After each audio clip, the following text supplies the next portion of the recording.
We've got just what you need right here at Femi Wash Media.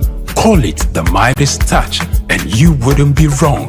Let us record, produce, mix and master your audio like nobody does. Reach us on our contact today for the best quality job. Wake up and start your day with a burst of energy on Early Exchange, your morning dose of news, views, and everything in between. From the latest global policies to developmental stories, Early Exchange brings you everything you need to kickstart your day. Welcome to Early Exchange on SOUQ News Television. My name is Temple Bara. Many thanks for staying with us on Early Exchange this Thursday morning. Let's get into the conversation. And glad you have rejoined us, Early Exchange, where we talk about issues related to business, finance, and the economy. This is also where the big story lives, and this is where we shape policy and advance development with our conversation. That's a business every day. Join us every weekday morning for engaging discussions, expert insight, and a bit of fun to brighten your day. That's business sense. That if I'm investing in your infrastructure and I'm helping you to invest in it, so I will get what is due to me, and the little I made from the station, if I fix it, I can charge you cost of fund. To a very large extent, the global north are the major polluters because they are the industrialized world. Stay informed with breaking news, stay in tune with accurate global trends, and stay inspired with expert interviews and also lifestyle conversations. A lot of people say they want to go to Haiti, want to go to Hawaii, you just want to get away. But what happened to the things that we have here? From the world map to the couch, Early Exchange covers it all. Get real-time news updates, insightful conversations, and the latest global issues, all while enjoying your morning coffee. Join us on Early Exchange every weekday morning from 8 a.m. to 10 a.m. Every morning is a new opportunity to connect, learn, and share. Don't miss Early Exchange here on SOUQ News Television. Tune in and make your mornings better, brighter, and more informed. My name is Veronica Nkechi Eze. Charles Abana. My name is Professor Martins Emeje. Professor Sylvester Odion Akaine.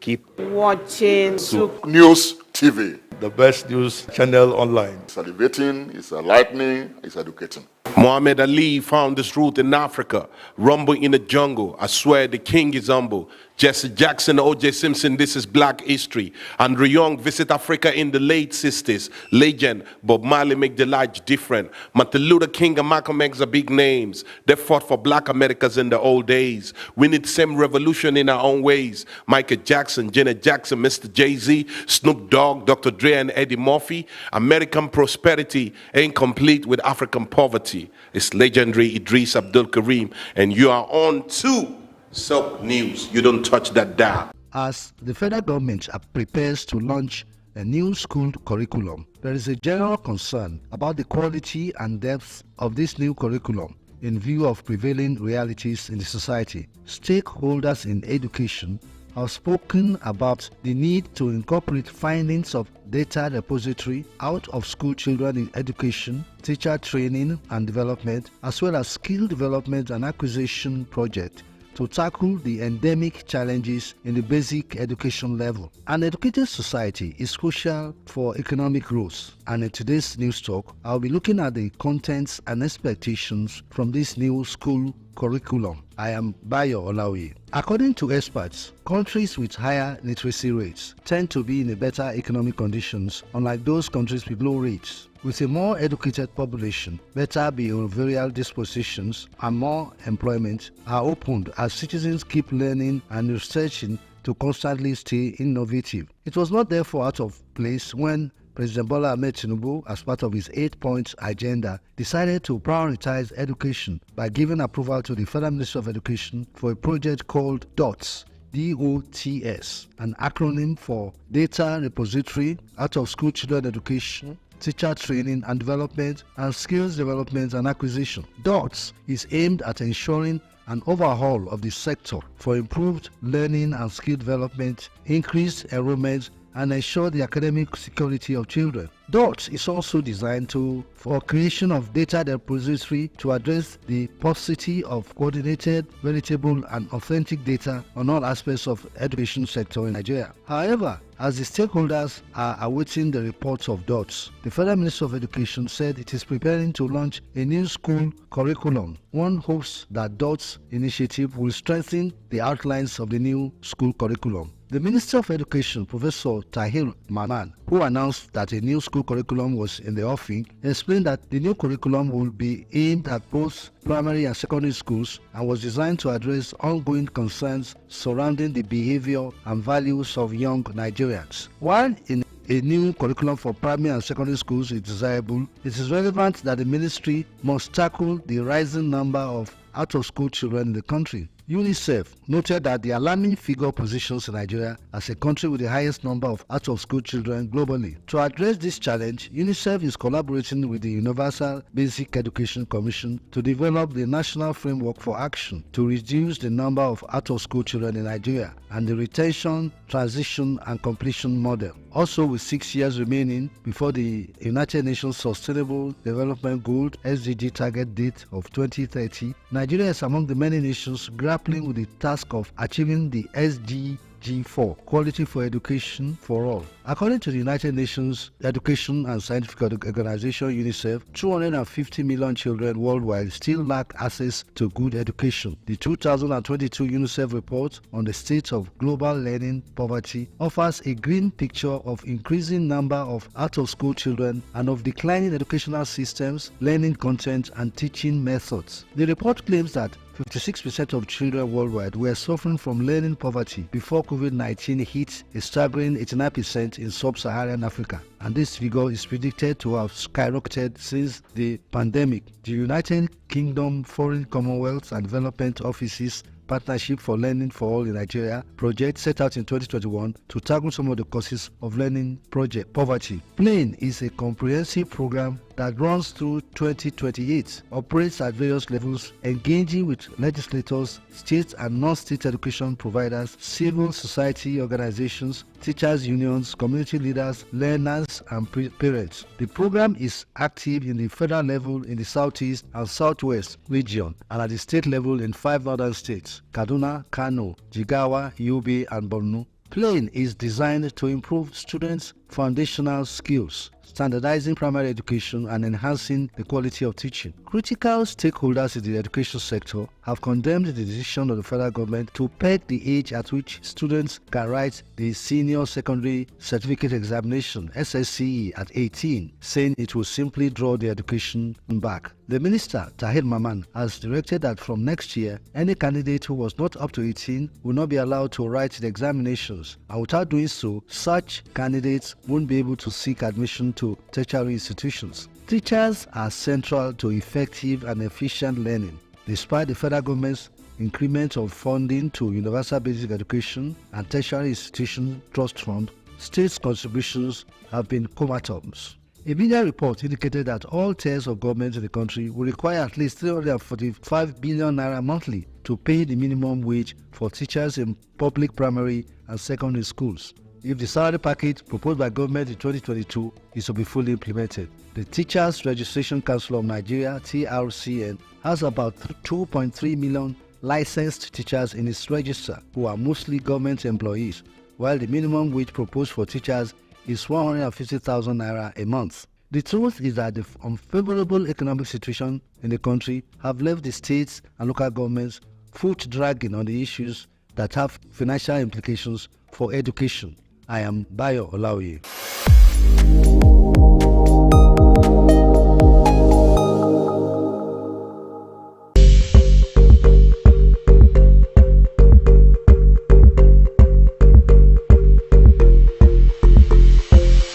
September 27 is recognized globally as World Tourism Day. This year, Lagos joined the international community in celebrating World Tourism Day 2024. The Honorable Commissioner for Tourism, Art and Culture, Honorable Toke Benson Awoyinka, highlighted the vital role of the tourism sector in fostering peace and understanding among nations and cultures. emphasizing its importance in reconciliation processes for nation building. The theme for this year is Tourism and Peace. In collaboration with Sterling Bank, the ministry brought together key stakeholders from the tourism sector for the event held at Muri Okuala Park, Victoria Island, Lagos, titled Tourism and Peace, Its Relevance to Nation Building. In her opening remarks, Commissioner Woyinka stated that this year's theme is timely and significant, as it invites us to reflect on how tourism, beyond being a tool for economic development, serves as a bridge for peace, understanding, and unity among people and nations. Looking ahead, we're excited about the future of tourism in Lagos. We're constantly exploring innovative ways to make tourism more inclusive, sustainable, and peaceful. Through our combined efforts, Lagos will not only remain a key player in the global tourism landscape, but will also stand as a city that exemplifies how tourism can promote peace. As we engage in today's discussions, exhibitions, cultural displays, let us remind ourselves of the vital role we all play in using tourism as a means to bring peace to our communities and our world. In closing, I would like to once again thank Sterling Bank for their unwavering support and commitment to promoting sustainable and responsible tourism. The lead discussant, His Royal Majesty Oba Abdul Wasiu Omogbolaun Lawal, the Oniru of Ireland, emphasized the critical role of tourism in nation building. He noted that tourism fosters peace by promoting cross-cultural understanding and people-to-people diplomacy. Travelers learn about local customs, traditions, and ways of life, which helps break down stereotypes and misconceptions. Additionally, he pointed out that tourism can contribute to peace by generating economic benefits, creating jobs, and reducing poverty, thereby alleviating tensions driven by economic instability. He stressed that tourism supports peace processes by promoting dialogue and cooperation among conflicting parties. Today, I will explore the intricate relationship between tourism and peace through the lens of Mongolia's theory on conflict and peace. Tourism, when managed responsibly, can be a powerful catalyst for peace, bridging divides and promoting harmonious coexistence. Additionally, I will share personal experiences from the United Kingdom, discuss how tourism can be a tool for conflict resolution and cultural understanding, present successful tourism initiatives from the United Kingdom, and conduct a comprehensive analysis of the cities of Lagos and Istanbul. When addressing questions about the state's plan for tourism, Commissioner Toke Benson Awoyinka provided insights into upcoming initiatives. I believe that we have not seen the best of Lagos tourism yet. We're just scratching the surface. Our infrastructural developments need to be improved, and we're working on redeveloping our Badagry heritage sites. We want a total experience, from your airport landing experience, the visa on arrival process, our lag ride into town, the boat ride from Laswa Jetty to all the beach fronts in Lagos, to all the way to Badagry waterfront, the point of no return. We want to create a whole experience. We also want to seek to market Lagos the way other countries have marketed all of their destinations. Lagos is a destination to behold. Lagos has everything that a touristic community has to offer. So we're definitely going to improve on that infrastructure. We're going to make sure that the experience in Lagos is different. We're going to start off with our slogan, which is Imagine Lagos. When you imagine Lagos, you imagine the things you need to do in Lagos. The nightlife, the restaurants, the food, the Afrobeat music, from our Nollywood, everything that you need to see in Lagos is where you would need to be. So right now, we're scratching the surface and we hope to get it better. Honorable Idris Aregbe, the Senior Special Assistant to the Governor on Tourism, also contributed valuable perspectives on the state's tourism strategy, highlighting the importance of collaboration and innovation in advancing the sector. I'm happy that what Lagos is witnessing is very unique. It's what you can refer to when you see a state that is really working and also leading. So we're witnessing a lot of friendship, we're witnessing a lot of cooperation from individuals, from brands, from organizations who so much believe in the progress that we're doing in Lagos. So which I want to say very big thank you to our governor, for making all this happen. This is a governor who so much believe in the people and also who believes so much in adding value to our society. And for tourism to thrive, you need to make sure that you tick some quite boxes and have a governor who is doing so much on transportation and traffic management, who is doing so very, very well on health and environment, education and technology, making Lagos a 21st century, trying to make sure that entertainment and tourism continue to thrive. There's security and governance. So so today is about peace and. The new thing is that anywhere you see peace, you see growth, you see love, and that is the kind of Lagos that we want.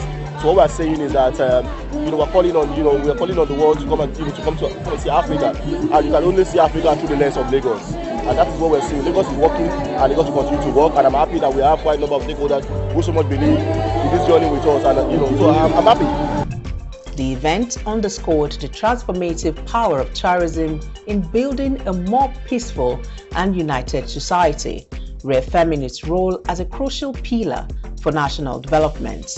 The MD of Sterling Bank, Mr. Tunde Adeola, SA to the Governor on Tourism, Honorable Idris Aregbe, Ajibike Teniola, Honorable Commissioner for Agric, Honorable Ruth Abisola Olusanya, Dr. Ruben Abati, Honorable Desmond Elliott, and many key players and stakeholders in the tourism sector graced the event in Lagos.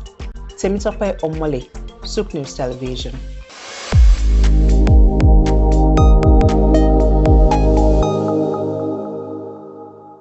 Afrobeats is a classic overnight success story, except it didn't happen overnight. I'm happy to be here. One of the key things about the Omniverse is that it's designed to go beyond an event and designed to be fully something that people can engage beyond the summit.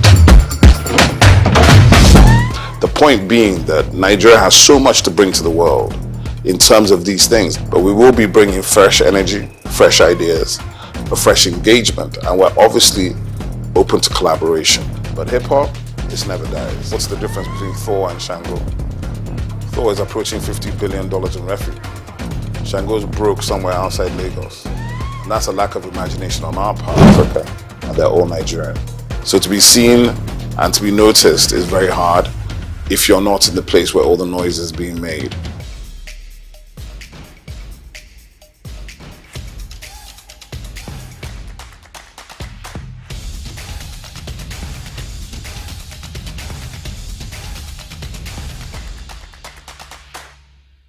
In Africa, there's one man who has consistently been a household name and index of reference in the business arena. The name Aliko Dangote apparently stands tall. The Africa's richest man clearly benchmarks success, wealth, and prosperity.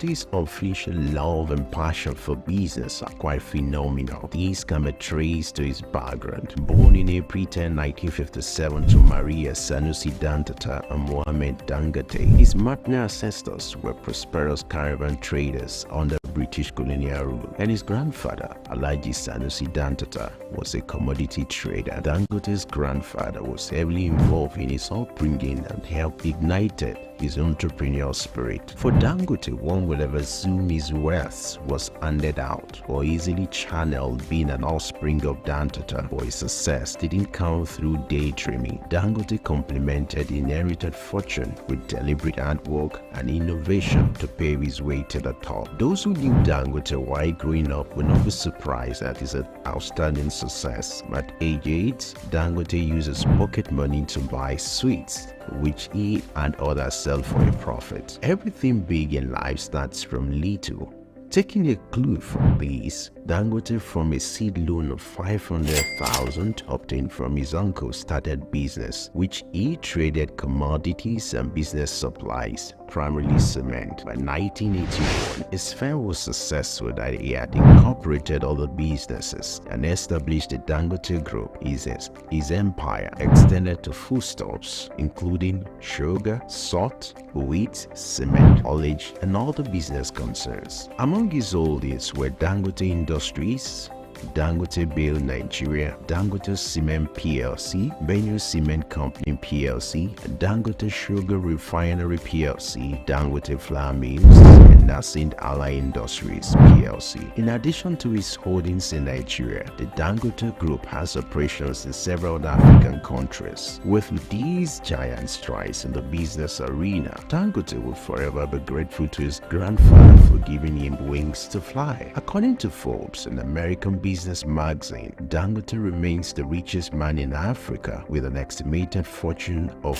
$13.9 billion. Dangote is one Nigeria, highly decorated with honors as well. His urine service and huge investment also got him both local and international recognitions, like the Guardian Man of the Year in 2015. He won the 2016 African Business Leader Award organized by the African American Institute. Dangote was cited as one of the top most influential Africans by the New African magazine in 2015, 2017, 2018, and 2019. He was recently conferred with the prestigious award of the National Order of the Lion by the President of Senegal. When it comes to breaking jinx, Dangote has it in full measures. He took his pioneering and jinx-breaking adventure to another dimension with the unveiling of the $20 billion refinery, widely adjured as the largest single-train petrochemical refinery in the world. The refinery has the total capacity of 650,000 barrels of crude oil per day and is expected to earn as much as $21 billion in annual income. Situated on 2,500 hectares site at the Lekki Free Trade Zone, Lagos, it is supplied with crude oil by the largest subsea pipeline infrastructure in the world. When fully in operation, the refinery will provide 135,000 permanent jobs in the region. When it comes to family life, Dangote seems to, however, prefer maintaining a low profile. He got married to Zainab in 1977 but divorced at an unknown date. He was later married to Maria Mohammed Rufai. Dangote has 3 daughters named Halima, Maria, Fatima, and he also adopted a son named Abdurrahman. Dangote is one granted authority that combines rare intelligence with self-effacing demeanor, a persona that naturally makes kindness. Like an eagle, Dangote's foresight and unusual business acumen make him a rare to come by. Though he owns chains of business in Nigeria and across Africa, the quest by this uncommon risk taker to conquer more business territories may not wane anytime soon.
The world of business is one filled with men and women willing to dine with risk.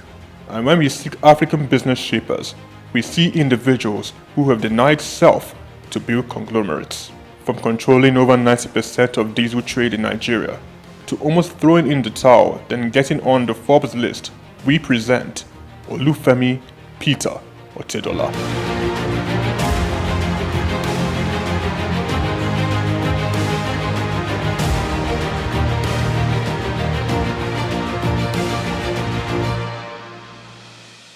The Nigerian businessman and philanthropist was born in Ibadan, the capital of Oyo State, on the 4th of November 1962, into the family of late Sir Michael Otedola, the governor of Lagos State from 1992 to 1993. The University of Lagos Staff School, Akuka, welcomed Olufemi for his primary education and secondary education at Olivet Baptist High School, Oyo. Olufemi proceeded to Obafemi Awolowo University, Ife, for his first degree, graduated and joined the family printing press business, working hard and gaining experience. Femi Otedola ventured out, starting Center Force Limited. The company focused on finance, investment and trading. The oil and gas sector was Femi Otedola's next port of call. From quite a very humble beginning in the oil and gas sector, utilizing connections and networks of family and friends, he cultivated partnerships in diesel supply chain, him being the last man to the final consumer. Challenges breed opportunities, and in Femi's case, it was a late delivery of diesel from his supplier with a broken truck, and he caught the idea. He could do better and provide better services. He ventured into diesel supply business, buying diesel from a retailer and supplying to companies. Femi Otedola encountered several difficulties securing his supply and timely meeting the demands of his growing clients. This definitely was an opportunity he identified in the fuel retail market. Otedola secured the finance and Zenon Petroleum and Gas Limited was born, petroleum products marketing and distribution company. Otedola, owner and chairman of Zenon, in 2004 invested 15 billion naira in downstream infrastructure development and acquired storage seaports at Ibadan, Apapa, as well as 4 cargo vessels, amounting to a combined total storage capacity of 147,000 metric tons. Zenon Petroleum and Gas Limited also acquired a fleet of 100 DAF fuel tanker trucks. By 2005, Zenon controlled a major share of the Nigerian diesel market, supplying fuel to most of the major manufacturers in the country, including Dangote Group, Cadbury, Coca-Cola, Nigerian Breweries, MTN, Unilever, Nestle, and Guinness. Zenon Petroleum and Gas was the name on major invoices and Femi Otedola the name on every lips, playing toe-to-toe with major multinationals. Zenon, in a very short period, silenced the competition and almost unilaterally determined the price of diesel in Nigeria. The competitors came to Zenon for supply. Femi Otedola, with the massive success Zenon Petroleum and Gas achieved, bought a 28.7% stake in African Petroleum. Otedola branched into the financial sector and aggressively stocked up the shares of leading financial houses. He became a top shareholder in Zenith Bank, United Bank for Africa, and the largest importer of diesel in Nigeria. He acquired major shares of Africa's Finance Corporation, Mobile Oil Nigeria Limited, Chevron Texaco, and Visa Phone. Otedola has his hands deep in real estate investments, including an acquisition in February 2007 by Zenon of Stalin House in Victoria Island, Lagos from the federal government. Lagos, London, Dubai, Monaco all have the signatures of FO Property Limited. He was appointed chairman of the Transcorp Hilton Hotel Abuja and tasked with driving its expansion and upgraded to a 7-star facility.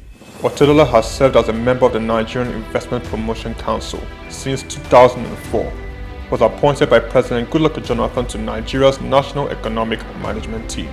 Otedola is Chief Executive and President of the Seaforth Shipping Company Limited and was at one point Nigeria's largest ship owner after extending control over the distribution of diesel products. One of his ships, a flat-bottom bunker vessel with a storage capacity of 16,000 metric tons, was the first of its kind in Africa. In January 2006, Otedola was appointed a non-executive director of Transnational Corporation of Nigeria PLC, a multi-sectoral conglomerate established in 2004 by then President Olusegun Obasanjo to respond to market opportunities requiring heavy capital investment in Nigeria and across sub-Saharan Africa. He held this post until February 2011. Otedola was appointed chairman and chief executive of African Petroleum in 2007 through the acquisition of controlling stake in the business. Following Otedola's entry into the company, African Petroleum's share price rose sharply, increasing the market capitalization from 36 billion to 217 billion naira in 6 months. In March 2009, Otedola became the second Nigerian after Aliko Dangote to appear on the Forbes list of dollar-denominated billionaires with an estimated net worth of $1.2 billion. Otedola announced the move to upgrade African Petroleum's liquefied petroleum gas storage terminals in Lagos, Kano, and Port Harcourt in October 2009. Harsh economic conditions necessitated by the slump in the oil prices and credit squeeze of 2008-09 led African Petroleum to record a loss in 2009. With the world oil price crash came difficult moments for Zenon and Otedola. He was very close to complete bankruptcy.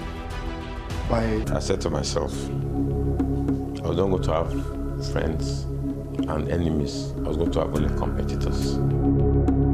I had 2 options: commit suicide or weather the storm.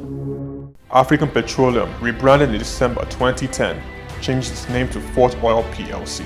Otedola paid his near $1 billion debt and invested in the financial industry, making him a top shareholder in Zenith Bank and United Bank for Africa. Otedola restructured the business, focusing on technology and improved corporate governance, and in 2012, Fort Oil returned to profit. Otedola financed 57% of Fort Oil subsidiary, Amperion Limited, which acquired the 414 megawatt Geregu power plant for $232 million in 2013. Fort Oil improved financial position and diversification into power generation resulted in a 1,321% rise in its share price. The first half of 2014 saw the company's pre-tax profit more than double year-on-year to 4.1 billion naira. Revenue growth for the whole year was 33%. Fort Oil sold 70% of its equity to Swiss commodity trader Mercuria Energy Group in September 2015, giving Fort access to global commodity markets. The deal was thought to have given Otedola an estimated $200 million. In 2019, Femi Otedola sold Fort Oil PLC and announced plans to change focus from oil to power with his company, Geregu Power PLC. Geregu Power PLC became the first power generation company to list on Nigerian Stock Exchange, demonstrating to stakeholders in the sector how they can fix financing and make profits sustainably. The company's market capitalization is now 726.75 billion naira, and the share price now 290.7 naira from the 2.5 billion shares that were listed at 100 naira each. Otedola, the chairman of Geregu Power, sold down a Geregu stake to bring on institutional investors. In October 2021, Femi Otedola was announced as the single largest shareholder of First Bank PLC. FBN Holdings, the parent company of First Bank Limited, witnessed a commendable 437.9 billion naira surge in market capitalization. FBN Holdings appointed billionaire Femi Otedola as the new chairman of its board of directors, effective January 31st, 2024. Femi Otedola has had its share of controversies. Zenon was among the number of companies named in an alleged fuel subsidy scam report. This was followed by a case against Farouk Lawan for bribery. Otedola has also lost in the ever-evolving competing space of business acquisitions. Transcorp and Huheli Power Plant are 2 notable projects he closely bidded and lost. Femi Otedola philanthropy is quite remarkable. Otedola made a 300 million naira donation to the completion of the National Ecumenical Center in Abuja. In 2007, he gave 200 million to the State Security Trust Fund in a drive to reduce crime in Lagos. He donated 100 million naira to the Otedola College of Primary Education in Ekpe. In 2008, he donated 80 million to the Faculty of Agriculture at the University of Port Harcourt. Femi Otedola pledged and redeemed $25,000 to the Super Eagles in the match against Algeria in 2019 AFCON. He gave all 750 students of Augustine University 1 million naira each. Femi Otedola sits comfortably on the Forbes billionaires list of top 20 richest people in Africa. Femi Otedola is married to Mrs. Nana Otedola and have 4 children: Olawumi Christy Tolani, Florence Ifeoluwa, Elizabeth Temi, and Fewa Otedola. Olufemi Peter Otedola is a standout astute business executive.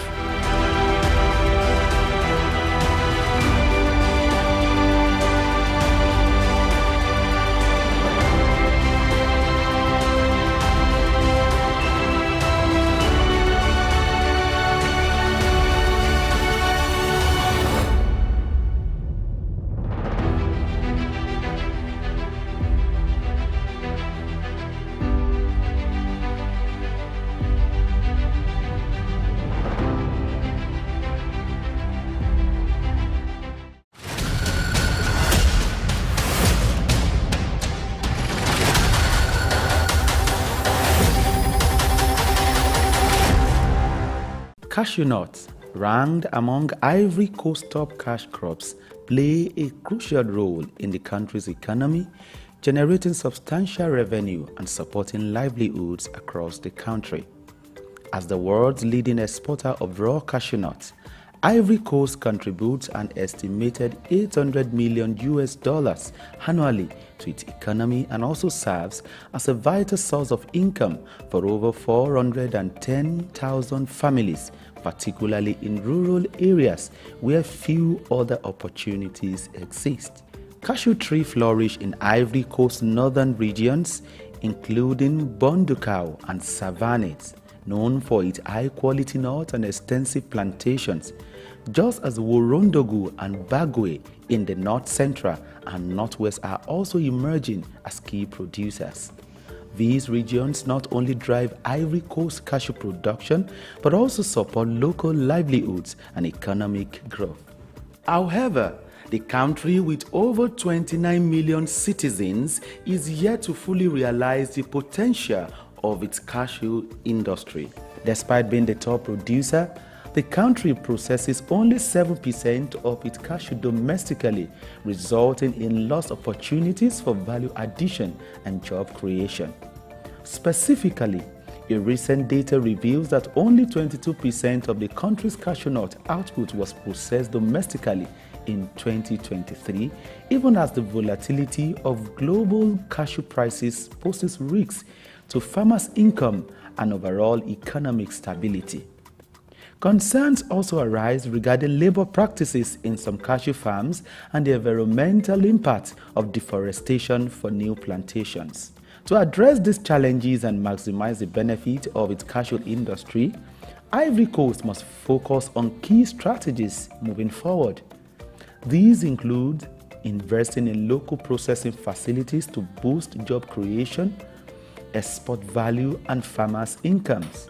Furthermore, the Ivorian government body overseeing the cashew sector, ARECA, must promote fair trade practices and ethical sourcing to ensure better prices for farmers and improve working conditions. Sustainable farming practices will also help to protect the environment and ensure long-term cashew production. According to a recommendation made at a workshop organized by the World Bank, tax exemptions and access to credit facilities will help to tackle some of these challenges. Furthermore, the private sector can also invest in research to develop high-yielding cashew varieties, improve processing techniques, explore new cashew products, as well as develop and implement digital platforms that connect farmers to market in order to facilitate financial transactions. Organizations like the Africa Cashew Initiative (ACI) must also assist in data compilation in the value chain at macro, meso, and micro level. By addressing this and harnessing its cashew potential, the country can further enhance its economy and build a more sustainable future for its citizens. Israel Adeyemi reporting for SOUQ News.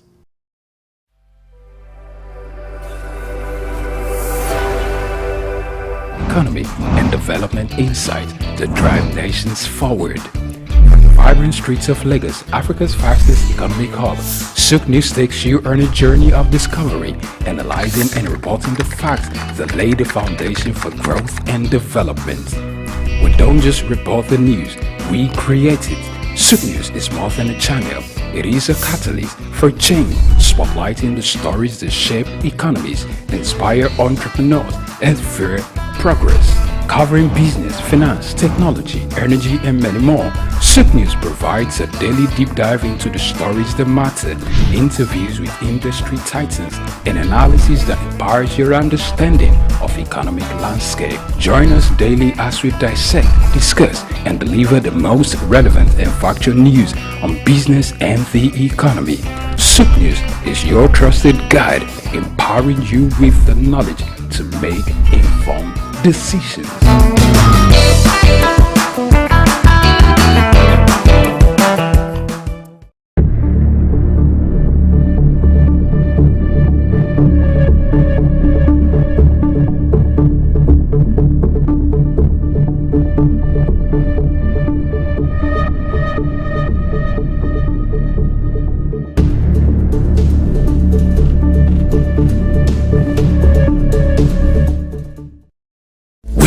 Just what you need right here at Femi Wash Media. Call it the Midas touch and you wouldn't be wrong. Let us record, produce, mix and master your audio like nobody does. Reach us on our contact today for the best quality job. Lateef Jakande.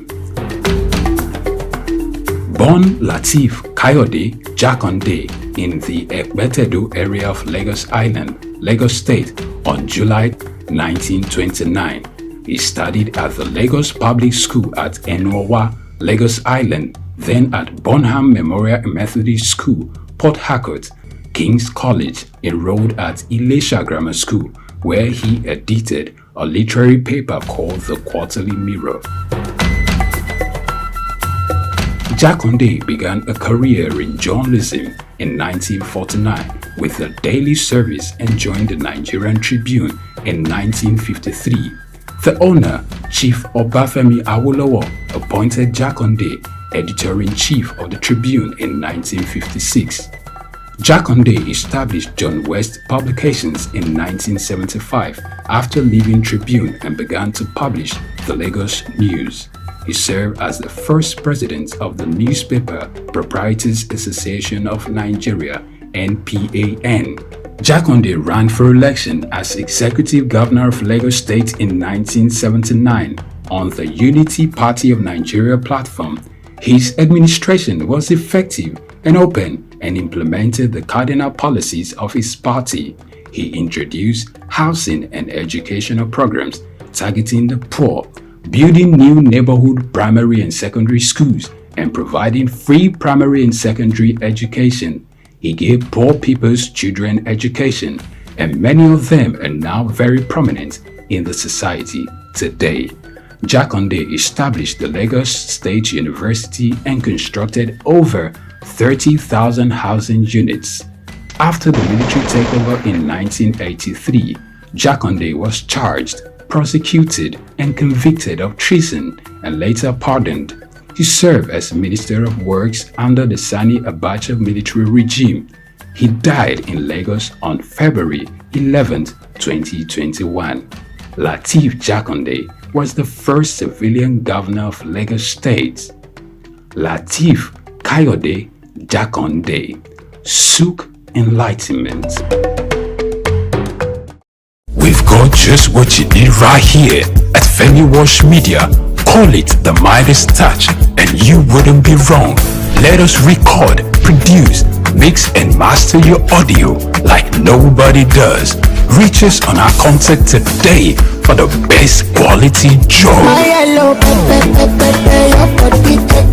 In the heart of sub-Saharan Africa, where commerce meets progress, welcome to SOUQ News, your source for business, economy, and development insights that drive nations forward. From the vibrant streets of Lagos, Africa's fastest economic hub, SOUQ News takes you on a journey of discovery, analyzing and reporting the facts that lay the foundation for growth and development. We don't just report the news, we create it. SOUQ News is more than a channel. It is a catalyst for change, spotlighting the stories that shape economies, inspire entrepreneurs, and fuel progress. covering business, finance, technology, energy, and many more. SOUQ News provides a daily deep dive into the stories that matter, interviews with industry titans, and analysis that empowers your understanding of economic landscape. Join us daily as we dissect, discuss, and deliver the most relevant and factual news on business and the economy. SOUQ News is your trusted guide, empowering you with the knowledge to make informed decisions.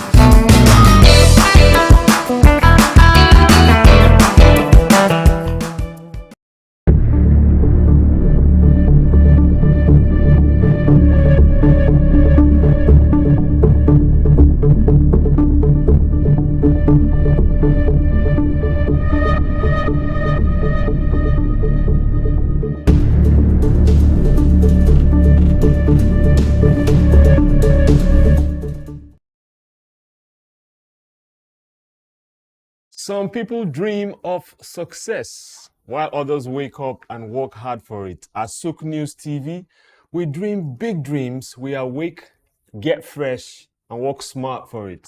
A SOUQ morning to you and yours. Welcome to SOUQ News Television this lovely Clement morning. I'm Hafsaba, and this is SOUQ Business Landscape. You know what we do on the show. We'll take a short, quick break. When we return, I'll let you know what's going to be happening or what's been happening since the wee hours of this morning. Stay here.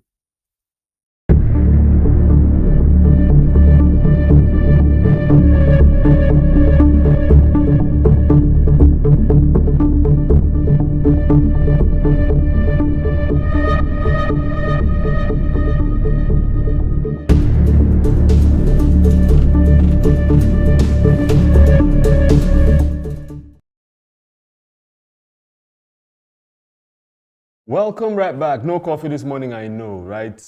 It's a different kind of hot that we're doing. My guest is here, Dr. Idaos Alsamanze, looking all sporty on a Friday morning. How you doing today? Thank you. Awesome. I like the smile on your face. Great morning, Nigerians, Africans. One love, keep us together. I knew you were listening to Bob Marley this morning. All right, we'll jump right on to business publications. We're looking at headlines that pertain to us and concern us. We're jumping up with Business Day Nigeria, as usual. From blackboard to smartboard, tech redefining Nigeria's learning system. This explores the transformative journey of educational technology, tracing its roots evolution from back in the day traditional chalkboard to cutting edge smartboards. So we picked on this article because it also gives us a glimpse at the future where emerging technologies promise to create even more immersive and tailored educational environments, and anyone that is not in this is going to miss out. And one of the reasons again is people are having classes from across the world. I know Nigerian teachers that are having classes that are being paid many times ahead. They're teaching children in Canada, teaching children in the Netherlands, and this is what I think this headline is trying to tell us. What's your view, Doc? Well, as I was just reminiscing the nostalgia of being those days as a young boy, you are going to school with a slate, you know. I don't know.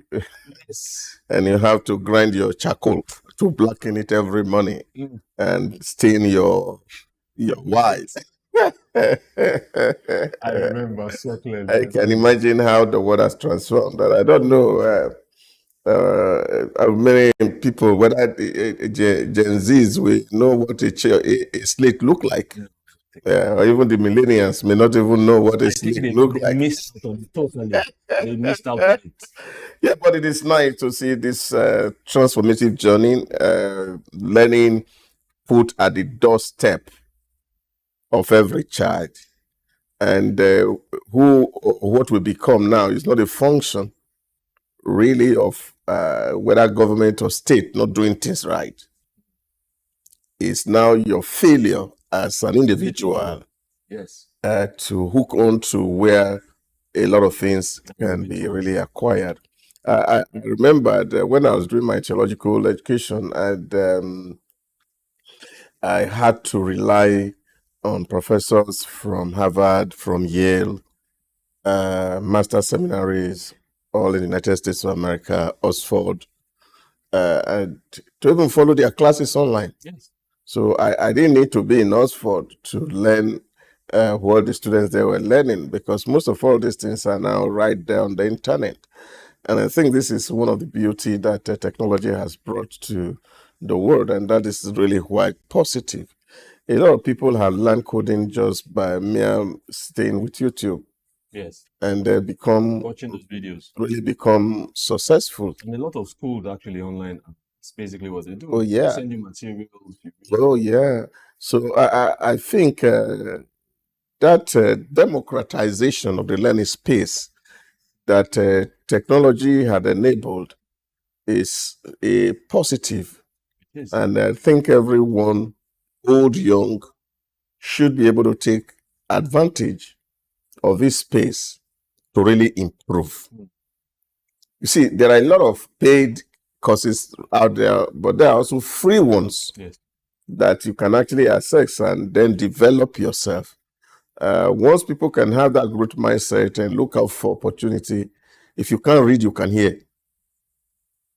So the beauty is just to see that technology has revolutionized the education system and the way people are learning from what people call kinesthetic learning, where people can actually use your hand to demonstrate audio visual, and it's all working for our good. So you can interact with your board in real time in a class. Across the world. Yes, of course. You are sitting down here and your board is connected solutions, and your children are... Well, Doc, it's amazing that this started just during the COVID period. It's really even more amazing that people thought this from a problem, a solid solution came forth and it broke. I think it's just the fact that people back in the third world were just embracing that technology. It has been there, really. Well, not as big. It may not be as big, Yes. but the embrace now is that people realize that a time can come again when the world can actually be shut down like it was during the social distancing program. Because nobody envisaged that we can shut our world for 6 months. And there was no movement, and it did happen. And now people say, okay, well, there's a solution. What's the solution? We can actually leverage the internet to create a solution. I heard this first time, I think it was around 2004, 2006, when, of course, Philip Emeagwali was trotted to have said that the United States, America was really investing heavily on the internet system to ensure that people can actually stay in the comfort of their home and have a board meeting and do a handshake without physically meeting. As far back as 2000, year 2000. So they've said that, and here we are, and that's happening right now. Amazing stuff. Pension assets grew to 21 trillion on compliance. So pension assets increased in May, just a few months ago, by 14% year on year and just 1% month on month. This is amazing because 1% is an increment. This is according to a report by the National Pension Commission, PENCOM. And according to analysts, the growth in assets under management is driven, what they call AUM, is moved by two significant factors, which are one, compliance at the micro pension plan level by small enterprises and skilled individuals, as well as compliance by larger cooperatives who want to participate in federal government contracts. And this is a huge thing, though, increments. Yeah, I think that's also fine to see that when people want to deal with government, you have to comply. We've had we've had issues in the pension. Yeah, but it's actually a worry. I did a study for a particular PENCOM Research? in 2006. Yeah. Research? Oh, yes. When the law came into effect, and because it was new, the contributing pension was new, the Act of 2024. Those are the good things that came through Obasanjo, was to see how those who have served the nation and haven't retired will need to be queuing, dying on the queue, as the case were in those days, trying to clear or do clearance or whatever it is to be able to access the pension that was due them. And in order to make life really better, the Pension Act 2004 came into effect, and by 2006, pension fund administrators and pension fund managers were appointed to oversee the asset and people contributing. But one of the fears that a lot of people expressed at that time was to say, really, given the poor remuneration of public officers, and saying what would say 15% of their income really amount to by the time they are retiring. And so a lot of people were really very worried about the possibility of that fund growing and they're able to really live on it.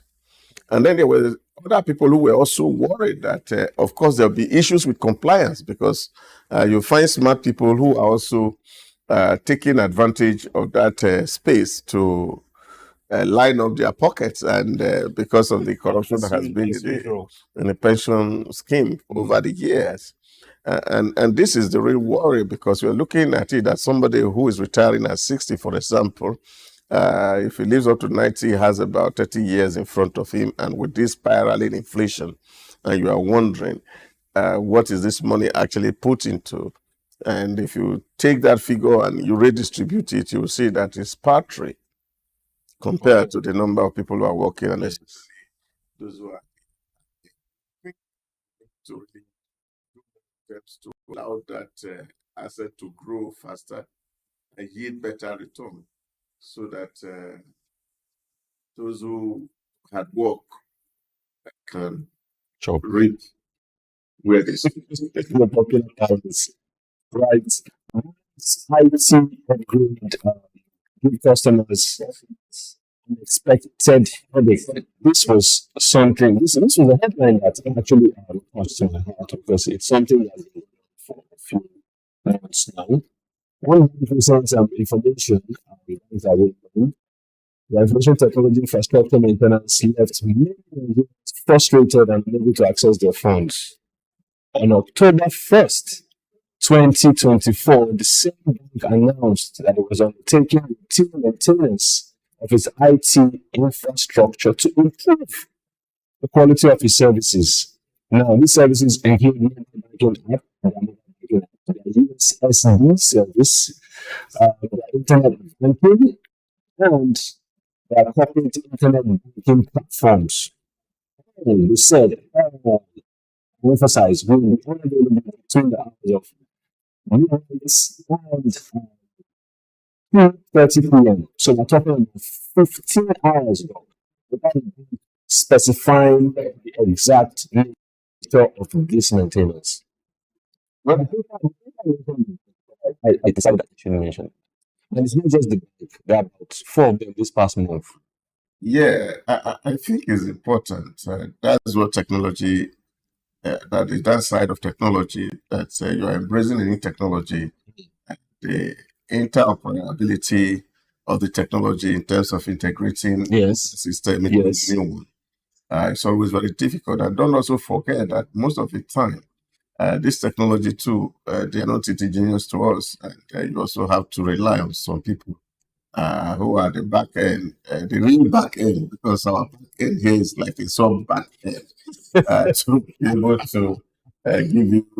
These are excuses that these banks give. No, it's not about the bank. It's 15 hours, doc, without telling me or you Why? Yeah, They are taking 15 hours off. along I can't access my money. some of those banks were actually migrating their software. Let's your customers. Yeah, of course, it's there on the space. You see, the way news are taken is that the bank is doing all its bits to appeal to its customers to say, look, we are migrating software, we are having challenges, there are downtime. And then, of course, if you are, some of these banks send notices to customers to actually update them on the internet to say, well, we have a challenge, we are trying to resolve it, everything is okay. People should not unduly panic. And I think that is what it is. We don't have... Okay, I think your money is coming from outside. Well, you're standing in the gap for them, you're taking the blow. You're stepping in and you're taking the blow for them.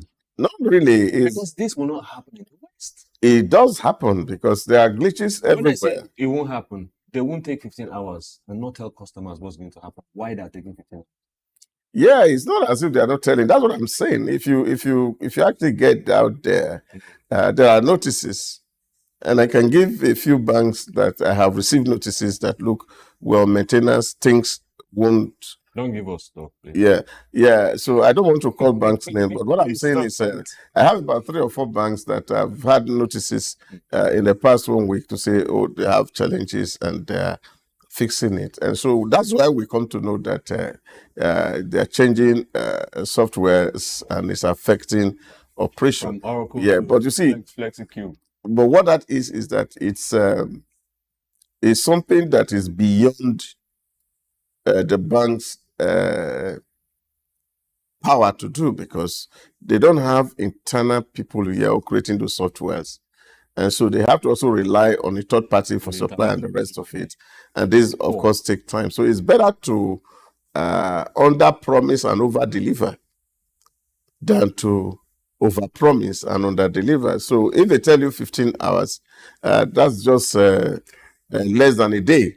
Dog, you win. That's just less than a day. Win. You and the banks. No, nobody is winning here. It's just the system, sir, that you can have a glitch, and that is happening globally. We understand that. We're all in technology, and we don't have a hands on technology, and something can happen. Then, of course, everybody's working hard to figure it out. That is what is happening. And I think there will be apologies from the appropriate quarters. Let them pay some little token into for discomfort. Yes. 15 hours is too small. The apologies the customers will not take. And by the way, really, at least some of you will have to sit down this evening and then not go out to and save some money.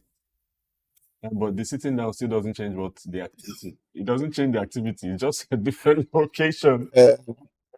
Business Daily Kenya. Property auctions surge as defaults hit 674 billion shillings. Soft economy and costly credit spur is causing ongoing distress. That is affecting them, and also banks step up recovery efforts. Doc, your thoughts on this? I'm already very worried about. Auction is usually a dicey thing, but when it gets... but what it is in the African Bank, I think the regulators need to do more. Yeah, but the bank want to do business. It's clear. And they are coming to you to tell you, come and take facility. And you are willing to take those facilities to run a business. But in your heart and in the heart of the bank, who is giving you the facility? They already know that the economy is not able to actually deliver that value. That's strange. Yeah. And that's why a lot of people are complaining about the high interest rates for loan in Africa. In Uganda, it's about 40%. All the money made. Oh, yeah. So how do you invest 100 naira and expect to make 40 naira profit? That's not even just profit. That's what you are going to give. You know, it's crazy. It is. It's crazy. And I think this is one issue that regulators must also be looking at.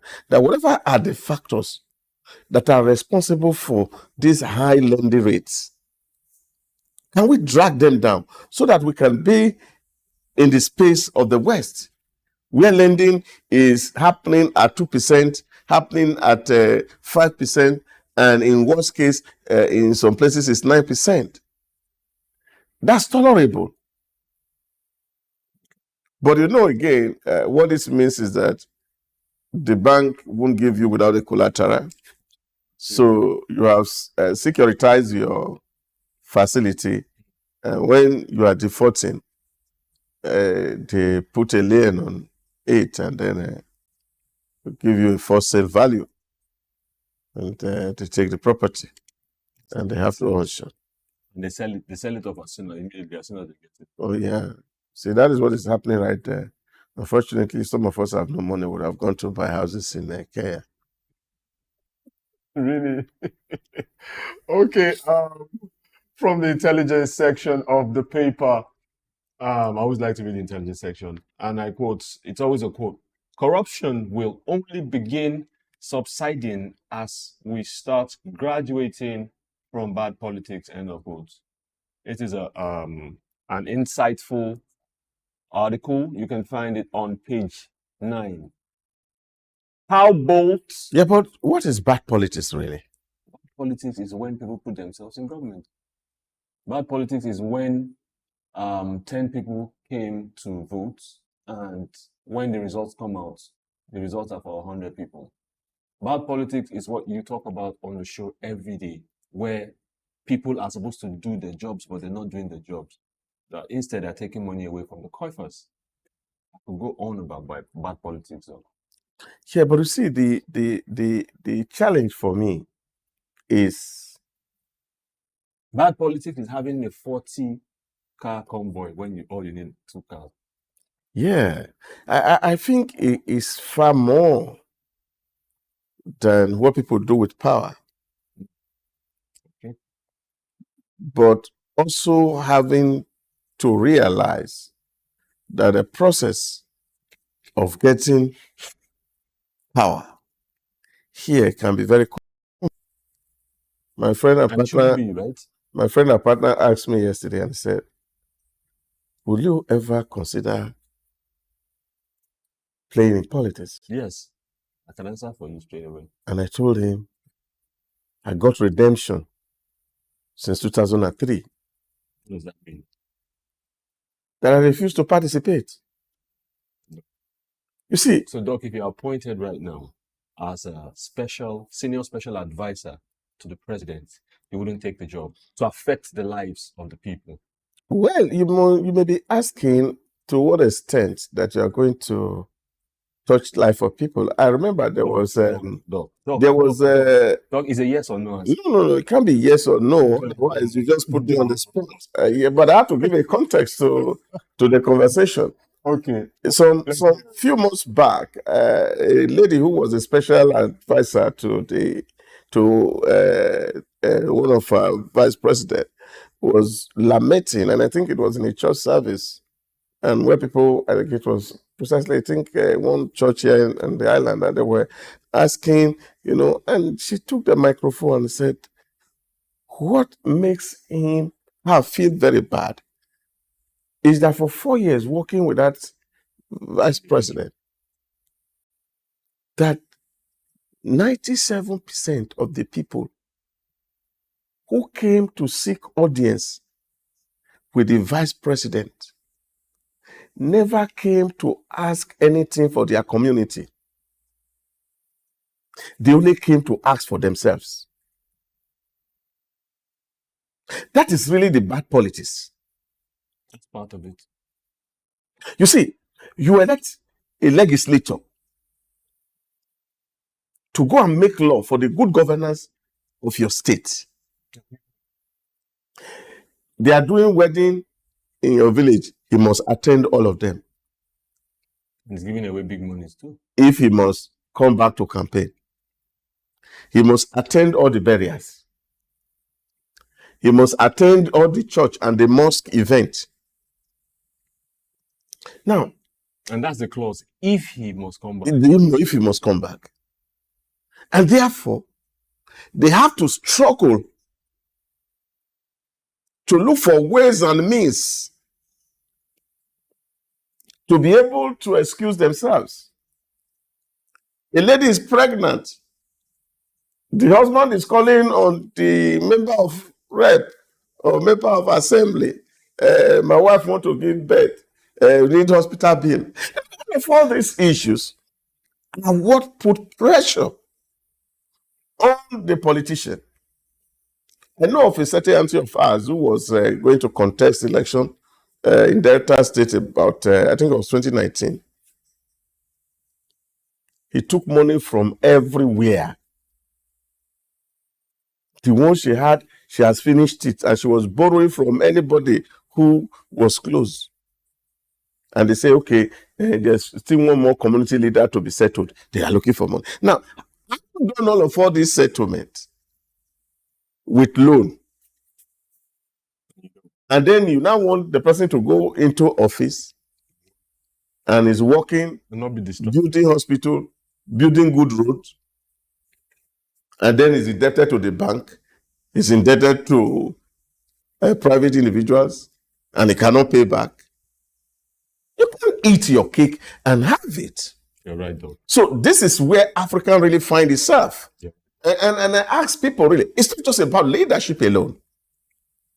When you are asking people, I was listening to one skit the other day, or a video of a man who felt that he knew, and he said, oh, a certain aspirant in 2023 election actually bought his slot in one party for 1 billion naira. So, for those who are playing there, it's investment. It is. I was telling him, I said, you see, if you say, for example, if you go to my state now, and you see a number of people who are on the queue to become governor, the queue is very long. And the only way for me to cut short the queue is I must have big money to pay some people off so that I can get to the front. This is the reality we deal with. We must not be ashamed or afraid to talk about it. So when we come on air and we are talking about, oh, our politicians are bad, they are not doing well, our politicians, they are stealing money. Why won't they steal money? We have to pay so much. The precedents. For them to be able to get into office. If you think it's easy, you go and try it in your village now, contest now, and win and become councillor so that you can serve your people well. Be able to do that. How do we put an end to this, though? It's difficult. Very difficult. Because as long as the people are still asking you to come and settle them before they vote for you, and if you don't settle, no matter what grammar you speak, they will not vote for you. Just the last concluded election, you saw Pastor Kwata speaking that even member of his party took money and voted against him. He wouldn't know that. This is where we find ourselves. So we must tell ourselves honest truth. We can't be playing holier than thou when we come on air and telling people, oh, yeah, these people must do more. You want to see that these guys are putting money on the ground to win it. True. Because it's not coming by free. True. So since it's not free and people are investing, and you are saying that they cannot recoup their investment, then you must be a very bad person. And I don't have such energy and such money, so it's difficult for me to participate. So that's how you wrap it up, though. That was why I said I was redeemed in 2023. That's how you 2003, yeah. No, but the what I asked you, the question I asked you, doesn't require you to part with funds. It's an appointment. Oh my God! I really wish you know the path to this appointment. Really? Oh yes. Doc, I need to know. We'll visit that. You know what they call Osusu? No, I don't. They check your dictionary. Maybe Google can tell you. I will check right after this. How Bolt Uber plan to bar rogue drivers? Doc, this is something that we should even be looking at in Nigeria as well. So both companies are working on a joint system which has also partnered with the National Transport and their Transport Safety Authority that will see errant drivers suspended or locked out of all apps. Now, both of them, in the push to improve passenger safety. And you know, when they have those things, when those drivers err, what they usually do is they stay away from one app, both, for instance, and continue on Uber. So I like the collaboration they're doing with the Transport Authority. And you know, I always tell people, one of the things to do if you book your ride, forward the I think it's called the safety, what's it called now? There's a part where you forward your ride details to someone. You know, on a few occasions, people have done that and the driver cancelled right after it was forwarded because the driver knows you forwarded it, for instance. Like I call a cab now, maybe I have children or stuff, or and I forward the ride details to you. The driver that was almost here cancelled the ride. Wow. And many times things have happened, stories for days about all this. So this is Yeah, I think so. I had an experience, and I think it was in Kano earlier in the year.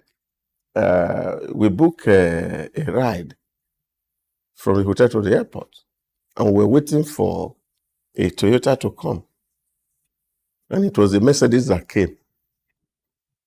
That's okay too. Will they say? They've explained same number plates. Same number plates. Then that's fishing. Yeah, something's wrong. Yes. But it was a different car with a different... Yeah, but because the security feature is actually to help you see, okay, the car you booked is a Toyota, this is the number, and this is the color. And this is the driver's name. Because you know those things don't change. Even so, when you're at least so when you are seeing the car, you know that this is the car that you actually booked. Now, but this one was so strange. And the man was trying to explain all of this. I said, look, and I said to my friend, please let him just go. Let's cancel this ride. Because you cannot book a Toyota and Mercedes and they are the same plate number. That's where the issue is. For different vehicles, that can happen. Yeah. Because sometimes it takes sometimes what I found out, it takes some time to migrate the vehicle. Like when you change, for instance, your new car comes today. So to take all the perks, to put in place for that to change on your profile.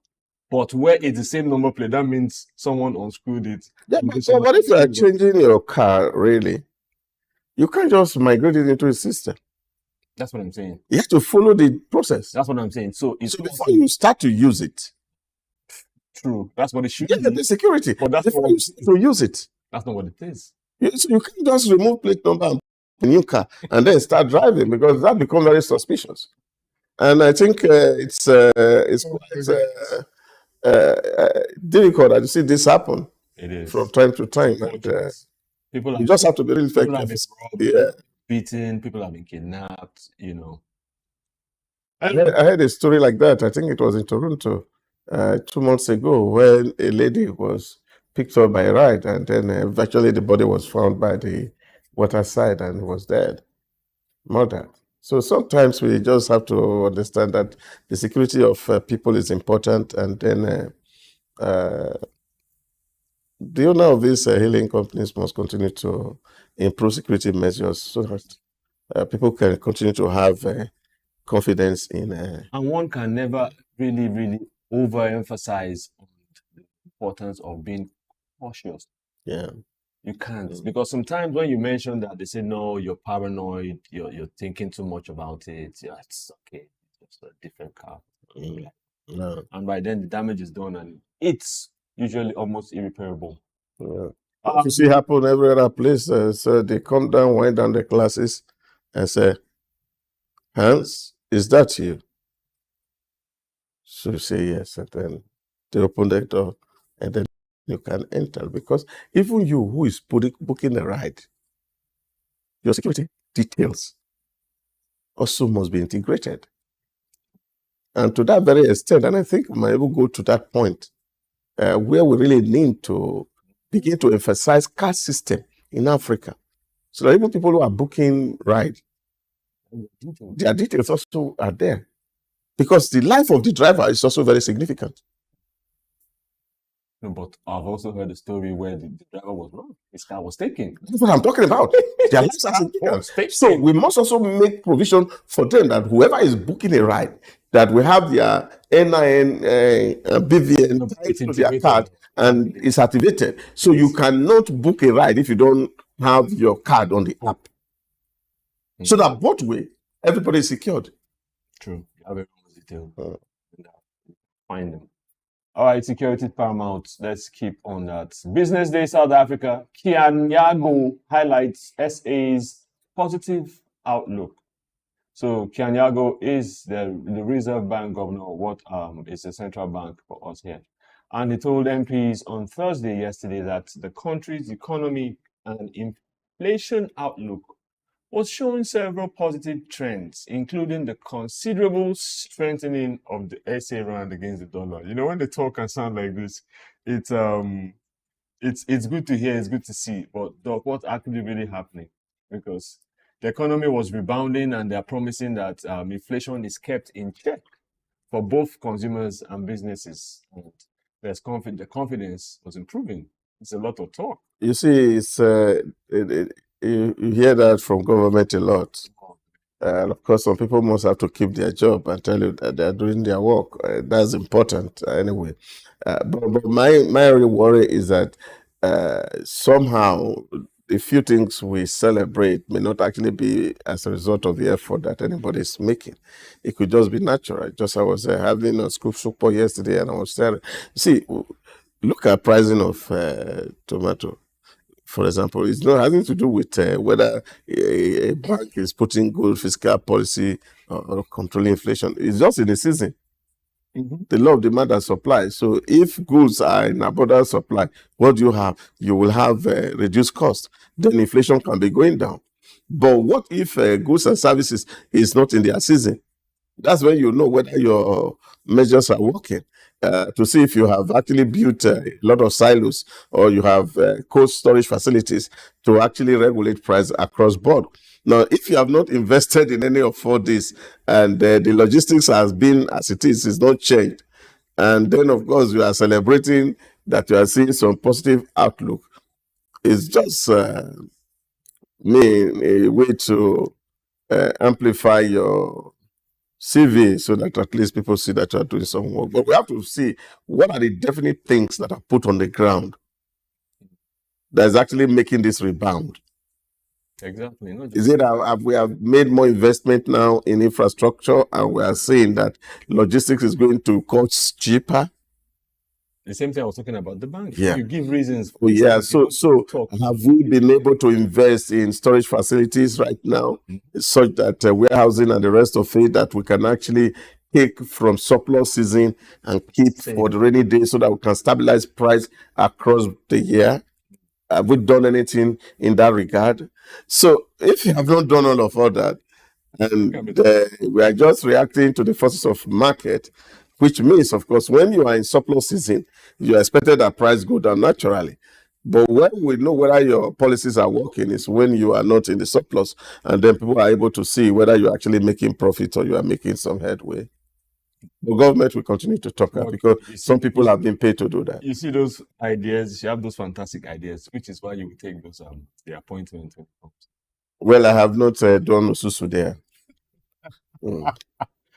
Egg prices ease, but climbing veggie price hits consumers. You know, last time on the show we talked about how floods have been affecting farmers and them growing crops, and we also talked about the next edition. We talked about importation of 5 million eggs. Doc.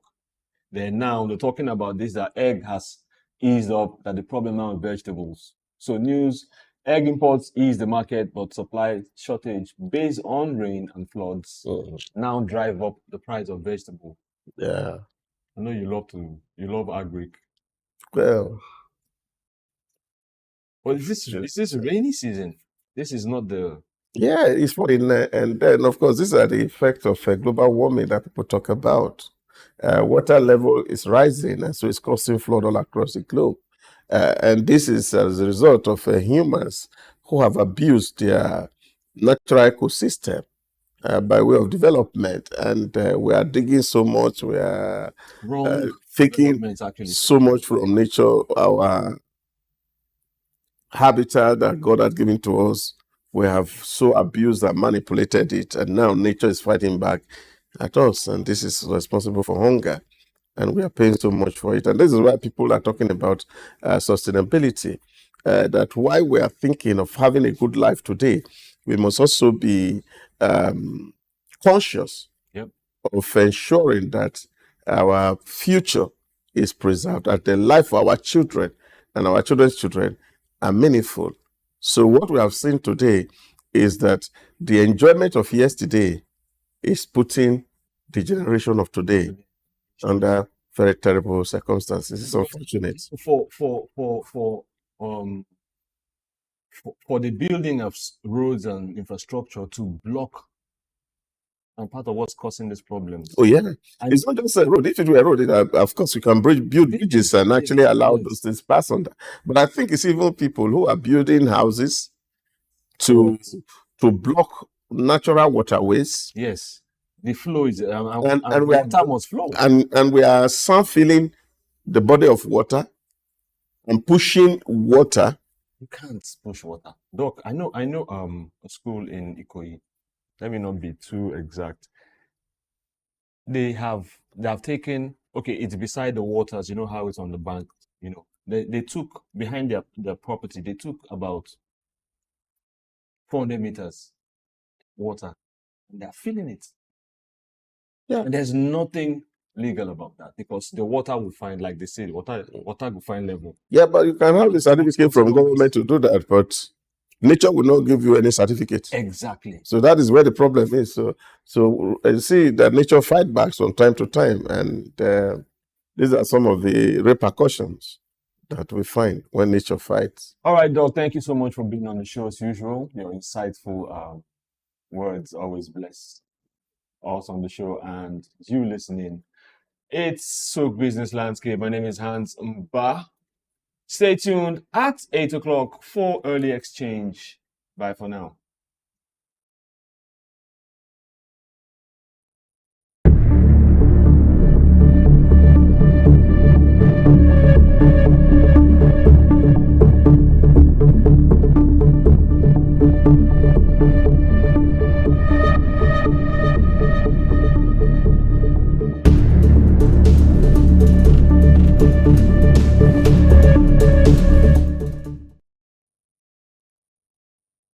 Has been infiltrated by the much dreaded monkeypox, and Nigeria has just survived from the claws of free spree killing cholera.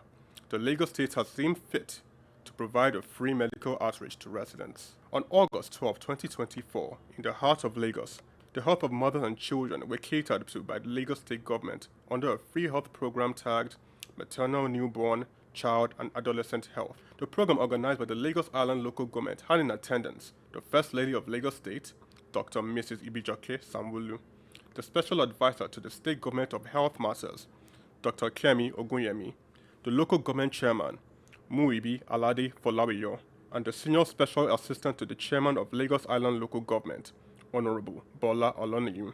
The attendees had this to say. So we've got family planning, we've got free antenatal, as most of you are aware, free antenatal for all our pregnant women up until when they have their children, whether by cesarean section or by normal delivery. One other thing is that we're also pushing our health insurance. We're trying to encourage our mothers and the general public at large to take up the Ilera Eco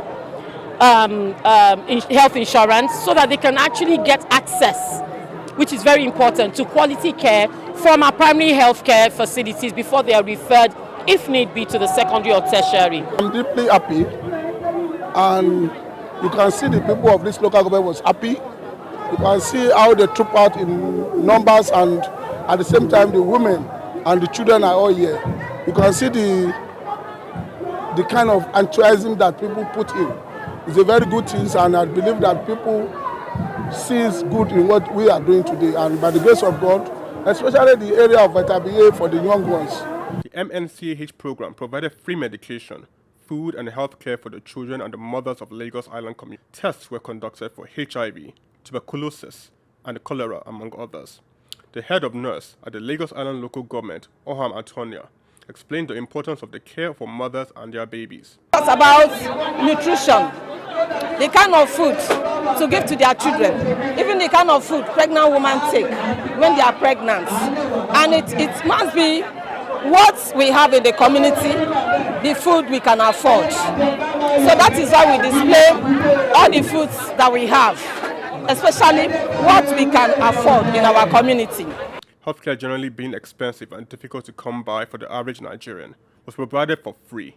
It was a statement that Nigeria has the ability and the backing to provide for its citizens and its future.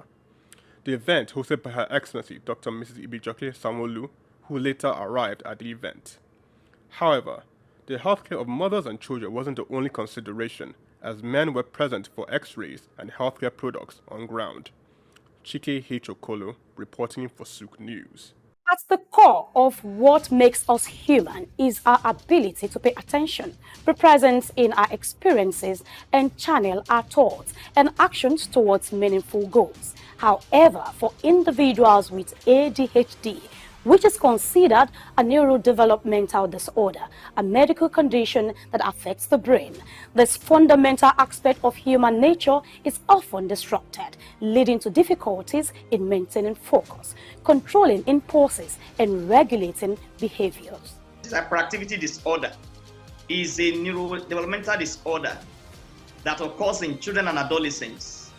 It's a problem that has to do with brain development and the brain function. And the ADHD symptoms range from inattention, impulsivity, and hyperactivity. They may be very restless, fidgeting, and they're always on the move. And sometimes they may be climbing, jumping from here and there. That they may injure themselves in the process. Attention Deficit Hyperactivity Disorder, ADHD, is one of the most common mental disorders diagnosed in children, though it can persist into adolescence and adulthood. The history dates back to 1798, when a Scottish doctor, Sir Alexander Crichton, observed that some individuals were easily distracted and unable to focus on their activities as others could. He noted that these symptoms often began early in life, which is consistent with what we now recognize as ADHD. The disorder typically manifests between the ages of 3 and 6, with symptoms such as difficulty in focusing, excessive movement inappropriate to the setting, and impulsive actions occurring without forethought. This ailment affects people of all ages, though most commonly diagnosed in children. The average age of onset is around 7 years, with symptoms significantly impacting various aspects of life. Approximately 5 to 10 of children worldwide are affected, with the highest prevalence rates observed in Africa at 8.5% and South America at 11.5%. Variations exist across different countries, with lower rates in Japan and Finland and higher rates in Jamaica and Thailand. In the United States, about 7% of children are diagnosed with this disorder, reflecting an average of prevalence globally. Differentiate between ADHD and other neurodevelopmental disorders. It starts with comprehensive assessment. And when I talk about assessment, I mean assessment by child psychiatrists, assessment by child psychologists, and other professionals in the mental health team. And of course, there are some basic symptoms that are very clear and obvious. The clinical presentation, when you see a child that is hyperactive, that is impulsive, that is inattentive, that itself can give you a clue that that child may be having ADHD symptoms. And again, you also take further history. You may need to take, if there's a family history of ADHD in the setting, because if there is a family history of ADHD, the child may come out with ADHD in the nearest future. Individuals affected faces challenges that extend into academic performance, work or personal relationships, and social domains. Some of the signs include constant fidgeting, impulsiveness, and difficulty completing tasks. alongside emotional struggles such as mood swings, low self-esteem, and frustration. The diagnosis is made following a comprehensive assessment, and you also do some basic psychological investigations, and of course, by combining the report from the child psychiatrist and the child psychologist, you'll be very comfortable to make a diagnosis. And of course, I must say that there are some childhood disorders that may mimic ADHD, like learning disability, like autism spectrum disorders. But the symptoms of ADHD are so very, very obvious that when you see a child that is hyperactive and oftentimes restless, oftentimes impulsive and unable to follow instructions, that should give you a high index of suspicion that that child may be struggling with attention deficit hyperactivity disorder. While it's not a physical ailment like a broken bone, it is a real condition that is frequently accompanied by other conditions such as major depressive disorder, anxiety, substance abuse, learning disabilities, conduct disorder, and oppositional defense disorder, which complicates the management and treatment of the disorder.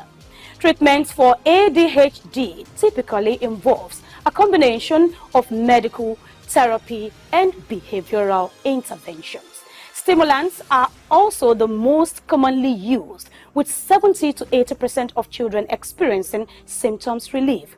Cognitive behavioral therapy, anger management, and family therapy are key in managing symptoms, along with educational interventions that enhance coping strategies and organizational skills. While these treatments help manage ADHD, they do not cure it, highlighting the need for ongoing support and personalized care. Attention Deficit Hyperactivity Disorder, ADHD, is a complex condition with far-reaching effects on behavior, cognition, and emotional well-being. Continued research and effective treatments are vital in helping those affected lead fulfilling lives and contribute meaningfully to their society. Grace Komolafe, SOUQ News TV.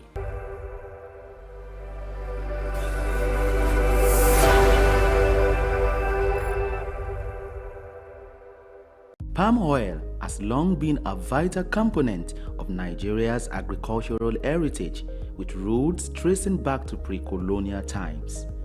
Originally serving local needs, its importance has grown exponentially, propelling Nigeria into a prominent global producer. Spread across regions like Edo, Delta, Cross River, and Ondo states, the country boasts extensive plantations and advanced processing capabilities. It takes about 4 years for oil palms to produce fruit suitable for harvest.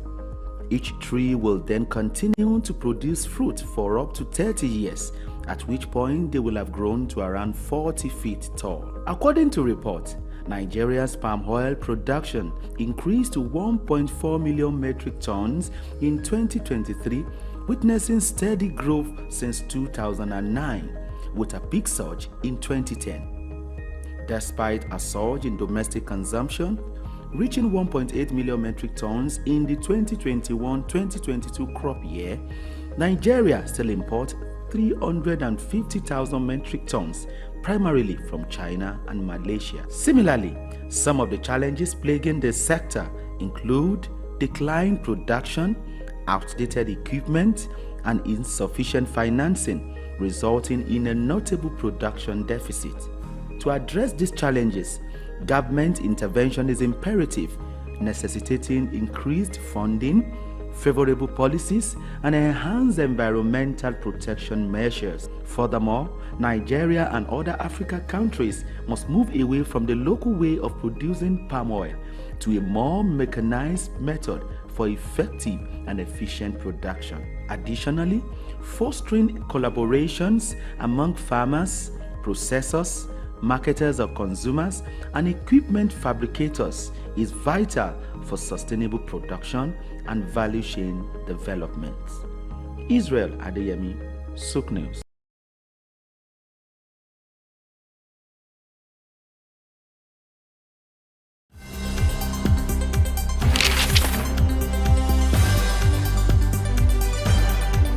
The challenge of governance is to see how we can leverage what is on the ground and convert this to wealth for the people. Russia, China are gaining entry into Africa, and it would appear that some Western countries are losing out. You're working as an expatriate worker, then you're paid in your currency. But then if you must spend those money, you need to convert those money to the local currency to spend. When we address this exchange rate volatility, we will see definitely cost of goods and services will come down. From a security point of view, we should employ the technology to ensure that we can track individuals and goods within the continent.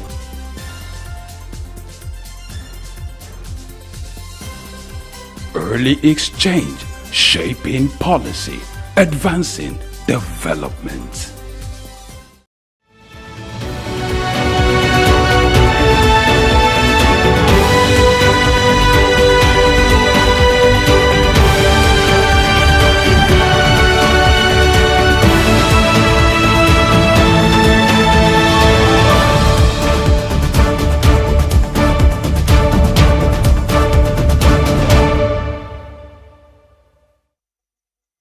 Good morning and welcome to the news update on SOUQ News Television. I am David Chiedu. Vice President Kashim Shettima will deliver a keynote address at the second Africa Climate Forum ACF 2024, set to take place from October 14 to 15 at the Abuja Continental Hotel. Shettima will be represented by his special advisor on climate change, Rukaya El Rufai, at the forum. Shettima will use this opportunity to highlight Nigeria's leadership in climate action and sustainable development in Africa. The forum is organized by the Global Center for Law, Business and Economy, GCLBE. ACF 2024 aims to foster high-level dialogue on topics such as renewable energy, climate finance, and responsible mining. This year's forum, themed Africa's Climate Future Pathways from Dependence to Leadership, promises to build on the success of the inaugural event. The federal government of Nigeria has launched a unified government service portal, GSP, to simplify public access to essential services. The portal, developed by Galaxy Backbone in partnership with the Korea International Cooperation Agency, was unveiled during a workshop with 12 key government agencies. The GSP will allow citizens to access multiple public services, including national identification number registration, immigration services, and healthcare, through a single-digit interface, reducing the need for physical visits to government offices. Representing the Minister of Communications, Innovation and Digital Economy, the ministry's permanent secretary emphasized the portal's potential to transform citizens' engagement and service delivery. Galaxy Backbone Managing Director, Professor Ibrahim Adeyanju, hailed the initiative as a milestone in Nigeria's digitization efforts aimed at improving efficiency and transparency. KOICA's country director, Sunjil Son, reaffirmed the agency's commitment to supporting Nigeria's journey toward an inclusive digital economy. The GSP is expected to boost citizen interaction with government services nationwide. And the Executive Vice Chairman of the Nigerian Communications Commission, NCC, has announced the successful completion of the linkage of all phone numbers in the country to the National Identification Number. Dr. Aminu Maida made this declaration during the 2024 Annual Corporate Governance Conference in Lagos. Maida highlighted the significance of the NIN SIM linkage, a 2020 federal government policy aimed at curbing crime and enhancing security. He acknowledged the difficulties that Nigerians faced during the process, but emphasized its positive outcome. We now have the ability to associate every phone number with a verified NIN, greatly improving our security capabilities, he said. This achievement marks a key milestone in Nigeria's digital security framework, ensuring stronger oversight of phone number ownership and reducing the risk of anonymous communications being used for criminal activities. Elsewhere, Egypt, Eritrea and Somalia have agreed to strengthen security cooperation to enhance Somalia's military capabilities in combating terrorism and protecting its borders, according to a joint statement issued on Thursday. The alliance, which focuses on securing Somalia's land and sea boundaries, adds pressure on Ethiopia, further isolating Addis Ababa within the region. Ethiopia, which has deployed thousands of troops in Somalia to fight Al-Qaeda-linked insurgents, faces growing tensions with its neighbors. The fallout stems from Ethiopia's plans to develop a port in Somaliland, a breakaway region which has strained its relationship with Somalia. The security pact comes as Egypt's long-standing dispute with Ethiopia over the construction of the Grand Ethiopian Renaissance Dam on the Nile intensifies. Ethiopia has also clashed with Eritrea after excluding Asmara from peace talks regarding the Tigray conflict. The agreement signals a shift in regional alliances, potentially impacting Ethiopia's strategic positioning. And over to the West, the U.S. Social Security Administration has announced a 2.5% increase in Social Security benefits for retirees in 2025, equating to an average boost of about $50 per month. The adjustment, known as the Cost of Living Adjustment, COLA, reflects inflation patterns based on the Consumer Price Index for urban wage earners and clerical workers, CPIW. This increase, the smallest since 2020, follows a 3.2% rise in 2024 as inflation rates surged during the pandemic. Supplemental Security Income SSI recipients, including the elderly and disabled, will also see the same 2.5% increase. More than 72.5 million Americans will benefit from the adjustment set to begin in January. Additionally, the maximum earnings subject to Social Security tax will rise to $176,100, up from $168,600. The COLA is designed to help beneficiaries keep pace with rising living costs as inflation stabilizes to more manageable levels. That's the news update this morning. Many thanks for watching. Now it's back to Blessing Eiche for Early Exchange. I am David Chiedu. Good morning.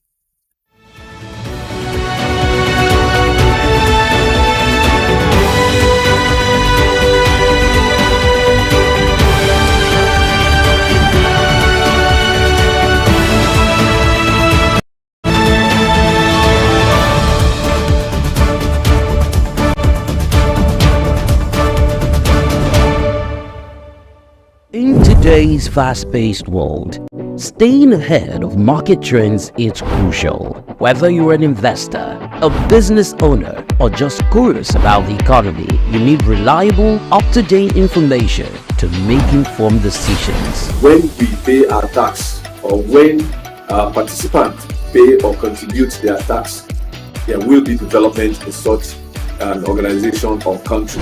The Ministry of Marine and Blue Economy that is going to address that alone. The National Security Advisor and the Office of the President also need to see to it to ensure that the security situation is being addressed.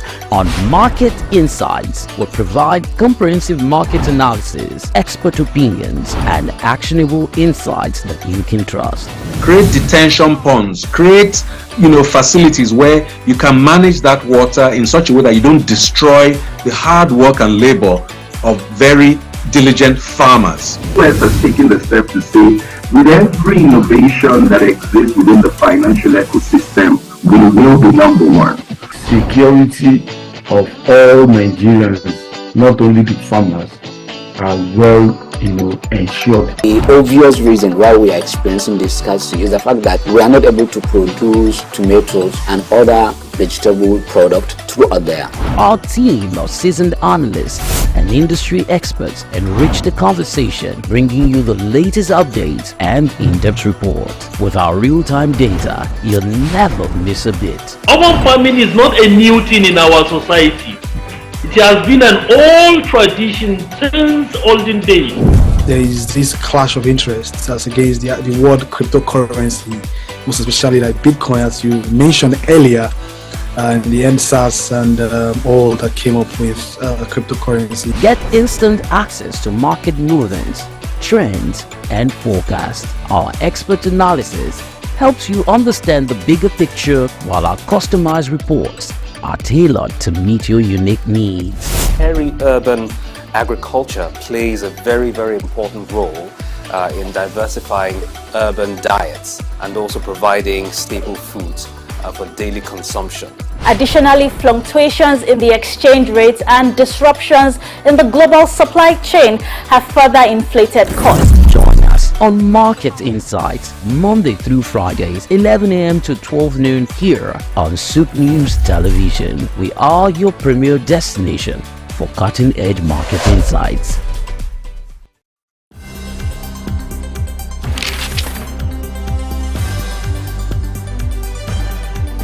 The challenge of governance is to see how we can leverage what is on the ground and convert this to wealth for the people.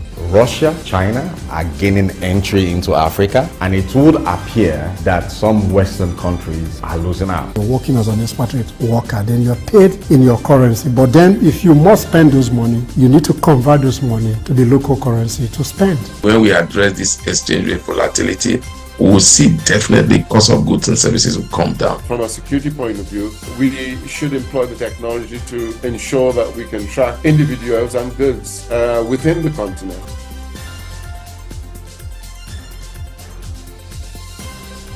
Early exchange, shaping policy, advancing development.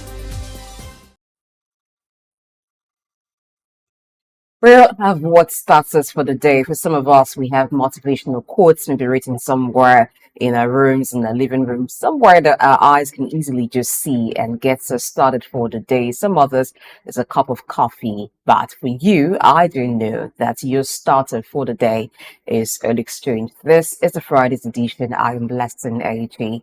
And as always, I thank you for making it a commitment to be part of the show by joining in to watch, and you can participate further by contributing, leaving a comment when we begin discussions. Well, before I let you in on what's up for discuss this morning, I'd like to introduce my partner in shaping policy and advancing development. And I know he's grateful that today is Friday.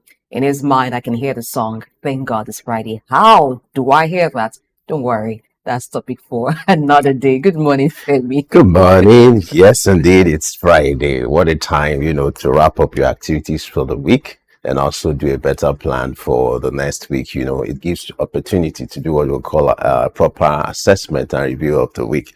By the way, you look different. It seems to me you're not feeling the impact of the hiking, What are you talking about? I can't relate. That's a joke. Of course, I can relate. I am feeling it. I believe every Nigerian is feeling it because when it comes to personal finances, a lot of persons do budgeting. So you budgeted a certain amount of money to be spent on, for expenses to take you through the month, and then there's some change. And when there's an increase in the pump price of PMS, it affects every other thing because the price of goods and services increase. Yeah. Transportation as well has increased, but I think the Lagos State government, the launching of the red rail line seems to have come very timely. As Lamata says, it will become operational on the 15th of October, which is next week, Tuesday. So that's expected to take about 100,000 to 150,000 people off Lagos traffic. And of course, I'm guessing that transportation using the red rail line should be cheaper than commuting using the other.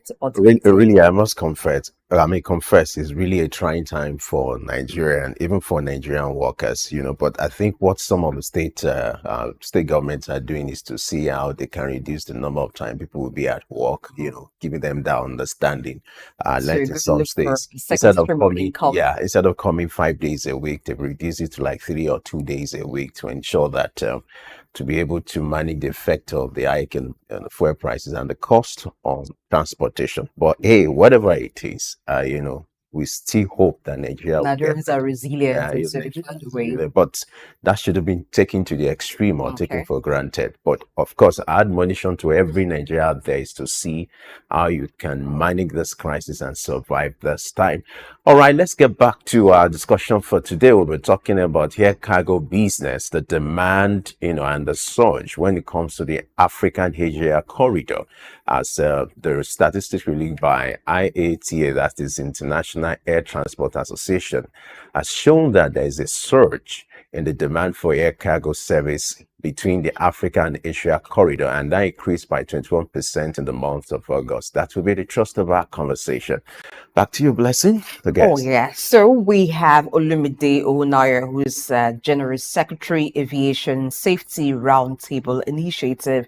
We'll be speaking to the rise in Africa-Asia air cargo, which has risen by 21% as of August. Now, this is the last quarter of the year 2024. It expected that that figure will see an increase because commercial activities usually peak at this time of the year. Good morning, Olumide Onayo.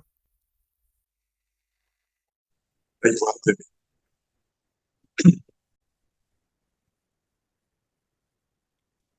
Can you hear me clearly? Yes, I can hear you. Hey, it's good that you can hear me. Now, looking at the rise in Asia-Africa cargo, it goes to say that there seems to be a lot of trade right now going on between Asia and Africa. Does that surprise you? Are there specific sectors of trade that you think is responsible for this significant increase in Asia-Africa air cargo?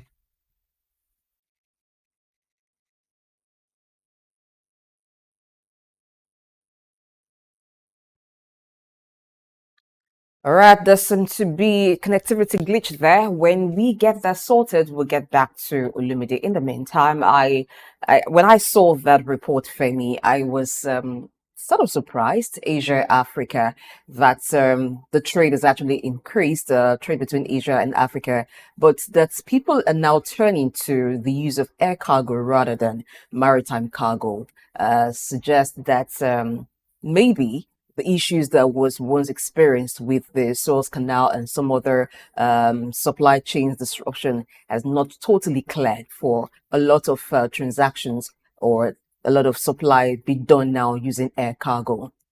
Yeah, likely that is attributed to the fact that most African airlines now have decided to expand their services along that corridor. And when you look at what the Asia continent stands to the African continent, when it comes to volume of businesses that extend between these two continents, it's very crucial and huge. And that's what's informed that kind of development.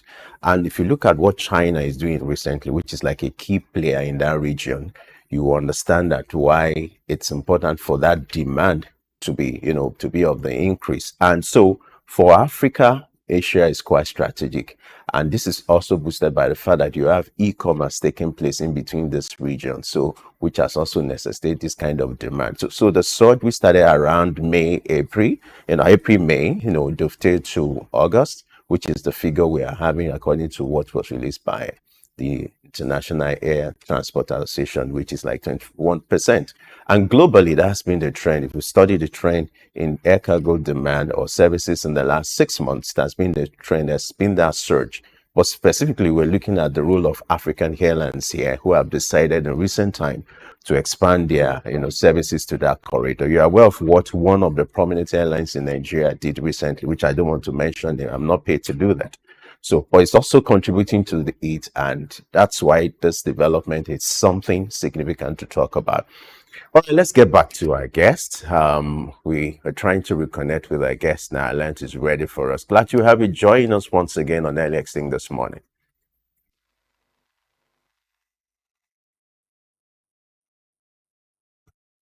All right. Well, we seem to be having this internet issue. We hope that will get better. So back to the story. So we have this trend in Africa where if we look at what that region stands in terms of the volume of businesses, now the flow of businesses that happen between these two continents also as a result of the maritime activities taking place. Now, if you look at what China has been doing recently, for instance, like a country like Nigeria, when it comes to the manufacturing sector, most of the raw materials or the equipment are usually, being imported from that corridor. So when it comes to the issue of businesses or production, the Asia continent is something or a region to go by due to the fact that when it comes to production in Africa, we depend on that region for a lot of things. Okay, It's also part of the fact. is back. Let's see if we can have him join the conversation. Hello, Lumide. Hello, good morning. Can you hear me? Yes, we can hear you clearly. All right, before the interruption, by, network connectivity not being very stable, I was asking, does the statistics that Asia-Africa cargo has increased by 21% or increased by 21% in the month of August, does it surprise you in any way? There's specific trade sectors that you could point to as being responsible for this significant increase? No, I'm not surprised. The North Africans are the group, and that has always been the pattern I which they have maintained. Now, with the growth of from the West African countries and the Central African countries now trading with the Asians and the strength of the network of distribution has improved trade between Africa and Asia. And when you look at the strength of the currencies of the Asian countries compared to the traditional partners, which is Europe and America, you can see why it continues to rise. And I think generally Africans can afford.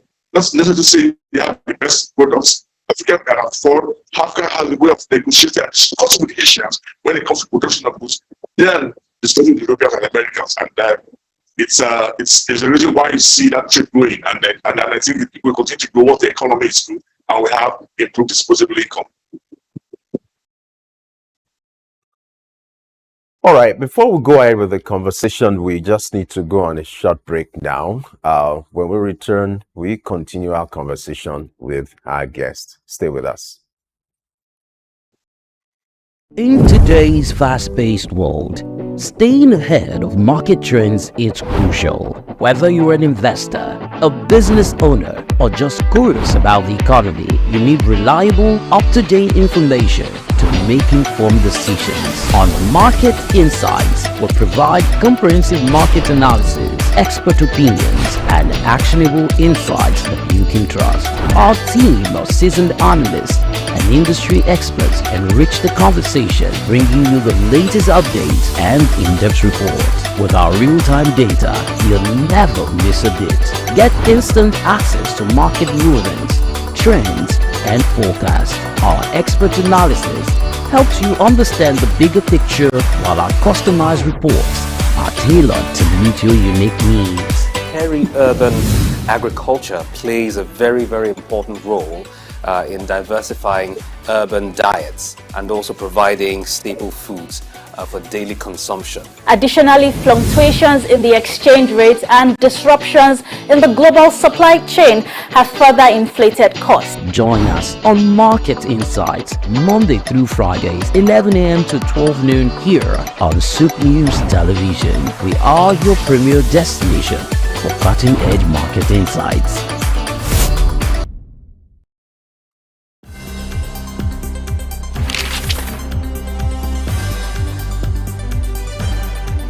The challenge of governance is to see how we can leverage what is on the ground and convert this to wealth for the people. Russia, China are gaining entry into Africa, and it would appear that some Western countries are losing out. You're working as an expatriate worker, then you're paid in your currency. But then if you must spend those money, you need to convert those money to the local currency to spend. When we address this exchange rate volatility, we will see definitely cost of goods and services will come down. From a security point of view, we should employ the technology to ensure that we can track individuals and goods within the continent.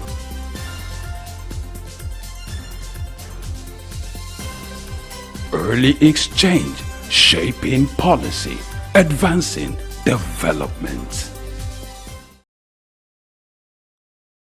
If you just joined the show, it is Early Exchange on SOUQ News TV. And this morning, we're turning attention to the report that says that Africa-Asia air cargo has experienced a 21% growth in August as global demand rises. And our analyst who joins virtually this morning is Olumide Ohunayo, the General Secretary, Aviation Safety Roundtable Initiative. Olumide, are you there?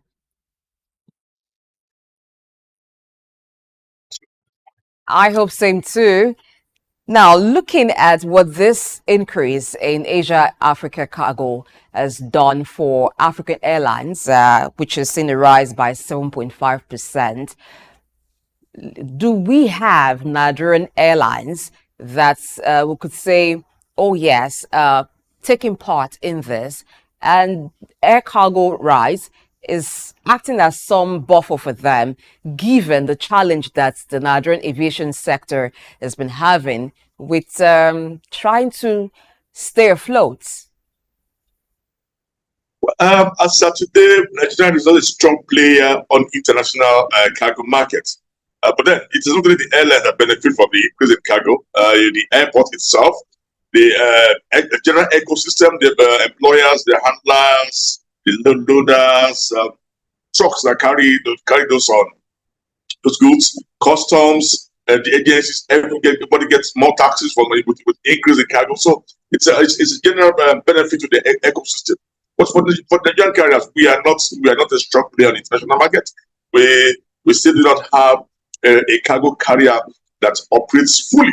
Though there was continuous charters, but not schedule that we see from Ethiopia Airlines, we see from Egypt Air, we see from Saudi Air, and most of the European airlines. And until then, we just have to keep aspiring. And I think that's what the business we're working on now, to see making Nigeria first position on all issues and ensure that it builds a strong, vibrant flag carriers from within. But then, as of today, we do not have it, and it's something we should look forward to. But then maybe Airpeace is the only one international route right now, and like we have noticed in almost all cargo now, some of them are coming to the belly of scheduled passenger flights, and that has also increased some of the cargo tonnage into Nigeria. If you've seen the recent video that went viral within the fan staff and some people at the international airport, it was one of the oversized luggages that came in through the passenger flights that caused that issue.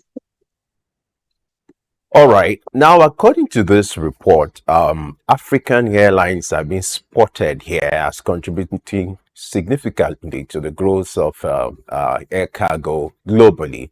And the record is showing that they've contributed about 7.5% increase in the demand for air cargo service. Talk to us. What do you think African airlines have done differently in recent times?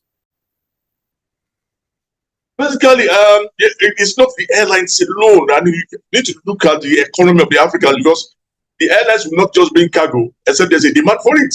So it is demand that will spur flights and even spur extra flight and charters. So we have to look at the economy. We have to look at the policies. As of today, we talk about after we are still putting the after issue on the table, yet to go into implementation. So people are still forced to do trades with Asia, which is cheaper than Europe or America. And the airline itself, like I said, the Ethiopian Airlines have a huge domination in that area, in taking this cargo from Asia and other parts of the world, but predominantly Asia to Nigeria due to the huge network. Then the North African airlines too, been having traditional relationship with Asian countries, have developed that relationship over time, and that's provided before it was between Asia and North Africa. But now they've seen the interest of other sub-regions, the West Africa, Central Africa, Southern Africa, and have also joined in the trade and in the business of moving this cargo from Asia to other parts of Africa, and that has improved the cargo tonnage to the region, and also helped in providing some physical equipment that are needed in our industries and for the markets in Africa. Being that is made, like you said earlier, the e-commerce has been a strong component in not just having this huge tonnage, and the higher fares now, which is not only on the local, on the international routes too, has made people who are rather want to do more of e-commerce than fly there themselves, and that has also increased the tonnage. And then I think it will be all like that until probably when we begin to implement that after that African trade growth area, whereby we now begin to deal with this. As of today, Africans are finding it very difficult to deal with themselves. They would rather order it from Asia than order from within Africa. Now, why do you think Africans are having it difficult to deal with themselves and would rather choose to do business with Asia? Is it an issue of capacity, or there's just this mistrust within Africa? I can tell you for free that you will get, if you and I go to the airport now, we will get to France in the next 6-7 hours. We might not get to N'Djamena here, besides Chad here, until next tomorrow. That's the bad connectivity, and strong. If you have the very poor connectivity, we have poor. The assumed relationship in Africa is yet to gel, to see that that seamless trade. Yes, they are pushing the AFTAC, they are pushing the SATAM said, SOUQ African skies. All these are the drawing board to ensure that Africans unite commerce-wise. Africans have the same sky, can fly anywhere you want to fly to within Africa. All these are on the pipeline, but they are not yet in place. It's always difficult to network within Africa. It's always difficult to transport within Africa due to the rigid customs regulations and border crossings. So people would rather deal with Asia, whereby just fly straight into their country and are going through a second or third country. But as it goes through the second or third countries, so also their cost of freight and cost of movement increase. Now let's talk about the Asian Air Corridor. What is so peculiar about this corridor that is of attraction to the African airlines and for the kind of services being provided? What makes it different from other corridor, and some of the characteristics or peculiarities about this corridor? Let's talk about it. Apart from the issue of pricing, which is considered to be cheaper to patronize that corridor, but what are other peculiarities that is also attracting this volume of businesses to this region? Yeah, I think you have to look at the ability to get visa, entry visa to those countries. That comes easily for when compared to getting visas into Europe or America. Again, the Asian countries, they are ready to bend. I mean, you can discuss with them what you want, and that will be given to you. They are not rigid about standards. They're not rigid about what the law says. That this is the minimum. They do to your specification, and I think that is what has been pushing businessmen there. But when you go to the European countries, they tell you this is the standard here, and they can go below this, and that has made people to move towards Asian countries who would make something more suitable. And then that strength of doing something that's adaptable to your society, and you do every society has what makes it a particular product move. So you can adapt, you can go there and seek for that adaptability, and that you get. And most importantly, financing. The Asians have a good credit facility, and that also helps in diverting our businessmen there rather than to Europe and America. So this increase or the boom in Asia-Africa air cargo is partly as a result of the capacity constraints with maritime cargo. So What do you think are some of the reasons why there are constraints on maritime cargo? And if this boom with air cargo continues, would it be a big problem or a challenge for maritime cargo? Yeah, yeah. There's a little bit of constraint with maritime cargo now due to the crisis in the Middle East. So some of those routes are now not passable, and it's taking a longer route to get to destination. So that has delayed movement, the cargo movement on the maritime. So then you have those who, and if you have some when you have some that stand out, and you don't want to risk that longer navigation through the seas, then you have to move to the air cargo, which is the only option left outside the maritime. So, and I think that has caused an increase in air cargo. Again, for some countries in Africa, clearance at the maritime can be cumbersome, can be delayed, and then and oftentimes the ones for Africa, you find out that it stops in about 3 or 4, 5 countries within that belt, and with that stoppage and custom clearance in those belts, there's that long delay of your cargo. So they also prefer to use the air transport mode for such cargo. Again, for those that are time sensitive, it's inevitable that air cargo will be the option, and that's why you see we have that huge demand for air cargo transportation. All right. In spite of this report, which is quite commendable, that African airlines are playing a significant role when it comes to the issue of air cargo service here, are there other challenges that are being faced by these airlines? Most importantly, when you talk about the issue of capacity and the cost of operation, can you give us a picture and what can be done to make this better, so that this commendable report could be something to go by in few months? Yeah, I think if I start with Nigeria, there's been that problem of that chain of approval to the final export gates, also to the consumer down here in Nigeria. It's been very cumbersome, and that's why the cost of exporting goods are more expensive when compared to our neighboring countries. We need to work on that problem. We have set up so many committees, and we are yet to resolve it. And I think with the ease of doing business that the present government has continued and have improved upon from what was handed over to them by the last government, I think there's to address that critical area. I'm happy that the government have agreed to introduce body cameras at the airports. The body cameras are given to customs, immigration, and all the other security agents. I think that would further expose the routes and also help reduce the routes, and also help in alleviating the high cost of getting goods out of the country and into the country. Because when these costs are made high, they're discouraging exports, which we generally need right now with the advent of this foreign currency crisis. And we need to encourage exports. We must do everything.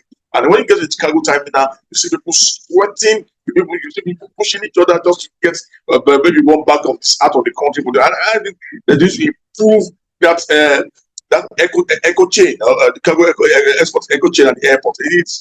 It's a bit clumsy and rowdy, and needs to improve to help cargo exports. Cargo exports are out of Nigeria. Cargo exports is the key, and we need to be part of it. With the falling rates of the naira, that should encourage our export, and we must capitalize on it. If we've not done that before, it's the right time to capitalize on the falling rates for the fall of the naira to improve exports. Aside from the airlines that are cashing out right now with a boom in air cargo, for other businesses that support this, what are the pros and cons of air cargo business?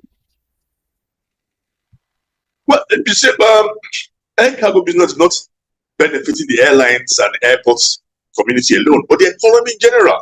Because the things that are brought in are not dropped at the airport for the airport users or for the agents to play with. You find that as they are coming in, they are taking that and even flown to other parts of the country, taken to factories, taken to designated business areas within the country. We have the export trade zones. Some are within the airport, some are outside the airport. Most of these materials and other things are goes into the economy. Once the economy, funds are gotten, and they are used to buy to buy other goods or even export some materials out of the country. So it's only beneficial when you participate. It's not only when you bring in. Because when you only bring in, you put pressure on your economy. You increase the cost of freight goods. Because when aircraft bring goods into Nigeria, you're showing Kenya Airways now. When airlines bring goods into Nigeria, they expect to carry goods back. If they don't, if they're going back empty, there will be a double charge on the goods they are bringing in to augment for the empty leg. So we must encourage exports. So we will bring down the general cost of freighting goods in and out of Nigeria. Because it's only when if they come in full and they're going back empty, then they would have calculated that cost of going back empty into the cost of bringing it in. So we need to encourage exports so the belly will be full, and as the belly gets full, you now begin to have more airlines, you can have more competition, and as you have more competition, you can have better rates and better services for air cargo within and outside the country. You highlighted two key things. One of them is that if the airlines, when they deliver goods to Nigeria, do not have goods to take back, then they transfer the cost on the goods they're bringing in, meaning that whatever they bring in will be more expensive in the market. Now, encouraging exports out of Nigeria, we've seen that with the coming or with the use of air cargo for delivery of goods to other parts of the country. Now, one type of trade that seems to be booming is the sales of African food to Africans in the diaspora. But sometimes there are challenges with the authorities at the receiving airports. Either the goods come in and they're checked, sometimes they're not allowed to get to the customer who ordered for them because of standard issues or some other issues. What can be done to support exports from Nigeria, whether they're for agricultural produce or other types of merchandise? Yeah, it comes to the standardization. It's not a secret that the Nigerian yam that's not accepted outside there goes through Ghana and goes out from Ghana, goes to the outside world. What's the difference? Respect for the authorities in Ghana in presenting and arranging the necessary documentation and certification needed. But in Nigeria, while we are not able to standardize our produce, we must begin to look at ways to address that. You do not start at the airports to begin to check. You must start from the production site. And here comes we're talking about from the farms. You must have representatives. And again, we have too many bodies. Standard Organization of Nigeria, NAFDAC, there are other four bodies that all want to check quarantine, that they're all checking the same news. This process delays and increases the cost. And because it increases the cost and delay, there's a tendency to want to bypass one or the other. In doing that, naturally, you now begin to throw away standards. So we need to streamline the agencies. We need to streamline the standard.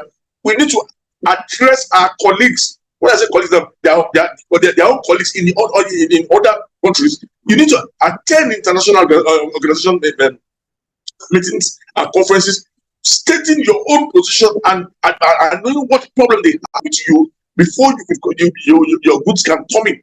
And I think it's an area that we need to improve upon. We can't just be in isolation. We can't continue to have different bodies certifying just one commodity. I think we should there was that one-stop shop whereby everything comes in a place. And with the advent of technology now, it is not difficult to do this if you want to do it.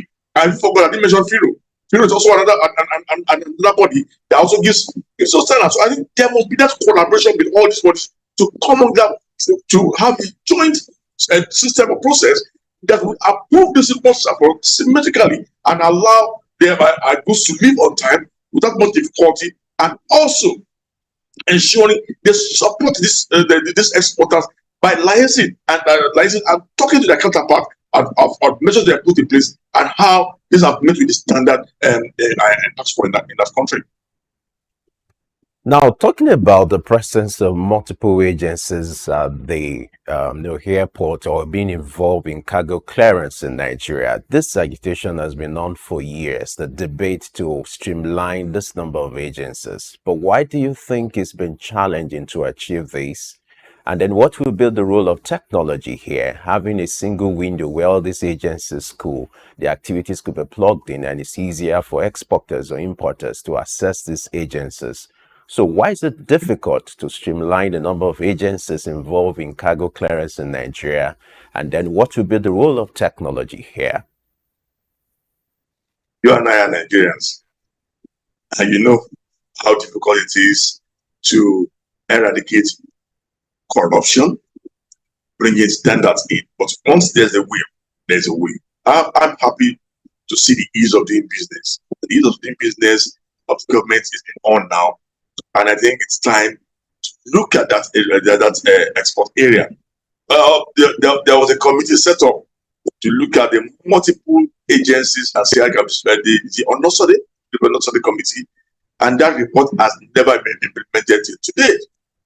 To our surprise, the government came in, and instead of having 36 ministers, we're having about 48 ministers. So if you're already having 48 ministers at the executive, how will you now streamline the agencies that are multiple agencies that are exporting goods? You have only told the world that yes, we need to take care of our own. We in our own way, rather than in a mode that would improve performance at the economy. So I think it boils down to the executive to show that direction. That look, we're having a financial crisis due to lack of the lack of forex. And the only way you can get for outside oil is for you to export. We can't keep collecting loan. We can't keep waiting for diaspora remittance. We must improve non-oil exports. We must encourage non-oil exports. And if to encourage non-oil exports, to improve it, you must take some of this must be in place. One, you must sign agreements with cooperative partners and other institutions that have to do with trade. You must see to the implementation, and see to the implementation. You will not come inwards and look at those bottlenecks that are making your exports difficult, delayed, and expensive. And until when you address those things, we'll continue to just do this. Olu sending Gary to his friends in UK, maybe 40 kg, rather than having a big export program that will go beyond just sending to my friend in UK or familiar friends. The Asians are here buying our produce, taking it out in large quantity. Yes, Nigerians cannot do the same. So there's a need to improve that entire process, streamline it, and make use of the technology has come. Like I said, I'm happy with those cameras that are coming with body cameras. I think more need to be installed because it's one of the things that increases the cost of export is the corruption and the unnecessary request by the officials at the airport. Now, if that can be brought down, if the multiple agencies can be put together under one institution, what I mean one institution is in that institution of processing that document, that everybody sees it on the system, no hanky-panky, then we're not talking about how to improve the export itself. Again, we have to also go back. We have done that of the airport. Now go back to the chain, because moving goods from outside Lagos, wherever they are produced to Lagos, is also a Hercules tax. If you have been to that toll gate to get into Lagos, you see how the taps stay there. When you are crossing each state, staff are disturbing, and again the bad roads that delays this vehicle, that cause too much damage, and all this affects the final cost of moving this product. And now we've had the fuel challenge. There's a deregulation with the increase in fuel. You can imagine the cost of moving this goods to the airport. So all these costs are finally built into the cost of exporting this product, and that affects it too. With business increasing or getting to a peak at this time of the year, there will definitely be more demand for air cargo at this point. Now, do you think that some airlines may be thinking of doing more of cargo airlines than passenger airline, or carrying passengers than, I beg your pardon, carrying cargoes than carrying passengers because of the demand and maybe the boom that they're experiencing as well? If it's on the domestic front, the cargo scheduled flights are yet to get to the level or attainment of the passenger flights, and we understand what the problem is. So part of the problem is what I highlighted earlier. Most of the airports, local airports here, do not have that storage to keep those goods at the airport. Again, the Nigerian Civil Aviation Law that has restricted the age of cargo of airlines into Nigeria is affecting the ability to purchase aircraft for cargo operation. Most cargo aircrafts now are aircraft that have done scheduled operations are now converted to cargo. So they are not sure, but they are safe and efficient. But then we have made a law when during the historical period of having multiple crashes, and that law is affecting the bringing in of aircrafts of certain age for operation. So I think we should look at that law and see if I'm sure if that is fulfilled, we'll have more aircrafts for the cargo operation. The cargo can now start to develop within Nigerian economies. Cargo air movement can now start to develop within Nigerian economy. Right now, what we have are charter cargo flights and not scheduled flights, and this is what we should start looking at. We have almost all the airports built by the state are named cargo airports. But to tell you, I'm telling you this for free. Those airports are carrying passengers and not cargo. But when you look at the business plan, when you look at the way they are launching it, it is cargo. They all talk about the goods producing their sales, and that's the idea today. But today, that's not what is happening. So you cannot, if they are going to bring cargo to the airport, there must be that storage, there must be facility at the airport to hold the cargo. There must also be the aircraft to carry this cargo. And yes, you put some in the belly of passenger aircraft. It cannot be the same when you have dedicated cargo aircraft flying and doing these operations, and that's an area we look at. But I said earlier, I think the regulator, the Nigerian Civil Aviation Authority, should take some step in reviewing the age limit put on such aircraft in Nigeria. Now, let's make reference to air cargo infrastructure in the airports you have in Nigeria. An expert has done an estimation that it will require about $5 billion to fix the infrastructure you have in all the maybe about 24 airports you have in Nigeria. Now, I'd like you to give us a picture of what it looks like when it comes to air cargo infrastructure in most of the airports you have in Nigeria. And what are the critical things you think government should pay attention to when it comes to the issue of air cargo infrastructure? Well, let me start by commending the management of MM2, that's the by company services. They just made some significant investments in cargo infrastructure at the airport in their terminal there. That is maybe about the first one we have in Nigeria. Outside was owned by the ground handling companies on the international airport, but on the local front, I think that's about the first one. And what we need is to see investments, such investments in other airports. But FAN alone cannot do this investment under the present structure. So, for FAN to be able to handle, to be able to spread such investments about 22 airports, that would be biting more than they can chew. But they can begin to do a regional arrangement, and maybe one airport in this region that shown that capacity or tenacity to have cargo.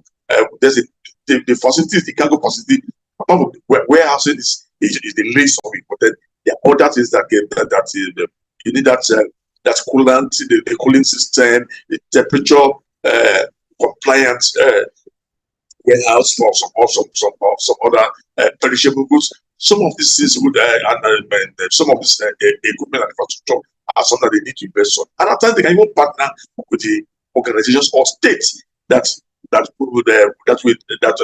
are going to be coming from in, so that can come in place. For that to also come in place, there must be aircraft to lift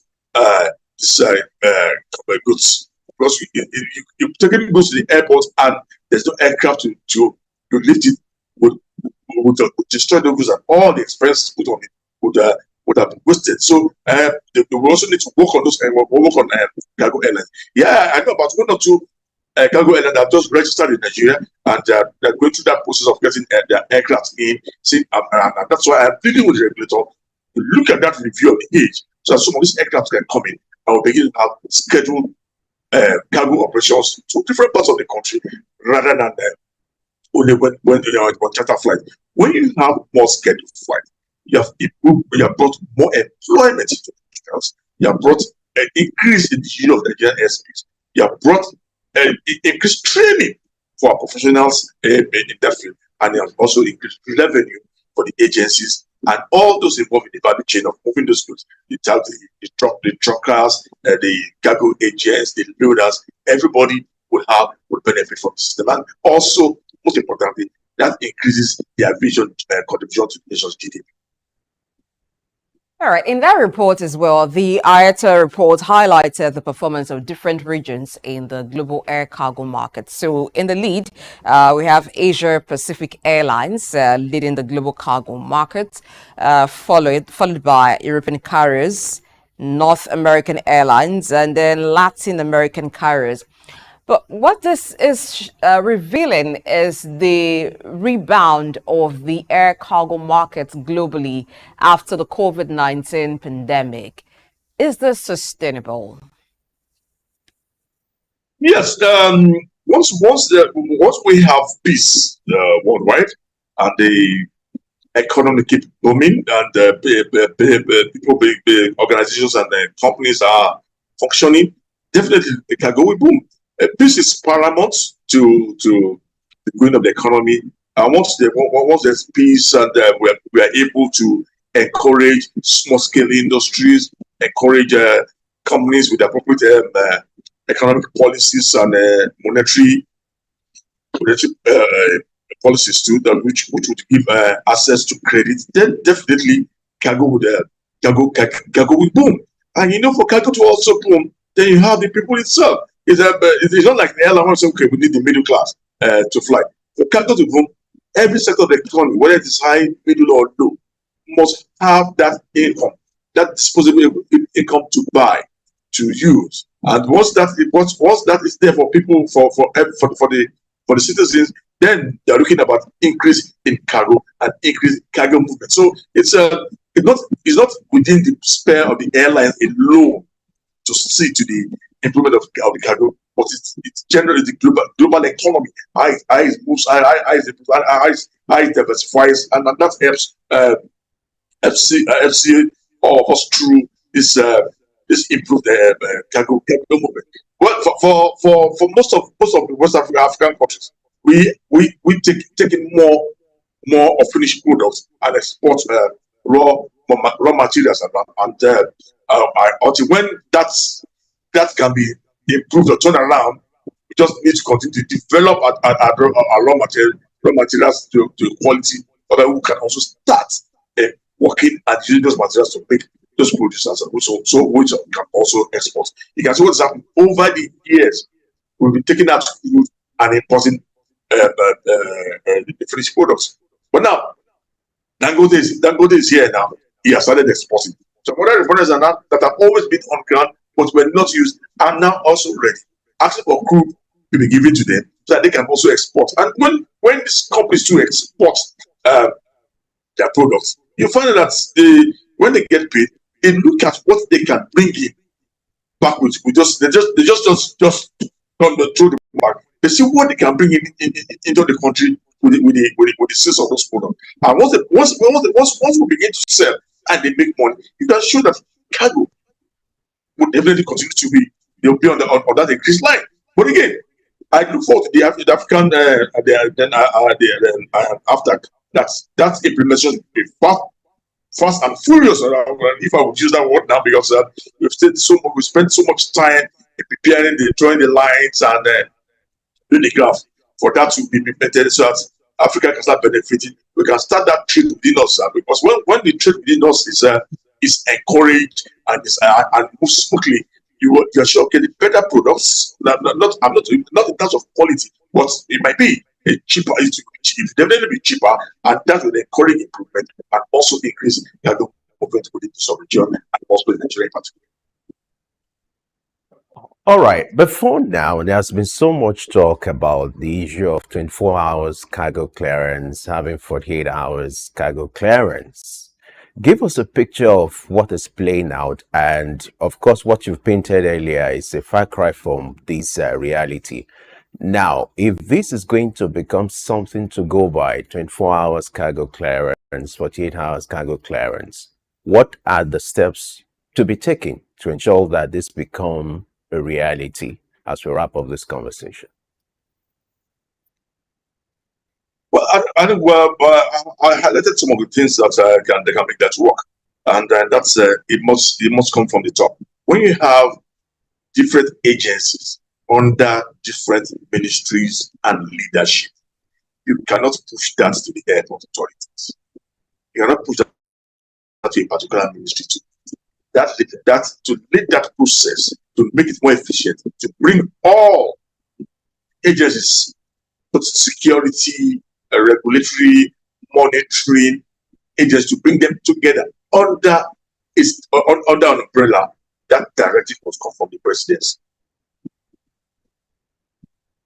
And from the presidency, they begin that process of instilling that discipline, improving that process that will encourage. I'm particularly biased for export now rather than import, and it's that process that we use to help improve the export process and improve the quality of goods going out, the time that's going out, and its cost.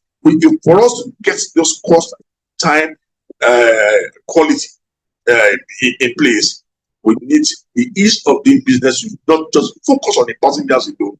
They need to come to the cargo section, which as of today it has and needs some attention. It needs strong attention to improve and join that improved statistics that we have read that today from the IATA international body.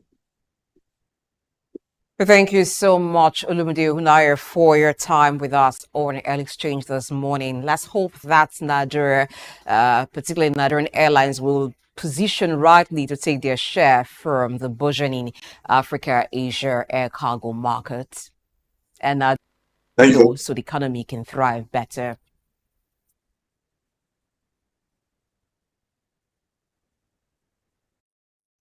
Let's take a break and return to time to look at the girl child, because it is International Day for the Girl Child. And this year, it's about the girl's vision for the future. Stay. Gone are the days when girls were limited to house chores and small-scale family support, while boys pursued education and career goals. Today, the impact of girls is felt in every sector, from homes to workplaces and beyond. The need to maintain the momentum, break all barriers, is crucial, as girls now find themselves driving innovation, making strides in technology, transforming their communities through leadership and creativity. 11th of October is a day dedicated to celebrate the aspirations and achievements of girls worldwide, while highlighting the challenges they continue to face. The International Day of the Girl Child, launched by the United Nations in 2012, not only brings attention to these challenges but also champions girls' rights. The day calls for global action to empower girls, ensuring they have equal access to opportunities and the ability to shape their own futures. It is a reminder that when girls are given the tools to thrive, they can contribute meaningfully to society, transforming their communities at large. The 2024 theme, Girls' Vision for the Future, focuses on amplifying girls' voices and supporting their ambitions. Globally, there are approximately 1.1 billion girls under the age of 18. These individuals around the world envision a future free of barriers where they can pursue education, leadership, and solutions for global challenges like climate change and gender inequality. Despite notable progress made, many are still faced with significant challenges. Around 130 million girls are out of school globally, especially in regions like Sub-Saharan Africa and South Asia. Issues like child marriage, which affects 12 million girls each year, gender-based violence, and limited access to reproductive health care persist, stifling their potential. 1 in 4 adolescent girls is not in education, employment, or training, keeping them trapped in circles of poverty and limiting their future prospects. The International Day of the Girl Child is a call to action, reminding the world of the need to invest in girls' education, healthcare, and leadership development.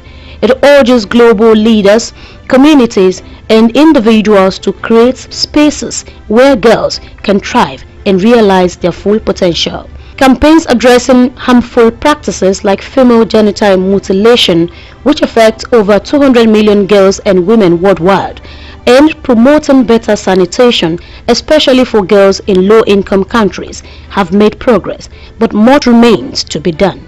As we celebrate October 11, 2024, this day is not just about recognition. It is a global commitment to dismantle the barriers that hold girls back. Focusing on girls' vision for a better world is essential. Empowering girls today not only transforms their lives but also paves the way for a future filled with leaders, innovators, and change makers. A world where every girl can pursue her dreams without limitations is within reach by investing in a future that benefits everyone, contributing to a more inclusive and equitable world for generations to come. Grace Komolafe, SOUQ News Television.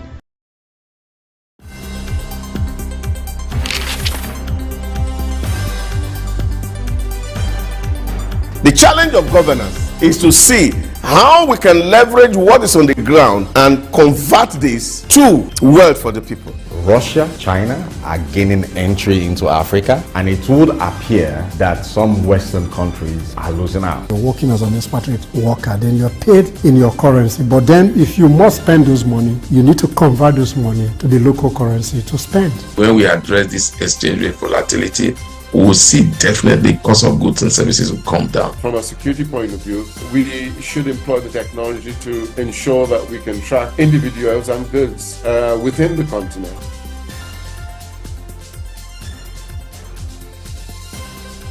Early exchange, shaping policy, advancing development. Today is October 11, and it is globally observed as the day for the International Day for the Girl Child. And the 2024 theme is Girls' Vision for the Future. It highlights the importance of listening and supporting girls' vision for their life. What do they want to become? What do they see themselves as? And that's what we're looking at this morning as we're joined in studio by Dr. Tewa Onasonya, who is an author, entrepreneur, and mindset stylist. Come on, when you're talking about vision, I'm not talking about, someone asking, maybe an optician asking how clear is your sight, do you have good vision? Talking about what you see yourself. So first of all, it's something that is conceptualized in the mind. So that's why we brought here a mind stylist who will be speaking to how girls can shape the vision of what they want to be in future. Good morning, Tewa. Good morning. Good morning. Glad to have you join us. I'm honored to be here. Thank you. Same here. It's our pleasure. I like the colorful designs on your dress. When you talk about girl, people are thinking sometimes maybe you want to see a very young girl, but a woman is a girl any day, anytime. Any day, anytime. Any day, anytime. We're still somebody's baby. Yeah. Yes.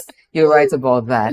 So this is our day, right? Yes, it is our day, and we're owning it. Yeah, We'll you're making me feel start now. I can understand. It's your day. Don't worry, baby. When is Father's Day? Exactly. Shine. International Boy Day. we're also part of the celebration. Oh yes, So because we need to- every man has a girl in Yeah, their life, that's either it. as a daughter, a sister, mother. wife, a mother. Yeah. A girl is a girl, even at 120. Yes. So it is, they don't like to, you know, No, that's why you find that sometimes when you ask a woman her age and she's like, they don't like "Hey, don't tell their age." Actually, I think now we're getting to a point where we don't mind talking about our age because it's now, we're now in the mindset of, I am how old I am, and take it or leave it. So it's a mind thing. So I It's don't, how you feel. yeah, I don't think so that's fashionable in Africa, but let's get really, back to the conversation. okay. Thank you for telling my age. Right, so Things like girls' that. vision for the future. This is another international day for the girl child. There have been several, and there will be many more. And they've always had different themes. But looking at the girl's vision for the future is like asking, what do you see? Asking the girl child, what do you see? And not dictating or painting a future for her. Now, how did it get us here? What was the journey like moving from when girls were told what they could do and could not do to a time where it's saying, okay, let's see your future from your lens. perspective? Yes. Yeah, I think it's a great welcoming idea because, like you've rightly mentioned, in the past, well, when I say in the past, we have to be very careful about the past as well because, during my time, we weren't dictated to what we want, what do you want to do, or so what we wanted to do, or things like that. But way past, and I would say maybe my mother's time, or even older generation, there were certain things that girls couldn't do. There were certain things that you were limited to even think you could do. And it's just a case of now that we're in the age where even if you don't ask them, they will tell you. And it's all about now just encouraging them to speak up, encouraging them to, get in tune with that mindset of they can do whoever, and, do whatever it is they want to do. So it's a great welcoming idea, and I am here for it, especially being an advocate for women empowerment. So this is so I'm here for it. All right, it's quite interesting, a special day like this is dedicated to us raising the awareness of the issues, everyday issues being faced by the girl child globally. And now because for us to solve the problem, we need to paint a picture of what it is now. So as someone who has engaged in mind shift activities or exercises over the years, what has been your observation as regards to this position to a girl child globally? Then let's talk about some of the issues peculiar to Africa here in terms of the disposition to a girl child, the issue of inequality and all that. Give us a picture of some of your findings in the course of your activities as regards to this position to girl child in Africa, most importantly. Great question. So what I have seen is that people have been limited by whatever the society, even the home, has put into them. And I'm going to cite myself as an example. I grew up in a family of all girls. And in that family, we were not told that we couldn't do X, Y, Z. So we had this vision, or we had this mindset that we could do whatever it is. But when I began to go into the society, that was when I realized, oh, you're a woman doing this, you're a woman doing that. There was that segregation. It's a different ballgame. So really and truly, the mindset has been, oh, because I'm a girl, I shouldn't, reach for this much. Because I'm a girl, I shouldn't maybe earn as much as the boy is earning, even though we're in the same class or we went to the same university and things like that. So now the work is just helping women, especially, retrain their mindset to know that you're a human being, a human being first, not a girl, not a boy. We're all human beings, and whatever you can do, man, we can do as well. And just putting yourself out there, because a lot of us, even at this age, even older people, don't put themselves out there. You would see, I'm going to cite an example of maybe going to a conference. You will see a conference discussing, matters that women should know about, or, discussing matters that there are women in that field, and the place will be filled with men on the panel. And you're thinking, but surely there's a woman in real estate, there's a woman in engineering, there's a woman in, XYZ, she should be able to do that. And globally as well, we still see that in some countries, women are still being suppressed. Girls are still being, told not to go to school, not being educated, not to, you can't do this, you can't do that. It's still going on globally. But we have to champion the fight and say that, okay, this is what we knew in the past. We're retuning our minds to say, okay, this is the future. The future is a future where everybody is equal. I'm not saying, equal in the home, because there are different dynamics to it, but equal in the sense that we went to the same school, or we have the same degree, let's earn the same amount.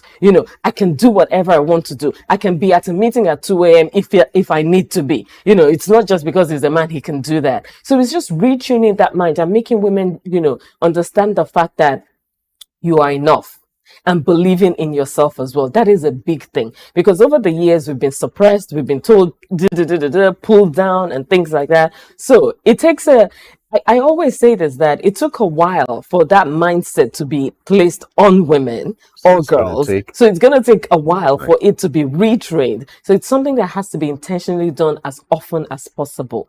So while the mindset has been worked on, there seems to be a force in the environment that fights against that mindset from being formed and being very active. You've talked about how you grew up in your home, and in your home, you did not have a consciousness of, hey, I'm a girl, there are certain things I can't do. Yeah. Until you got out and you began to see that there was some sort of discrimination or classification as to what a man can do, what a woman cannot do. So in today's age, we see that women are very educated. So it's not really an issue of women can go to school or girls can be educated. We've passed that to a good extent. But there seems to be a ceiling over what the woman can be. Maybe not written somewhere, but dictated by the environment and sometimes being pushed by women. So we have women who are architects, who are doctors and lawyers. But when it comes to leadership, you still find people say, hey, tone it down, you're a woman. You don't need to come out so strong. Why do we still have that? We still have that because of the society, and we still have that because of men that want us to be suppressed. We still have the men that wants the women to. Not only men. The question is this: is it the men really that wants women to be suppressed, or it's women? No, I'm saying more both. So I was coming to that. So we still have men who want women to be suppressed, and we have women as well who want to be the only ones, so to speak. Some women, not all women, who want to be the only one. But the thing is, I don't conform to the norm. Probably from my upbringing and the mindset I have. You go into the society and they're saying you can't do this, you can't do that. You change the norm. You be the change. Because if we're expecting the society to tell us how to behave or tell us what to do, then we're going to be here for a long time. I mean, the UN has been talking about women, gender equality for so many years. I mean, since God knows how long. And we still have, in fact, the stats says we probably still have about 200 or so years to go. I think I read somewhere. So we still have a long way to go. So the onus is on us, actually. You determine how people treat you. You determine how, how circumstances fit whatever it is you're doing. So yes, the society might say X, Y, Z, but in fact, I don't even think it's going to take that long, because the Gen Zs are rising up to the occasion. They're telling you exactly what they want and, going out there to get exactly what they desire. Now, I did mention that some men want women suppressed, but some men are advocates for women empowerment, advocates, for the girls. I would cite my dad as an example. I mean, all of us are graduates. All of us are, women doing whatever it is we want in our own right. And it has to be from the fact that he was, an enabler, so to speak. And it's like, okay, you know what? Yes, they're girls, but they still have to be the best at what they're doing. They still have to become the best and things like that. So we also have to take the honors and not just play lip service to, girl empowerment or women empowerment. No, but we're taking action. So whatever the society is conforming into us, we have to reject it. And just be able to put our heads high and do what is necessary. I'm going to ask you this now, in changing the narrative. And there's some mistakes that have been made by women while trying to change the narrative. And in that attempt, they've created a different narrative that doesn't quite represent. One of them is the feminist move. What's your take on that? What should be the right way in changing the narrative to a future that the girl would say, this is what I want to be, and this is who we are as girls? Personally, I think the feminism term has been taken out of context. Seriously, because feminism is not about fighting the man or saying, oh, I'm the head of the house or blah, blah. No. Feminism to me, and from the general knowledge I know, is about equality in the workplace, in education, in healthcare. You know, it's not about, oh, women are supposed to be above the men. No, it's not about that. It's about equality. It's about thinking everybody as human beings first, not looking at the gender first. You know, I was saying earlier about, you know, when I got into the society, that's when I realized that, okay, women could do this. I became a publisher because it was something that I wanted to do. It was, you know, something I desired to do. It was later on, people were like, oh, how does it feel to be a woman in publishing? And I'm like, okay, I didn't even know that that was a thing. I was just thinking of myself as a human being. So in terms of, okay, publishers that are male are able to do XYZ, females are not. I'm like, no, I'm a publisher in my own right. I can also do this. So in terms of feminism, it's about, we're on the board. You can't be paying the man 5 million and say, because I'm a woman, you pay me 2 million. We have equal rights. And you can't be saying, oh, because she's a woman, she shouldn't attend certain meetings because, oh, she has to take care of her kids. We all know what we're meant to do. The man has his role at home. The woman has a role at home as well. But if we're talking about being in the society, we have to have equal rights. All right, the subject of feminism is likely misunderstood. So if we get into that now, maybe we need another conversation. Well, let's talk about the girl tribe now here. You talked about limitations. And it's not just about men. You have social limitations, environmental limitations, cultural, even cultural, you know, the issue of that. Now, but the issue is, if you look at the theme for this year, it says girls' vision for the future. I like the fact that your background, you're a mindset, you know, expert. Now, for an average girl child in a place where you're born and then you're facing or contending with these limitations, what would you expect? What kind of help is necessary for this particular girl child who's been trained from a good family, she has a good vision, for a situation not to become, if I may borrow this word, other advisors, the kind of future you have for yourself and the reality in your environment is not looking like it. So what kind of help will a girl child in that kind of situation, in that kind of environment, given that kind of limitations, will be given to for that girl to be able to realize a vision, and then the bright future she's envisaging, then she can get it? What kind of support is expected to give to that kind of girl child? Let's emphasize on that. I think the first thing, the kind of support that needs to be given will start from the home. And then eventually the classroom, which is the school. The home being, you know, the parents honing it into the girl child that she can do and be whatever it is she desires to be. That limitation will always be there because, you know, there are different things that we're contending with every single day. But the thing is, you must not look at the limitation and let it hold you back. But instead, look at the limitation and think, okay, you know what? This is a stumbling block for me to get to my next destination. And whatever vision you have for yourself as the girl child is possible for you to realize. So the parents have to instill that belief in them that they can do whatever it is they want to do, and also build their confidence as well, because we need to build our confidence. Even as older people, we still need to build our confidence. That needs to be done. And then I said the classroom as well, teachers, not segregating them and saying, you know, boys will do this, the girls will not. Let everybody integrate and work together. And the vision for, you know, whatever vision anybody has can be realized if you believe in yourself. So talking about limitations will always be there, but it's just fighting your way through that limitation and saying that, okay, you can do whatever you want to do. And also looking for an example. The reason we do the Eloy Awards or, you know, Exclusive magazine is because we want to showcase women that are doing exceptionally well so that the younger women can see people like them, so to speak, that they can emulate. It's always good to see an example of where you want to go to. It might not be the exact example, but at least it's a representation of where you want to go to. So classroom teachers, we're talking also getting mentors or, you know, people that you hold in high esteem that you can share things with and that can advise you and not look down on you because you're a girl. So we have about more than 1.1 billion girls in the world. That's a large number. And you know, when they say if you educate a girl, you educate The community. the community, because hey, she'll become a mother of children and be the one who influences them because Yeah. she spends more time with them. Mhm. When we talk about empowerment, apart from education, if we're looking at the future and the current trend, Yeah. what are the areas that should be focused on in empowering today's girl for tomorrow? For tomorrow, my big one is the belief and the building the confidence.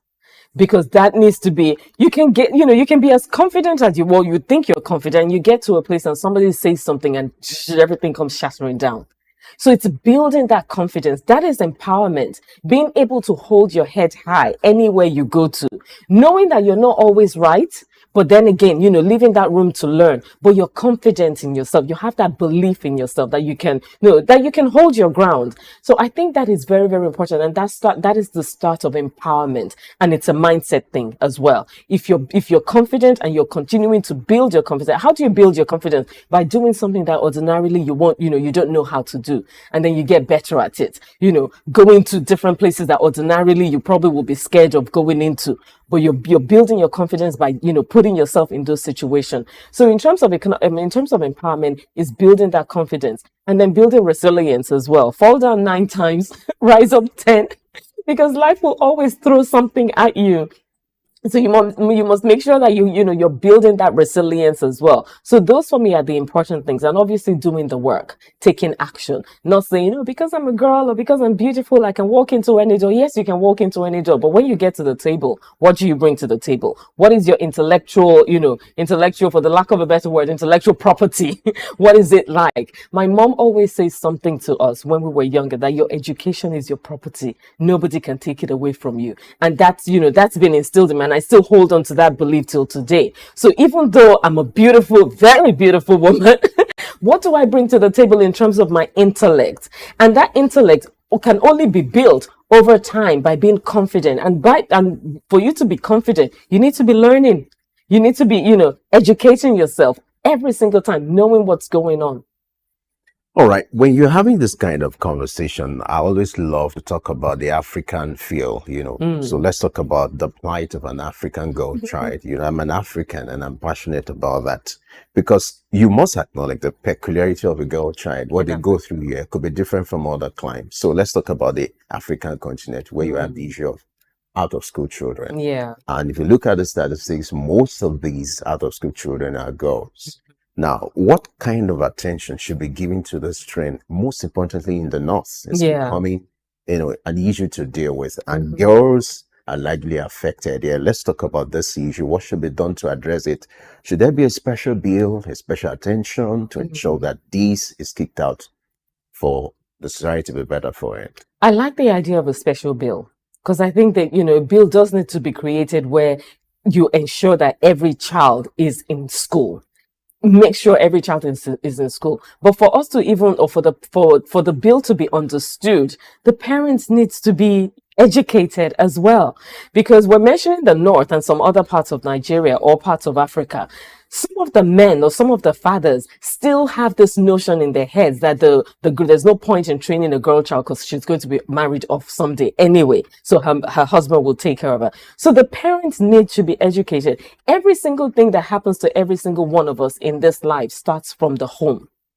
Once the father understands and the mother understands that the girl child needs to be educated, then when a bill is passed, they can adhere to it and work towards it. So I would say that it definitely needs to be, having a conversation with the fathers and the mothers. And the reason I say the fathers more is because obviously head of the house situation, and the mothers will listen to what the fathers say. But why do you think some of these fathers have issues with their girls being educated?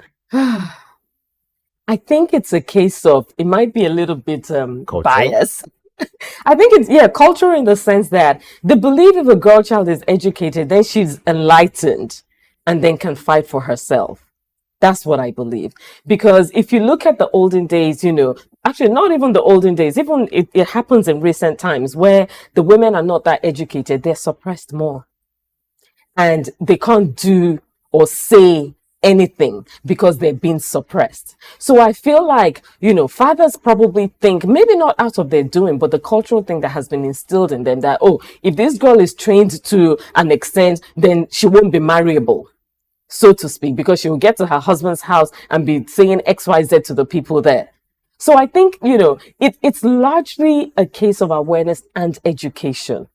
Every single thing in life is about what you know. Because when you know something, you act from that basic understanding. And when you know better, then you can eventually do better. So it's just about letting people know that educating the girl child it's not in any way going to bring disgrace to your family, but in other ways, actually bring, respect to the family. And we have to even show examples of girls that are doing exceptionally well in different spheres of life, being able to, hold their homes, hold their businesses, their husbands, the society, things like that. So they just need to, it's hard work that needs to be done. It's a case of who wants to do the work and who wants to be fighting the fight. But I mean, everybody is doing their little fight in the little pockets and we're getting somewhere, but more can still be done, especially with the fathers and the mothers. Sir, the fathers are educated, I'm assuming now, and we have a situation where the fathers are educated, the mothers are educated, but then there's poverty. What role does this play? There's so many factors. There's so many factors to play. And yes, poverty is, part of the factor, because some people might be like, okay, instead of sending a child to school, we might as well buy food and things like that. So in as much as the family has an onus on how the girl child's life plays out, the government has a role to play in that as well. Because the reason there's poverty is probably because of the economic situation of the country, or of the world, so to speak, if we want to be general. So yes, poverty does play a role. But you know what? Education is not only about going to school. It's about learning, what they can at home. And for you to be able to learn what you can at home, you have to have somebody that's, to an extent a bit literate. Maybe not necessarily literate, but at least can teach you something. So if the father is willing and he's educated, in your example, he can start to teach the girl child or the boy child, his children, on how to move forward, on what they can do and who they can be, whatever it is. And there's always, different ways and there are always different ways to do things, even though, yes, poverty is in the mix. I mean, we have free schools. Free schools, do we have free books as well? Well, not necessarily, but we have free schools. We have free schools, and we can champion free books and free other things as well, just to make sure that we're ticking the box. But like I said, the government has a hand in it. The parents have a hand in it as well. I'm going to ask you this. So with poverty in the mix, and we are in a time where there's so much influence from social media. And you highlighted role modeling, but it seems as these people choose who they want to be their role model. Yeah. So I see you rising through your own means. You're educated, you pursue a career. I see someone else who doesn't have to go through so much work, but making so much money. And there's poverty biting. And maybe my father wants to marry me off at an early age. All of these challenges that today's girl child is faced with, where does that leave her? What support should she get to rise above these challenges? Tough one. Tough one. I think it would be a decision that the mother of the girl child has to make, and even the girl child as well. I mean, I know there are situations where you don't have a choice. That's now. Well, because the father's the one the father's trying to marry her off. Because it's usually the fathers, isn't it? No, because if you leave the father out of here, he's the one making the decision. He's the one making the decision. But the mother can coerce the father. Yeah, the mother can coerce the father, speak to the father. Because if the mom is on the same page with the dad, then there's going to be war. Because even if the girl doesn't want to, the mother's going to say, this is best for you. And this is what I know. This is, this is the way, this is the only thing I know. So you have to follow in that footstep as well. But if the mother understands that there are women doing exceptionally well, even though she couldn't do it because of the way she was raised, but she sees other people doing that and she desires that for her child, she can coerce the father, speak to him, and see what can be done. But we still have years to go. We still have different foundational things to work through, and we still have so many things that has to be done. And the conversation can't end here. And it continues. So it's just a case of us, looking through every year, every time, what processes can we put in place to help the girl child? Yes, we're talking about education. We're talking about potentially free education. What about educating the mothers? What about educating the fathers? What about educating these older men that these young ladies will probably be married, to let them understand that, okay, you know what, at least, I think to an extent, some of the men even train the girls when they get married to them. I've seen in some instances, yeah. It's all about education. And when I say education, not formal education, but speaking to them to let them understand the way life is now. All right, you realize that even some of these fathers are educated, but they don't seem the need to educate a girl child. So it's not about education, it's about the mindset. But we'll get to that. Yeah. This conversation is getting more engaging, but we'll go on a short break now. When we return, we'll continue our conversation with our guest. Stay with us. It's about the girl child today, and that's our conversation today. Gone are the days when girls were limited to house chores and small-scale family support, while boys pursued education and career goals. Today, the impact of girls is felt in every sector, from homes to workplaces and beyond. The need to maintain the momentum, break all barriers, is crucial, as girls now find themselves driving innovation, making strides in technology, transforming their communities through leadership and creativity. 11th of October is a day dedicated to celebrate the aspirations and achievements of girls worldwide, while highlighting the challenges they continue to face. The International Day of the Girl Child, launched by the United Nations in 2012, not only brings attention to these challenges but also champions girls' rights. The day calls for global action to empower girls, ensuring they have equal access to opportunities and the ability to shape their own futures. It is a reminder that when girls are given the tools to thrive, they can contribute meaningfully to society, transforming their communities and the world at large. The 2024 theme, Girls' Vision for the Future, focuses on amplifying girls' voices and supporting their ambitions. Globally, there are approximately 1.1 billion girls under the age of 18. These individuals around the world envision a future free of barriers, where they can pursue education, leadership, and solutions for global challenges like climate change and gender inequality. Despite notable progress made, many are still faced with significant challenges. Around 130 million girls are out of school globally, especially in regions like Sub-Saharan Africa and South Asia. Issues like child marriage, which affects 12 million girls each year, gender-based violence, and limited access to reproductive health care persist, stifling their potential.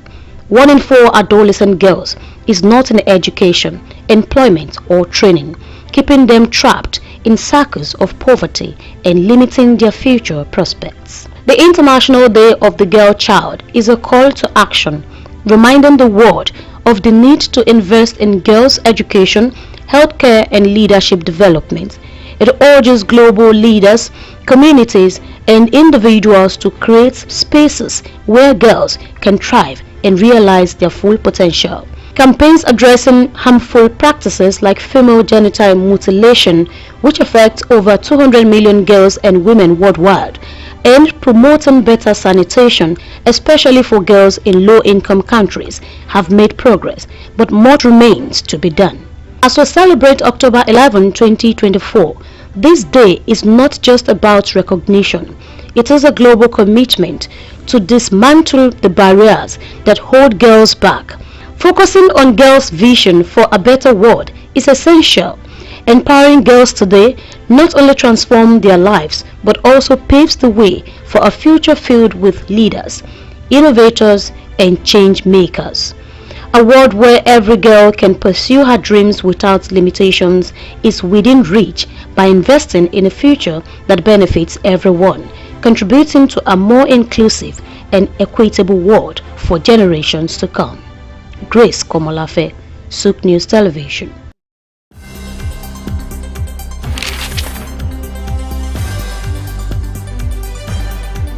The challenge of governance is to see how we can leverage what is on the ground and convert this to wealth for the people. Russia, China are gaining entry into Africa, and it would appear that some Western countries are losing out. You're working as an expatriate worker, then you're paid in your currency. But then if you must spend those money, you need to convert those money to the local currency to spend. When we address this exchange rate volatility, we will see definitely cost of goods and services come down. From a security point of view, we should employ the technology to ensure that we can track individuals and goods within the continent.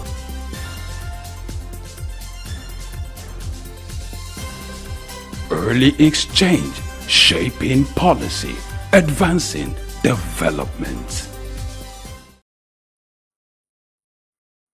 All right, glad to know you're still there with us. It's International Day of Girl Child globally. We're looking at the plight of girl child, and specifically, we've been talking about what is so peculiar about Africa. Before we went on break, we talked about the role of fathers, the role of mothers, and even the society in shaping these girls. Let's continue with this conversation. We still have Dr. Onosa here with us. She's here, right here in the studio, because it's a serious issue, so it doesn't demand speaking with us virtually. Appreciate the fact that you're here. Thank you. Thank you so much. Now we were talking about the issue of early child marriage, which is quite peculiar in Africa, not just limited to Africa, but the peculiarity is here. Now let's look at the factors responsible for it. You talked about the need for parents to be educated, but you also observe that some of those parents are educated, or you have their disposition to customs or even the religion angle to this, and then it's becoming a struggle. So what can be done to ensure that the issue of early child marriage, which if we were according to the United Nations standard, is being frowned against because of the age factor and the fact that those girls can't make decisions on their own. But like what Blessing said, you have issue of poverty playing a role here. Maybe the parents feel, okay, let's give the child to a man who is wealthy as a way to come out of poverty. It's also another factor. So let's paint all these factors to help an average girl child facing this challenge to overcome it. You have the religious angle, you have the culture, and the role of education. In all this, how do we resolve this problem? Child marriage. It's a big one. Big, especially if, especially since a lot of the men believe it's something that is their right, so to speak, because of religious purposes or cultural things. But what I would say is, yes, we've mentioned education, but it's also, yes, I've mentioned education, which is a part of it as well, but it's really being able to rewire their mindset about how they see the girl child and how they see child marriages as well. I suppose a lot of them do see, they have girl children and they can see that, okay, this person is too young to be a wife to somebody else. But because of what a mindset is not something that just develops like that. It's something that was developed over time. So from the generation before them to the generation now. And it's more, for me, I would still say it's more about educating them. Because if they're educated about the importance of or the benefit of not giving the child away at an early age, and also if the man that wants to marry the child is being educated about the fact that all the different things that can happen if the child is married off early. Early pregnancies cause a lot of stuff in women. Aside from that, there are different health issues as well. If they're I'm looking for a nice word to use on TV. If they're exposed at an early age. So I still believe it's a case of being educated, not educated in a formal way, like, 2+2 kind of education, but educated in the sense that we're helping them retune their mindset. You're very enlightened. To see this in a different light, in a different form. Because yes, the girl is married off at, I don't know, maybe 11 or 12. What benefit really and truly is she going to be if after a while, a lot of stuff start happening to her in terms of health issues, and then regret as well on the girl's part? And for girls that are currently in a situation like that, I've said this before, and this is the only thing that I can think of at the moment, is just to say it again, that the mothers have to also be educated or enlightened in a way that they know this is not the right way. Yes, I was going to say Bible, but yes, the law states it. But then again, the law is not always right. Laws are get justice for the girl. We find victim shaming happening, victim blaming happening. But we already have the laws to protect. Implementing the laws become the issue. And we also have women who now turn to be like doing more of victim blaming and victim shaming. How do we come out of that? Another tough question, because all parties have a part to play. A girl that is being defiled, didn't want that situation to happen to her. But the person that did the defilement probably said to her, if you tell anybody, I'm going to kill you, I'm going to kill your family. So she's scared. Now, that's one scenario. Another scenario, a girl being told that will probably say, okay, you know what? I trust my mom. Let me speak to her.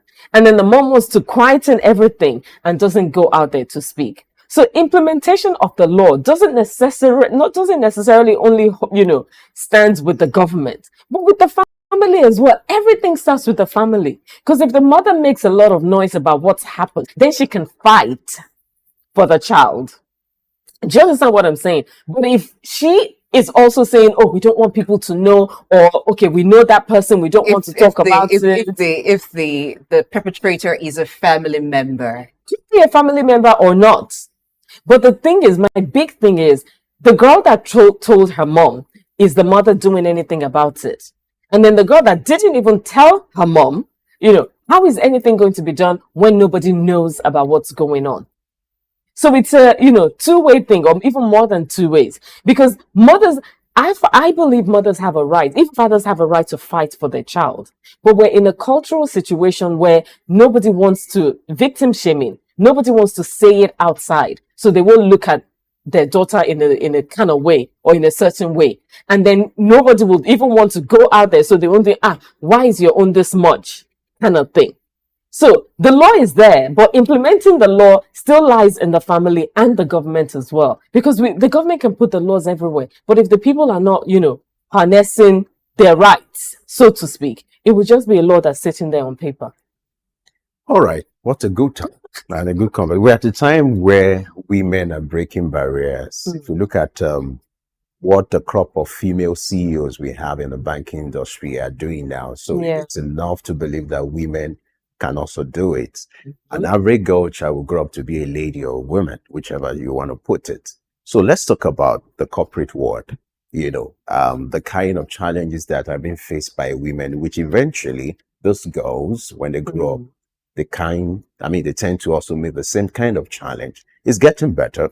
But what can also be done to also look at, in the workplace, the barriers against women or ladies, and how to overcome them to ensure that by the time those girls grow up, they understand what to be done in the workplace. It is good that we have role models, we can mention them. But what's the role of role modeling in the corporate place to also helping the girl child to achieve their reality in a time where social media, it's the trend, and you also have influencers and social media influencers who are women playing some role in the social media space. How do we marry all this? It's about knowing what suits that child as she grows older and, picking from what works, then looking through it and then deciding on her own. Because there's so many noises everywhere and you can't listen to all the noise. You have to be able to pick which will work for you and then model that. Yes, there are so many role models, so many people that you can look up to and pick what they've done and even have conversations with them as well. I always say this, that we don't know it all. And a woman that has been there means that it's possible. So if a woman has been there, try to get an audience with that woman. Or if you're not getting an audience with that woman, see what she's doing so that you can kind of emulate that as well. It's a case of there's so many things for us to choose from. So many women. So right now, thankfully, there's so many women for us to look through their lives and choose from, what we can do and things like that. And another thing I would say is, even the women that are on top, they need to throw the ladder down so that others can, get on the ladder to get on top as well. Because you do get a situation where some are unapproachable, and then the girl or the woman now feels intimidated and, and not want this position. And I want to learn is formed from how we think. So how do you see yourself? Who do you see yourself as? What value do you, bring to the society or bring to the company? Things like that, for you to be able to now say, okay, this woman is doing what I would want to do. I would love her to, mentor me, or, for the lack of a better word, minister into me as well. Impact into your life as well. So I would say, those are my ways of, encouraging people to do that. I mentor business women a lot. And one of the things that I say to them is, because we don't know everything, I have a mentor and I've been in business for over 21 years. Because we don't know it all, we have to always look at someone that has been there. Not necessarily someone that you can meet every single, that you can see. But, somewhere.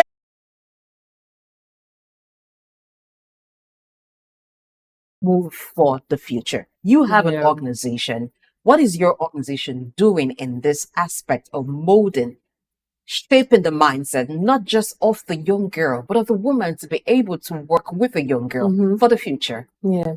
So in as much as you've said that, there are still the older generation women that want to work with the younger women, that would even prefer to work with the Gen Zs because they want to see things from their perspective. They want to also move with the times. So I think, what I would say is know exactly what you want. And don't believe everything you think. The reason I say that is, if you're looking at this older generation woman and thinking, oh, she's going to say I'm this, she's going to think I'm this, you're already talking yourself out of it. So what do you want, from the relationship? Define it from the beginning. A lot of people don't know what they want. They have an idea, but they don't really know what they want. And this is what my say to our business owners, that you have to decide exactly what you want. Because if you come to me, for instance, a 20-year-old, say what she wants to, no, I'm going to be like, okay, so, what exactly are we doing here? What do you want for yourself? What do you want from this relationship? On our mentoring program, they fill a form, we call it the Get to Know You form. And on the Get to Know You form, we always say to them that from your mentor, what do you want? What goal do you want? Because it's not about saying that, oh, that person is my mentor and leaving it at that. It's more about the relationship you want to have. What do you aim to get out of it? And the older generation also have to, address what they want as well. That whatever you greet life with is what learn from me as well. Because everybody's learning from one another. So that's part of what we do in the organization as well, making sure that, especially with the mindset things, we're putting structures in place for you to be able to build yourself and your business. Because if personal development is not great, the business is not going to be great, or the career. So who are you as a person? Have you done your self audit? Do you know who you are? Do you know what what you want? Do you know what you bring to the table as well? And it all, we said it, mindset and the belief in yourself. All right. I'm tempted to even expand or to even continue with this conversation, but we just have to resist that temptation and leave this conversation. Yeah, it's an ongoing conversation. There'll be another time to to talk about. I like the fact that you emphasize on the issue of mentorship.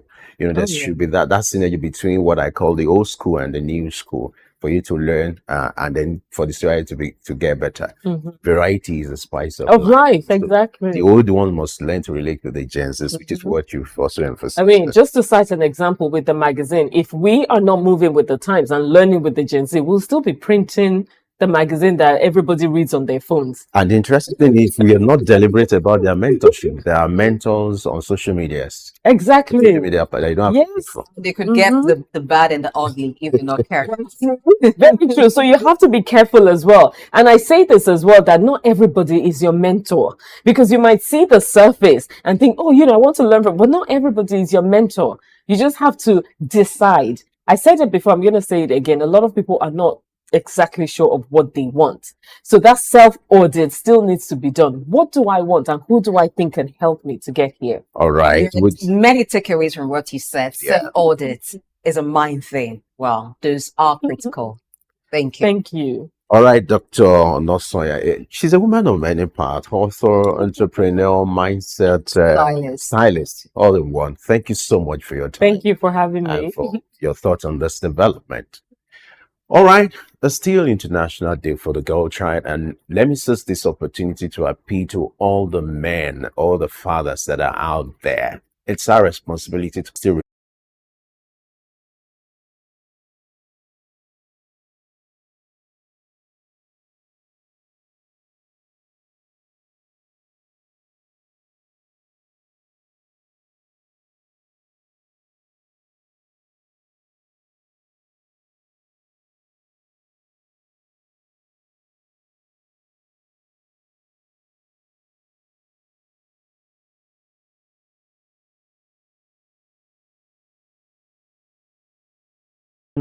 bigger and better. I am Femi Ayodele. Thanks for watching. We'll wrap up here and see you on Monday. Because it's International Day for the Girl Child, give a girl a flower. If you're Nigerian, well, Nigerian girls have their own definition of flower. It could be buying a pizza. I don't know, but celebrate the girl child. I am Blessing AJ. Monday will be another time for early exchange. Market Insight comes up at 11 here on SOUQ News TV. Do enjoy your weekend.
Yes, it was really, really extremely powerful just to help you start to inspire you to have.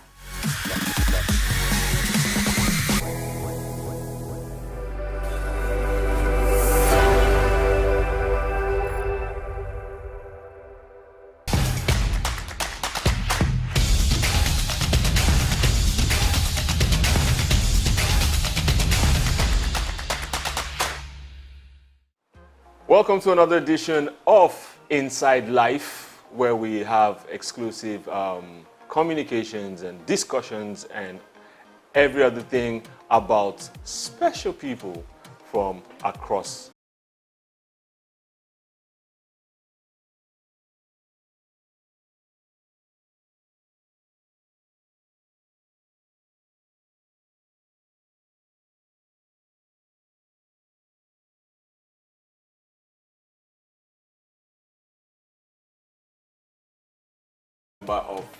I'm still a member though. I used to be a part of. Sorry, before you group. proceed. It used to be blackface, so come from that blackface story before it became blackface. Blackface Niger. Yes. Yes, so many people were wearing blackface, and I wanted to be recognized and remembered as the blackface from Nigeria. So if I added Niger to my name, that would make it sound good. So I was like, okay, well, not just blackface, where there are several imposters. Let me just have blackface Niger, which I will be the only one bearing the name. And that's the reason why I decided to add Niger to my name, because I love my country so much, and my country people. So I wanted to rep for my people and say, I'm repping for Niger. So it's blackface Niger. Hate it or love it, that's Blackface Niger. name. So I hope there are no lawsuits, because I know some other people that had name changes and from common sense to common and all that stuff. Yeah. I know they had lawsuits, they had court things and all stuff. Yeah. They wrote him and they said, listen, stop using this name. If not, ... you know. Maybe there was a common before. That's what I'm saying. The people that were common sense. They were common sense. Oh, so you say common didn't have that? No, so they had to take out the sense and he became common. So I hope that's not That's not it. It's just totally different from mine. So you were going on with your introduction, please. Yeah, so blackface Niger, and people know me. Where I met Don Hill. I met several people, and these people are just musically inclined and creative people, and they're still doing their creative work till date. So me, I've been doing what I've been doing since the time I started, and I'm still on my biz, still doing what I know, or what my passion drives, how my passion drives me, which is making music and trying to impact people's life one way or the other. You know, that's just my... Blackface Niger, you have done this so long, so I'm going to ask you some pertinent questions about the music. Okay. Some intricate questions. Okay. So I'll start with, what is missing in the Nigerian music scene? Is it enough that we have this global attention that our music is making? Do you feel there's something missing, or you feel we have peaked, that we are where we are supposed to be, where we are planned to be, where, because it's easy for people to because you can be praised from your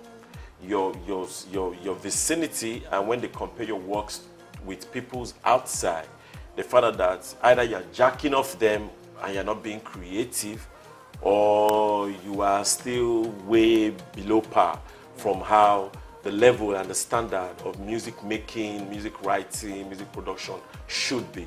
You know, so I feel like we still have some gaps to fill, and there are several people that have tried to fill these gaps, but you know, it's not that easy for people to just come out and bridge this gap, because the real musicians are not heard, and the real writers and singers are not being patronized. So you're going to have an industry that is shaky. You'll be like, are we good enough? Can we really make it? Because you're having people that really don't... When you say they're not patronized, how do you mean? Shed some more light. Yeah, like the real artists are not being patronized. The real artists are not on the social media like they should. You know, because music is a kind of profession where you stay away from the regular, you stay away from the crowd. If the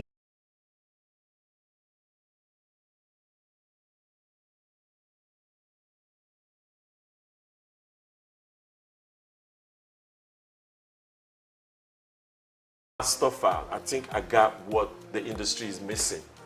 And that's the reason why many of them have to come to my catalog to look for what to take to create. Okay, let me come from this angle, you know, and stuff. Okay. And more recently, we're talking about the Universals, the Warner Brothers, Atlantic Records, and all the major labels, right? And recently there was a deal that went through. You know, they invested 200 million in the record label. You know, combination, such a collaboration, or such an investment. What do you think about that? Do you think that the West might be colonizing Afrobeats? Let me put it like that. Or make it theirs and stuff. What are your thoughts? Because this has come from several quarters. Well, you know, where there's a fallow land, people tend to, you know, try to look to that side. And our industry is like a fallow land right now, just trying to grow. And we have the populace. And, you know, so these people have seen it that the industry has developed to a level that people are really ready to patronize what the artists are doing. So if it's a fallow land and it's a virgin land, they're definitely going to be thinking about trying to invest in the sector. If the government is not giving the small record labels grants and giving small record labels, you know, or even invest in themselves. You know, if they're not doing that for the people, they're going to see that there's a space here. And then they can come with their own orientation and with their own plan. You know, I listen to some big artists who used to sing about liquor, who used to sing about different things. But these people really don't do those liquors. They don't drink and they don't smoke. But they're the ones writing, making music about drinking and about smoking. And when you find out that they don't do these things,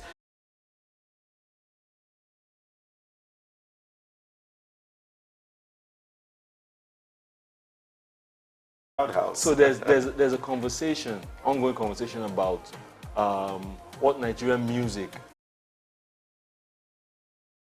about what the music is called, or should we be focused on on the substance, on the content. Well, because right now, we see people, anyone gets an opportunity, they give their music a name.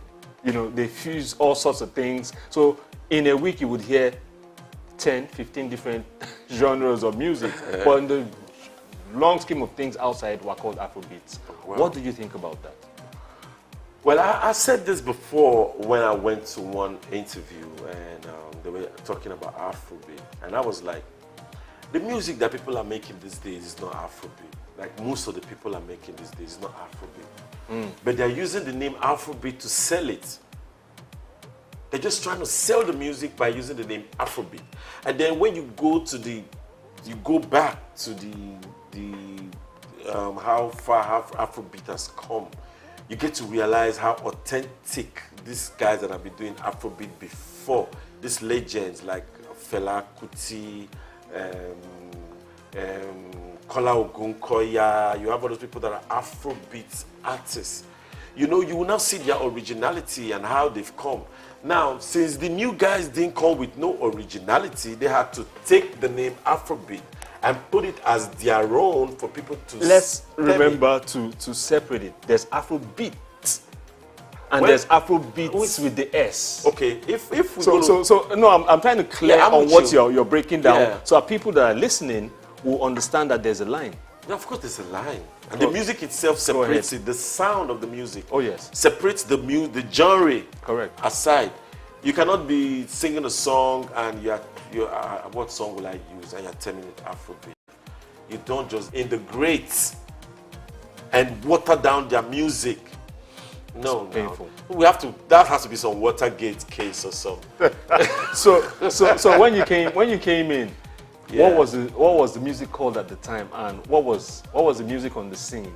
And talk a bit about that. Yeah, when we came in, basically there was really no particular genre that was like, you know, because there was rap music was also in vogue.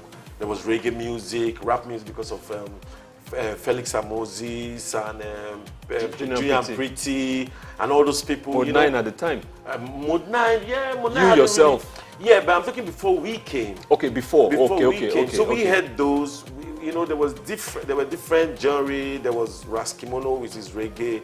There was Magic Fashek with his own reggae and his own style. There was Abami Eda with his Afrobeat. There were different people with different genres. So we didn't have to say, there was no reason to stigmatize all Nigerian music as Kini big deal, big deal. I'm cruising through the hood with big wheels. Is that Afrobeat or highlight? I'm doing rap music. So there's rap, there's Afrobeat, there's R&B, there's dancehall, there's reggae, there's different genres. So I don't feel good when they try to term all Nigerian artists as Afrobeat artists. They don't even make Afrobeat. It's sad. So let's backtrack. Okay. A few years back, when did you decide that it was music for you? I'm not talking Plantation Boys now. Yeah, I'm talking pre-Plantation Boys. Then tell us the Plantation Boys story and how it went. So when did you decide that, listen, it's music? Yeah, I decided it was music from when when I went to Shevu nightclub. Where's that? Shevu nightclub. Shevu is in Onisha. Really? Yes, Shevu nightclub. When was this? Shevu, that was like in 1980. That should be 1989, 88. Around that time, you know. Wow. That period, very, very long. Okay. You know, and then while I was in school, I used to go to, you know, Enugu. You know, go there, perform, come. Even in school, we used to go to all this normal inter-house or inter whatever. The school sports. And we go and make music perform. And all of that. You know, Correct. so I started saying that, man, if people like my music that much, so why don't I take it serious? And so I decided to take it serious from that time. And when I also started to take it serious was when I started going to Rap City jams, and with the microphone out, we could rap for hours. I found out that, man. Please explain what Rap City jams is. Well, for those that don't know, I know you know Rap City, but there are people that don't know Rap City jams. Rap City jams is was a store, a musical store that was in Enugu, and there we all used to go there, and from DOH, definition of hip hop, to adding to NRS, Corporate G, and everybody, we used to go there. It was a place where we all used to rap and pass the mic. So then I was like, man, I think I can keep doing this, because what am I going to do again? And I just fell in love with music, and so many people being involved. It was really, really nice, because my friends then, they really gave me encouragement. Yo, I like your rap, I like your flows. And I was like, yeah, you know. And that was how I built my courage from, to say I want to take it as a professional job. And that's what I'm still doing till today. So from that time, segue into Plantation Boys, how did that begin to take shape? Yeah, I had to leave school. We left school. I left school because I finished my ND, and I didn't want to wait another year. It was like, I'd waited like 2 years with a strike. And you had taken this decision? Yes, I'd taken the decision, and I was like, man, I'm not going to do this school anymore. I'm just going to go straight to Lagos, where they say that's where the city of dreams. Yeah, and when I was going, and then I had my friend who was with me then, Mr. Innocent, you know. So I was like, man, I'm going to Lagos though, you know. And it was like, he's going to come with me. I was like, well, if you want to come, it's cool. I just need to finish 1 or 2 things. And so we came to Lagos and started the journey as a band, Plantation Boys. And as Plantation Boys, we made some records. We made like our first single was a smash. Our first album was a smash. At least we changed the mindset of the Nigerians, thinking they can't make that international sound. Although there have been people before us trying to do it, respect to them. I'm not trying to downplay their effort. But I know that the moment I came in the game, I know what I brought in, because I've been prepared for me to bring my contribution in. It wasn't like I was just caught up, I was surprised about it. No, I knew. So that's the reason why when they give shower praises, I'm like, no, I know where I'm going. I don't really take it to heart. Like, yeah, maybe they felt I was too pompous because of that, but they don't know that. You know, you have what you are striving for and all of that. So the Plantation Boys started. I made Face to join the band, and we became a trio. We made some records, and we parted ways. So people went to different record labels. You know, just like. Talking about different record labels, do you remember that time I think it was Christmas, you were in Enugu with your brother, Innocent, one other person. You had was it a Supra? Yeah, my Supra. We had a problem with my car on the road. No. You guys were in Enugu at that time. You were talking. That was the first time you talked about leaving Dove. Was it Dove? Yeah. So you talked about leaving Dove, and that when you get back, you were going to shop for new labels and stuff. Yes. At the time, Dome Workers was in Enugu. You know, we had a meeting. Yes. In Jerry at Chris's house. If Dome had tried to make you an offer, would you have taken it? I don't know, depending on what the contract would have stated then. But then, you know, when you're ambitious, you're just looking for that headway. You know, and it's good for you to be sought after when you're already aware of who you are. Because sometimes you might not be aware of who you are. It gives you a negotiating power. Yes, because then you can negotiate. But then, there wasn't really total cohesion about what we really wanted to do, because there were individual preferences. Some persons wanted to be on the label. I wanted to be independent. I wanted to be independent, like start up my own label, start up my own publishing house. I wanted that. But I couldn't do that with the beginning. I had to, first of all, be able to work with some other persons, learn the process, learn how this thing works. So that's why I was open to working with anybody. But not just anybody, because I turned some people down to work with them. You know, and can you divulge one of those people? No, everybody knows. It's not like it's you know, they offered me their contract, but I didn't accept. You know, like Kenny's Music offered me their contract, I didn't accept, because I was the witness to Tenny Tutila's contract, and I told Tutila that if it was me, I wouldn't be signing this contract. But I was his witness on the contract. But he wanted to come out, so let him go out. Yeah, do it. Even though I wrote some songs for him then, it's okay. But let him come out. It's his choice. So I had to let that go. Awesome. Yeah. So Personal question. Your relationship with Innocent, right, is well documented. Everybody knows, right? Well documented, like did a movie about it or something. Because it's been online. It's been okay. The media the whole back and forth. Yeah. And so one other name that has featured in the story is Efeomogbe, right?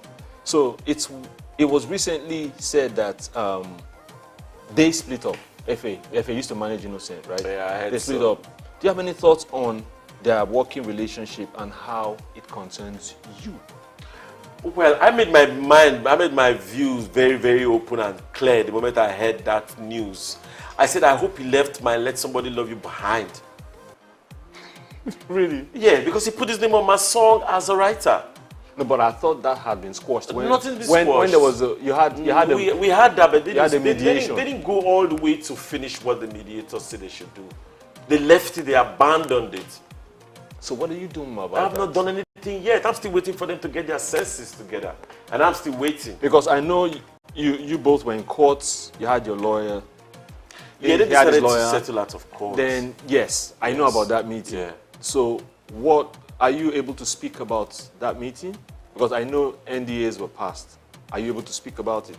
Well, there's nothing to hide about it. It's just the fact that they didn't go to the extent that they were supposed to do. What was said give at the me meeting? credit for what my works were. And it was agreed upon? Yes. But they've not done that. From then till now? How long has that been? That's been some time. That's been some time. 2-3 years? Yes, that's been about 2-3 years. And I'm still patient. Still waiting for them to wake up in the morning and say, I'm supposed to do the right thing. I don't So, really, so the question now that this poses for me is, being that they agreed at the mediation to do the needful. Yeah. It's a rhetoric. Why all the hula baloo all these years? It's been set up that you didn't know what you were saying, that it wasn't, you didn't like the music. Why did all that happen? They only just try to discredit me. They only just try to discredit me and discredit my personality and put me down like I'm not somebody they should be listening to. That was all they tried to do. Why do you think they would want to do something like that? Why would they want to try to do something like that?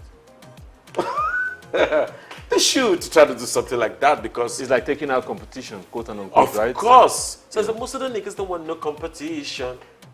Similarly, play my video for television. It's competition, and they're not ready for the competition. Right.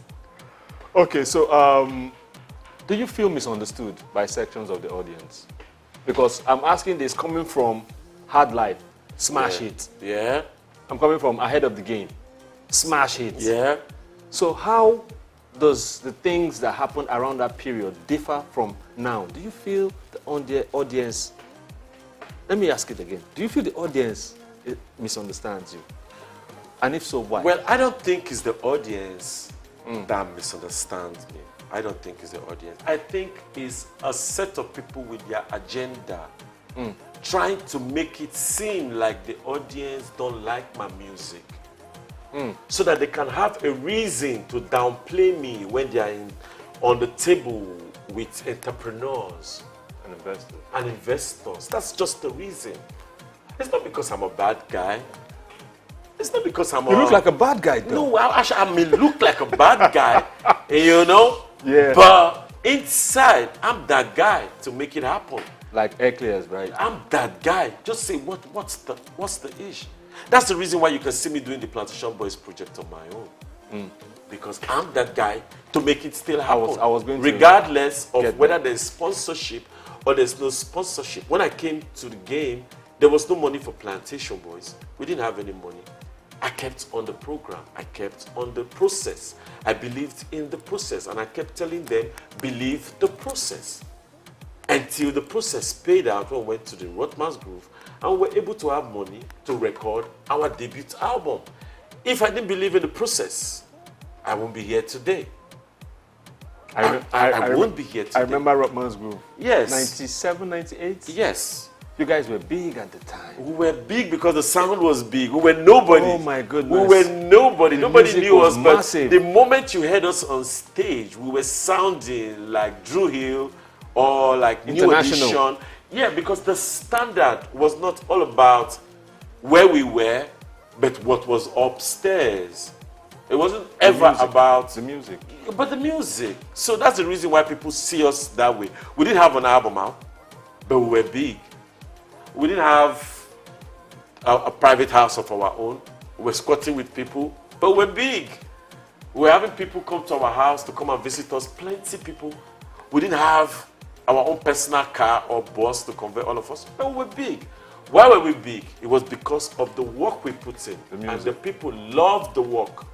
So they regard us as our work. So you are as big as your work. You're not as big as how much money you think you have in your bank from last year. You're as big as your presence What you're doing, right now. currently. And that's how the people took to us. And they really respected our craft. And they saw the vision about where we were going. And they respected us for that. You know, until, while they were respecting us, until people got to realize that the more they are respecting these people, almost,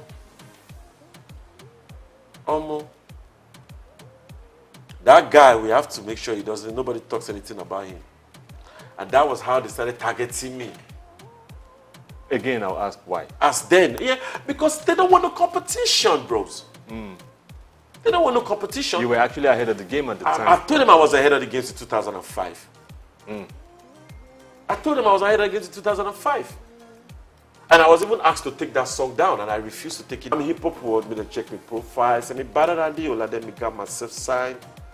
Mediocre, time to resign. I knew they'd be mediocre since 2005. They'd be mediocre. So they took my awards that I thought I was supposed to get. Best album was supposed to be Ghetto Child for 2004. Or best single was supposed to be Hard Life. Or best collaboration was supposed to be The Pain Me, and Spicy Rock Steady.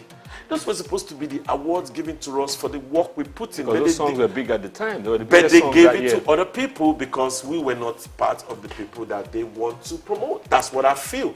I may be wrong, but that's what I feel.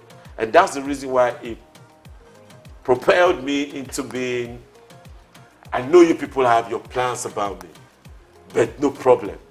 Keep doing what you're doing. I will see it's going to last long in this game because they say, I'm nothing without the press.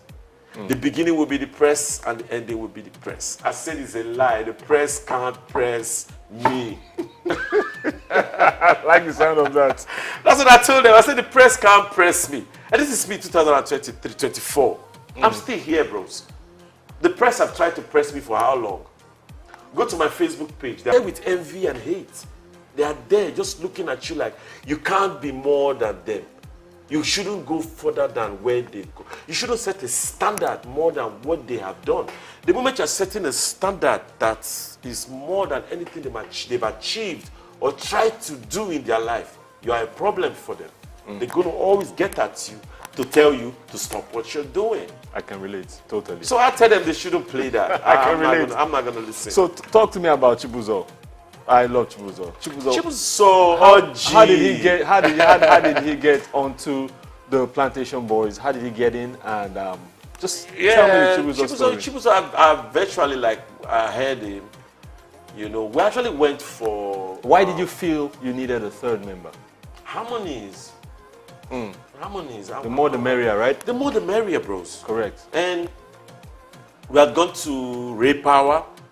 So shout out to Ray Power. We had gone to Ray Power to go and do 10th anniversary for Ray Power.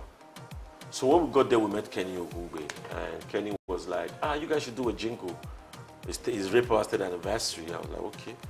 We went to the studio. There's an additional studio. Right there? Yet, right there. And Byron and Park.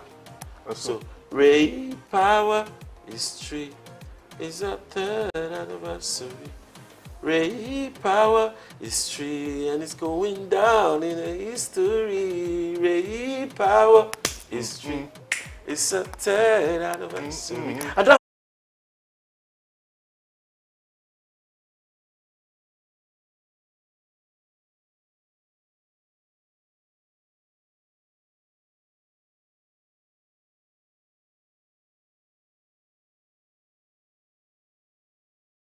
the house, he was singing for me. And I found out he really has skills. Oh yeah. And I told my friend, my partner then, that this guy has skills, oh Benny. That harmony would he talk. I said this guy not get the harmony, we made this guy for joy. That was how the conversation to bring Faze into the picture started. And then I took him to the karaoke competition at what's it called? Ademola Tokumbo or something, something VI. Yes, yes. I paid for his fees to compete. Only Faze was singing it was Backstreet Boys, because Backstreet Boys was hot. You know, I don't know who you are, where you're from, as long as you love me. When Faze sang, they said it's a lie. There's the karaoke is not off. That the voice of the person that sang the song is the one that is still singing. What did they do today? They put it off and I told them to do a cappella. That's the only way out. They should off the music, let the guy sing live. And he sang live and they believed. You know what intrigues me with Faze is he hits Mariah Carey notes. No, the boy is good. I just say there's one thing about Faze. I wish he can understand, come to realization that you are who you are and you are who you aspire to be.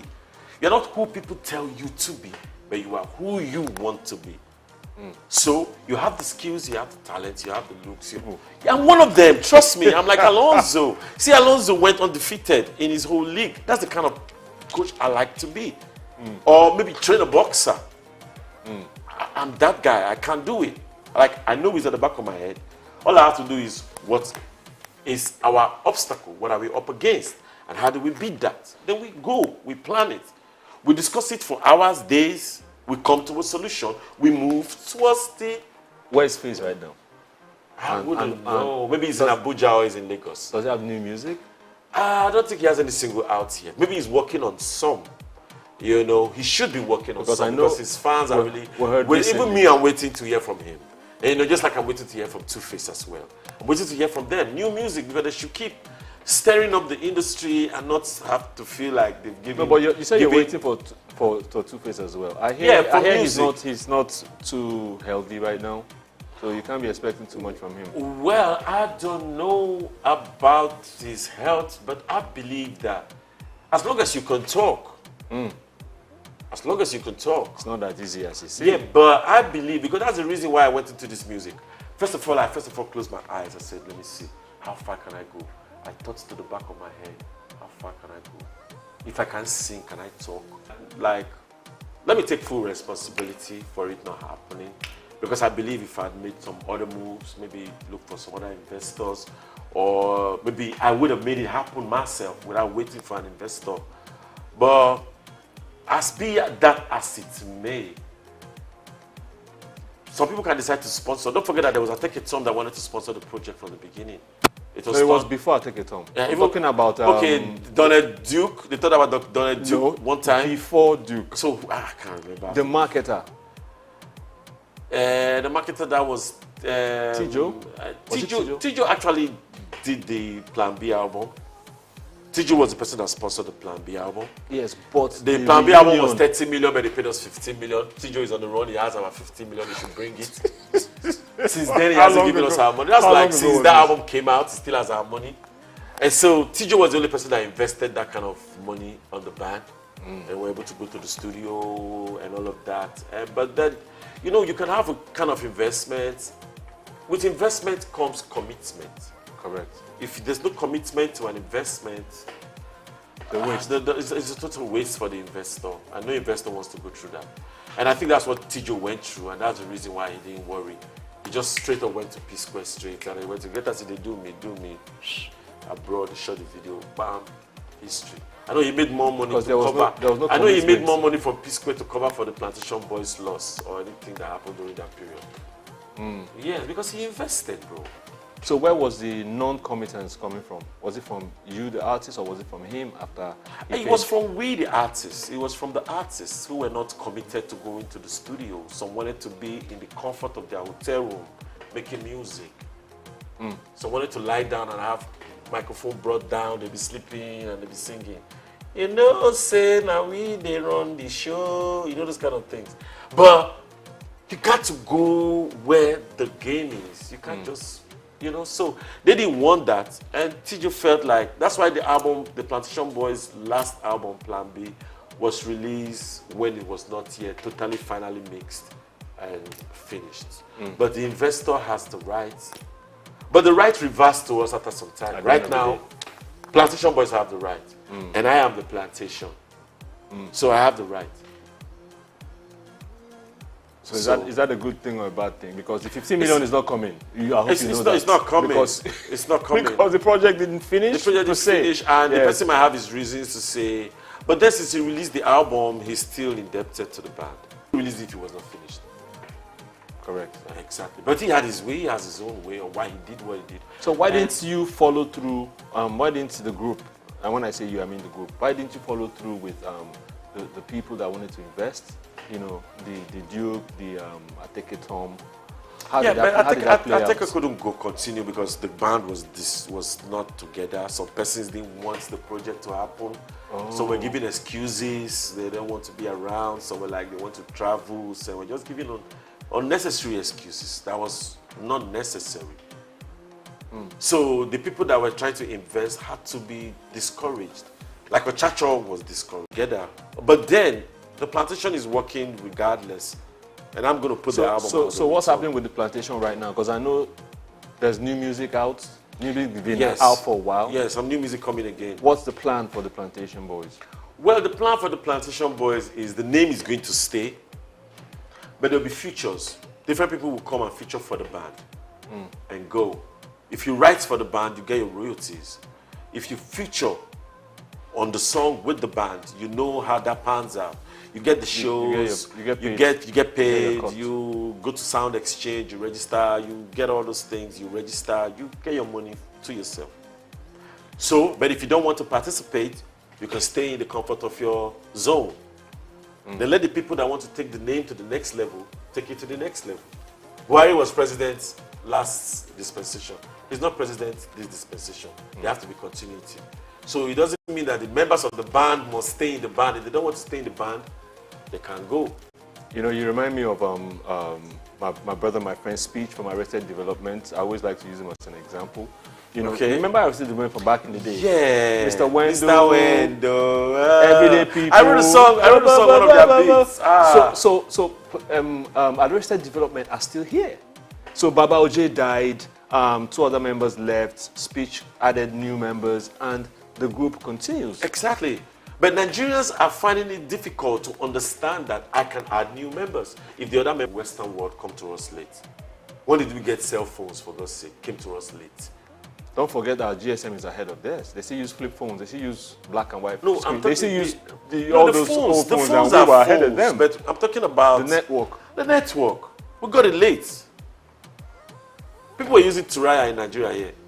I'm forming big boys when everybody would have had flip phones. So why was that? What was supposed to be? We were supposed to be on the same pedestal. Everybody equal. True. So some of these things don't come to us for us to have general knowledge. So it takes some time. So few people get the knowledge. Before they can pass it to the rest of the people, the harm is already done. So that's where the media has to help in sanitizing the society and send information to the society on time for them to be aware. Positive information, good information, helpful information, which is what we do here at SOUQ News. You guys are doing a great job. And the IL 104.9 FM. That's what we do. You guys are doing a great job, man. Shout out, shout out, shout out, shout out, shout out. You guys media is the best, man. Perfect. Right. Man, you guys blew my mind when I came here. I won't bring my employment letter when I do the job. So but I said that the Oga chair won't sit down. I don't want to get a job for another place. So the Oga chair won't sit down. That chair, I love that chair. You see that chair, see the view. Can't tell it. So talk to that young man, that young girl that wants to make music for a living in Nigeria. Yeah. Talk to her. Yeah. As a record label owner, as a producer of music, as someone that has done almost 40 years, 30, 35 years in the biz. Talk to that person. The first thing you have to understand about your music is stay dedicated to your craft. If you believe your craft is what you're going to use to, you know, survive and take care of your bills, family and dependent relatives, you have to concentrate on your craft. There are several people that say they want to make music today. They wake up in the morning, the first thing they do is they're going to do one petty job outside. Then they go do a petty job, they come back, they would have had some misunderstanding from the petty job is affecting their mental. They can't think straight. Your metaphors to write your raps. You need all the things that encompass an English language. Unless you want to rap in your own particular language or sing in your language, you study your own language and learn how the language works and master it to put it to your craft. And then copying somebody else's work is the first thing I'll tell you. You can't do that. You know, I know when we started, we did Plantation Boys, but that was because we were trying to introduce ourselves. First thing, yes. First thing, because it was the beginning. So that beginning, we have to introduce ourselves. And we chose the name that is Plantation Boys. Title of the song. We had to just sing Plantation Boys because the song actually was Plantation Boy by Bonnie M. So if you see the credits we gave, it was originally done by Bonnie M. And you gave credit on the CD. Is there originally by Bonnie M. But then there was no cover. You couldn't do a cover of somebody's song without getting permission. But Bonnie M was far from Nigeria. We just had to just say originally by Bonnie That's the M. credit. That's the way to go. Do what you got to do. Stay original. Be creative. Hang out with the right pairs. Don't go with pairs that all they do is teach you how to smoke, drink, and do things that are just bad for your health. You're gonna be 25 looking 79 if you're doing that. You're not gonna be like we. You know what I mean? So stay positive, concentrate on your music, and the rest is just gonna fall in place. Because people are gonna notice your work and they're gonna support you. Trust me. Blackface Niger. Yes. Ahmed. Amedu Augustine. Yes. What's the middle name? Obiabo. Thank you for being on Inside Life, SOUQ News Television, the I-104.9. Thanks for having me, man. Thanks for having me, man. I appreciate it. Thanks for having me. Big up, Blackface Niger, signing out. So, it's the end of a special edition of Inside Life. We had Blackface Niger, Augustine Amedu on the show. My name is Ike Namba. See you same time next time.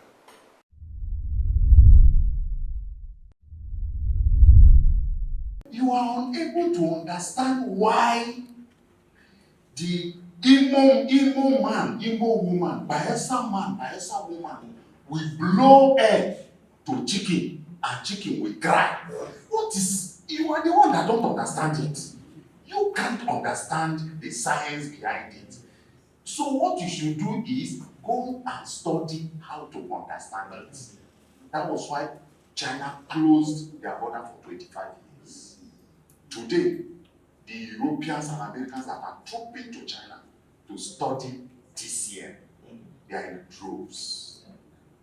Today, Ayurveda is a full ministry in India. The Global Center for Traditional Medicine is in Gujarat, in India. It became 1 year in March this year. Because these people refused to be intimidated. They even want to scrape us so that we will not talk. Because of the advent of drugs, hospitals, and modern technology, natural medicine in Nigeria have been relegated to the back for the longest of time in Nigeria. This situation has left Nigerians and Africans at large at the mercy of drugs produced abroad, as opposed to the effective, potent, and curing ability of leaves and roots. The Nigerian Natural Medicine Development Agency and natural medicine practitioners have partnered with Femi Walsh, owners of SOUQ News Television and the Isle 104.9 FM. The Memorandum of Understanding was signed at a meeting held between both parties on Wednesday, July 7, 2024 in Lagos.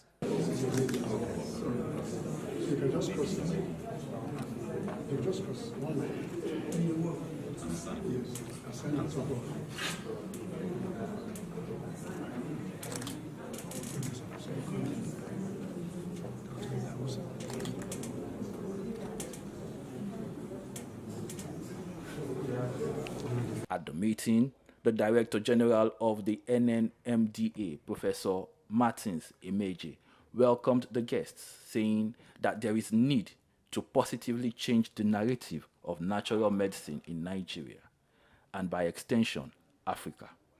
According to Professor Emeje, SOUQ News Television and the ILE 104.9 has the capacity to showcase the tremendous studies, research work, and products coming out of Nigeria to the world. So I believe your coming on board is also at a very critical period. So that, yes, you know, when we talked the other time, and you said that because of our activities, people will start saying they want to be DJ of that. Let them come and do. Yes, it is better for us to be known, to be lucrative, to be functional, so that people will compete to come and be DG, than for us to be obliterated. Do you understand? Because no matter how you do DG, you have expiry dates. You will go. But let the organization remain for the benefit of our nation. Thank you very much. Professor Emeje, responding on behalf of the president of Femi Wash Media, Ambassador Victor Oluwafemi Wash, the vice president of Femi Wash Media, Dr. Idahosa Osamanze, said, as Nigerians, we talk down on Nigeria a lot. The beauty about what we're doing is that we also know that the end of post television is coming close to an end, because the Gen Zs, they don't watch too much of television, they are on their cell phone. And so we adopt the over-the-top technology as a company to distribute our content, both in Africa, Asia, and America. Yesterday, I was still talking to a friend of mine, I met him in Toronto, who's giving us an inroad into the Caribbean, where our brothers and sisters who were moved from this place. So we show to the world what we are capable of doing, and this will attract attention of the world to the agency. I said to Prof the other day that I know that very soon people will be struggling to become DG of the agency. Now there's no budget in it, that's why people are not struggling. But very soon budget will come to us. And then everybody can live a decent and good life. So it's a pleasure to partner with you and to see how to drive this vision that in the next 4 years as Prof is still here. Dr. Osamanze, in the presence of SOUQ News Television's Chief Responsibility Officer, Sam Orouje, Business Manager Shade Uwe, and Chooks John Rogers, appreciated the NNMDA management and staff for a wonderful meeting that has signaled the beginning of a beautiful relationship in times to come. In today's fast-paced world, staying ahead of market trends is crucial. Whether you're an investor, a business owner, or just curious about the economy, you need reliable, up-to-date information to make informed decisions. When we pay our tax, or when participants pay or contribute their tax, there will be development in such an organization or country. The Ministry of Marine and Blue Economy that is going to address that alone. The National Security Advisor and the Office of the President also need to see to it to ensure that the security situation is being addressed. On Market Insights, we provide comprehensive market analysis, expert opinions, and actionable insights that you can trust. Create detention ponds, create facilities where you can manage that water in such a way that you don't destroy the hard work and labor of very diligent farmers. We're taking the step to say, with every innovation that exists within the financial ecosystem, we will be number one. Security of all Nigerians, not only the farmers, are well ensured. The obvious reason why we are experiencing this scarcity is the fact that we are not able to produce tomatoes and other vegetable products throughout there. Our team of seasoned analysts and industry experts enrich the conversation, bringing you the latest updates and in-depth reports. With our real-time data, you'll never miss a bit. Urban farming is not a new thing in our society. It has been an old tradition since olden days. there is this clash of interests as against the world cryptocurrency, most especially like Bitcoin, as you mentioned earlier, and the NSAS and all that came up with cryptocurrency. Get instant access to market movements, trends, and forecasts. Our expert analysis helps you understand the bigger picture, while our customized reports are tailored to meet your unique needs. Peri-urban agriculture plays a very, very important role in diversifying urban diets and also providing staple foods for daily consumption. Additionally, fluctuations in the exchange rates and disruptions in the global supply chain have further inflated costs. Join us on Market Insights, Monday through Fridays, 11 a.m. to 12 noon here on SOUQ News Television. We are your premier destination for cutting-edge market insights.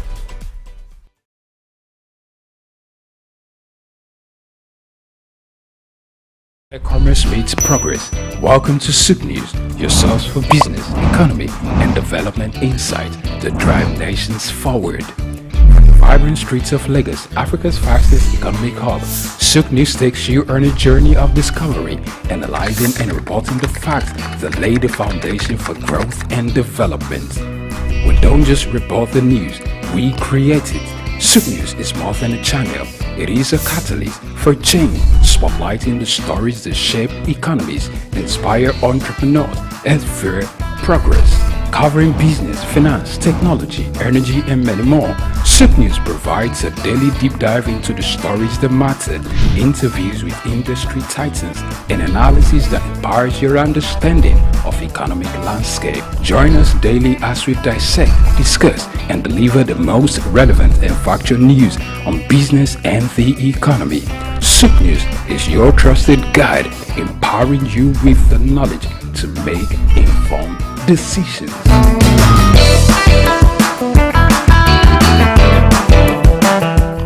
We've got just what you need right here at Femi Wash Media. Call it the Midas touch and you wouldn't be wrong.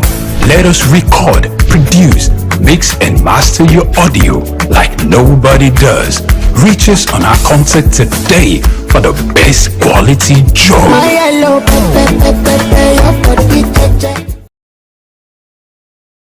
In today's fast-paced world, staying ahead of market trends is crucial. Whether you're an investor, a business owner, or just curious about the economy, you need reliable, up-to-date information to make informed decisions. On Market Insights, we'll provide comprehensive market analysis, expert opinions, and actionable insights that you can trust. Our team of seasoned analysts and industry experts enrich the conversation, bringing you the latest updates and in-depth reports. With our real-time data, you'll never miss a bit. Get instant access to market movements, trends, and forecasts. Our expert analysis helps you understand the bigger picture, while our customized reports are tailored to meet your unique needs. Peri-urban agriculture plays a very, very important role in diversifying urban diets and also providing staple foods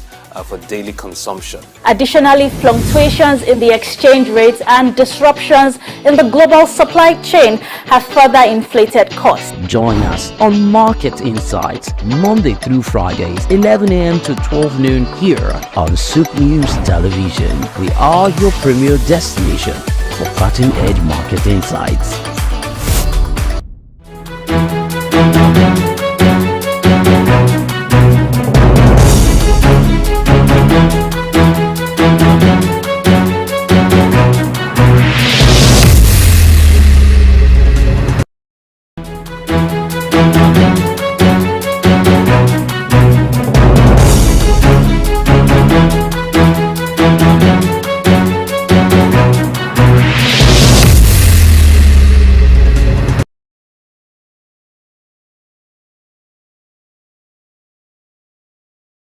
Here in the city of Lagos. It's a wonderful time to welcome you once again to Market Insight on SOUQ News Television. I am David Chiedu.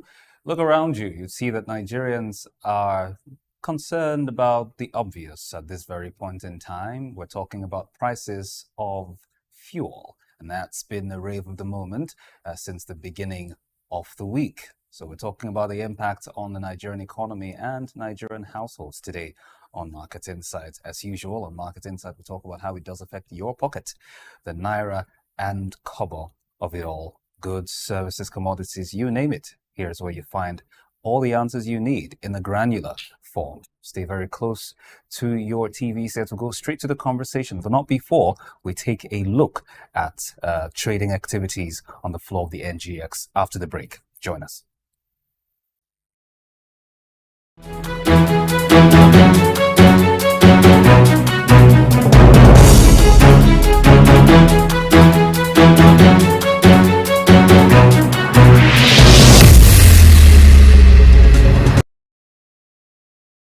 The heart of sub-Saharan Africa, where commerce meets progress. Welcome to SOUQ News, your source for business, economy, and development insight that drive nations forward. From the vibrant streets of Lagos, Africa's fastest economic hub, SOUQ News takes you on a journey of discovery, analyzing and reporting the facts that lay the foundation for growth and development.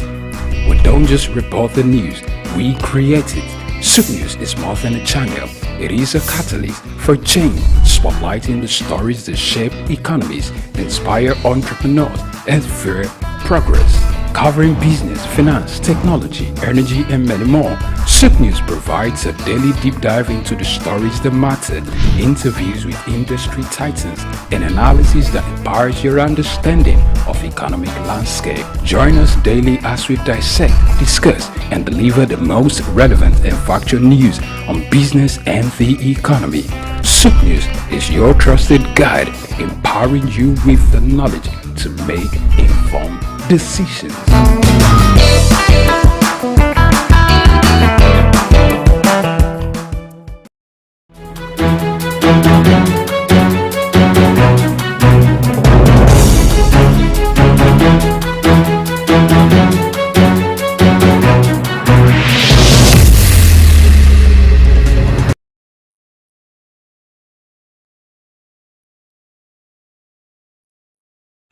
Welcome back to Market Insight this morning. Now we go straight to what happened during the course of the week on the floor of the Nigerian Stock Exchange, with us covering trading activities from Monday to Thursday, that is yesterday, October 10, 2024. Now, at the end of yesterday's trading session on the Nigerian Stock Exchange, NGX, a total of 277,745,152 shares in 7,091 deals, corresponding to a market value of 4,653,186,650 naira, 11 kobo, were traded.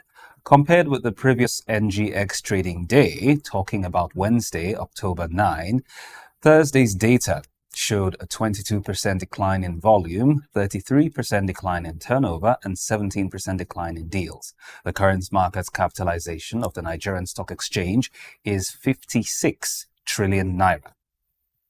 In the aggregate, 122 NGX-listed equities participated in trading, ending with 23 gainers and 22 losers. Regency Alliance Insurance led the gainers with 10% share price appreciation, closing at 0.66 kobo per share,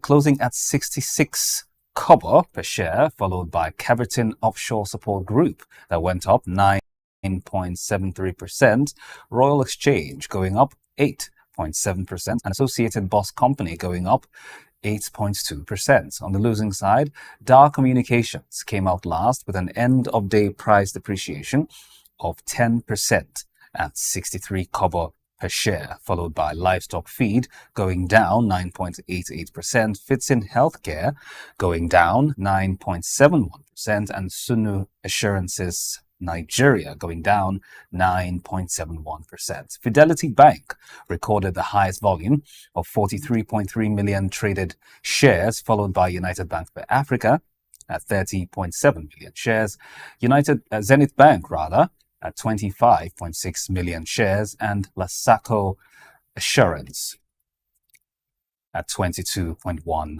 million shares. Now to the conversation proper. We're talking about the impact of the fuel price hike, the second in a month, on Nigerians and the Nigerian economy. So we woke up to fuel price hike increase.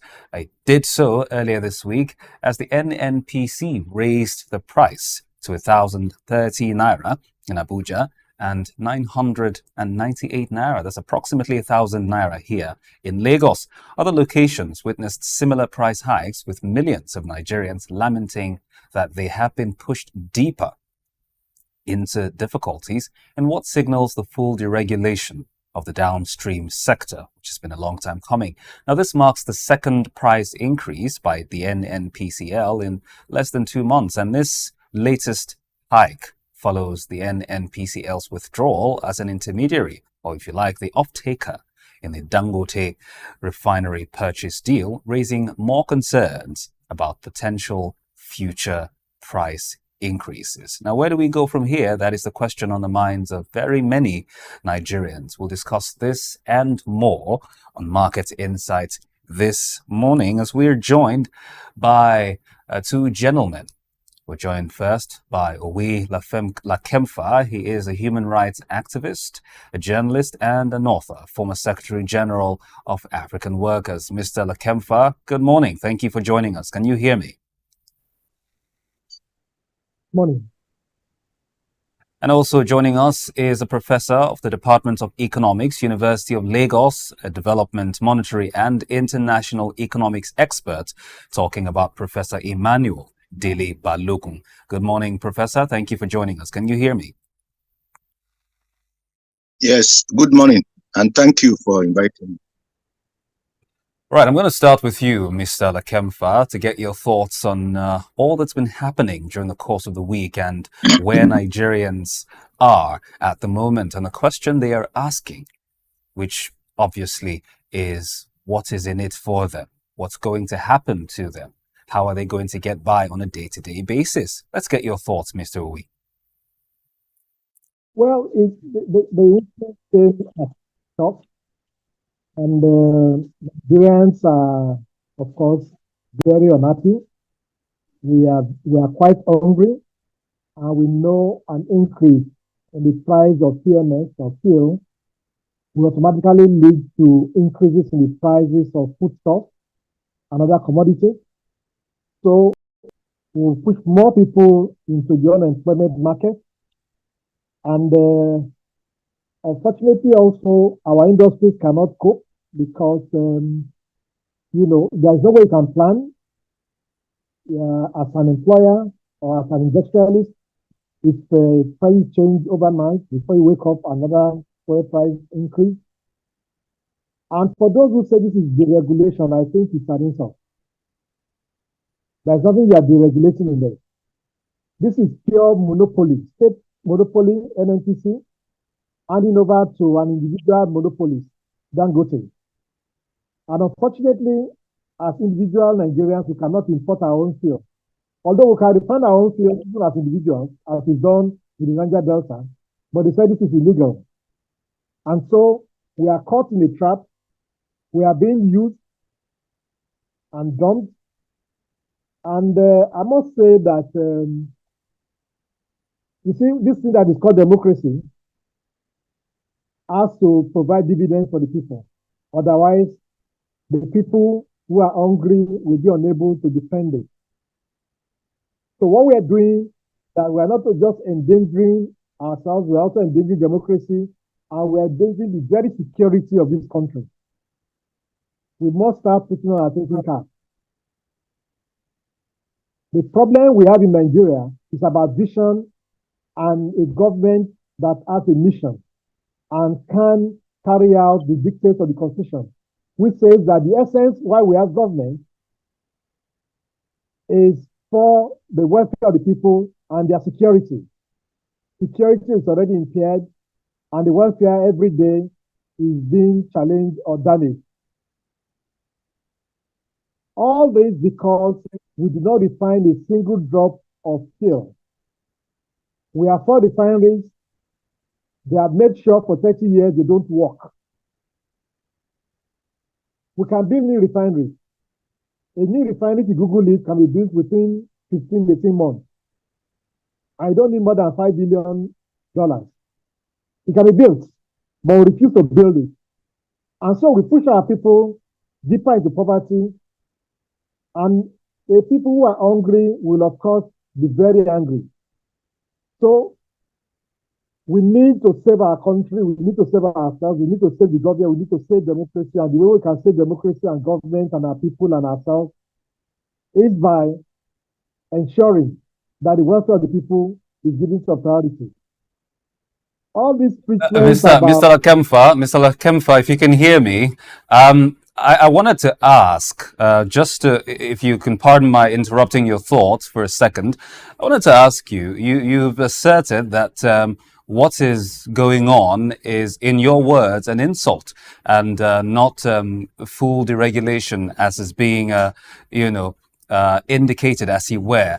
And then you also asserted that it's a monopoly, as you were.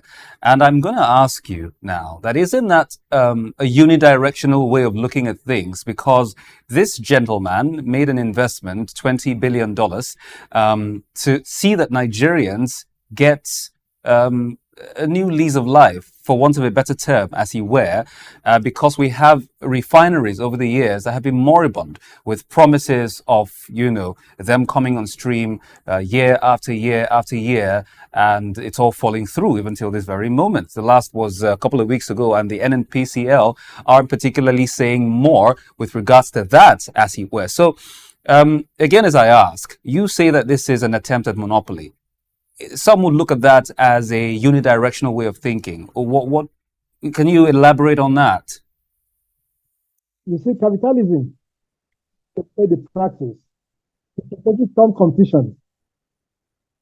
So when you create a monopoly, then you are destroying the very essence of competition itself all over the world. And in places like US, those who practice monopoly are like to go to before the court. So we are pushed into a position where you had an incompetent state monopoly, now giving way for, an individual monopolist. Look, Dangote is not refining well because he loves Nigerians. Dangote is a businessman.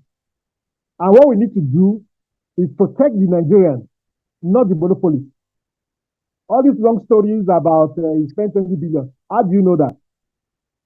The NNPC told us that we have some percentage shares in Dangote. Do you know what percentage shares do we have? How much did we give Dangote? What are the concessions we gave Dangote? Who says we must buy from Dangote? Why can we not refine our petroleum products? Why? Like I said, in Niger Delta, petroleum products are refined, then you send young naval men to go and destroy them. There are two things the government has always argued why they have to destroy those refineries. The first thing is that they claim that the crude is stolen. So why don't you put these people into cooperatives and give them, crude? The second thing is about environment, that it's not environmentally friendly. Who said God created us with refineries? They were of course over the years modified. And so what we just need to do is maybe you get some people in OND 1, OND 2, to study the process and make it environmentally friendly. Simple. But you don't do that, you are incapable of importing fuel, you are incapable of distributing fuel. And after all these years, you then push us to a monopoly. And you say, if the man has a right to get it. Is the man a preacher? Is he a missionary on some journey to win souls? Dangote is pure and simple, simply a businessman investing. It's not my business. How much you have put there? No. My business is to ask the government that it has a duty to me as a citizen and to everybody as citizens for us to be able to buy fuel at affordable rates, and the fuel must be available. That is the essence of government. That is what the Constitution says. So for us to start preaching about okay. All right. Yeah. Thank you. Thank you very much, Mr. Lakemfa. We do have a bit of a concern with your audio, by the way. I don't know if you could help us do something about it, because, we struggle to hear you from this end. But away from that, let's go on to Professor Balogun. Now, Professor, can you hear me? Hear you clearly. Great. Now, Professor, let's do a thorough assessment, of the economic impact of all that's going on, especially on pricing of food, goods, services, commodities, as you were. Now, we know that energy cost or fuel cost, as you were, is a primary driver of headline inflation. So, in your view, as an expert, what do you see being the implication of this on Nigerian households generally, first of all, before we move on? Okay, thank you. The price, the increase in petrol pump prices in Nigeria has had significant impacts on the population. Here are some key points. In the first place, it has produced economic hardship. Okay, we are an economy that is predominantly based on fixed wage income, and if your income is fixed,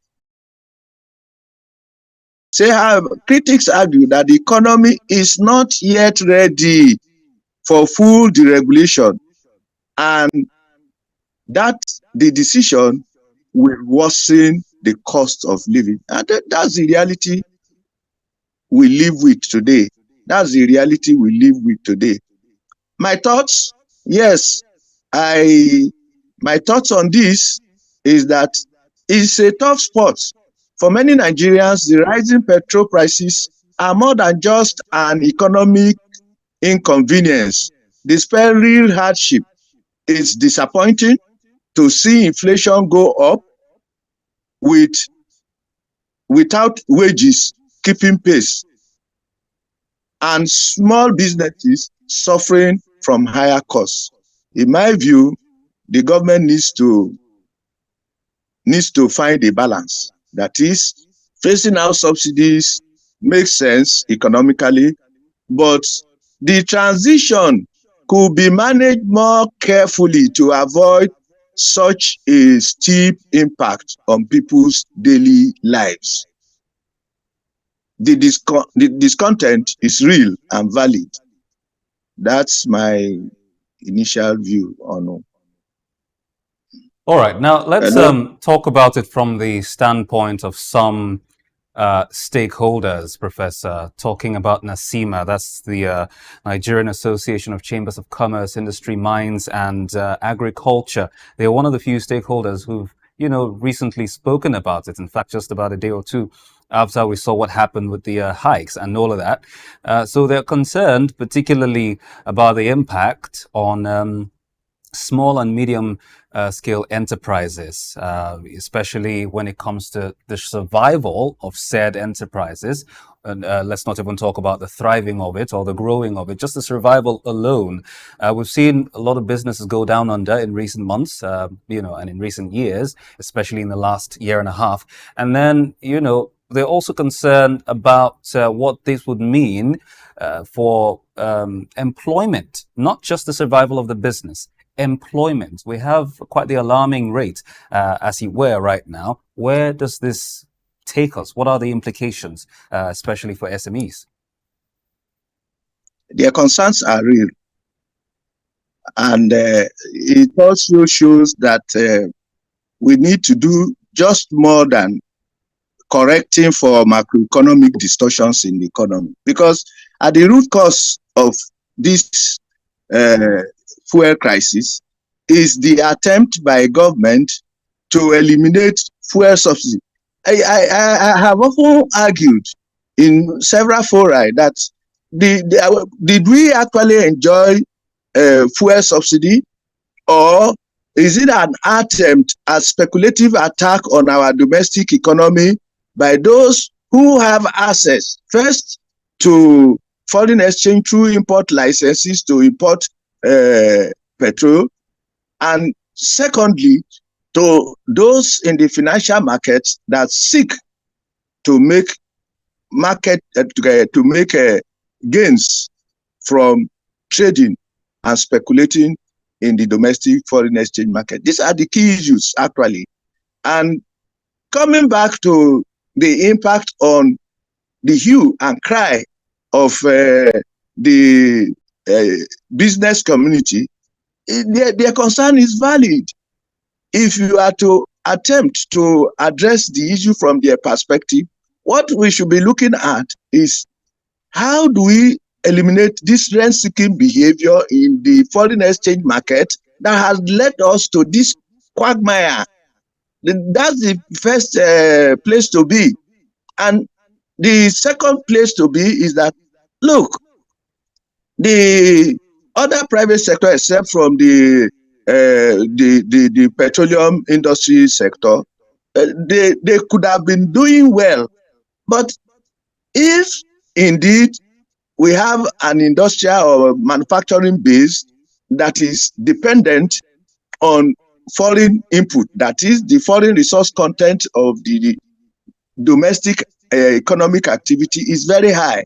What I mean by that is that if you look at every investment, either in industry, in consuming, anywhere in Nigeria, you find that we do not own and control the technology. Multinationals come here to site the branches of their companies in our country. And when they come, they bring in foreign exchange.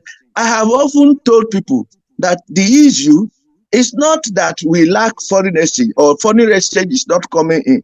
The real issue is a structural problem in the sense that when they come, they probably will invest in our stock market when they are bringing in the foreign currency, and they are paid at they convert it at the ruling rate, Naira rate.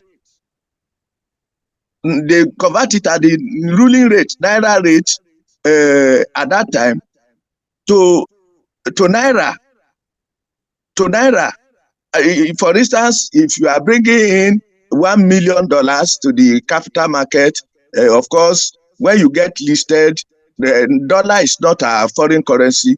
You are bound, if you bring it in at the rate of, let's even say 200 Naira to a dollar, you end up being given 200 million Naira. Okay, let's say you even transact and did business and you are profitable. If you make so much profit and your turnover in 1 year is about 400 million Naira, you've done well. But this doing well can be significantly eroded if you suddenly find that the monetary authority had devalued the currency, which means, although when you brought in your $1 million, it was at 200 million Naira. When you now make profit, even 400, and you want to repatriate your profit or you recapitalize to reindex it in foreign currency and the rest of it, and exchange rate is now saying 800 Naira to a dollar. That means that even your 400 Naira turnover, million turnover, is now $500,000. You've lost. And that's why most of the industries, foreign direct investors and the rest of it, and foreign companies that they brought in equity in foreign currency, they are moving out. They are moving out because it becomes and I often say, coming back to the question you asked, I ask our local industries and the rest of it, can't we see it? We see it. It is the government policy that is penalizing the economy as a whole. In other climes, what do you do? In the first instance, for you to have domestic competitive advantage in producing those products, you have to significantly reduce the foreign resource content of your production.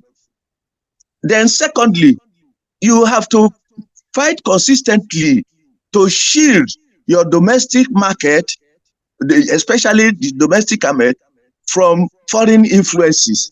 What that means is that you cannot index the prices in Nigeria to variations in dollar. I laugh sometimes. You go to the market yesterday, Gary market seller will say he's selling you a cup at 100 naira. The following day you go there, you ask him, please, I come with 100 naira to buy a cup of Gary. He says, the price of Gary has gone up. When you ask, he says, did you not hear that dollar has gone up? So the problem is a much more fundamental problem. Giving concessions, okay, we will subsidize transportation, we will do this. The problem is a macroeconomic problem. There is a macroeconomic problem that we are economically distorted. I laugh sometimes when somebody tells me that my wage, which is about 400,000 naira a month, 400,000 naira a month. How much is it now? It's not even up to 200 naira, $200. Is that correct? It's not correct. So we have a structure, we have a fundamental problem. We're having some issues hearing you, Professor. I don't know if you can hear me now, but I wanted to also dig in, pick your brain a little more, where you spoke about, some policy issues that need to be, looked at. You've spoken about the fact that it isn't particularly a forex problem, but, I've heard some experts allude our problems right now to the inconsistencies or the instability of forex, as you will, forex inconsistencies basically. But you say that they're a structural problem. But then again, you've talked about,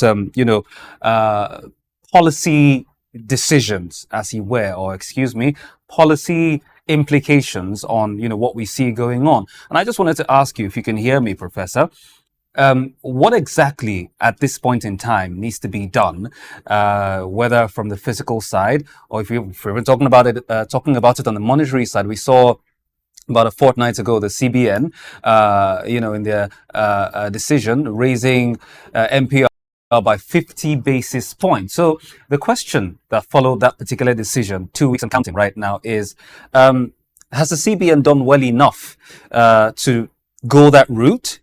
And if they have, where can they go from here, seeing as we're in this particular quagmire? That's one. Two, physical decisions on the part of the federal government. What do they need to tweak, particularly? I mean, it's one thing to come out and make a broad proclamation or do a broad analysis of what is the problem and what can be done. But specifically, what do they need to touch on? What buttons do they need to push that would stimulate the economy in the near term? We're not talking about 5 years from now. We're not talking about 10 years from now. We're talking about immediately, considering where Nigerians are and how much of a pinch they're feeling from what's going on at present. Professor, did you get that? I can hear you. Please go on. Hello. Can you hear me? I can hear you, Professor. Please go on. Okay. All right.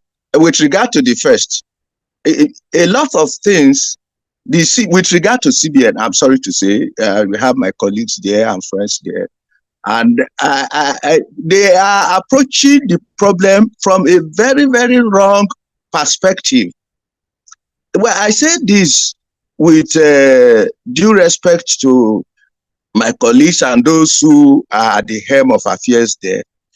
In an economy where you have stagflation. Stagflation is a situation where there is recession, unemployment, and the rest of it, and coupled with inflation.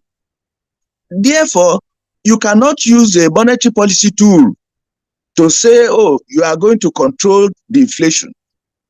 The second point, the second problem I have with CBN rule is that when there are economic crises and you want to resolve it, most economies all over the world, the first thing you do is to lower interest rates. The essence of lowering interest rate is for the purpose of stimulating economic activity, so that the private sector, the individuals can literally walk into a bank and borrow. If you don't borrow, there cannot be growth in the economy. Now, I'm linking it to the monetary policy rate, interest rates that they have been raising persistently. The monetary policy, if you increase monetary policy rate, what you simply have done is that you mop up liquidity from the system. Mopping up liquidity, because as an individual, even as a bank, if you have cash surpluses, you have a choice, either to invest or to save.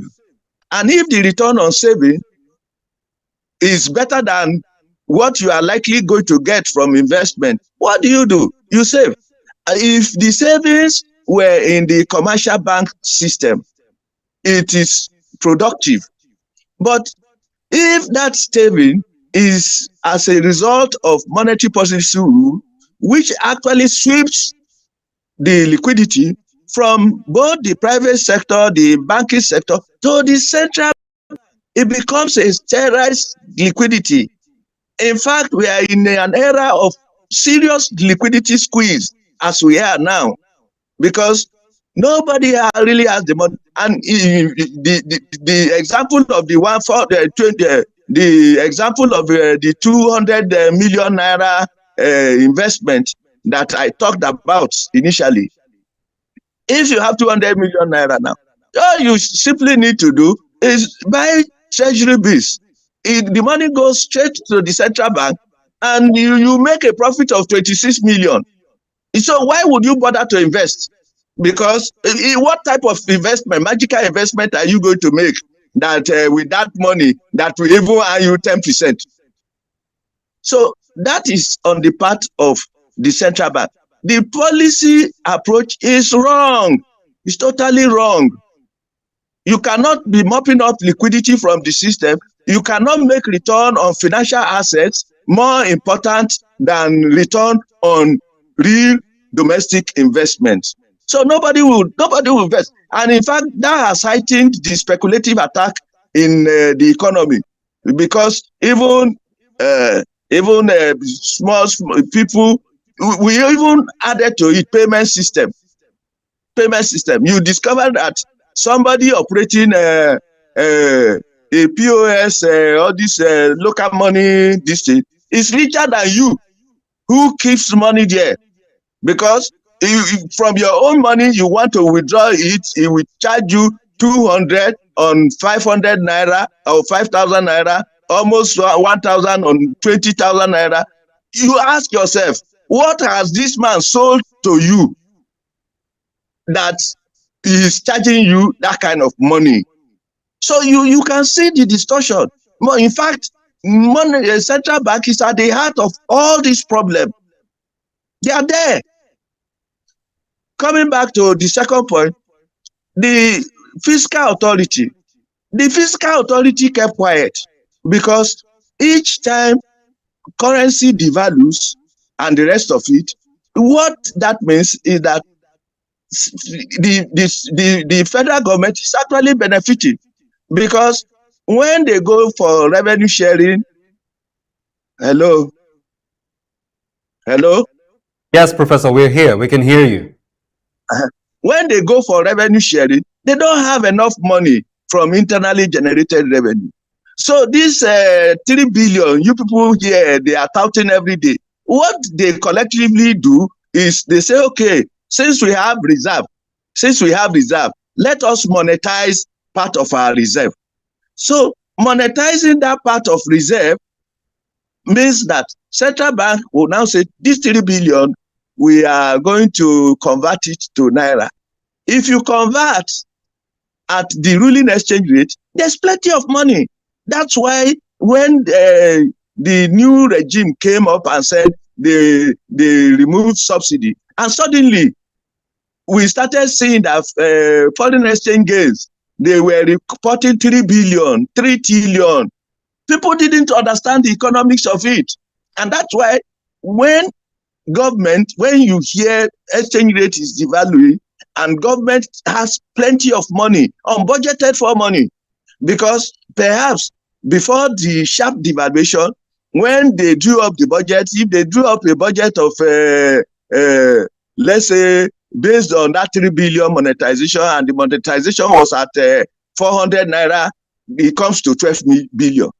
At the period of implementation of the budget, and since the 12 billion budget was drawn and made in naira, of course, we would have balanced the budget against revenue and expenses. You balance it. But okay, at the time Professor, of realization, because of time, apologies for cutting your thoughts short, but because of time, I have to move on. Mr. Owe, are you there? Fantastic. Great Yes, to know I that am, you're still yes. there. Apologies for the initial sound glitches earlier. Let's move on. Now, Professor has said a number of things, has given us his thoughts as an expert in the field, and some other experts too have referred to what both the federal government is doing, the NNPCL, and everybody else in that mix right there as market fundamentalism. Just throwing caution to the wind and hoping that the market will do its thing, as it were. But either way, as far as price increases are concerned, there's still a fear that we might see more. But then the National Assembly, through the senators, being led, by the way, by the Senate President, has assured Nigerians that they would not be seeing that anytime soon. But also, Professor said a few things, also alluding to monies realized from some of these decisions taken by the federal government, including the removal or the phased removal of subsidy. The question here now is, given that particular decision taken and the monies recovered from them, there is as yet a trickle-down effect on Nigerians. What do you make of this? Well, I'm not too sure about this because 25 years ago, we are getting fuel for 20 naira, and they said there was some subsidy, maybe 40% or whatever, and now we are buying fuel for 1,000 naira, 30 naira, 1,030 naira in Abuja. So this whole thing about the regulation is fraudulent. This whole thing about subsidy, it's a mirage. If we are buying fuel at now we buy at 1,000, and you say we are still paying subsidy. We are still being subsidized. It doesn't make sense in any way. So I think the basic thing is for governance to resume in Nigeria. Governance has been on holiday. Governance is not about getting money and allocating monthly. It's about ensuring that the people have some, food to eat. Children can go to school. Those are the basic things. Not all these palliatives. A palliative is like applying, some, something on the patient and it wear off easily. So the issue there is that this government must start working. The primary problem we have in Nigeria is that the government does not think for Nigerians, does not think as Nigerians. The primary problem we have in Nigeria is that the World Bank and IMF have their own, parameters and their own interests, and that's what they impose, and then we follow. The government implements. Honestly, I was asking, what is the issue about refining petroleum products? What is the issue? Cote d'Ivoire has no fuel. Crude oil. It's refining. Anybody can refine. What is the issue? So you have two, issues now. You have the cost. Look, let me give you a story. I was part of a delegation that met President Jonathan on December 2011. They had decided to increase fuel price, and they said it was going to be 145 naira. I said, oh, fantastic. And then they gave us all those statistics. Of course, there were a lot of them were even false. by Wela. And then we have a simple question from the minister, Wela. If the landing cost is 145 naira, what will be the cost of refining at the gates of LNA Petroleum Refinery? How much? I said, no, the government has not thought that. They don't know. Are you serious? But we have done that. There be a professor, from UI, who used to be a professor in UI of petroleum engineering, Israeli, who had done a cost analysis. And he came to the conclusion with statistics that the cost of fuel at that time will be 40 naira. And the government was talking about landing cost at 145 naira. So that's why I said this old Dangote thing is a story. If now you refine fuel in Lagos, so there is no freight, there is no insurance, there is no demurrage, there are no mother ships or daughter ships. What is the issue? Why would we buy fuel at 1,000 naira? Why? Then the second thing is that because you do not have control over your foreign exchange, it does not make sense for you to be importing. And that is part of the problem we've had. In summary, Nigerians are interested in having something to eat. All these long stories about, it was Buhari that removed subsidy and the subsidy, and they're all long stories. Nigerians are hungry. We need results. People must eat. People must go to school. People must pay transportation. If you produce agricultural products on your farm and the cost of transporting it to the market is higher, then you're going to have the mega inflation you're having. That's the simple thing. It's as simple as that. If you have a right, constitutional right to movement, and the price is so much that you cannot pay for transportation, they are deprived of that right. What we want as Nigerians are results. Not all those long stories, central bank removing this and they are all long stories. And let me say that for millennia, governance is not a rocket science. It is very simple, it's very basic. And so if the present government were to abandon the World Bank and IMF and let us, you have a professor with you who has told you some of the things wrong with the central bank central bank system. These are obvious things. What stops us as Nigerians from discussing and deciding what we're going to do? And beyond all this, as we know, is a lot of corruption in the system. You talked about the National Assembly now. The National Assembly has been on holidays. Who will not be on holidays if you have 21 million naira to spend every month? So they are not in a position. The National Assembly is not in a position to call the government to order in any way, the executive. The National Assembly is not in a position in any way to call the NNPC to order. You've had an NNPC that cannot refine petroleum products for 30-something years, and nothing is done about it. Every year, the man there tells us, by the end of the year, September, December, the refineries will start in Port Harcourt, and then Warri, and then Port Harcourt again, and then Kaduna. And then the year comes to an end, and it gives us another year, every year, and nothing is done to him and his team. They are sitting down there, claiming to be running the country. All right. Mr. Lakemfa, I know that you were very passionate about this, as are very many other Nigerians, but apologize because of time. We're going to have to pause your thoughts there and start to round up. But to add to what you've just said about the National Assembly not being in the position to carry out their constitutional duty, that is not particularly in order, because that's exactly what they're supposed to do. They're supposed to ensure checks and balances, especially where these issues are concerned. Nigeria, the welfare or well-being of Nigerians is concerned. If the Minister for Petroleum Resources, talking about Mr. President, hasn't spoken, it's because those at that particular level, talking about the National Assembly, aren't doing what they're supposed to do, because that's exactly what they're supposed to do. And of course, doing the same thing to the bosses of the NNPC, or the leadership, if you like, of the NNPCL, and every other, stakeholder that is involved. It is the onus, or the onus, as it were, lies on the National Assembly to ensure that there are adequate checks and balances. But away from that, Professor, let's round up on this note.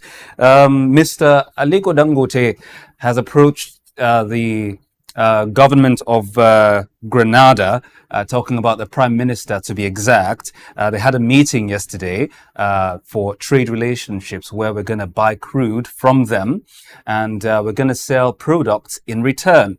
How does this, work for us? What are your thoughts on the prospects of this? Let's round up in a few words, Professor.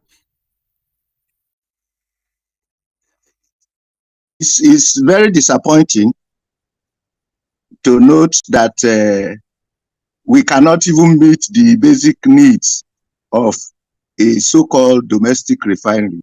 And I am sure that he wants to use it as a ploy to key in to calculating the consumption price of petrol, refined product, in foreign currency. We should shy away from it. He had already appealed to the government that he wants to be buying crude in local currency. There's nothing wrong with that. There's nothing wrong with that. In fact, and the naira for crude deal should be should be cemented well. I mean, we should key onto it. Not only key onto it in such a way that the second part is that it should not only be the only beneficiary. I note that when I was in Central Bank and we did a special study on this oil sector, in fact, our the crude, I mean, the cost of producing crude locally, is $12, and it's still so today, compared to about $6 by Saudi Arabia and the rest of it. Now, if the real cost, if the domestic cost is $12, what stops us from selling to local refineries at highly subsidized rate?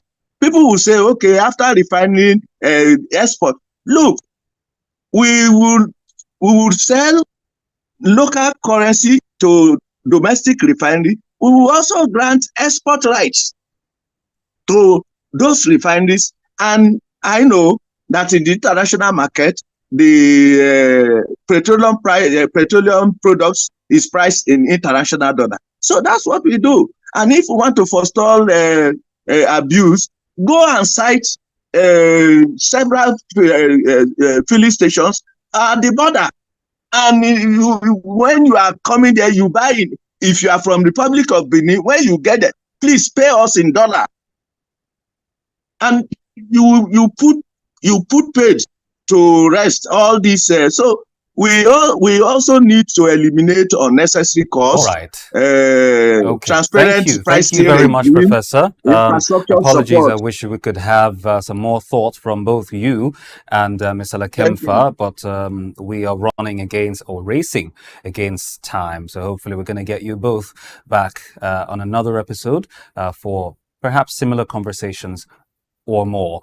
But again, thank you very much for that. We have been speaking with Professor Bamidele, who is a professor of economics at the University of Lagos. He's also a development, monetary and international economics expert, Professor Emmanuel Dele Balogun. Thank you very much for joining us. And also Mr.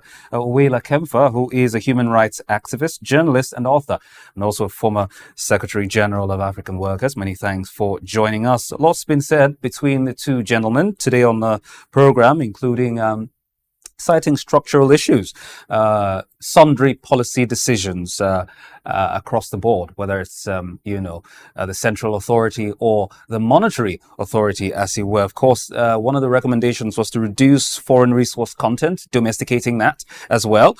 Of course, abandoning IMF recommendations, World Bank recommendations, which between both of them seem to have been at the center of some of our struggles, as it were, amongst many other issues that were raised. Well, the corollary of that between both gentlemen is that governance is not rocket science. But what we can hope for from here on out is that Nigerians, in the soonest term possible, would breathe or heave a sigh of relief and breathe, as we say in local parlance, let the poor breathe. Well, that's Market Insight this morning.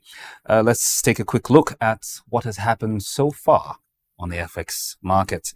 Monday, we saw the Naira dollar exchange at 1,672 Naira. Tuesday, 1,646 Naira. Wednesday, 1,647 Naira. And yesterday, being Thursday, it was at 1,657 Naira. And then today, it's going for the lowest in the entire week at 1,613 Naira. That is all, by the way, on the official market. Many thanks for joining us on today's edition of Market Insight. Of course, it comes your way every other weekday at 11 a.m. Do join us for Monday's Week Starter edition. Let's enjoy the rest of the weekend. Join us at the top of the hour for the news update. I am David Chiedu. Have a pleasant weekend.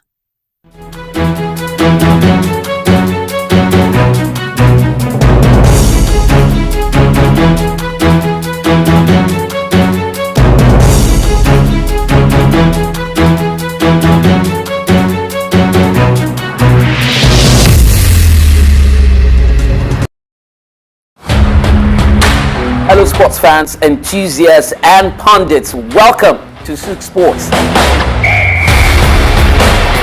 Yeah, your humble boy, your loyal boy from the hood, Kevin Ojefe, and I'm glad to be here. This is SOUQ Sports.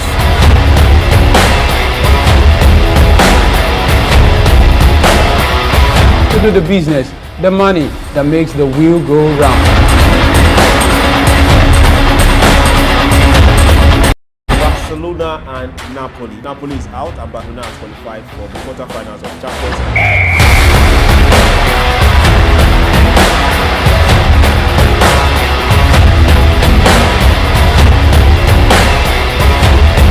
For different ways to make money. Sports is best a way to be creative.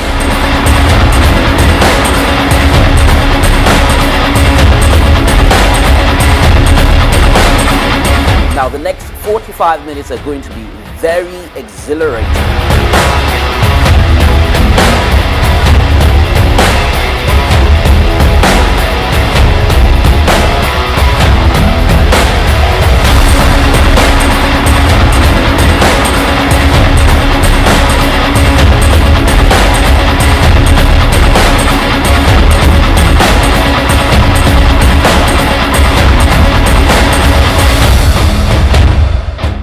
Idumota Market.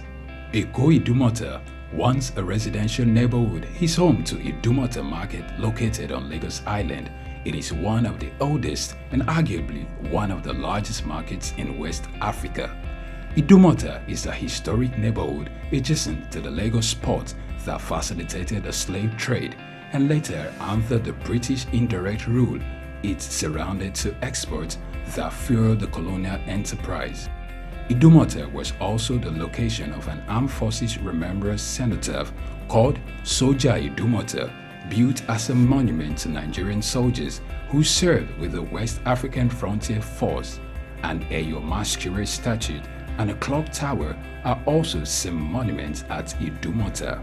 Idumota Market is so popular that large sales are recorded as early as 7 a.m. The market is made up of hundreds of locked-up shops occupying several multi-story buildings, with some measuring about 5 or more floors. In 2010, the Lagos State government demolished some illegal structures in order to improve vehicular and human movement in and around the markets.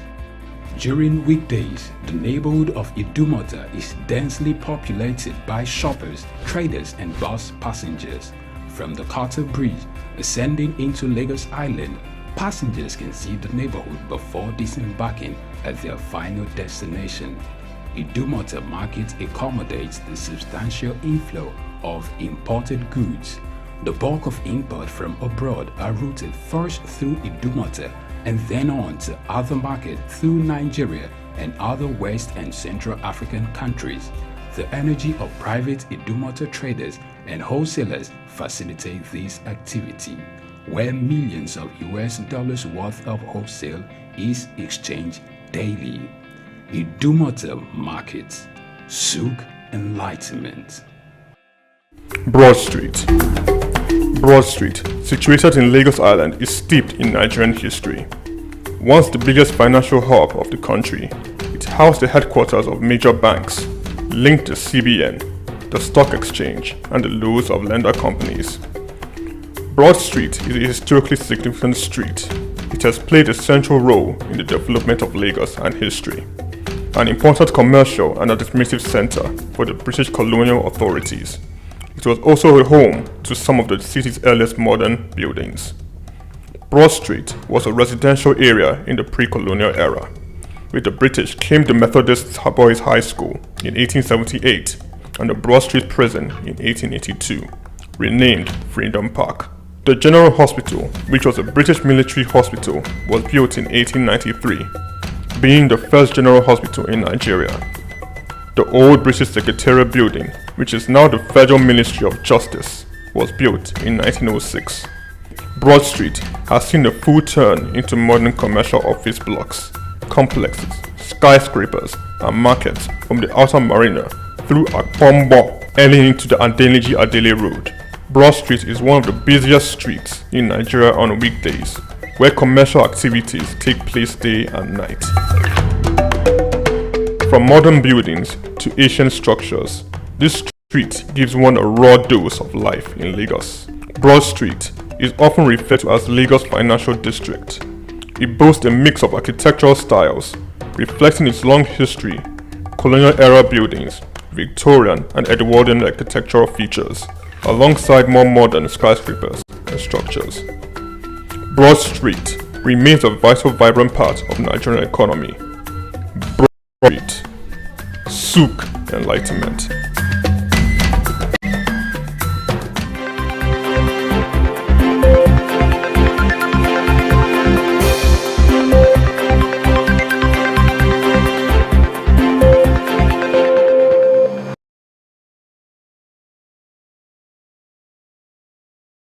Welcome to the news update on SOUQ News Television. I am Lavina Emma.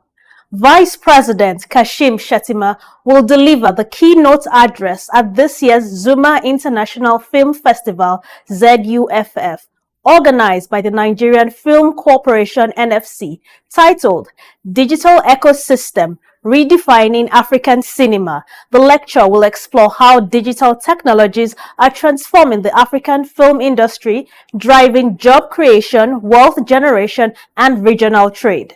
The Minister of Arts, Culture and Creative Economy, Hannatu Musawa, made the announcement. Musawa emphasized the significance of the digital ecosystem in revitalizing African cinema and highlighted the Nigerian government's efforts to create a supportive environment through various policies and digital platforms. Following the keynote, there will be interactive discussions with experts focusing on opportunities and challenges for digital age present filmmakers.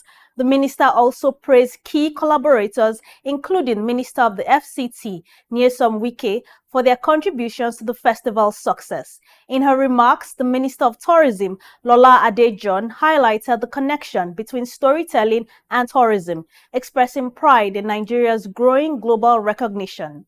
Minister of State for the FCT, Dr. Maria Mahmood, reiterated the festival's role in fostering cultural exchange and collaboration. Managing Director of the Nigerian Film Corporation, Dr. Ali Nuhu, announced that filmmaker and actress Stephanie Okereke Linus will lead the jury for the ZUFF 2024. The Lagos Rail Mass Transit LRMT Red Line will begin full fee paying passenger operations on Tuesday, October 15, 2024, covering the first phase of its 27-kilometer route from Oyingbo to Agbado. The announcement was made by Engineer Abimbola Akinajo, Managing Director of the Lagos Metropolitan Area Transport Authority, Lamata. Governor Babajide Sanwo-Olu will lead the launch with dignitaries set to participate in the inaugural passenger ride. Daily services will commence at 6 a.m. from Agbado, with a connecting bus service at Oyingbo for commuters traveling to Lagos Island. Passengers will need the Cowrie card to board the trains. Lagos State Governor Babajide Sanwo-Olu has extended an invitation to Korean investors, urging them to explore more business opportunities in Nigeria's commercial hub, Lagos. During a meeting with the Consul General of the Republic of Korea, Lee Sang-ho, the Korean officials on Thursday said, and Sanwo-Olu highlighted the state's commitment to fostering strong partnerships with Korean companies already operating in Lagos. He expressed gratitude for the cooperation between Lagos and these businesses. Sanwo-Olu emphasized Lagos as a prime destination for business, especially in the technology sector, and encouraged further collaboration. Consul General Lee Sang-ho in turn acknowledged the support of Korean nationals have received from Lagos government, calling for continued cooperation to strengthen ties between both parties. Canada is experiencing a slowdown in rent growth, largely due to a decline in international student enrollment. With less demand for housing, the average monthly rent across various property types has dropped, marking the slowest growth rate since October 2021, according to Global News. The average rent has now reached $2,193 per month. However, despite the slowdown, rents remain 13.4% higher than 2 years ago and 25.2% higher than 3 years ago. President of the Urban Nation, Sean Heidelberg, noted that the impact is being felt most in British Columbia and Ontario, with smaller and more affordable markets seeing strong demand and upward pressure on rents. Additionally, apartment rents have fallen across major cities, including Vancouver, Toronto, Calgary. However, rent for purpose-built apartments continues to rise, with studio units showing the strongest growth at 11.1%.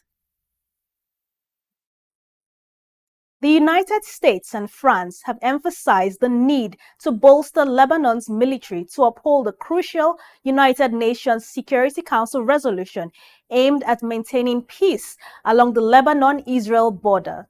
During a Security Council meeting on Thursday, U.S. Deputy Ambassador Robert Wood stated that strengthening Lebanese state institutions is vital for a secure and sovereign Lebanon.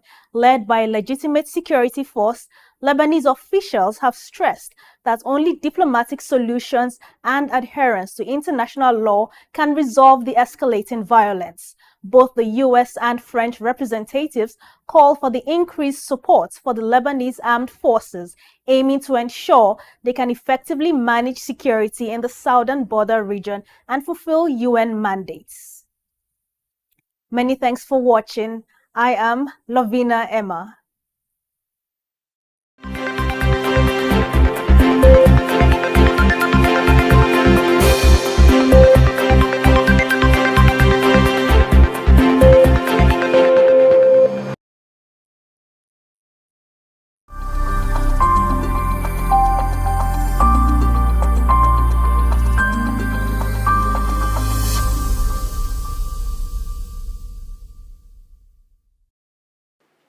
Well, Prince Raymond Adekunle Olaye Akishemoy. I was born into a Catholic family. I was raised maternally by the Cardozo family. My paternal family, the Olaye Akishemoy family, are from Isaleko, and they own the entire space called Makoko. I grew up in Lagos Island. I'm a Lagos boy. I went to Holy Cross, my primary school.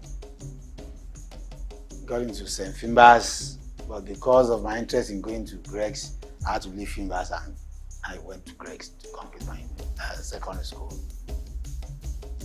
I had a run with my education. They first went for NC. Then it used to be Advanced Arts College, Onitolo. We changed it to Lagos. It was during my tenure.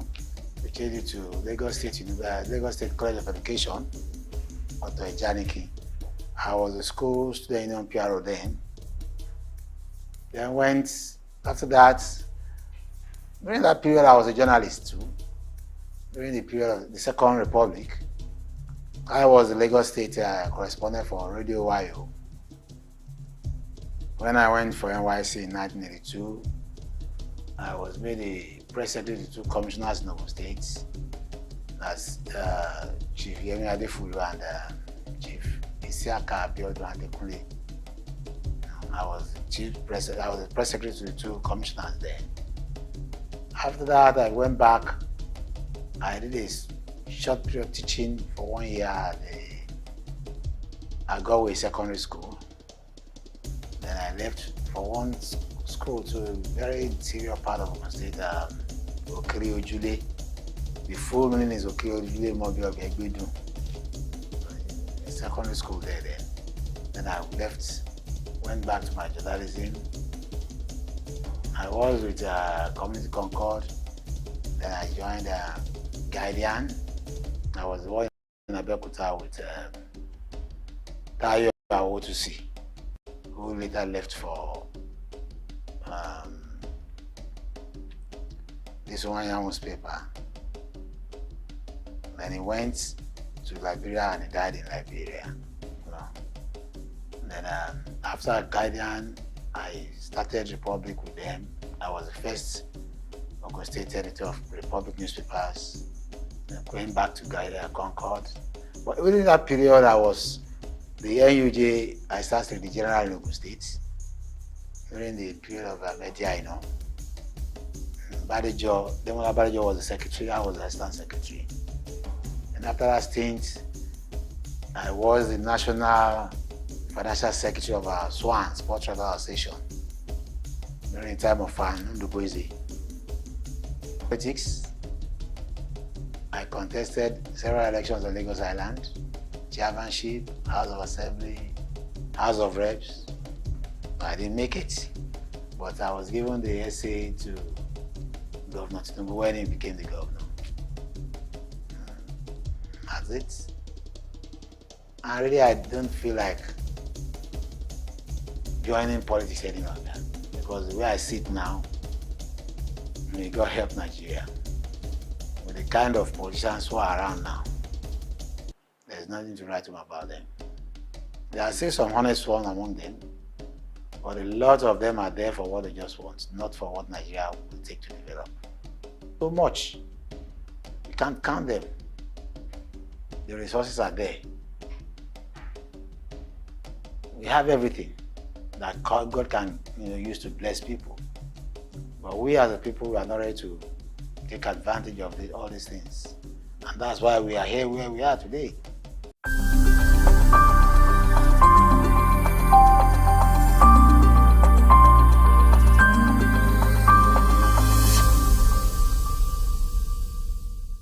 I'm a Nigerian. Though first and foremost, I'm a Yoruba person before becoming a Nigerian. There's no part of this country I've not been to. But my Omoiko in me, the Omoluabi in me, will always be there. Yes, you're right. I'm an Omoiko person.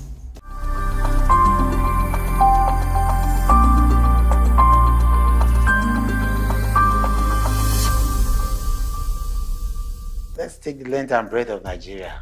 Lagos used to be the most beautiful area in the whole country, the most beautiful. Talk of the waterfront here. I grew up in this Holy Cross. After the mass service at Holy Cross, where the young kids will all come there, flock down to the marina side, savor the breeze, eat fruits, look at the boats, the ships, and we'll all be happy. The breeze, you will just be there enjoying yourself. It's not like that any longer. Later, the quayside came, and there were shops. You could buy as many as you wanted. Then, Lagos was beautiful. Our taps went dry.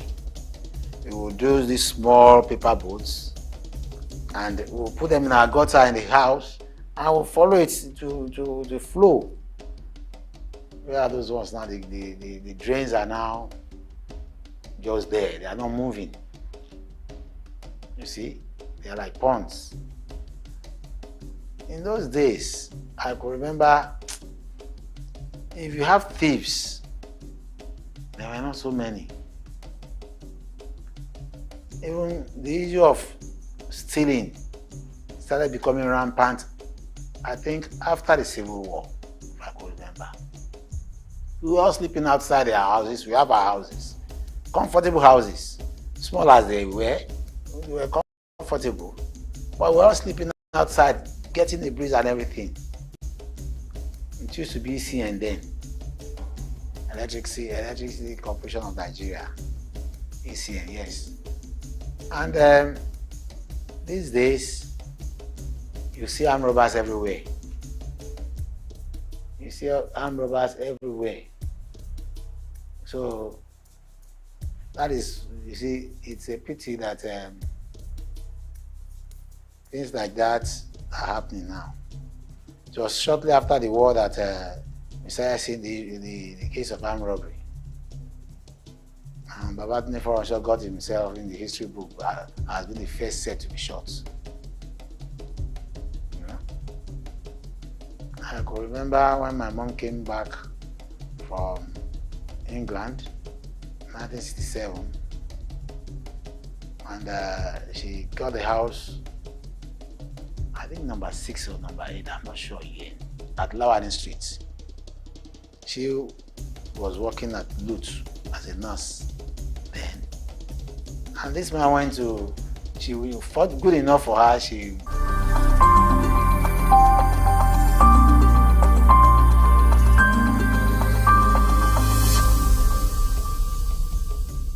Morocco is a coastline settlement, you know, and we acquired that place from the Oloto family around the 18th or 19th century, and they got all the papers from the Oloto family then, and the man who inherited that was Adam Emmanuel. Adam Emmanuel gave birth to his children, and the only one that survived him then was very vocal, was Ramotu Manuel, who is my own great grandmother. And his children now claimed ownership. So they had to go to court. And she won that case. Went on appeal, she won again. Went to the Supreme Court, she won. So from there, the land, Morocco, even the Oloto then came to testify in court that yes, she was truly the owner. So Morocco was a big place. There was no third mainland bridge then. So she had 4 children, and who was the first Baale of Morocco. But he died without having any injury. He had an injury, a lady, a girl. On the eve of her wedding, she died without having any injury. So his lineage went. The second child was my own grandfather, Wahab Kadri Olaya Kishimori. He became the Baale after him, after the first Baale. And he ruled till 1970 before he died. The next person to Wahab was his own son, one of his children, Kamaru, acted as the Baale of Morocco when my grandfather died. My father, who should have stepped in, was the accountant with NIPOST then, before he went to custom to become the accountant again. And internal revenue, federal inland revenue. So he didn't have time for the traditional thing. So his junior cousin, Kamoru Adewale Olayakshemoy, took over. Then next to Rahim was the lady whose place I use as my palace today, and that's in charge. So out of the 4 children, only Wahab and Rahim that have their own offsprings, and that's why the two branches are the ones ruling Morocco. The third we would have called part of us were people that Mama Ramotu took to be with her, and she was taking care of them. Their father's name was Yakini. So in her will, she put it there that they should give them, treat them as children too. So those are the four basic children of Ramotu Mandela. And Morocco, it was Ramotu who welcomed or who employed the Egun people to be fishing for her. And I have papers where they were even pleading that it should be given a space to use, to be staying while fishing, because they used to fish and would leave. And they told her that where they were coming from was far. So she told them to settle at the river bank. And because of the friendship and everything, they left them, and they've been going ever since. And that is why we have that chaotic situation on the waterfront, where everybody just comes now, build your stilts house, and you are good to go. That's why I have now told the government now that, look, come, let us redevelop Morocco, which is now being kicked against by some people. They think I want to drive them. I'm not driving you away. Let's redevelop Morocco in line with new developments in the world. We cannot continue to be looking at Morocco. People will be flying the third mainland bridge, and you'll be seeing that debt, that rot. Once we redevelop that place, unlike what the governments are doing in many places, because the government will take your land, build a house where the masses will not be able to buy into again, we can give those who are there, part of what we've built. Those, I called them once, I could remember, I called them, I said, look, those who are presently on a portion of land, on a parcel of land, will be taken as co-owners. So when we develop, you take your share. The developer will recoup his money, and all of us will be happy. But God knows, things are changing in Nigeria. Things are changing. It's a pity. I hope and I pray that one day we'll have those who will think possibly for the development of this country. Because we go out of this country, we go to other countries and see that these people are far developed. Why are we not developing? Morocco has a lot of resources. Morocco is known all over the world for fish industry. And there are so many people who have left Morocco to other countries that have made it. So why can't we make it? Why can't we build houses affordable to common people, and they settle on the waterfront and their recreation spots, I spoke with the Emirates, the people from Dubai, from the United Arab Emirates some years back, and they agreed that they were going to invest there. Why couldn't we do it? Right now we are appealing to the present Lagos State Government Sanwo-Olu to give us that opportunity of doing that development by ourselves, to look for secondary education. Do you get what I'm saying? We have the primary schools there. They are there. So, like I said, we have all those ones. Hospitals can be built. We have the primary health center, which is being run by the local government. But we can build a government model hospital in Morocco that can take care of that population and take care of the other people within or outside the Morocco environment. We can do all these things. How much will it cost government? If government is not going to spend money, let us come together. We'll get organizations and people who will sponsor these kind of things. And it will be good for everybody. We will give them land. So this is what I see about SOUQ. And like I told you earlier, there are people who have the money. There are investors who are ready to invest, as long as they know that, yes, what they are investing on is genuine. And there will be no policy that will raise their money tomorrow.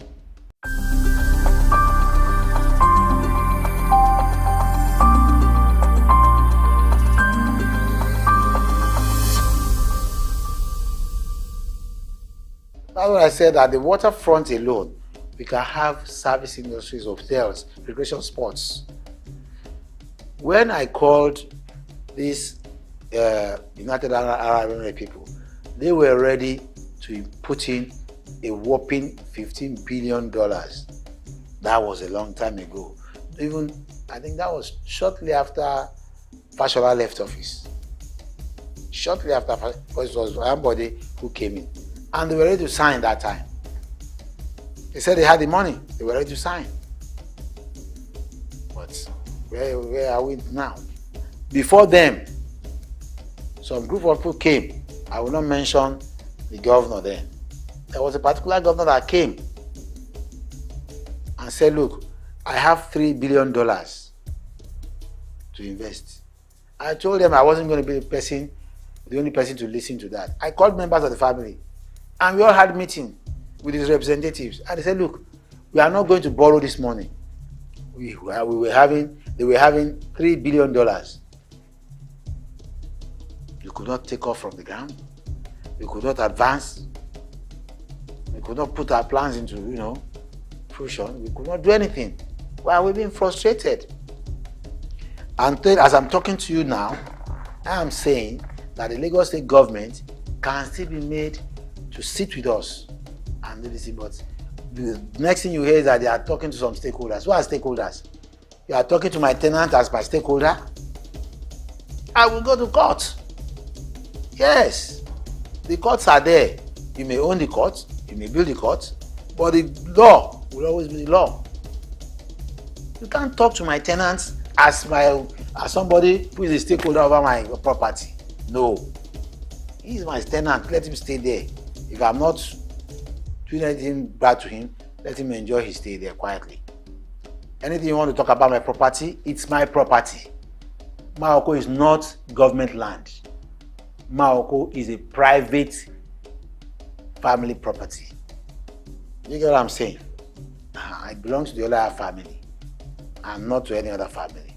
Any tout, any hooligan that gets money from I don't know where and comes and says no, you cannot. Your forebears came as tenants. You cannot go overnight and say you are. No, it's not possible.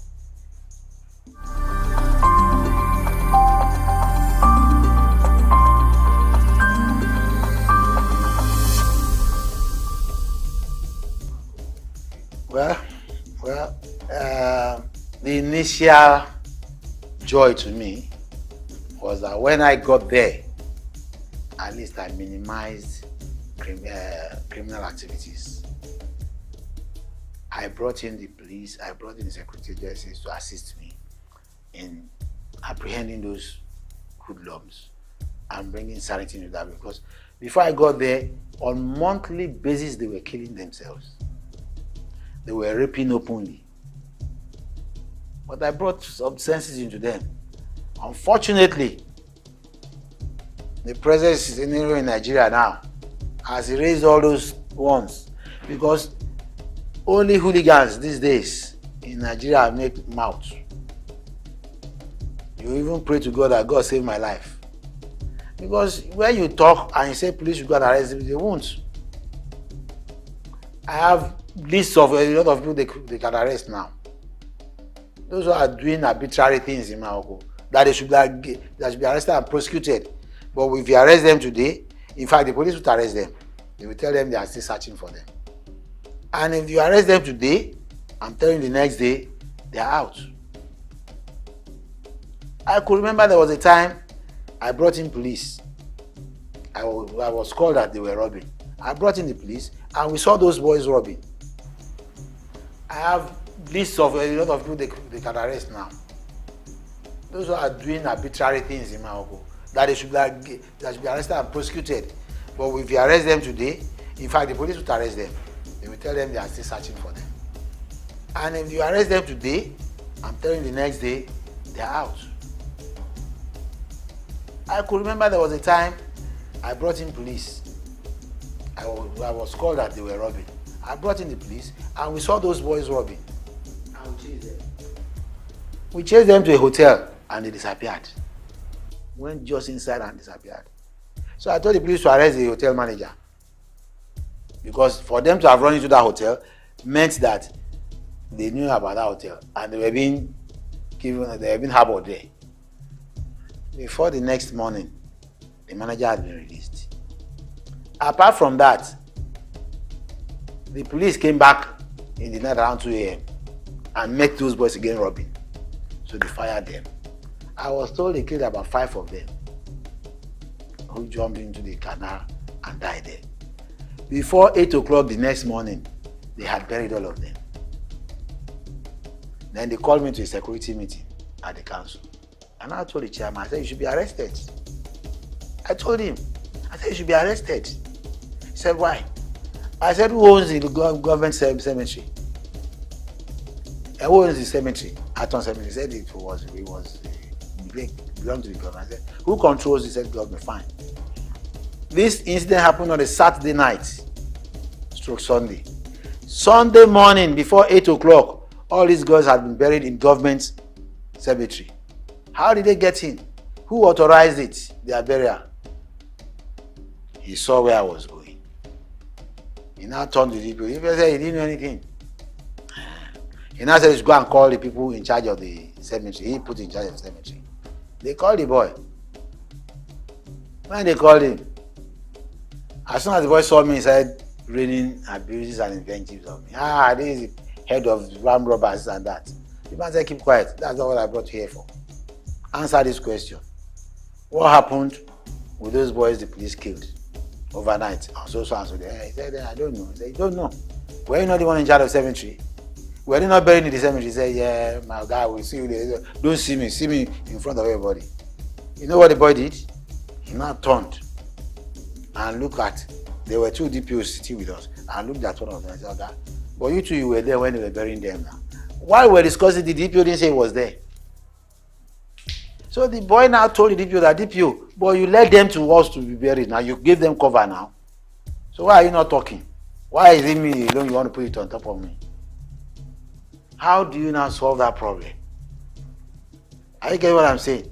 One of the legacies I would have said I had was, I brought sanity, but it's been erased off. Even my own brothers are involved in this criminality these days. In fact, they are the heads of those leading criminals to perpetrate terrible things in Morocco, and yet the police cannot catch them.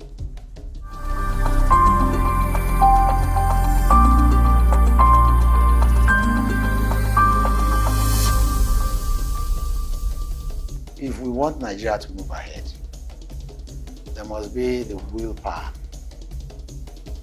to take the bull by the horn. Forget about this person is my cousin, that person is my family, this is my son. Let us all do the right thing. If your son is caught engaging himself in robbery or whatever, let him face it. I had a sad experience of such before. The Oba of, is late now, the Oba of Odiolu of Ilaro had a son, Abiodun Adekombi. There was a robbery. I was a journalist then. I can't remember, I think 1980 something or so. There was a robbery in Abeokuta. Unfortunately, the victim of the robbery was shot and killed, and his car was stolen. And this guy was involved in the robbery, the prince. Because he's from Ilaro, he was from Ilaro, he crossed the border, made his papers as if he had traveled. But people saw him. People knew it was him. The robbery took place in Abeokuta. So police started the investigation. He was arrested. It was a very celebrated court, case, and everybody was interested in it. Eventually, he was convicted. It was during the time of Raji Rasaki. Well, what happened? He was convicted and sentenced to be shot on the stake. And there was this law then made by the military. If anybody should do that, and your sentence has to be done in your community. In fact, they took him to Ilaro to be killed. All eyes were on his father, because his father was a traditional ruler in Ilaro. And there was this heat that his father should be dethroned. I felt for the man that period. He didn't send his son to go and rob, but the boy was shot in his community. That day we went there to see the man. All his palaces, all the gates were locked up. The man could not come out. And I'm sure that would have been a sore point, for that man. Well, if he's gone now. But I too, I felt bad. How could he have brought such a shame to his family? And I'm telling you that these things should be done that way, so that people can talk to their children. When you bring a deviant child home to punish him or her in front of the whole community, his siblings or our siblings will not do that again. And the other families will also warn their children that, look, try this and you bring shame to the family. I'm recalling that today now, not to make jest of the family, but it was painful. I'm recollecting with regrets that that boy could have done that to his family. And we know that Yorubas, I'm sorry coming back to Yorubas are Omoluabi people. Before a Yoruba man will engage in criminality, you should have gone to check his background. He probably wasn't brought up well. We were brought up well. I was brought up as a Catholic. I'm not minding my Catholic background. I have Muslim background too. I have a name called Al-Fatai. It's in my birth certificate. And when we were young, both Muslims and Christians, and even the traditional rulers, we were cohabiting together. And we were like one. And that's why I keep telling my children, yes, I'm a Catholic. In fact, I even rose to becoming the vice president of Catholic Men Organization in Lagos State. You get it? But I don't know how to pray in Islamic way, but I've not forgotten my Islamic background. I'm a traditional ruler. I go to a lady. I perform everything they say I should perform. We are all praying to the same God. And that is the spirit that can take Nigeria forward. When you start discriminating, when you start seeing the other person as bad, we are nowhere. Even the advanced countries these days, the advanced countries today, they don't hold so much importance to religion. They do the needful and hope that God will help them. That's all.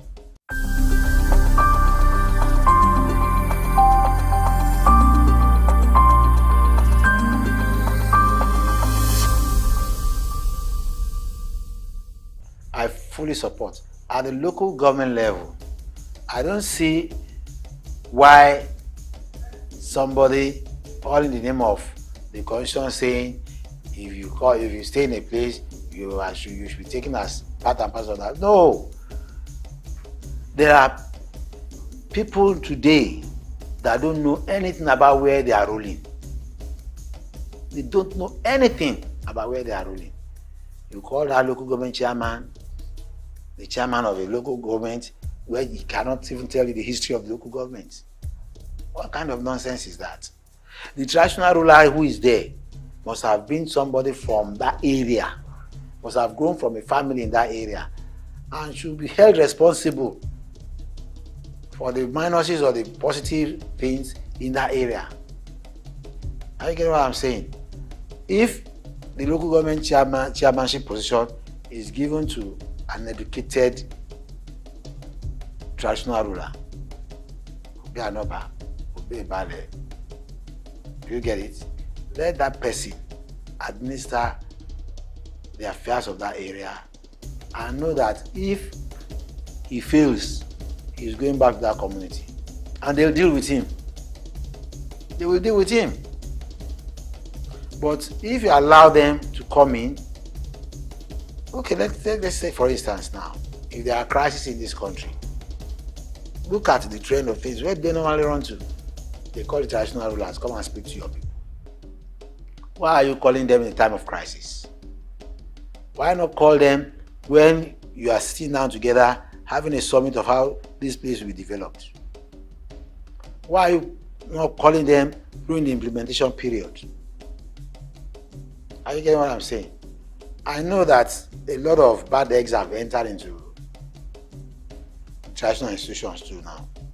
You see all kinds of characters putting beads on their neck, calling themselves chiefs, calling themselves otumbas, even taking the post of Oba or Bales or whatever. But with time we'll sanitize that too. With time we'll sanitize it. And I pray that the present crop of rulers we have will think along that line. It used to be like that during the First Republic. Do you get it? Let's bring it back now.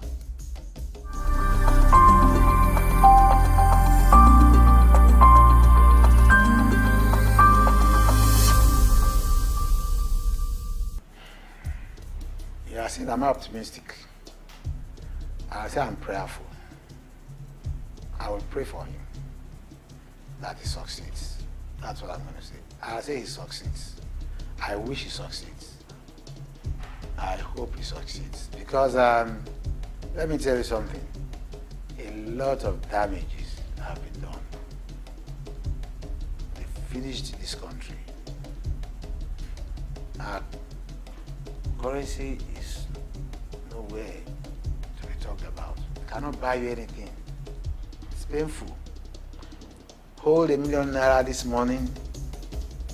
Before afternoon, you are asking yourself, what have you bought? What have you done with this money?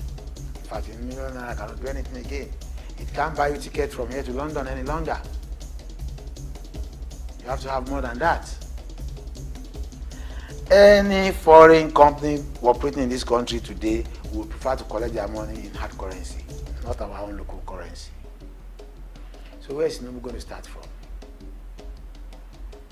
Oil refineries, you said they are going to work. Where are they? Where are they?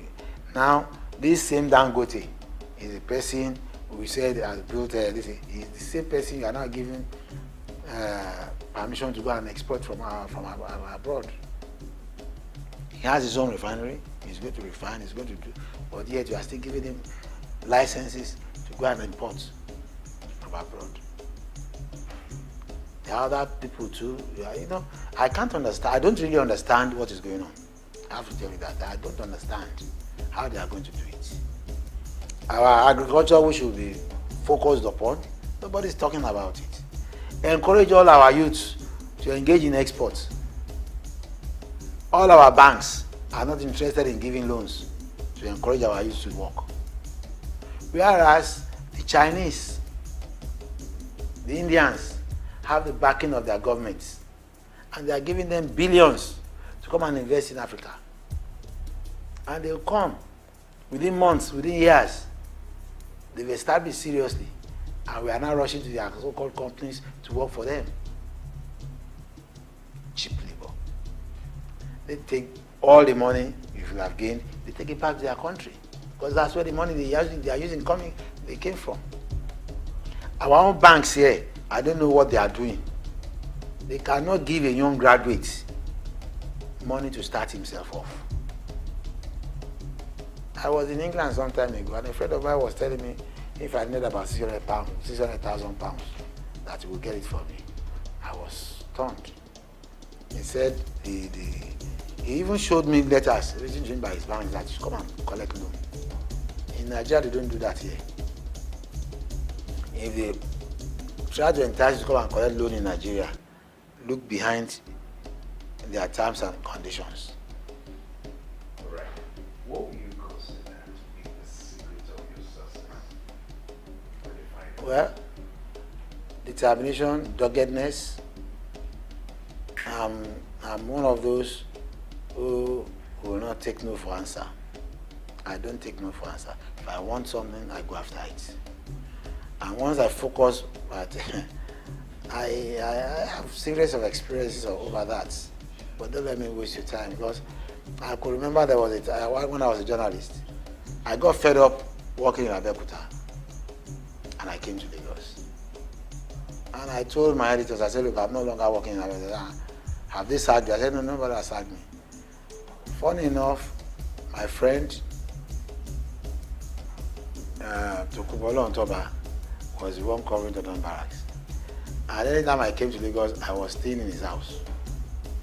And I wanted that job. So I went to meet the then news editor, Kunle Odifu. I said, look, you are going to Abeokuta. He said, for what? I said, is it that you become the editor here, or you go to Ogun State and become the chief press secretary of the government? I said, what are you talking? I said, look, we have arranged it that you go to Abeokuta to go and become the chief press secretary. He didn't believe it. But myself and the journalists in Abeokuta were fed up of children of Israel anymore then. But good enough for Raji Rasaki was the governor then. He accepted our offer that Kunle Odifu should come in as chief press secretary. But he didn't know what to do with children of Israel anymore. And good enough, coincidentally, he was taken out of Lagos at that period. So Lawal came in. And when Lawal came in, what happened was that Lawal thought of it and said, okay, people are gunning for Kunle Odifu to come in as chief press secretary. Let children of Israel become the commissioner, and Kunle Odifu became the chief secretary. So his own position as news editor opened. So I told Tokumbo, Olondoba, go and occupy that position. It was in-house politics. And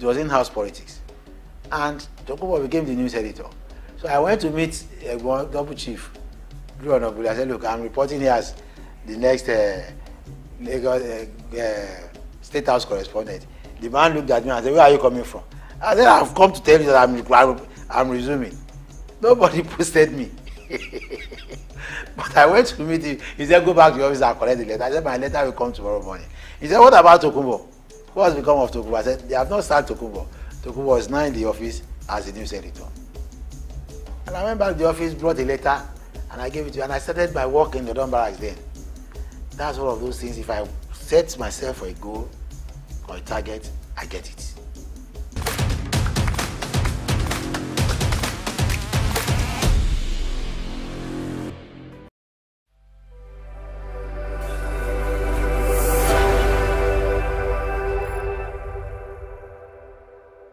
Education, a transformative force that empowers individuals, ignites people's curiosity and fosters critical thinking, as well as cultivating compassionate citizens, has attained global observation due to its immeasurable impact.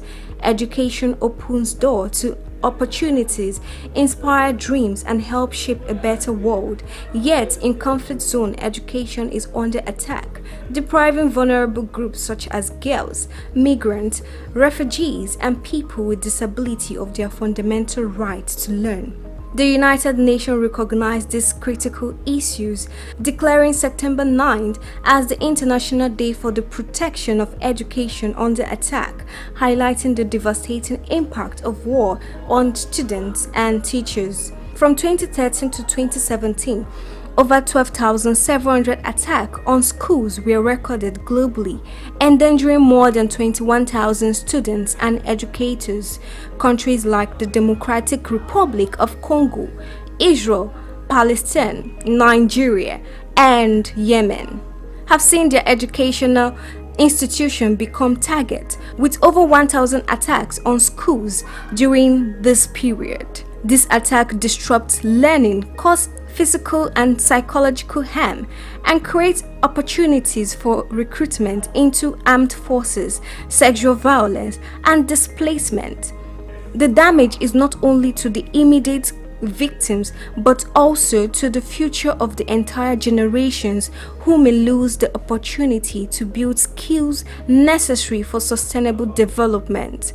Despite this challenge, education has moved away from the four corners of classrooms. The advent of transformational technology, especially virtual learning, which became more recognized during COVID-19, restored hope and confidence to the life of those who are eager and passionate about learning. Virtual learning is being embraced by the day. The need to sustain physical classroom learning remains at the center of international organizations like UNESCO and UNICEF's goal, as they continue to occupy the front line in protecting education during crisis, working with governments to create safe learning environment and upholding the rights of children to continue their education even in conflict zones. Initiatives like the Safe School Declaration of the Global Coalition to Protect Education from Attack urge countries to safeguard school, hold perpetrator accountable, and ensure that children's education is prioritized. Investing in education in this context is essential to breaking the cycle of violence and building a more secure, peaceful future. Praise Matthias for SOUQ News Television.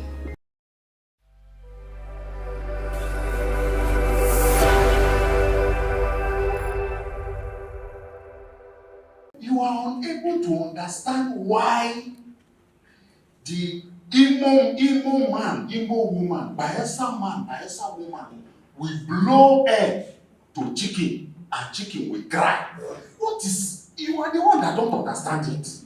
You can't understand the science behind it. So what you should do is go and study how to understand it. That was why China closed their border for 25 years.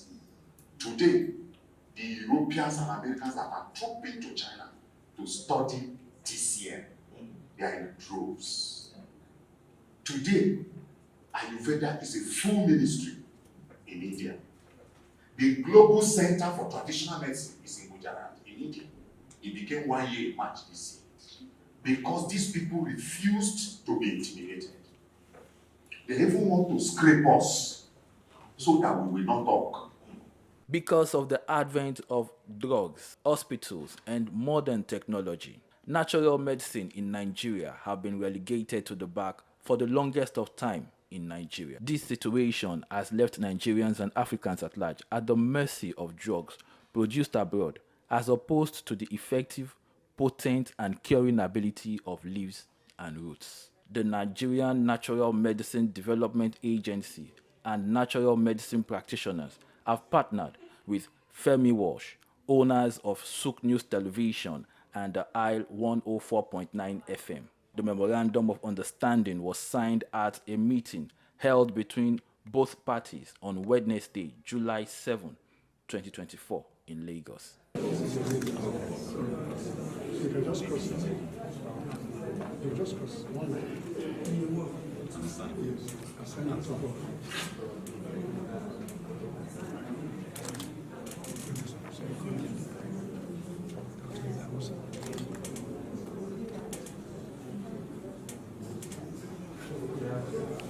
At the meeting, the Director General of the NNMDA, Professor Martins Emeje, welcomed the guests, saying that there is need to positively change the narrative of natural medicine in Nigeria, and by extension, Africa. According to Professor Emeje, SOUQ News Television and the Isle 104.9 has the capacity to showcase the tremendous studies, research work, and products coming out of Nigeria to the world. So I believe your coming on board is also at a very critical period. So that, yes, You know, when we talked about, when we talked the other time and you said that because of our activities, people will start saying they want to be DJ of that place. Let them come and do. Yes, it is better for us to be known, to be lucrative, to be functional, so that people will compete to come and be DG, than for us to be obliterated. Do you understand? Because no matter how you do DG, you have expiry date. You will go. But let the organization remain for the benefit of our nation. Thank you very much. Professor Emeje, responding on behalf of the president of Femi Wash Media, Ambassador Victor Oluwafemi Wash, the vice president of Femi Wash Media, Dr. Idahosa Osamanze, said, as Nigerians, we talk down on Nigeria a lot. The beauty about what we're doing is that we also know that the end of post television is coming close to an end, because the Gen Zs, they don't watch too much of television, they are on their cell phone. And so we adopt the over-the-top technology as a company to distribute our content, both in Africa, Asia, and America. Yesterday, I was still talking to a friend of mine, I met him in Toronto, who's giving us an inroad into the Caribbean, where our brothers are who were moved from this place. Oh, yes. So we show to the world what we are capable of doing, and this will attract attention of the world to the agency. I said to Prof the other day that I know that very soon people will be struggling to become DG of the agency. Because now there's no budget in it, that's why people are not struggling. Oh, yes. But very soon budget will come to Yes, and then everybody can live a decent and good life. So it's a pleasure to partner with you and to see how to drive this vision. That in the next 4 years, as Prof is still here. Dr. Osamanze, in the presence of SOUQ News Television's Chief Responsibility Officer, Sam Orouje, Business Manager Shade Uwe, and Chooks John Rogers, appreciated the NNMDA management and staff for a wonderful meeting that has signaled the beginning of a beautiful relationship in times to come. Lawyers are concerned about several issues when it comes to artificial intelligence, AI, including data, privacy, compliance, and job displacement. Will AI really take jobs away from lawyers? In this special report, Bayo Olaoye addresses one of those concerns, job displacement for lawyers, as a result of the introduction of artificial intelligence. Will artificial intelligence make lawyers jobless? The short answer to that question is no. There are 3 reasons why AI will not take away jobs from lawyers, according to experts. First, AI systems being developed for the legal industry are primarily co-pilots. Secondly, there are numerous tasks AI simply won't do because legal implications prevent it. For example, litigation. AI cannot make court appearances, unless, of course, nations radically change their constitutions to allow robot lawyers to stand in court, which is highly unlikely. Additionally, for lawyers involved in strategic work, such as security, meeting new clients and existing ones, or serving on boards, AI cannot replicate the human touch. AI lacks the commercial acumen required to build relationship with clients and navigate complex problem-solving tasks. AI cannot engage in the strategic aspects of legal work that require understanding human behavior, negotiating, and making judgment calls. According to experts, AI systems built for the legal industry are designed to function as co-pilots, helping lawyers become more efficient but still requiring human oversight.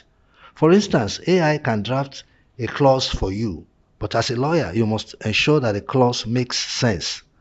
AI can assist with tasks like legal research, drafting legal documents, contract review, and identifying red flags.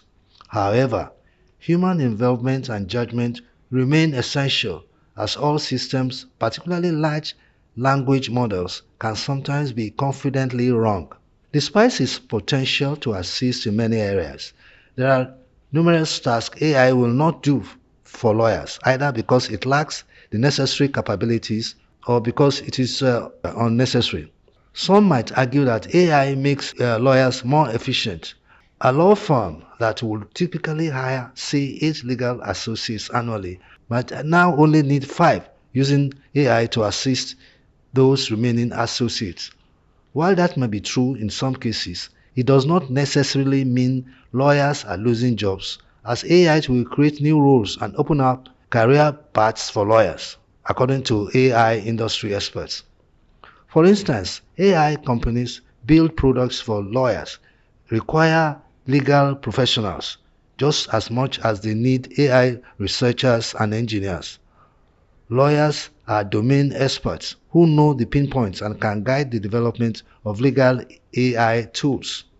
In addition, there is the need for lawyers who will build a career in AI governance, working on AI policy auditing, AI existential skills, and AI enlightenment. In fact, lawyers will play a bigger role in AI governance than we can ever imagine. For instance, the AI alignment problem is one of the biggest challenges in the industry. There is ongoing research on whether we can solve the alignment problem using the law. As it is known, law is the most democratic aggregation of human values. How do we evaluate the ability of AI systems to follow the law? Or how do we ensure that AI systems do not misinterpret the law in case of unforeseen contingencies?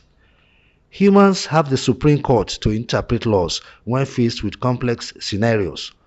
What will be the Supreme Court for AI systems? These are questions that require both lawyers and AI engineers alike to ensure compliance. In fact, universities are recognizing the growing need for lawyers to build careers in AI. Many institutions are now offering master's programs that focus on intersection of artificial intelligence and law, preparing the next generation of legal professionals for the evolving job market. To wrap up, while the rise of AI will undoubtedly transform the legal profession, it will not cause the widespread job loss that many fear. Instead, AI will make legal teams more efficient and open up new career paths for lawyers. Bayo Olaoye for SOUQ News.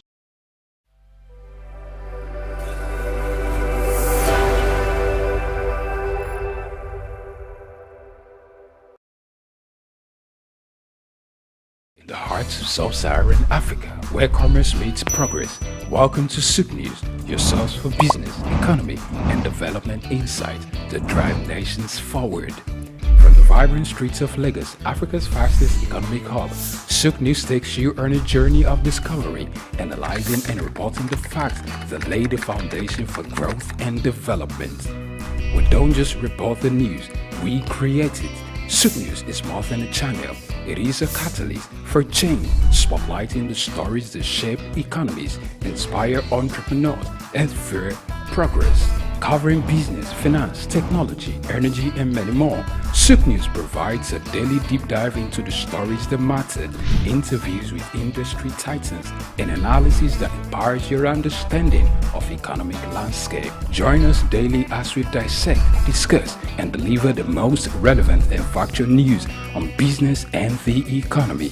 SOUQ News is your trusted guide, empowering you with the knowledge to make informed decisions.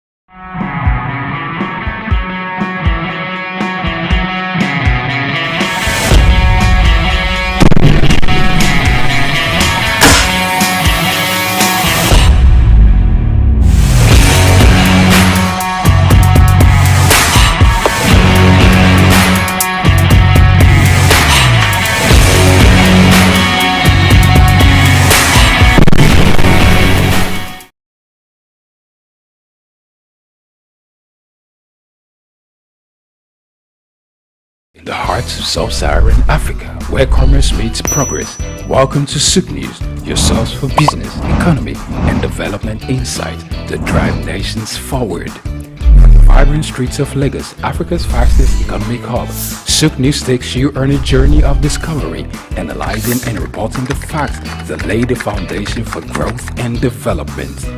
We don't just report the news, we create it. SOUQ News is more than a channel.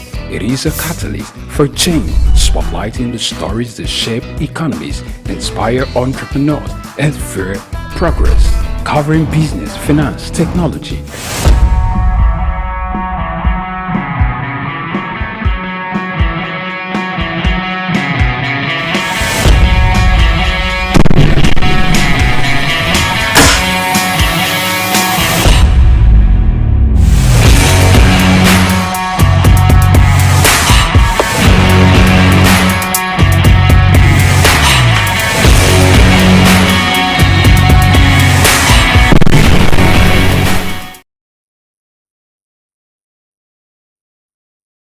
Hello, sports enthusiasts, fans, and pundits. It's a great weekend. The feeling is phenomenal.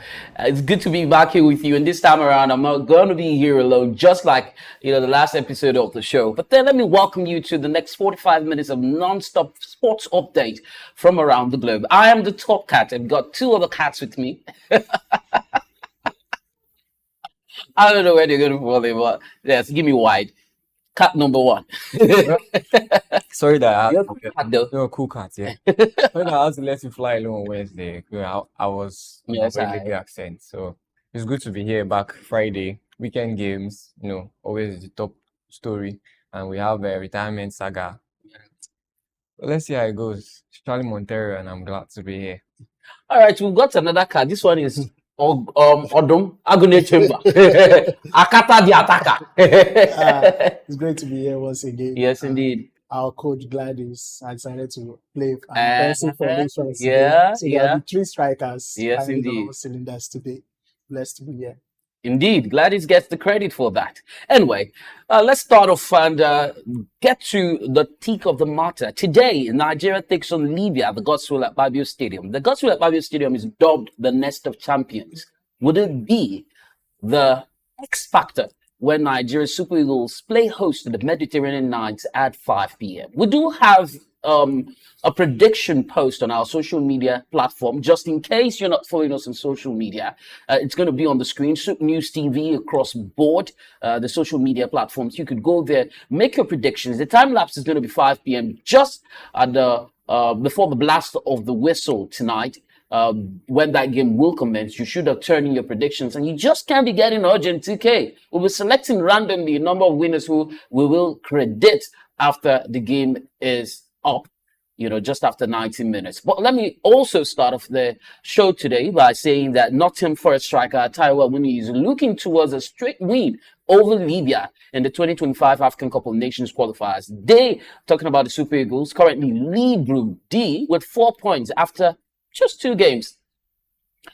Not the maximum number of points though, but a victory in this game and victory in this match will bring them closer to securing a spot at the 2025 African Cup of Nations Cup, which will happen in Morocco. Taiwo Awoniyi, missed the first phase of the qualifiers, and that was as a result of injury, and he has gone on to express his confidence in the team's ability to achieve victory and say the team is ready for the task at hand and the determination to secure a win for the fans. Nigerians. Well, similarly, Seville striker Ejuke is also back, and here is an excerpt from an interview with a player who was the last to report to camp, but not the least player. I'm just happy, to be honest. I'm really excited to be back. It's always like a good feeling to get the opportunity to represent your country, but also to see like some colleagues you haven't seen in a while. It's also really nice. So I'm really excited to be here. The more you're performing, the more you get like this kind of opportunity. So I would say yes. Always had a good time. The experiences have always been good. With the national team, with the games I've had opportunities to play as well. It's always been nice, and I always love representing the country, and whenever I get the opportunity, I just want to do my best and enjoy football.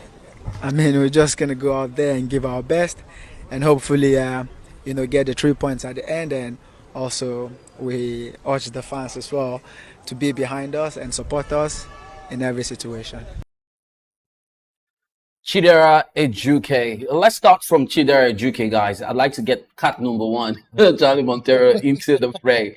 Well, how would you describe his performance, since his move to Sevilla? Well, I'll say it's been a relatively slow start. Yeah. Because he has not really hit the ground running because he's had a few chances to prove himself. But the times that he has gotten, and he has been able to show us the quality that he exudes, and you see he's enthusiastic about the game. Few times I've had the opportunity to hear him speak about football. He's always talked about work ethics. He's always talking about giving your all on the pitch, and you see that he actually gives his all. And we see him in that Sevilla team. They don't really have an out-and-out winger, someone that is really goes down the wing, mesmerizes players and try to put a cross across, for a center for. And he's more or less that person that they have, that danger they have coming in from the left. And you see him every time. I think the last game he also contributed to their points, the points that they got, the build up and all that. You see his influence. He's a skillful player regardless. He's a workaholic. He has speed, knows how to dribble. He doesn't shy away from one-on-one. So he says his dribble skills are a God-given talent. So he doesn't shy away from one-on-one, and you see that he's a fighter really. So I expect that he'll bring it to the game. There. Well, just before I get Agunde Chamber, Nigeria's talisman Victor Osimhen will miss the match due to an injury sustained during Galatasaray's clash against Kasim Pasa, the 2013 African champion. Still have plenty of players capable of making an impact.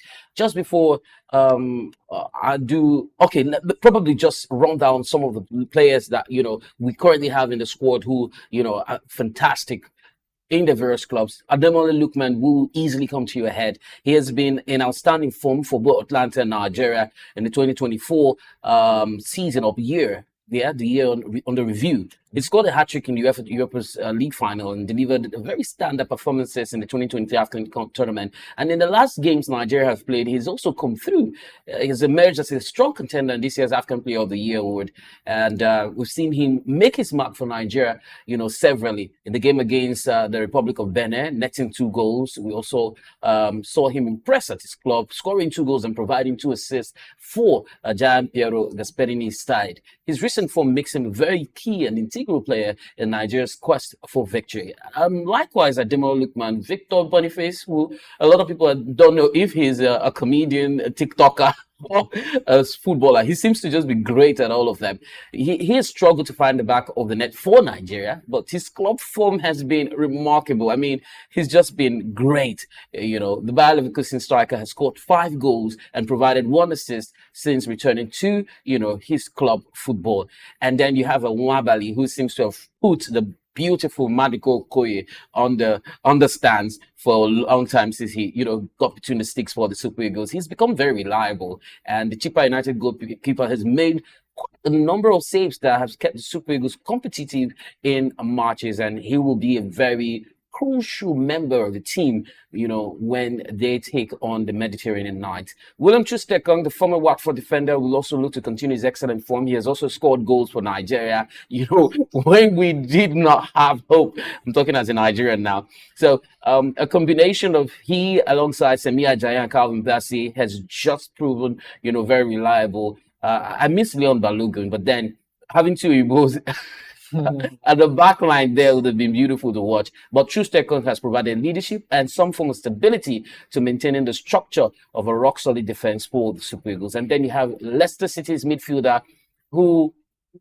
I feel over the years he has waned a little bit, because sometimes he just had the Wilfred Didi who, took the place of Mikel Obi, a holding midfielder, in the Premier, because Mikel did not play a holding midfielder role for the Super Eagles. He played more of, a talisman role for the Super Eagles. Yeah, the 10th position. So, but then we've seen Wilfred go out of the spotlight for a while, then return to club football and registered 2 assists in Leicester's 2-2 draw against Crystal Palace and put in a strong performance against Arsenal. I missed the combination of he and Kelechi Iheanacho, for Leicester City. But then I wonder if he'll be able to come to the party, especially for the Super Eagles. Kelechi also got a column in this particular game. So without Victor Osimhen, who also scored for Nigeria in the last game, the combination was in the local parlance, Mado. Cut number two, Agnete. Let me ask you, Akata, what do you make out of some of the players who are still in the squad? Taking a look at Boniface, William Troost Ekong, Ademola Lookman. I mean, you've got some of the finest players on the screen at the moment. What do you think? Do we have a solid team that can represent us? I think Nigeria currently has embarrassment of riches. Oh, really? Because even a lot of the players that were not invited are also doing well in the club. Yeah. It's just down to replicating club form in the Super Eagles, with the likes of, as you said, Boniface has been unable to. But the trick to it is giving the players run of games. It's very, very important. At the beginning, when Ademola Lookman came into the Super Eagles lineup, it was very, very difficult. We didn't really see him play that well. But by the fifth game, he's now a mainstay in the Super Eagles. So this is an opportunity for Taiwo, Awuni, or Boniface, whoever leads the line, to show the stuff they are made of. So I'm pretty confident. I'm pretty confident with the team we have. This team should be able to beat any African side. All right, so let's take a look at the run of form. We've seen Nigeria's teams. I think it was when we had the Dream Team. That was years ago. Between 94 and 2000. Yes, and so now we're 2024. 30 years, right? 30 years later, we've not had a smooth transition of players in the Super Eagles. Correct me if I'm wrong.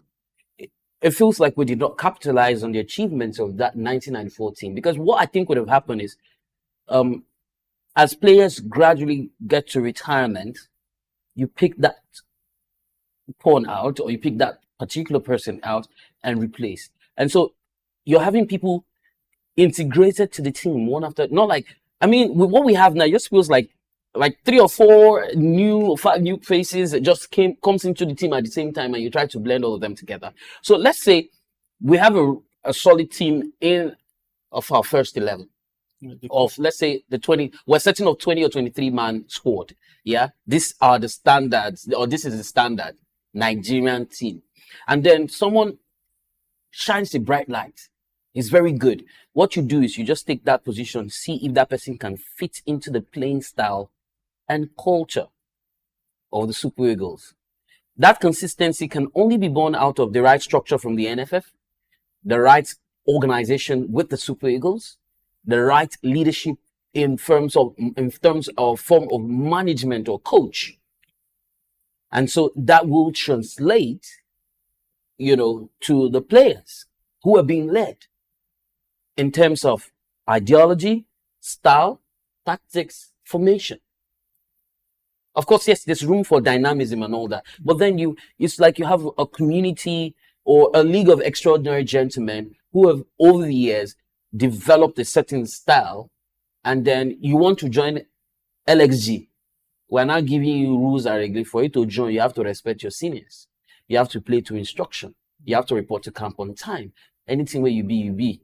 But when you're coming in here, you have to be Nigerian. You have to play into the rules. Nigeria first. I don't think we have that culture in the team. I think the problem you're just highlighting happens in almost every national team, even down to the England national team. But I want to disagree with what you've said. The core of this team have been there for the past 5 years. When the trusted Kongs of this world. No, I went back 30 years. The transition from 30 to now is definitely not possible. The team in 2013 that won the African Nations Cup. Had they beat them? By 2016, there were a lot of them. Where was Sunday Mba? A lot of them had gone. Even by the 4th year, Emmanuel Emunike. I think it's also a problem of coaching. Like, this team now is Raw's team somehow. So if we when the coach fails, keep him, just give him time to adapt his tactics, adapt his system, because that's what is wrong with the Super Eagles. We don't seem to play with a pattern. And that was what was very, if you look at the Philippe George team, it was total, they was trying to move away from from the team that went to African Cup of Nations, and we retrogressed. So this is us in Eguavon trying to, after these qualifiers, let's keep Eguavon. Let's get a coach that will coach the team. Westerhoff started in 1990. His first game at the Nations Cup, we lost 5-1 to Algeria. But by 94, he had won the Nations Cup. By 94, we were 90 seconds away from the quarterfinals of the World Cup. So we need consistency in the management of the team. Well, let's move over to Cat 1. I don't know if you wanted to add something, or then maybe... I just wanted to buttress what he was saying, because when you look at national teams, they are always slightly different from club side. Yes. You see, it's easy for you to bring someone that you want to take over from whoever is reaching his peak or reaching the end of his career and say, okay, learn from this person. You can do that in the club side. But when you come to the national side, it's more or less, there's no consistent Now here, meeting. it's not like I want to stop you in your track. Here is what I think about all of this. We had the team, the 1994 Dream Team was not the Super Eagles. Sorry, the 1996 team was not the Super Eagles. The core of the team was the Super Eagles from 94. All right. JJ Okocha, Yes. Sunday Rise, Kano Wanko. Uche Okechukwu. They were all in the World Cup. Now, get my point. My point is, if you had a youth system that feeds. Yeah, I was going to come there because I felt like it has to start from the grassroots. When you are talking of transition, it has to start from the grassroots. When you look at Spain in the last year, you see they were able to pick up trophies across. What's that the board. guy's name, Yamal? I'm not even talking of Yamal or what their national team was able to do. If you look at the feminine side, they won all their competitions. When you look at under 21, they are champions. When you look at their under 17, champions. So Spain is doing something right. They are doing something right, which is they have an identified style of play, which is their tiki-taka. They follow it through. So once they are coming from the youth once they are coming from the academy to the youth stage, the youth phase, to the most of them also in academies and clubs in the country. Is the philosophy missing? Yes, that's what we have done well at the 8th grade level. Yes. We have done, yes. We've been winning. We won about 5 under 17. Under 17, where we are almost like the dominant side in that competition. So what's now the difference between there and where we want to be in Super Eagles? If these children have tasted, or like I say, these boys have tasted victory, they have tasted what it means to compete with the boys that they will play in the future. So why are we not following that generation? Why are we more or less like cutting them off? Okay, go and find a place for yourself. No, you're supposed to follow it through. That's why I feel the NFF and the corruption, they should be able to tackle this issue. They should be able to set a standard, set a blueprint that we are willing to follow for the next 10 years. Just the issue of age. Yes, there's an issue of age. Now it's the government's commitment to football and seeing it work. Yes. That will give cut these loose ends of transition, cut the loose ends of we are not keeping the momentum, we're not keeping. Look, imagine not qualifying for the last World Cup. That's a big shame, and we are also towing the same path, not qualifying for the next one. So I'm saying we need consistency, or we need right leaders that have the vision, especially experts that have been ex-professionals in the field. That would say 10 years from now, what do you want to achieve?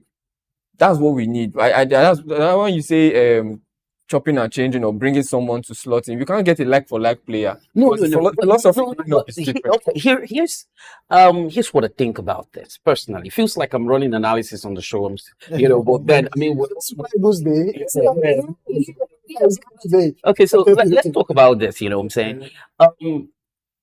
It's not like it's like chess or Wetishi Werishi kind of scenario. You know what I'm saying? No. So here's my thought about it. We have 11 players on the pitch. And the way the football game is structured, you have positions, right? So you have a goalkeeping position, you have the number of defenders, depending on what you have, what formation. But you have strikers, midfielders, defenders. Yeah. Before now, Nigeria's traditional side usually have wingers. Westerhoff's philosophy. You understand? You play from the wing. Before then, you have a Garba Lawal, you have a Mutu Adepoju, you have a Tijani Babangida, you have the Pius Ikedia. These were people who fit into those roles. Now, if we had a philosophy, if we had a strategy, it's easy to identify players who can plug into the defense. What you have to do now is understand the playing style of a Calvin Bassey. And online now, you know that if he goes front, it's difficult for him to come back and cover his back. The defender fills up that right half back. But don't you? But at this level, they don't coach. They don't coach them You on don't that. coach You only that apply at the this players level. how you feel that is going to benefit the team. Okay, just take for instance now a Bukayo Saka, which we know that is a left footer, plays on the right. When he's playing on the right wing, it's a different ball game. But you see him when he plays for England, they might bring him to left back. No, it's the player's versatility or how you would be applied in the You team. know, we're saying the same thing but differently. Okay, I agree to that. But that's what I think. Versatility is the problem because as a professional, whose prerogative is it to identify? Do you understand? I mean, I mentioned all of these. I said everybody has a role to play. Yeah, It's the philosophy. For as example, you have said. for example, Wait. we have a 3-man formation, right? Yes. He's great with hosting and analysis. Okay. You're great with analysis. You might not want to take up the responsibility of hosting. So if for any reason while Nasser Al-Adiri's side are yet to secure a victory in the qualifying series. Now, during the press conference in New York, Al-Adiri emphasized they intend to secure the first win against the formidable Eagles. And of course, they understand that securing a victory against Super Eagles is crucial for revitalizing their chances of qualifying for the Nations Cup. There were some issues that, happened couple of days ago when the Libyan side were supposed to have arrived in Nigeria. Pictures surfaced online where they were seen sitting on the floor in airports or somewhere that looked like a room. I mean, the back and forth and dragging was just, too much. But then the NFF, through its communication department, put out the press. Admiral Al-Adiri says that the Libyan Football Association did not notify the Super Eagles or the NFF of their the landing airport. So originally they were supposed to fly straight to Uyo and be picked up, but they flew to Port Harcourt, and they only gave that information to the Nigerian officials 3 hours to their arrival. So there was a lot of balo, in the whole process. But the coach of Libyan side was not very. I mean, the last time he spoke to the media, he didn't seem very confident that his side would be able to. There were some players who were injured. They had players who pulled out, players who did not make it.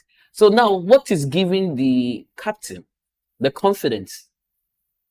It's mind games. Mind games. It's mind games. Mind games is very prevalent in football. I mean, you will not underestimate your opponent, and you will not blow your trumpet as loud as you would. So you just leave whatever happens to what happens in the pitch. We have seen a lot of times with Mohamed Salah coming to say it's a revenge thing against Real Madrid and still get their ass whooping.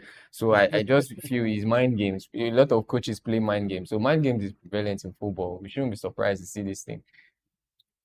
William Chusteko has confirmed that Ahmed Musa is still the captain of the Super Eagles, even though the veteran winger is not currently in the squad. Ahmed Musa, who has not been called up by Nigeria since the 2023 African Cup of Nations, Cote d'Ivoire, is playing for the semi-Sugida side Kano Pillars and has made it clear that he has not retired from international football. And testament to that is him scoring 2 goals for Kano Pillars in the last game. Should he be given a chance to come? I mean, for inspiration purpose, or do you think he still has a spot? I think there are a lot of players banging in goals. Who should be giving it? Okay, not the MPFL. Even the one in the MPFL instead of him. I don't think instead of him. Yeah, I don't think he still has a future on the national team. Let's look towards the future. Let's get guys that are under 25 who will lead. He has done his part. He should give way for others. Exactly. I think they should give way for the youngsters to come on. Because he won't be doing this forever. When would they have time to? Just like you're saying, Musa is still the leader of the national team. He's being political. Exactly. Political. There's politics everywhere. Yeah. Football, so let's just see. Anyway, the Minister of Sports Development, Senator John Eno, has issued a warning to the Super Eagles as they gear up to face Libya at the Gospel Akpabio Stadium, and has emphasized the importance of not underestimating the Libyan team and urged the Super Eagles to strive for victory. He also reminded the Nigerian team that securing a place requires unwavering focus and determination, especially facing a very resilient opponent like the Mediterranean Knights. Let's look at the game. What do you make out of this game? How do you think it's going to pan out? Just before we get to you, right? I'd like to take a moment. When we return, we'll now look at what do you call it? The predictions and how the game might pan out eventually. Stay tuned. Hello, sports fans, enthusiasts, and pundits. Welcome to SOUQ Sports. Well, to your humble boy, your loyal boy from the hood, Kevin Ojife, and I'm glad to be here. This is SOUQ Sports.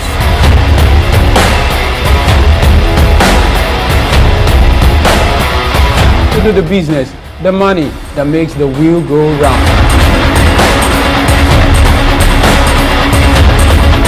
Barcelona and Napoli. Napoli is out and Barcelona has qualified for the quarterfinals of Champions League.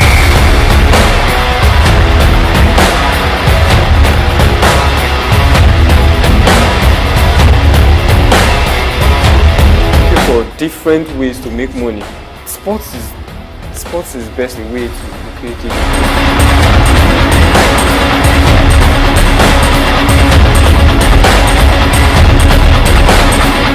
Now, the next 45 minutes are going to be very exhilarating.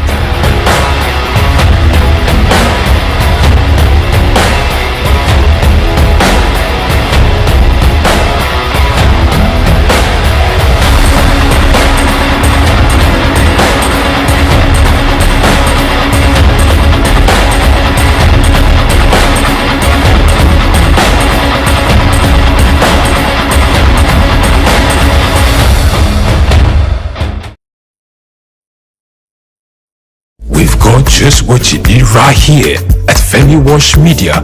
Call it the Midas Touch and you wouldn't be wrong. Let us record, produce, mix and master your audio like nobody does. Reach us on our contact today for the best quality job.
Just a couple of hours before the Nigeria-Libya fixture gets underway at the Nestabat Champions in Uyo, we do have Top Cats and two other cats in the studio. So I'd like to find out what they think about this game. And of course, we'll be looking at the team. Coach Austin Eguavon, I have to put an interim there, despite as a suffix, for purpose of what it is, because he might, after today's game, you say, it's just one game. I said, I'm going to do. I mean, it was just so petty, it was petty. Anyway, so what do you guys make out of the squad? It has depth, you've said. And do you think against the Libyan side will hold on? And Libya feels like a pushover. But then when it matters most, the Super Eagles have not delivered the goods. We've played 4 times against Libya and we've won all 4. We are at home. The team is looking great. Let's look at the form. 1 win, 1 draw. So I expect a straight win. How many goals? 2-0. I was leaning for 2-1, giving them the benefit of that because we always used to lose focus towards the end of the game. Games. So I would say 2-1. They'll get their acts right and maybe manage 1 goal. But yes, Nigeria should come victorious in this 2-0 because we are always complacent towards the end, like waiting for time or waiting for the whistle. So yes, 2-1 on my side. There's been an argument about who should start in goal for the Super Eagles. So I saw a video, I couldn't put it up because of trademark issues, of the 3 goalkeepers called up their training session, right? Maduko Okoye is struggling, speaking strongly about wanting to get back to the starting role. I mean, are you comfortable with Stanley Wabeli's capacity? he has proved himself so far. He has not had any error. We don't have a reason to change something that is working. So he should continue as our number one. What about you? Well, we have a strong spot in the group right now as it stands. I would say giving another keeper a chance sounds good, but you don't change winning team. Allow Stanley finish the job that he has started. Maybe when they go away, then you can chop and When change. we've won the group. Exactly. and there's When a it's spare game, comfortable, yes. yeah, then you can afford to give those guys, because goalkeeping role is one that is the last line of I'm the very defense. sensitive. Very sensitive. If Okoye is not feeling very confident and he goes there and he makes a blunder, who would we blame? We would come back Just to like blame the Rio coach. the last time it Yeah, we happened. come back to blame the coach. So I feel we should stick with what works for now until we are safe. Then you can go to experimenting and trying out different players in different roles. So yeah, stick with what works now. We should get the win.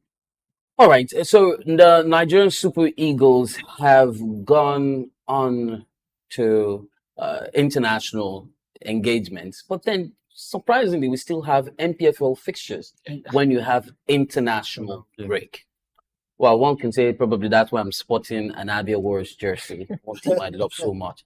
So Abia Warriors will be in action against Kwara United, and that game is slated for tomorrow, right? One player who has played for Abia Warriors Playing is against Paul my former Sampson. club is So he played for Kwara United, I beg your pardon. It's Paul Sampson. And Paul Sampson is going to be featuring for Abia Warriors. Well, he has downplayed the mixed feelings of facing his former club, Kwara United, as they host Kwara United in March Day 6 of the 2024-2025 NPFL fixture. This game will happen at Umar Township Stadium. The Cross River Born winger is optimistic of securing the maximum points against the former side, and he's saying it's nothing special. It's the same thing playing against my former club.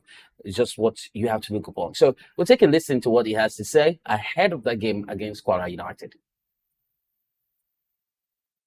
yeah, there's nothing special. It's still the same thing, but playing against my former club is what you just have to look upon. It's normal game, so I just believe we will go out with a victorious point. Yeah, it's nothing new, it's nothing special. So I played against them before, I have joined them and I have left. So I've come back to Abia Warriors. Same standard, same game, same football. Sometimes you play good, sometimes you play bad, and the result comes positive or negative. So I think if Kwara United come here, I'm very sure we will defeat them because the winning mentality is there now. We don't have any reason to lose any game here in Umuahia Township Stadium. We felt bad because that was not the result we wanted. We played good football, but the result came out negative. But it's not bad. So we just have to look ahead of our next game, which is Kwara United. And I strongly believe that we'll come out victorious. The pride of Umuahia, as they are dubbed, did take on Enugu Rangers in an Oriental derby. And when they played Enugu Rangers, there was a lot of hype in that game, but unable to secure the maximum 3 points, losing by a lone goal at the Nandi Azikiwe Stadium. And so you heard Paul Sampson speaking very confidently and well, I can't find the other word I want to describe. But then Abia Warriors, after the win against Kano Pillars, which seemed like a fairy tale win, one would have expected them to continue in that streak, having employed the services of Imama Amapakabo. I don't know what you make out of that development. Do you think, Kwara United, who have also been, in great shape this season, would succumb to Abia Warriors at the Umar Township Stadium? I think despite the performance of certain clubs like Remo and Eyimba, Remo did not perform very well in the last game. Despite the last game, they've been doing well. Yeah, When they go okay. away, Yes, indeed. I still think Abia Warriors would, like Paul Sampson had said, he was sounding bullish. That's the word. Yeah. I think that Abia Warriors will get the 3 points in this game. To be a win for them. Yeah. Okay. What is your club? Why you're not looking too confident? You win some, you lose some. That's what it is. Ikorodu United, one of the team after my heart, is Ikorodu City. Beg your pardon. They also have a home game, and that's going to be against Bendel Insurance. The last time Ikorodu City played Bendel Insurance was in the NNL and it ended 1-1. I mean, we could show you clips of that game as it happened, in the last, I think last season, because they just gained promotion. 1-1 it ended. But Ikorodu have not been able to replicate the form that they showed in the NNL last season. And so that's been a problem, which has also resulted in the exit of Coach Bright Ozabame. And, we've seen Ikorodu falter when it's expected for them to stand their grounds and push. And one will beg for the question that begs for answer is, when shall it become? We had said on this show when the season started that they just had to get experienced campaigners. A lot of their players are new players. They just have to go and get those that have played in the league 3-4 years to understand the dynamics of this current division. It's showing that they are not ready to play at this stage yet. So they just need to go and get the players. Maybe by the midway of the season, when the transfer window opens again, they will have to do as we've said here on the show. Well, without a coach, the club should have made an announcement at this point in time as to how or who will be leading the team. I'm sure they have a crew who are still responsible for the team, but then there's no official announcement as to who is coach. So they line up against Bendel Insurance. That's going to be at the Mobile Johnson Arena on Nikon, and that's going to be tomorrow, Saturday. Well, some of the games that will be played in the MPFL include Sunshine Stars taking on Enugu. That's at 4:30. And on Sunday, you see Remo Stars playing host to Nasarawa United. They're getting ready for that game. Plateau United are away to Bayelsa United. El Kanemi Warriors will play host to Heartland. And then you have Niger Tornadoes Lobby Trade Tackles, while Kano Pillars will travel to Akwa Ibom to take on Akwa United. Katsina United, Rivers United, and then Shooting Stars against Eimba. So Shooting Stars, Eimba, my guy. That's a big one. That's a weekend classic. So we should be expecting fireworks in that game. I don't know. Imba won't back down at all. They would like to go there and topple their opponents. So we have seen a lot of away wins this season already. So I'm not expecting anything less. It might not be easy for them, but it should be a fiery one. You expect Imba to win? I do expect Imba to win. Away. Well, we'll cross the ocean now. Let you know that England's interim manager Lee Castley's all-attacking strategy backfired as they slumped to a shock defeat by Greece in the UEFA Nations League at Wembley. Jude Bellingham's 87th minute goal looked to have rescued a desperately disappointing England display after the Greece Pavlidis gave his team a deserved lead with, some sort of a composed music. It was a beautifully composed song when it finished 4 minutes into the second half. We saw Greece also respond to end a deserved victory as he struck again deep into stoppage time on a very sad night for England with interim boss Castley. Now, in the absence of injured captain Harry Kane, we saw a striker of Jude Bellingham in a false nine role. We saw Phil Foden, Anthony Gordon, Bukayo Saka, who suffered an injury to his right. Cole Palmer, who was also named England Footballer of the Year just this week. Saka will be out for a couple of weeks. He was replaced in the 51st minute with Noni Madueke as he was stretched off, holding the back of his right leg before eventually sitting on the top after Greece opened the scoring through Pavlidis. I don't know what you make out of that game. Well, I think it's a shameful outing for the English side. Without taking anything away from the Greek side, I just feel it's more or less like an experimental phase for the new boss. Yeah. Yes, he's tried to bring in those boys that won the tournament for him in under 21s, like Gordon, giving them rules, also bringing Phil Jones from Liverpool. Yes, young players are very nice. We like to see them. They bring the exciting stuff to the game, but you cannot forget the role of experience. I feel if a Maguire was in that defense to calm things down, regardless of all the back and forth and all the media problems he had from performances at United, he always does well for England. I mean, he his play, his style of play for English when in the England squad is quite different from. So I feel like a Maguire would have changed the whole atmosphere surrounding that game. You look at a Greek side that have come with quality, they've come with enthusiasm. Playing in Wembley is not easy feat. And if you check the stats, they had 12 attempts They overall. should have scored more goals. They should have scored more. Yes. I think they had 2 disallowed goals. You see that England thing, lacking in confidence. They are very sluggish. They lack the. Well, I say they didn't know what exactly the coach wanted them to do. And you have a striker in Watkins. You have Calvert-Lewin. Yes, Kane is not available. Why don't you try those boys? Calvert-Lewin, yes, has an injury issue, but then there's Watkins. Play Watkins at a number 9 role that is an established striker in a number 9 role, instead of trying Jude Bellingham in a role that he's unfamiliar with. And you see that you're struggling in Nations League, a competition that they have has eluded them twice now. I think this is a very relatively shameful start, and I hope they'll pick, coming in the next game, they'll pick up form and give us what we're used to seeing from an English team. All right, France's head coach Didier Deschamps has explained why he omitted Real Madrid for Kylian Mbappe from the national squad amid speculation about pressure from the Spanish club. Kylian was not included in the blue squad for the UEFA Nations League fixtures, prompting some sort of criticism in his home country. Of course, the decision came after the 22-year-old played in the 2-0 win over Villarreal despite reportedly nursing an injury.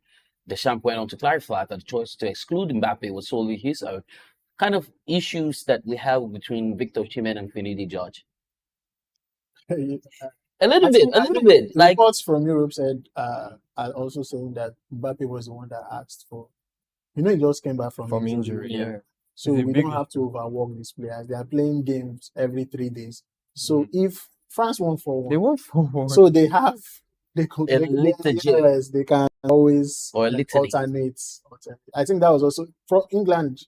Most of their players were injured, basically. So Jack Grealish. So England's are the one, or the English team are the ones who seem to be at the receiving end a lot more. And losing Saka again. I think that yesterday, to add what he said, it was a question of tactics yesterday, and that is why it's always good for a coach to stand his ground. He's trying to move away from the conservativeness of Gareth Southgate, and he went all action. And Greece would have beaten them like 5-1. And I feel very bad for. There was no experience. I believe Ricardly is supposed to step into that role. But if they are losing at this time, the English media very unforgiving. Still the same transition we're talking about. Yes. Transiting from a coach that has groomed these players to this is how I want you to Since play. 2016. Yeah, it's a long time. It's the most successful manager in English history. Recent times.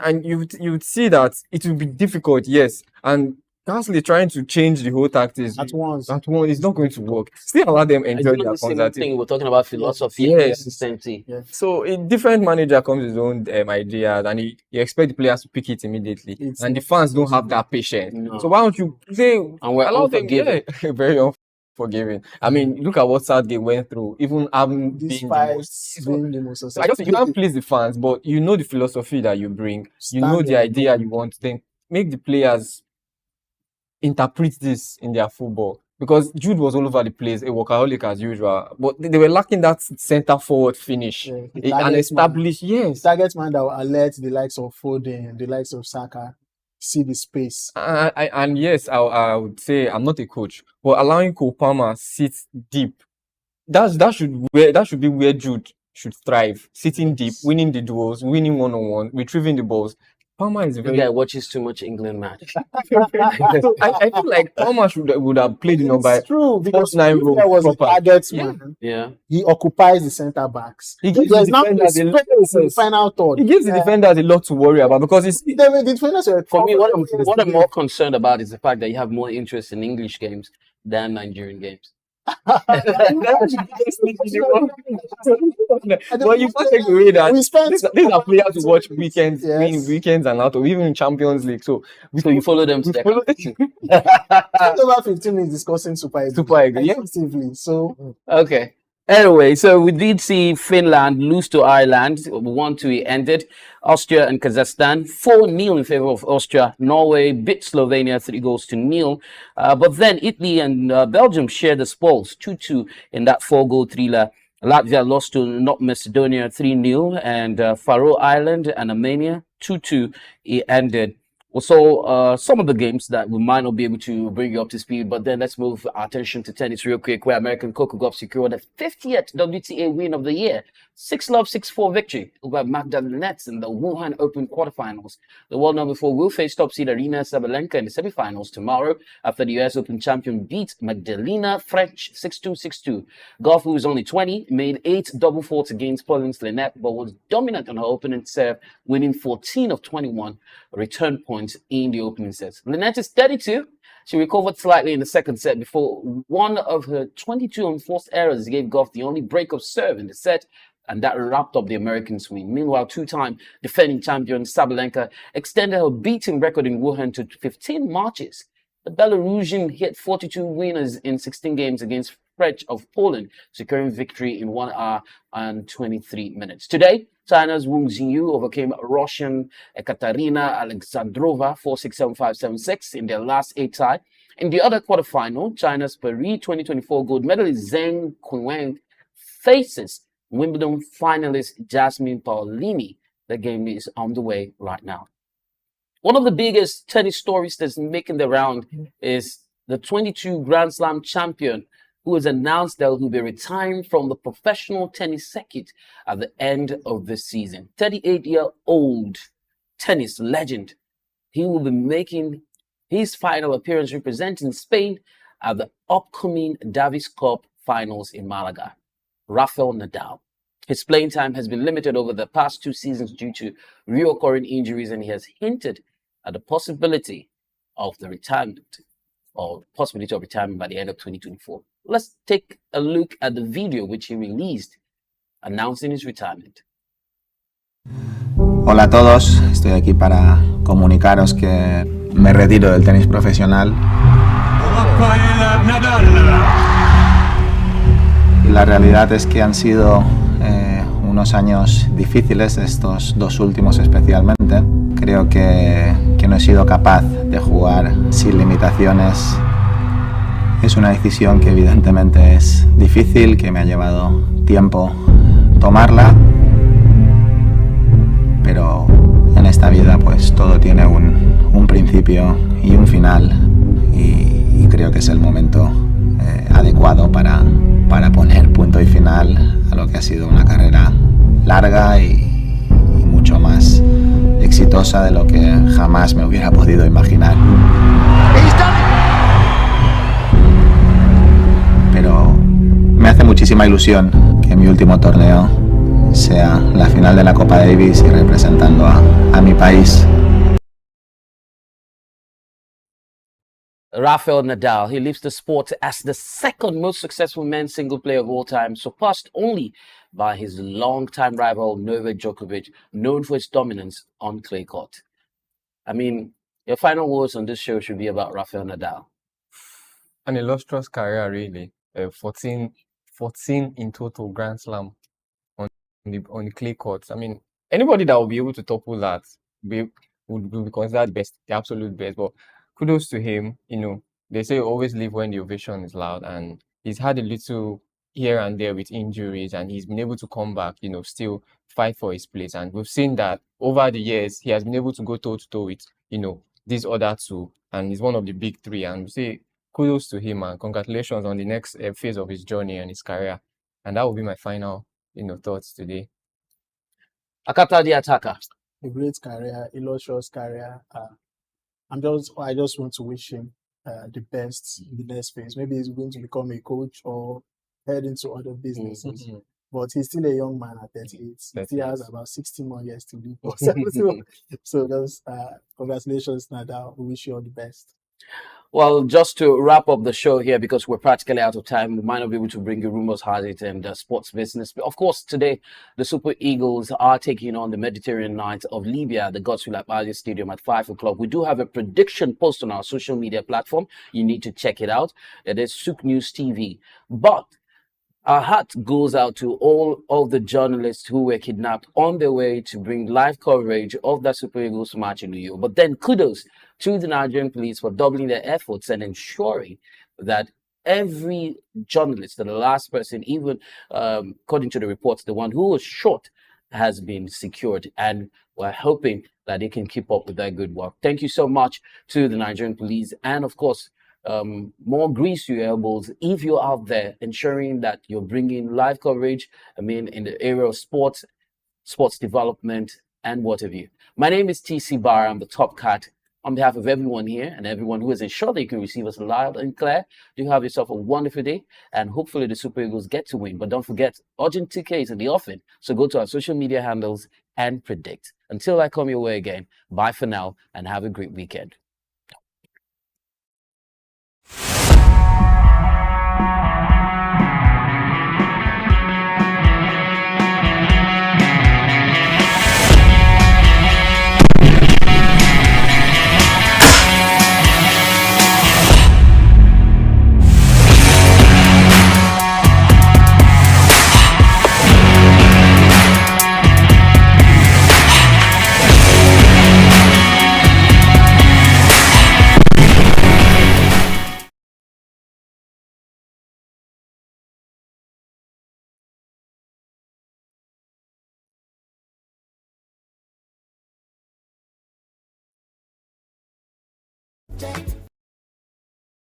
We've got just what you need right here at Femi Wash Media.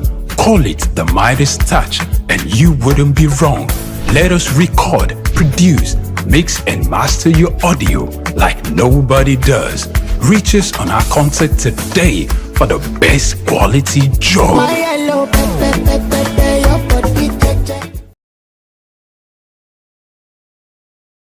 Broad Street. Broad Street, situated in Lagos Island, is steeped in Nigerian history. Once the biggest financial hub of the country, it housed the headquarters of major banks, linked the CBN, the stock exchange, and the loads of lender companies. Broad Street is a historically significant street. It has played a central role in the development of Lagos and history. An important commercial and administrative center for the British colonial authorities. It was also a home to some of the city's earliest modern buildings. Broad Street was a residential area in the pre-colonial era. With the British came the Methodist Boys High School in 1878 and the Broad Street Prison in 1882, renamed Freedom Park. The General Hospital, which was a British military hospital, was built in 1893, being the first general hospital in Nigeria. The old British Secretariat building, which is now the Federal Ministry of Justice, was built in 1906. Broad Street has seen a full turn into modern commercial office blocks, complexes, skyscrapers, and markets from the Outer Marina through Akpombo, early into the Adeliji Adele Road. Broad Street is one of the busiest streets in Nigeria on weekdays, where commercial activities take place day and night. From modern buildings to ancient structures, this street gives one a raw dose of life in Lagos. Broad Street is often referred to as Lagos Financial District. It boasts a mix of architectural styles, reflecting its long history, colonial-era buildings, Victorian and Edwardian architectural features, alongside more modern skyscrapers and structures. Broad Street remains a vital, vibrant part of the Nigerian economy. Broad Street. SOUQ Enlightenment.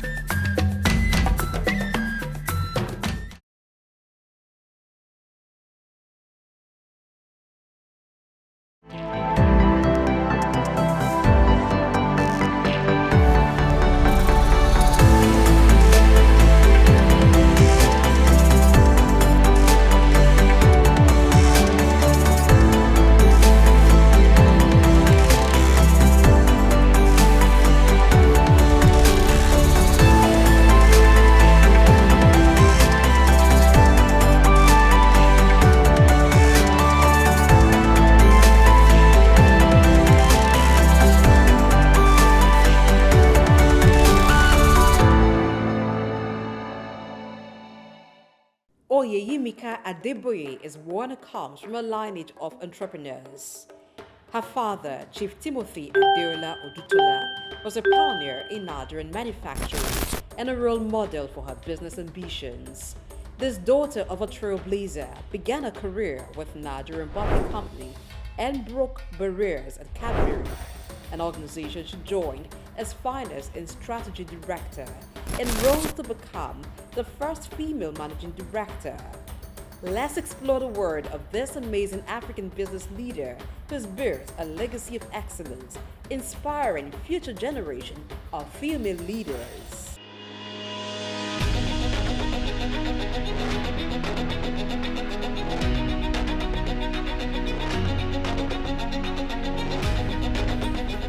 Oyeyemika Adeboye comes from a lineage of entrepreneurs. Her father, Chief Timothy Adeola Odutola, was a pioneer in Nigerian manufacturing and a role model for her business ambitions. Oyeyemika was born to late Chief Timothy Adeola Odutola, a foremost entrepreneur of his time. He was one of the pioneers of indigenous manufacturing in Nigeria, alongside the likes of Al-Hassan Dantata, the great-grandfather of business icon Aliko Dangote, and Louis Ojukwu, father of Odumegwu Ojukwu, the Biafran leader. Chief Timothy Adeola Odutola became the first president of the Manufacturers Association of Nigeria when the body was formed. As daughter to the man who created a multi-million-dollar conglomerate, including 3 factories, a realty franchise, a cattle ranch, a 5,000-acre plantation, a sawmill, an exporting business, as well as established Adeola Odutola College and Adeola Odutola Elementary School in Ijebodi, Ogun State. In addition to having a mother who was a very successful businesswoman, Oyeyemika was highly inspired towards business by her parents who served as role models. After her basic and secondary education, Adeboye earned a degree in economics and accountancy from the University College, Cardiff, Wales. In 1986, she qualified as a chartered accountant in the UK before returning to Nigeria in the 90s. She became a fellow of the Institute of Chartered Accountants in England and Wales and a member of the Institute of Chartered Accountants in Nigeria. She also got Executive Management Education Certification in Finance and Business Administration from the Institute of Management Development, Lausanne, Switzerland, between 2000 and 2007. Oyeyemika began a career outside the shores of Nigeria as an article clerk with a United Kingdom accounting practice. On returning to Nigeria in the 90s, Oyeyemika took up a job with the Nigerian accounting and tax practice of Arthur Addison and Co. for a couple of years. From there, she moved to Nigerian Bottling Company PLC in 1994, where she held the position of Finance Director and Chief Financial Officer for about 13 years. Returning to Nigeria from the United Kingdom proved a career-defining moment for Oyeyemika. She recalls the experience of a female English friend who worked in the UK as senior manager for many years, but didn't make partner at the same firm where other male managers were admitted into partnership. Among other reasons, the possibility of career limitation consequent on being female and black were good enough reasons to make Oyeyemika return home. In November 2008, Oyeyemika was headhunted to join the board of Cadbury West Africa as Finance and Strategy Director, West Africa, and a director on the board of Cadbury Ghana Limited. She was also a member of the Audit Committee of the company until October 19, 2016. She is a member of the Executive Management Committee and member of the Risk Assessment Committee of Cadbury Nigeria. She spent a total of 10 years and 7 months with Cadbury before being appointed as MD, Cadbury Nigeria PLC in April 2019.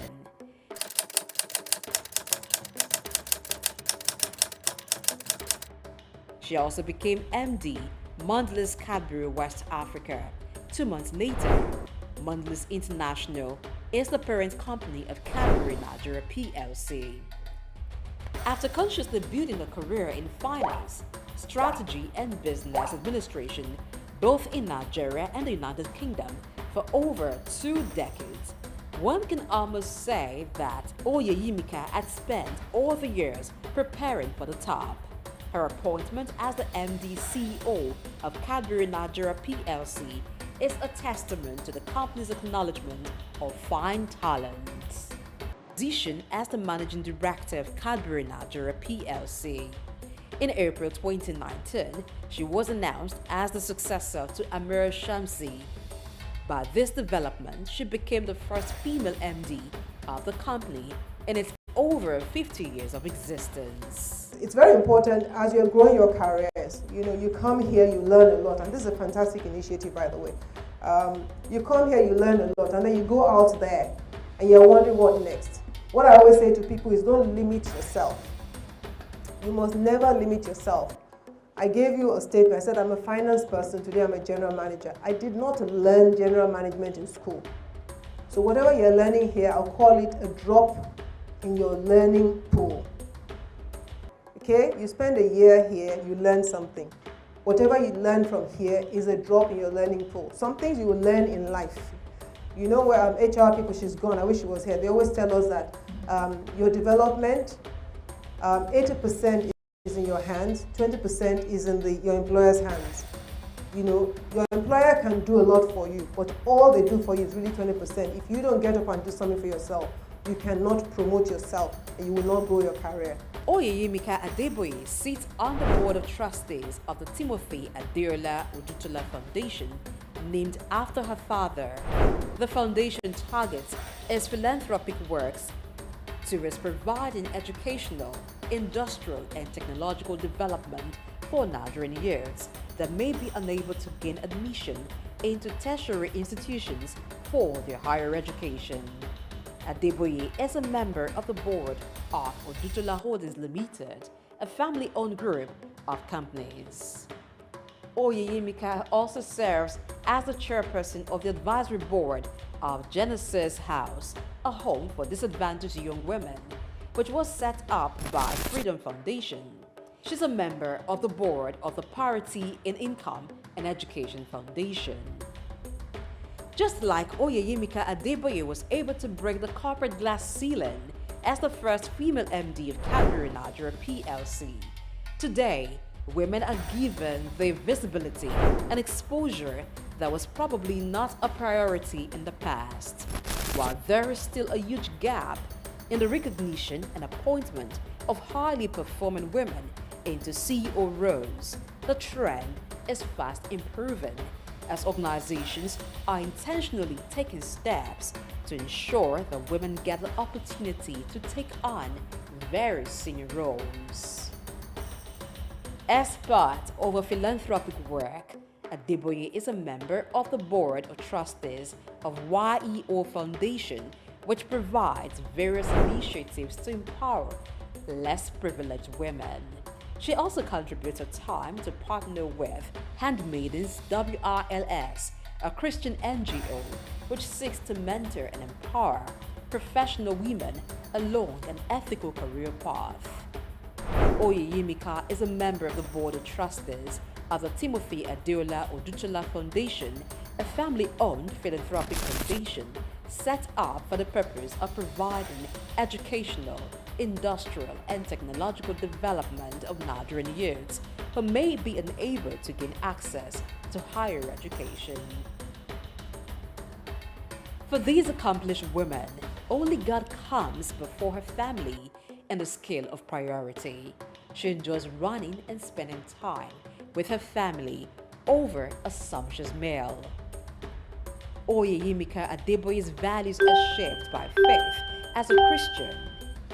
In an interview granted to Punch newspaper, Oyeyimika admits her faith-based values, which borders on integrity, is key to decisions she makes and work ethics. Just do what you need to do and do it well, to your best, Ms. Aoshika talked about it, to the best of your ability. Do your best. What do I want to say?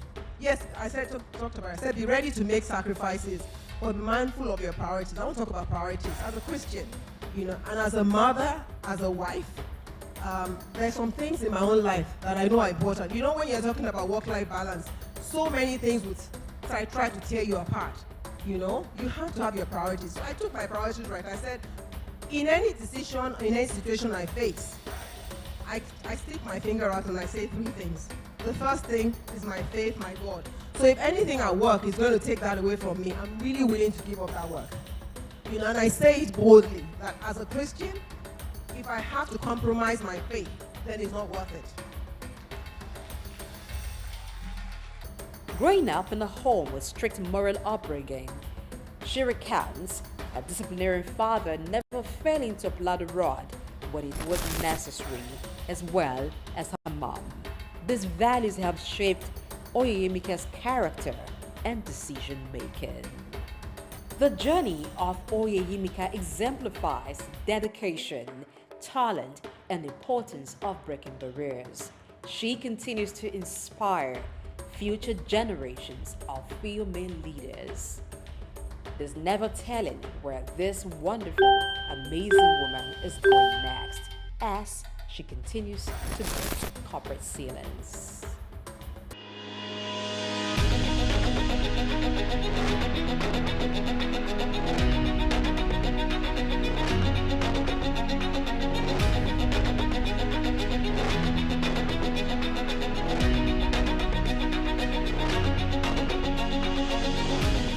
The Economic Forum Media Limited and Nairametrics Financial Advocate Limited have jointly organized the Nairametric MSME Award to recognize and celebrate organizations that have made impact in the micro, small and medium enterprises MSME sector.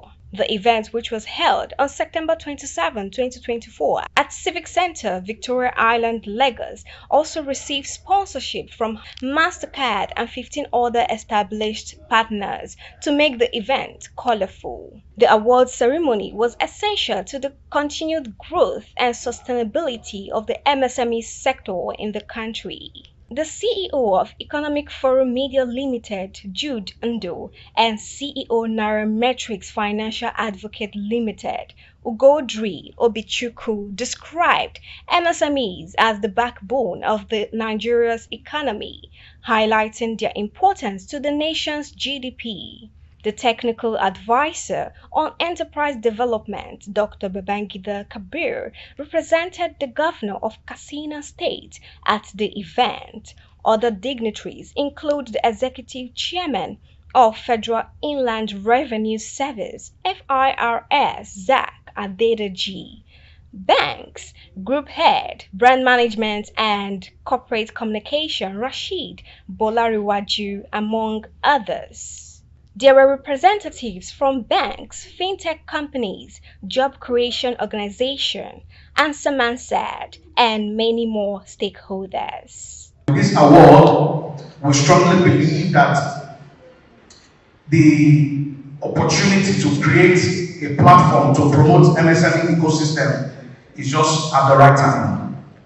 This award is curated, conceptualized and conveyed by the Economic Forum Series in a strategic partnership with Nairametrics and Digicom Enterprises. The award is a hybrid event where other participants are joining us online across the social media digital platforms. We will begin with some goodwill messages from our special guests. SMEs are the backbone of Nigeria's economy, and at Nairametrics, we have been covering Nigeria's economy for almost a decade now. And we focus mostly on MSMEs. MSMEs as well will contribute 50% of our GDP and employ over 80% of our workforce. With over 41 million SMEs in Nigeria, they represent the spirit of innovation, resilience, and determination that propels Nigeria forward. The representative of Katsina State Governor delivered the goodwill message and outlined initiatives aimed at empowering MSMEs. Programs like this award is an inspiration to all of us to continue expanding our opportunities for the businesses to grow, adopt, compete in the both national and the global level.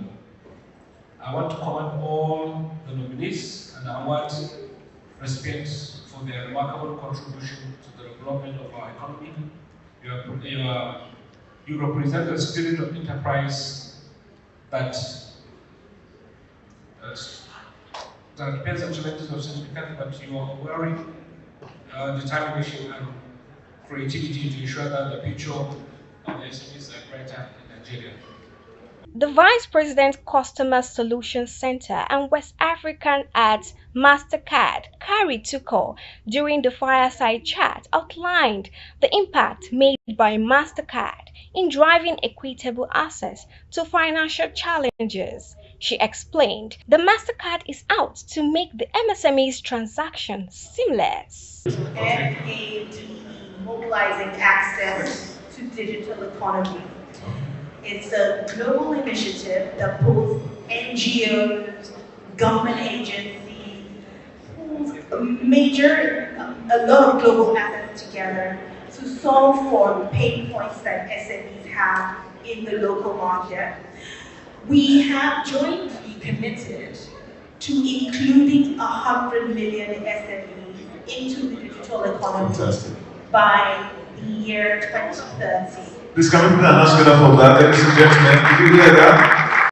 That focus will continue to work together and we start to identify relevant partnerships in Nigeria that could also further foster that agenda. My dream is all SMEs are financially included, digitally included, are enabled with the right tools, capability, access to credit.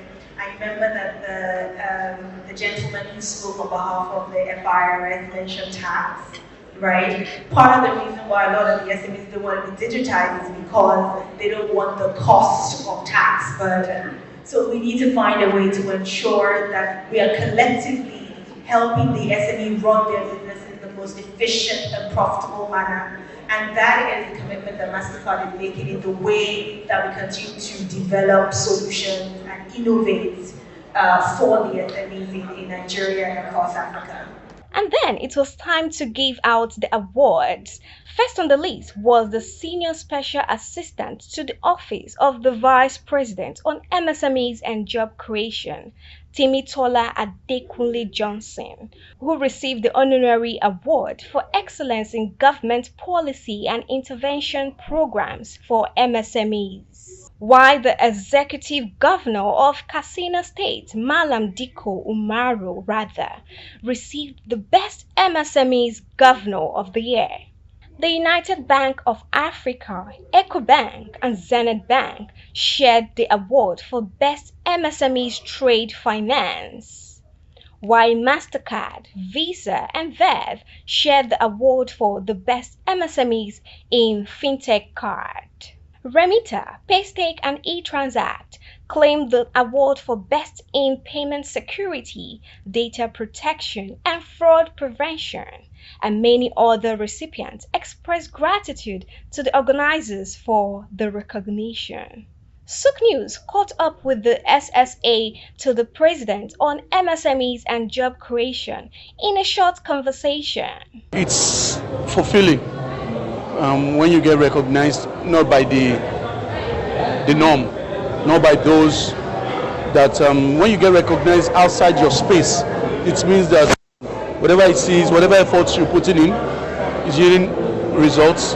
I mean, there's always room for more, so we'll continue to strive, to excel, to continue to do more for the MSME space. But I feel great, and I thank the organizers of this award. Any entity or any private sector or anywhere that wants to do something like they want to encourage them to continue to encourage both MSME actors, should it be the business owners or those regulators. It is actually good to continue to encourage and support them in what they are doing. So urge more people to do things like this. One of the key achievements in the enterprise development ecosystem for my governor is creating Katsina State Enterprise Development Agency, which is the agency championing the empowering the small-scale businesses in the state. These partnerships are crucial not only for the recognition of excellence but for providing the necessary resources for MSMEs to thrive in an increasingly competitive and digital global economy. By spotlighting the contributions of these key players, the award encourages more innovation, investment, and collaboration within MSME ecosystem. Praise Matthias for SOUQ News Television.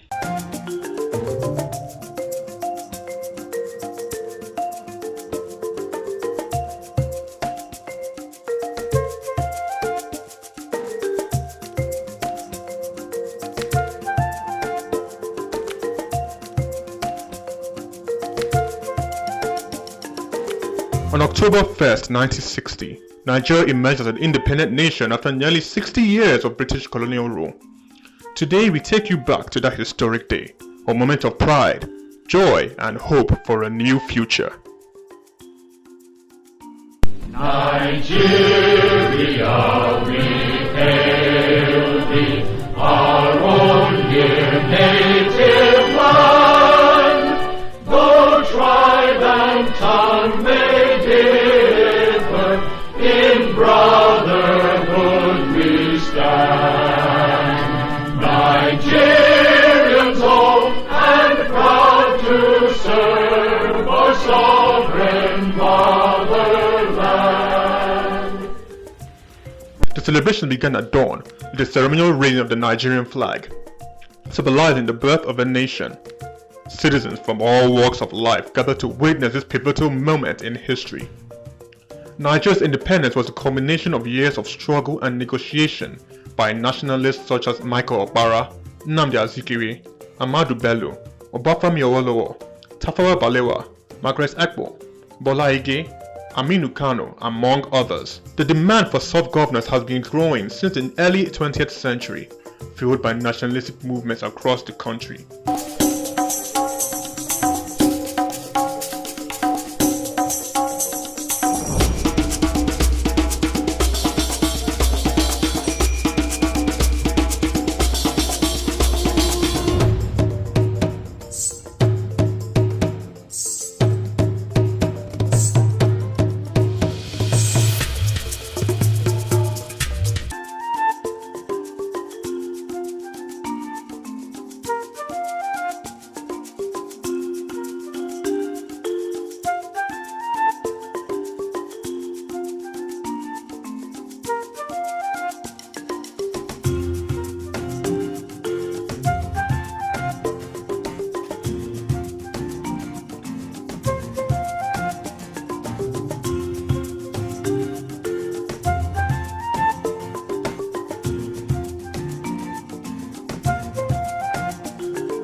The official independence ceremony took place at Tafawa Balewa Square in Lagos, attended by dignitaries, foreign guests, and thousands of enthusiastic citizens.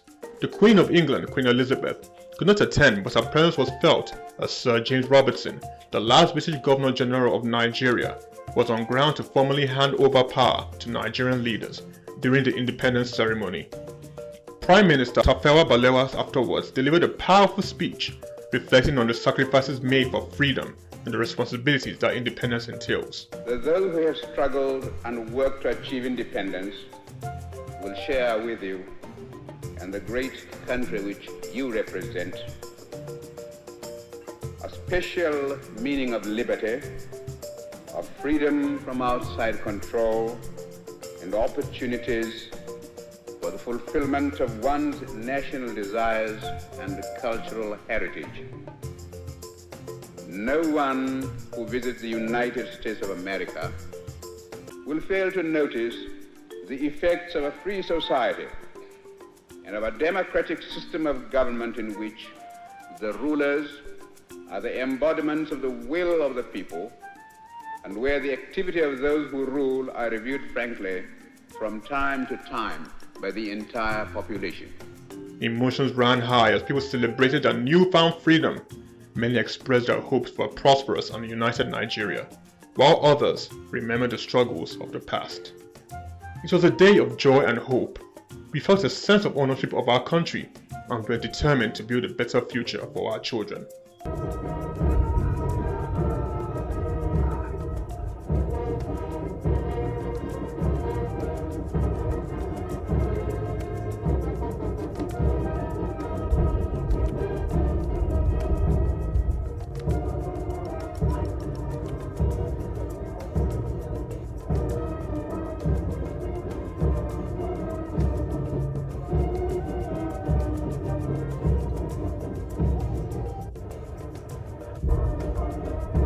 The streets of Lagos erupted into carnival parades featuring marching bands, floats, and dancers. The atmosphere was electric, with songs of liberation echoing through the air. As night fell, the skies lit up with fireworks celebrating the dawn of a new era. Nigerians proud of their identity gathered with family and friends to share in the festivities. Nigeria's independence was not just a political change, but a profound transformation to the hearts and minds of its people. As we remember this historic day, we look forward to the challenges and triumphs that lie ahead for this vibrant nation.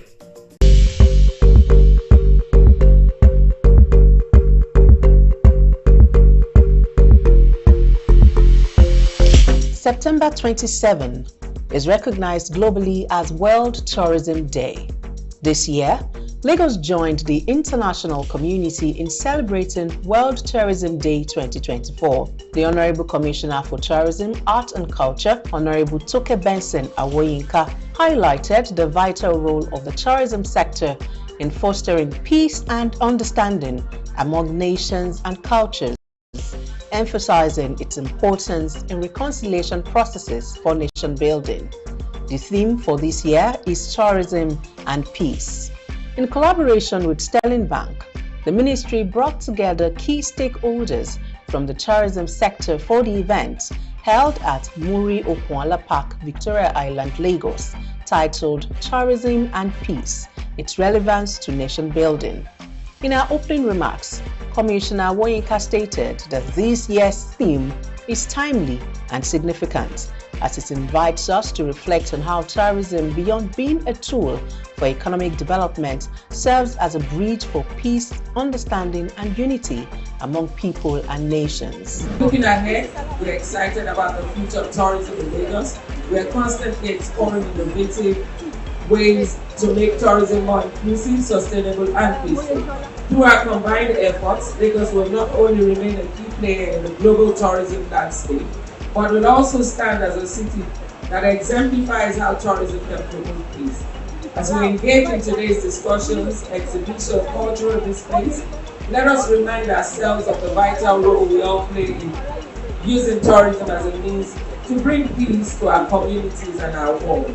In closing, I would like to once again thank Sterling Bank for their unwavering support and commitment to promoting sustainable and responsible tourism. The lead discussant is Royal Majesty Oba Abdul Wasiu Omogbolaun Lawal, the Oniru of Ireland, emphasized the critical role of tourism in nation building. He noted that tourism fosters peace by promoting cross-cultural understanding and people-to-people diplomacy.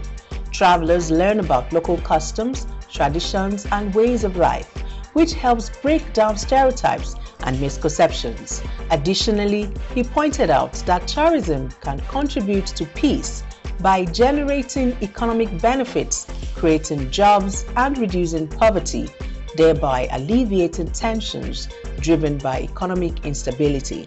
He stressed that tourism supports peace processes by promoting dialogue and cooperation among conflicting parties. Today, I will explore the intricate relationship between tourism and peace through the lens of Pomponia's theory on conflict, peace, on conflict and peace.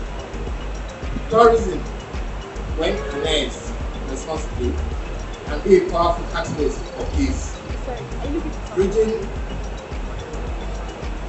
divides and promoting harmonious coexistence. Additionally, I will share personal experiences from the United Kingdom, discuss how tourism can be a tool for conflict resolution and cultural understanding. present successful tourism initiatives from the window, and conduct a comprehensive analysis of the cities of Lagos and Istanbul. When addressing questions about the state's plan for tourism, Commissioner Tuka Benson Awoyinka provided insights into upcoming initiatives. I believe that we have not seen the best of Lagos tourism yet. We're just scratching the surface. Our infrastructural developments need to be improved, and we're working on redeveloping our Badagry heritage sites. We want a total experience from your airport landing experience, the visa on arrival process, our lag ride into town, the boat ride from Laswa Jetty to all the beach fronts in Lagos, to all the way to Badagry waterfront, the point of no return.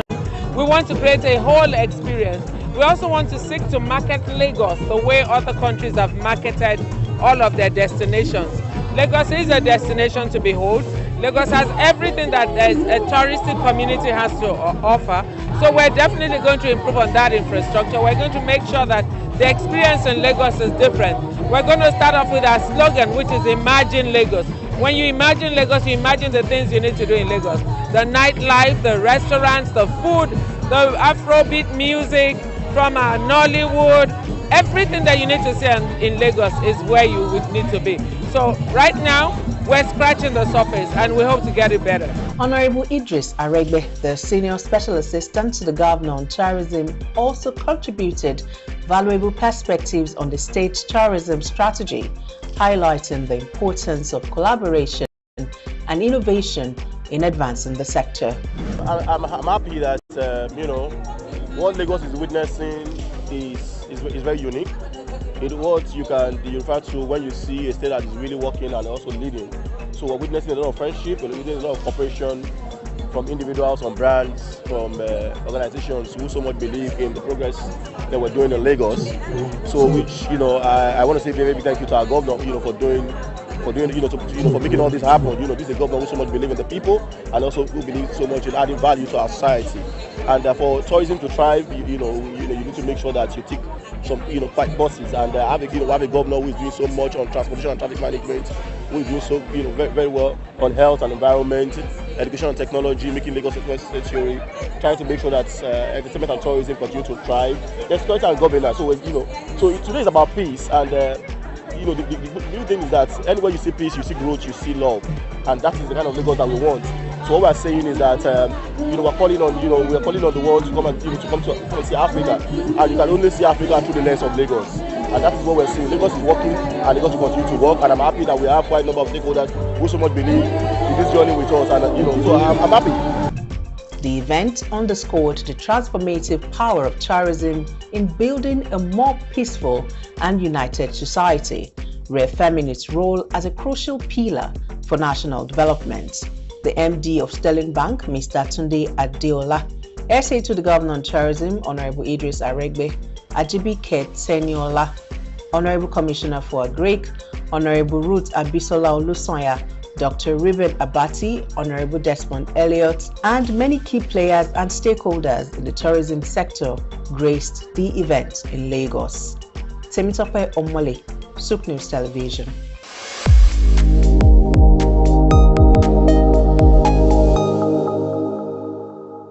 It's another independence anniversary for Nigeria as the nation marks its 64th year of freedom from the colonial masters.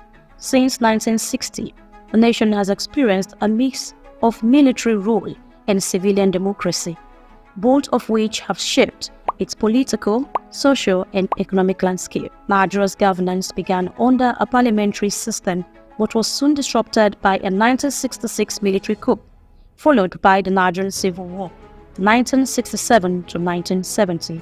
Subsequently, military regimes under Generals Buhari, Babangida, and Abacha brought significant changes but were met by corruption, human rights abuses, and suppression of democratic rights. The annulment of the 1993 elections led to unrest, but Nigeria returned to civilian rule in 1999 under President Olusegun Obasanjo, marking the beginning of the Fourth Republic.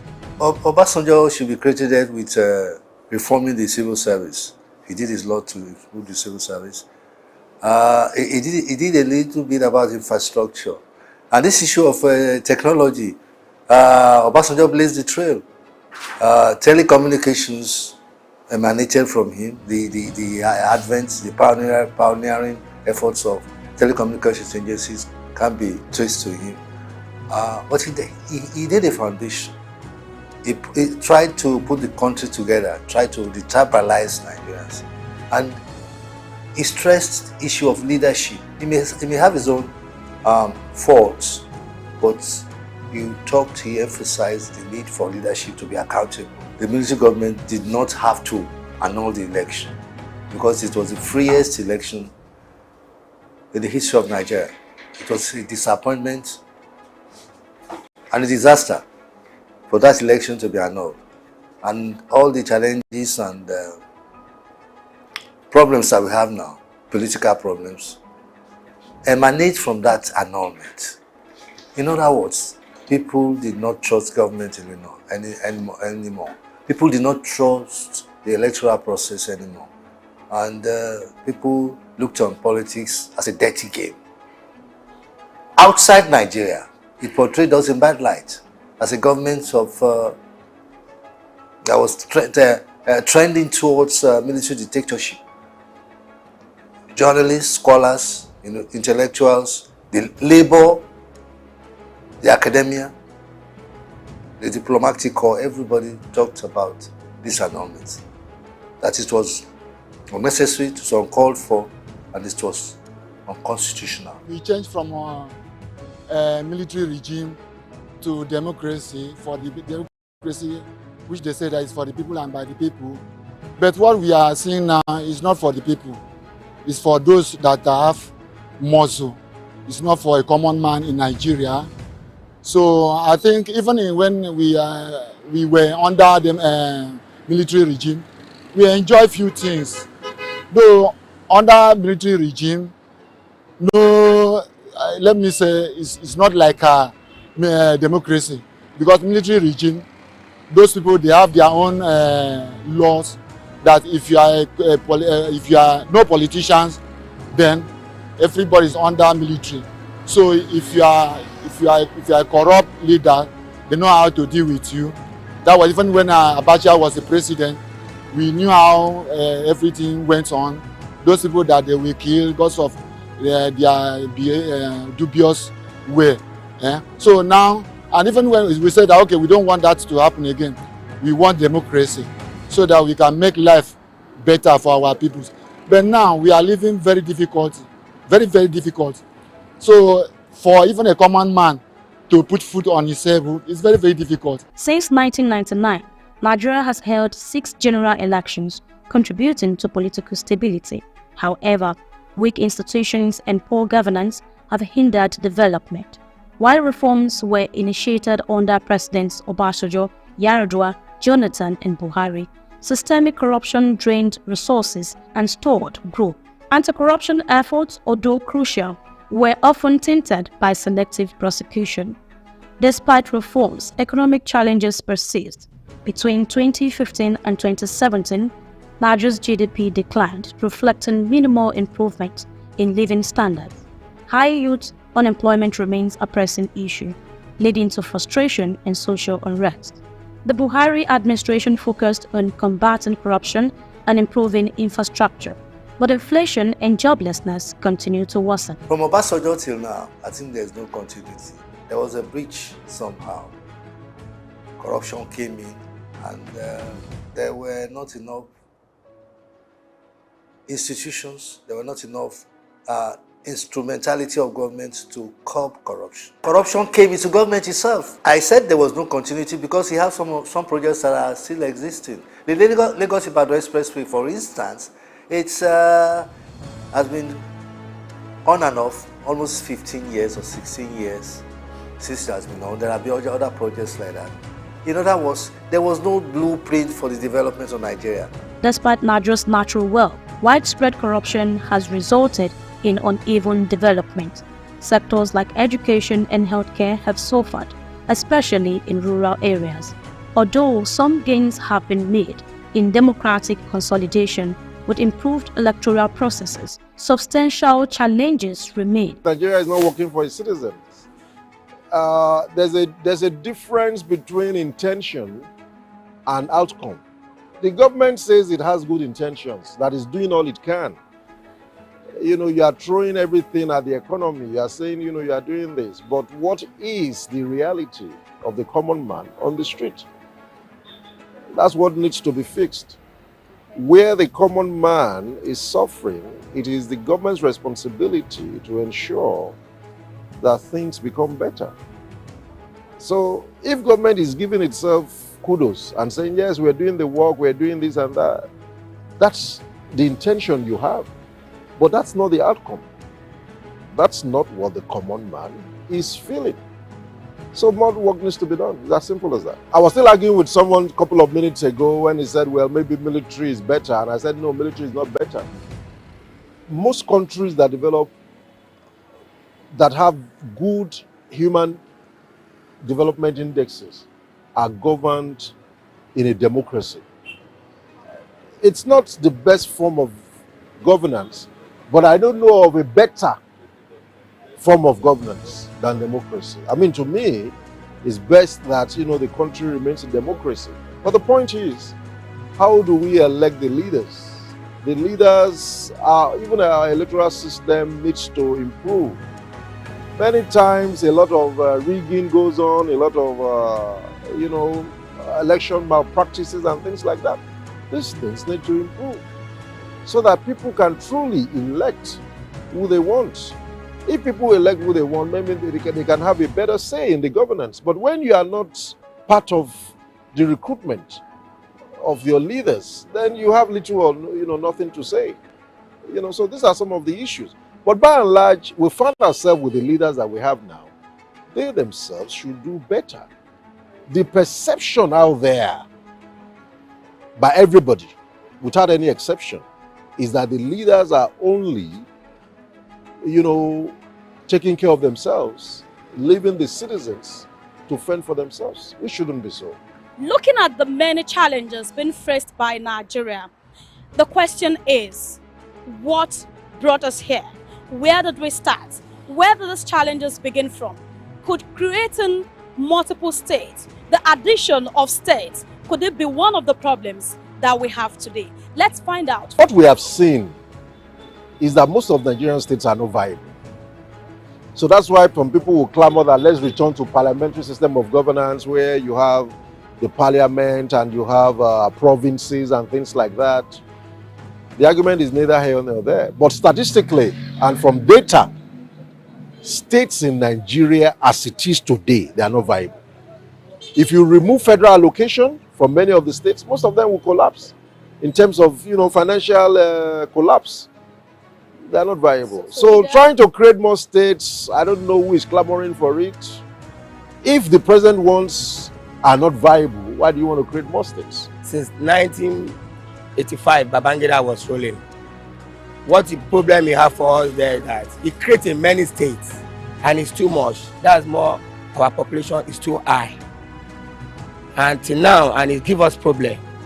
And they still want that new government now, they should give them more states. As it's not good. Population will be rising up. And we know I have enough of things to benefit for us in Nigeria. What we need this government now, this democracy now, to should stop it, to be increased state anyhow for the population. Because the problem Babangida gave us in Nigeria is that from 19 to 36, and now we are going to 40, it's bad. The election of President Bola Tinubu in 2023 brings hope for renewed focus on economic recovery. However, his administration faces significant challenges, including unemployment, inflation, and insecurity.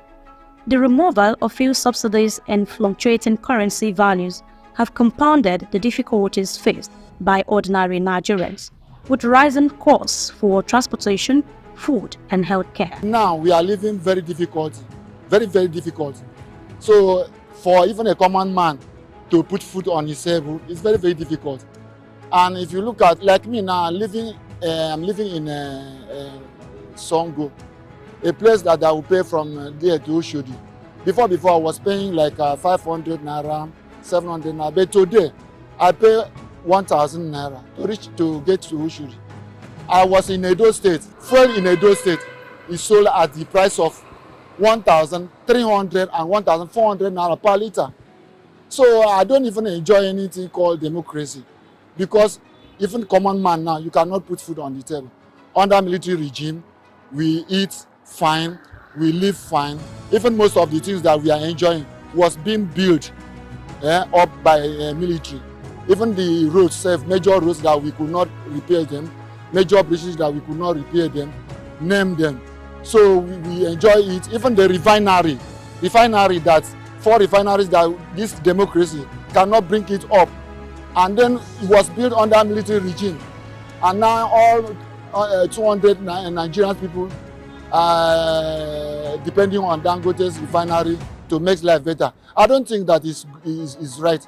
The paper we are using, we are buying it let's say last year, we are buying it 3,000, 3,700. But now it's 6,000. The one I bought last is 6,500. This printing paper. So everything is too costly. Employ our government to please help us find solution to this situation. It's too much. It's too terrible to survive. Ẹ wo irú ṣókóńdọ̀ tí èló là ń rà tẹ́lẹ̀, à ń rà ní 4,000 but things to be 5+. Ó ti yé yín, gbogbo àwọn ọjà ìyá wágùn tẹ wá rí nǹkan kan jẹ mọ́, èyí tó yẹ kó jẹ́ profit tiwa wọ́n ti mọ́. Iṣẹ́ mọ́rúwá làwa ń ṣe, ìlú wa yìí bó ṣe wà yìí, oúnjẹ wọn a lè mú 1,000 dání, èló làwọn onímọ̀rúwá ń pa, owó ilé tá à ń san nílẹ̀ nísìn, tẹ́ bá gbọ́ rúmà ń palọ̀, agbára wò ká rúmà ń palọ̀, àwọn onílé tá à ń gbàrú èrúùmù lọ́wọ́ wọn gan, iye owó tó ń gbé ilé lẹ̀ fún wa sí ó ti wọ́n jù, kí ìjọba wa kàn bá wá nǹkan ṣe sí. I know it's a painful thing to us because the way our situation be, at least our society is not really okay. But I want to say we are just manage it everything and take it like as if it's not disturb us for mine. But when the time reach, I hope everybody will celebrate it. That's what I have to say. 1980 to have finished school. But now, even though to pay money for the school, it's very difficult for people in Nigeria, not Lagos, but in Nigeria. And people was complaining, you have a leadership, you can give order to what happened. Like when I was in school by time 1980, on this one, Jakonde, big house. Now to pay money for the rent house now, it's very hard. Even though to enter the transport, and people are talking about the fuel. What our president want to do about the fuel, and what happened about the landlord and the transport station in Nigeria now? The president to find solution on it. Nigeria's journey since independence reflects both progress and persistent challenges. While strides have been made in democratic stability, corruption and economic mismanagement continue to hold the nations back. Moving forward, stronger institutions and governance reforms are essential to realizing Nigeria's full potential. Grace Komolafe, SOUQ News Television.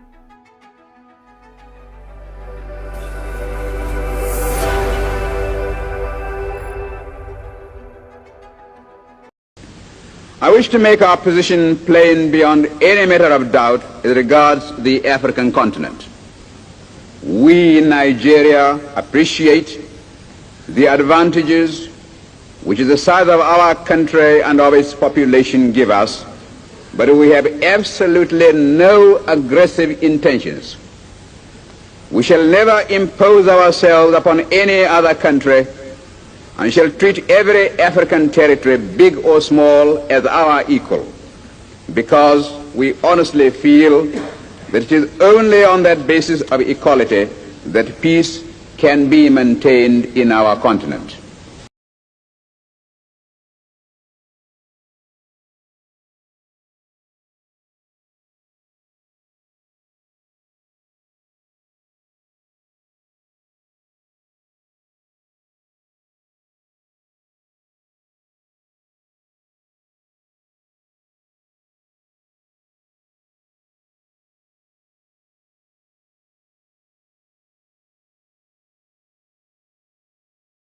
in the heart of sub-Saharan Africa, where commerce meets progress. Welcome to SOUQ News, your source for business, economy, and development insight that drive nations forward. From the vibrant streets of Lagos, Africa's fastest economic hub, SOUQ News takes you on a journey of discovery, analyzing and reporting the facts that lay the foundation for growth and development. We don't just report the news, we create it. SOUQ News is more than a channel, it is a catalyst for change, spotlighting the stories that shape economies, inspire entrepreneurs, and fuel progress. Covering business, finance, technology, energy, and many more, SOUQ News provides a daily deep dive into the stories that matter, interviews with industry titans, and analysis that empowers your understanding of economic landscape. Join us daily as we dissect, discuss, and deliver the most relevant and factual news on business and the economy. SOUQ News is your trusted guide, empowering you with the knowledge to make informed decisions.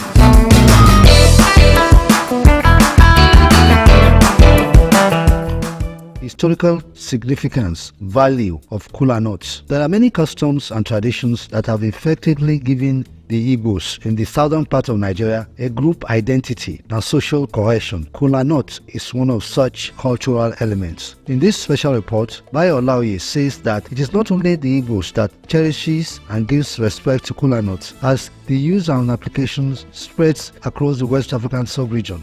Kola nut is a highly priceless fruit among the people of West Africa, where its importance is seen in the religious customs of the people. It is called Obi in Yoruba, Goro in Hausa, and Oji in Igbo. Though the Igbos lay special claim to kola nut and see it as the king of all fruits because of its role, kola nut is seen as a symbol of acceptance, cooperation, and solidarity. Thus, the objective of this report is to understand the significance and traditional value of kola nuts in Igbo land. Kola nut is revered by women and men, Muslims, Christians, and animists. It is a shared experience and a powerful cultural symbol. It is used to show respect and as a sacred offering. It is a crucial part of community meetings and is incorporated into many rites of passage and into the ceremonies to seal treaties and contracts. Nigeria is the highest producer of kola nuts in West Africa. Most ethnic groups in Nigeria use kola nuts for many reasons according to their traditions. Kola nut is consumed more in the north and mostly honored in the southeast Nigeria, especially the Igbos. The major producing states in Nigeria are Ogun, Abia, Anambra, Ebonyi, Enugu, and Imo states. Among the Igbo people, kola nut is something bigger than just a popular seed crop.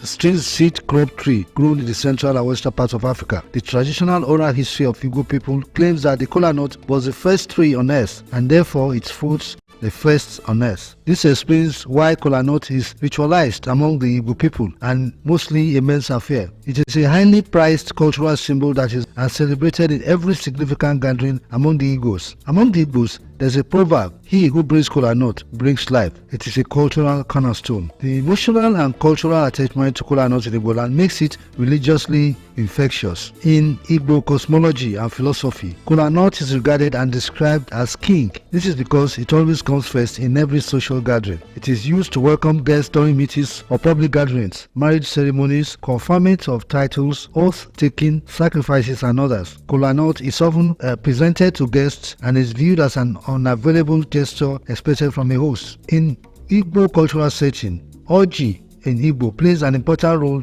traditionally in almost the activities in all spheres of life. It covers spiritual, political, social, and economic and religious aspects of life. Oji is highly honored for its diversified importance and it's only regarded as life. As it says, Onye metalu Oji, metalu undu. He who brings kola brings life. The use of kola nut among the Igbo people is one of the interesting customs that unites the people. Bayo Olaoye, SOUQ News.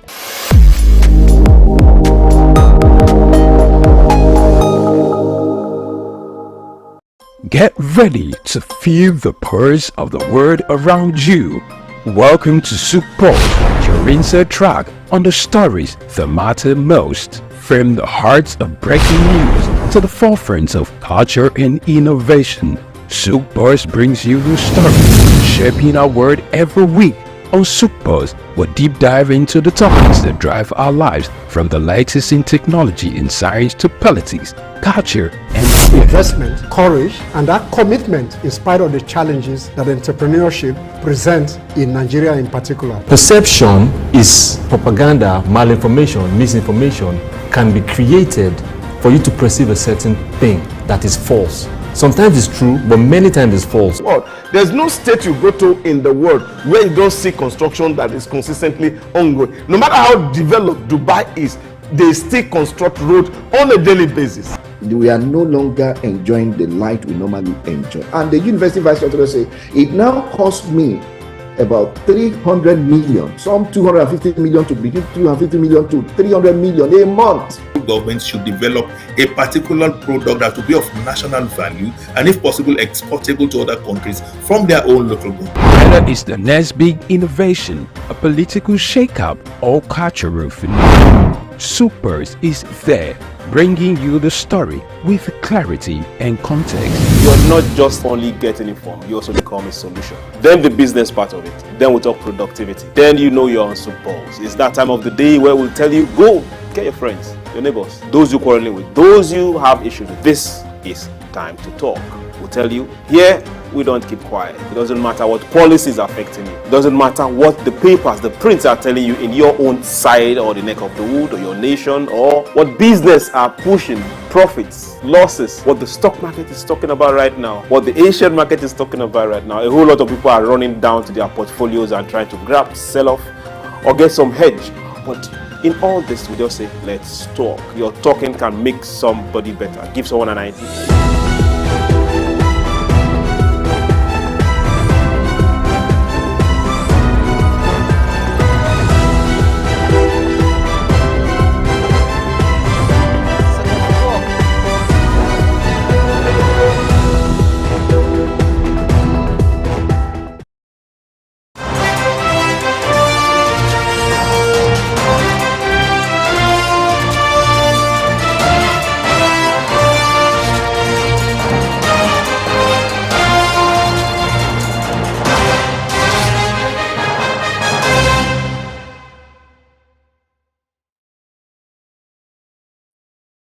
Good afternoon and welcome to the News Hour on SOUQ News Television. My name is Shade Uwe. First, the headlines.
And now to the news in details. The Nigerian aviation industry is on the brink of a major transformation as it prepares for the commissioning of the joint user hydrant installation to the largest airside jet fuel depot in the country. This significant development will take place on October 17, 2024 at the JUHI-2 facility located off MMIA Road in Lagos. The JUHI-2, developed by a consortium of energy operators, is strategically positioned to enhance fuel distribution and logistics management, ensuring rapid response times that support mission planning. The Group Managing Director of Masters Energy and Chairperson of the JUHI-2 Board, Patience Dapa, emphasized that the new depot will play a vital role in ensuring a steady supply of jet fuel to Muritala Muhammad International Airport, the MMA2, and nearby air bases. She highlighted the anticipated benefits of the facility, including job creation and local economic growth, contributing to the development of the airport area. The commissioning event is expected to draw key stakeholders from the aviation and energy sectors, with the Minister of Aviation and Aerospace Development, Festus Keyamo, and the Minister of State for Petroleum Resources, Henikin Lukubiri, presiding over the occasion. The Managing Director, CEO of Itana Peak, and Chairman of the JUHI-2 Commissioning Committee, Ajola Lawal, stated that the state-of-the-art depot will support a range of aviation operations, including domestic, international, cargo, Hajj, business jets, and other scheduled and non-scheduled flights. Nigerian lawyer and human rights activist Femi Falana SAN has knocked the decisions of the Nigeria National Petroleum Company to fix prices of imported fuel and locally refined fuel, which he pointed as illegal, null and void. In a statement, Falana said the move contravenes the provisions of the Section 205 of the Petroleum Industry Act, which stipulates that the prices of petroleum products shall be determined by market forces. On September 5, 2024, the Executive Vice President of Downstream NNPCL Limited, Adedapo Shegun, explained that Section 205 of the PIA, which established NNPC Limited, stipulates that petroleum prices are determined by free market forces in Nigeria. According to him, the market has been deregulated, meaning that petrol prices are now determined by market forces rather than by the government or NNPC Limited. Additionally, the exchange rate plays a significant role in influencing these prices. But contrary to the well-publicized statement, the NNPCL fixed the price of fuel refined by the Dangote Refinery and Petrochemical Company Limited.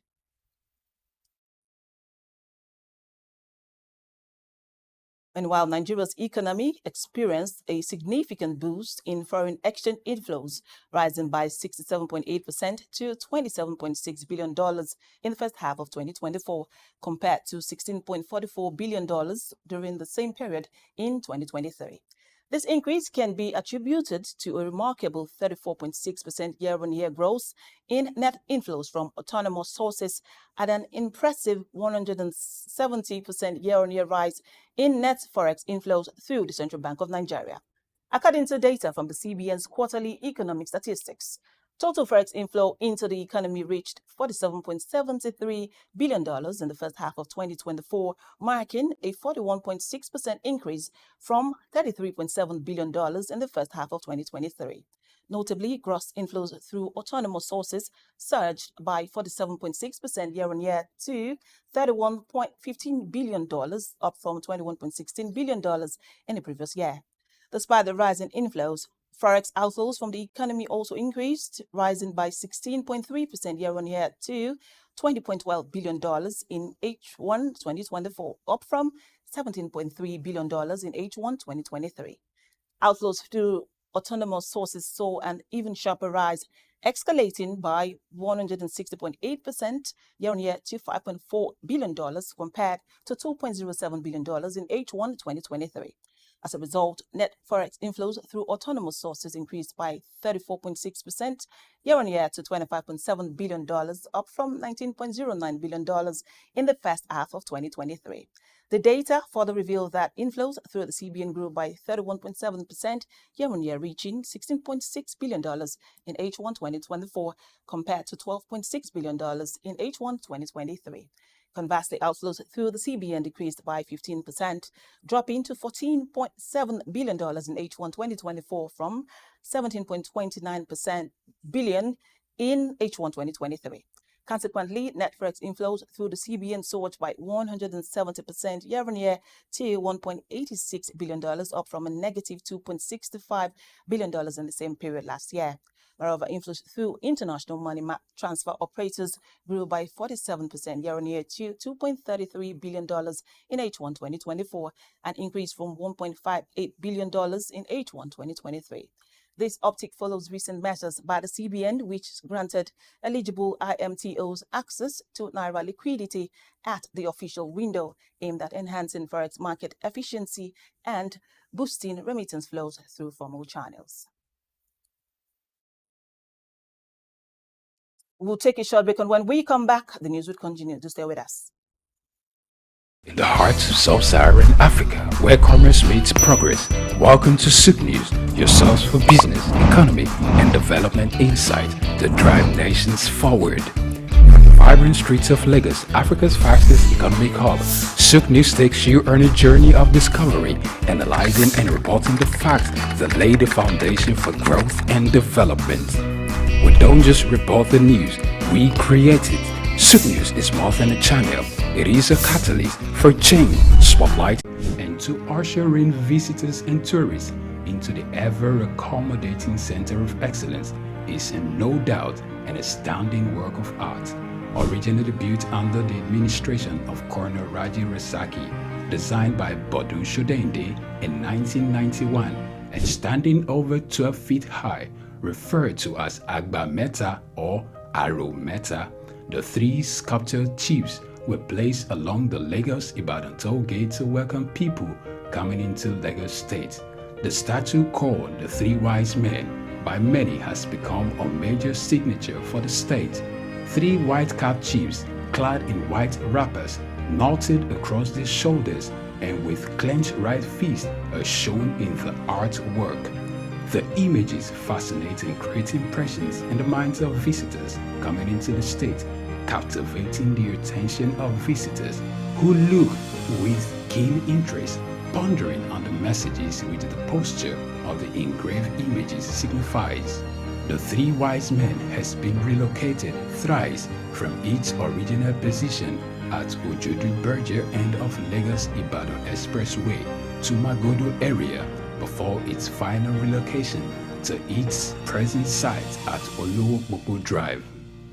The sculpture has suffered severe damages over the years and renovated. Bodu Shodende, through this sculpture, depicted the highest honor that can be afforded to anyone in the Eko greeting tradition. The Three Wise Men, Arometa, SOUQ Enlightenment.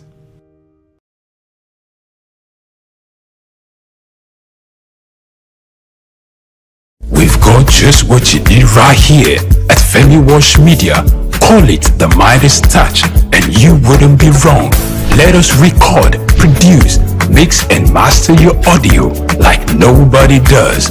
Reach us on our contact today for the best quality job.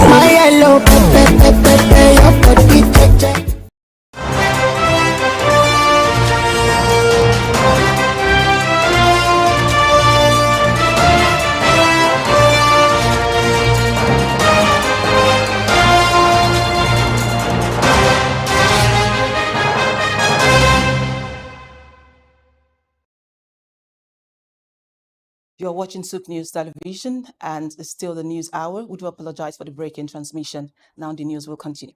In the last few months, there has been a lot of accusations and allegations of fraud and corrupt practices against some financial institutions.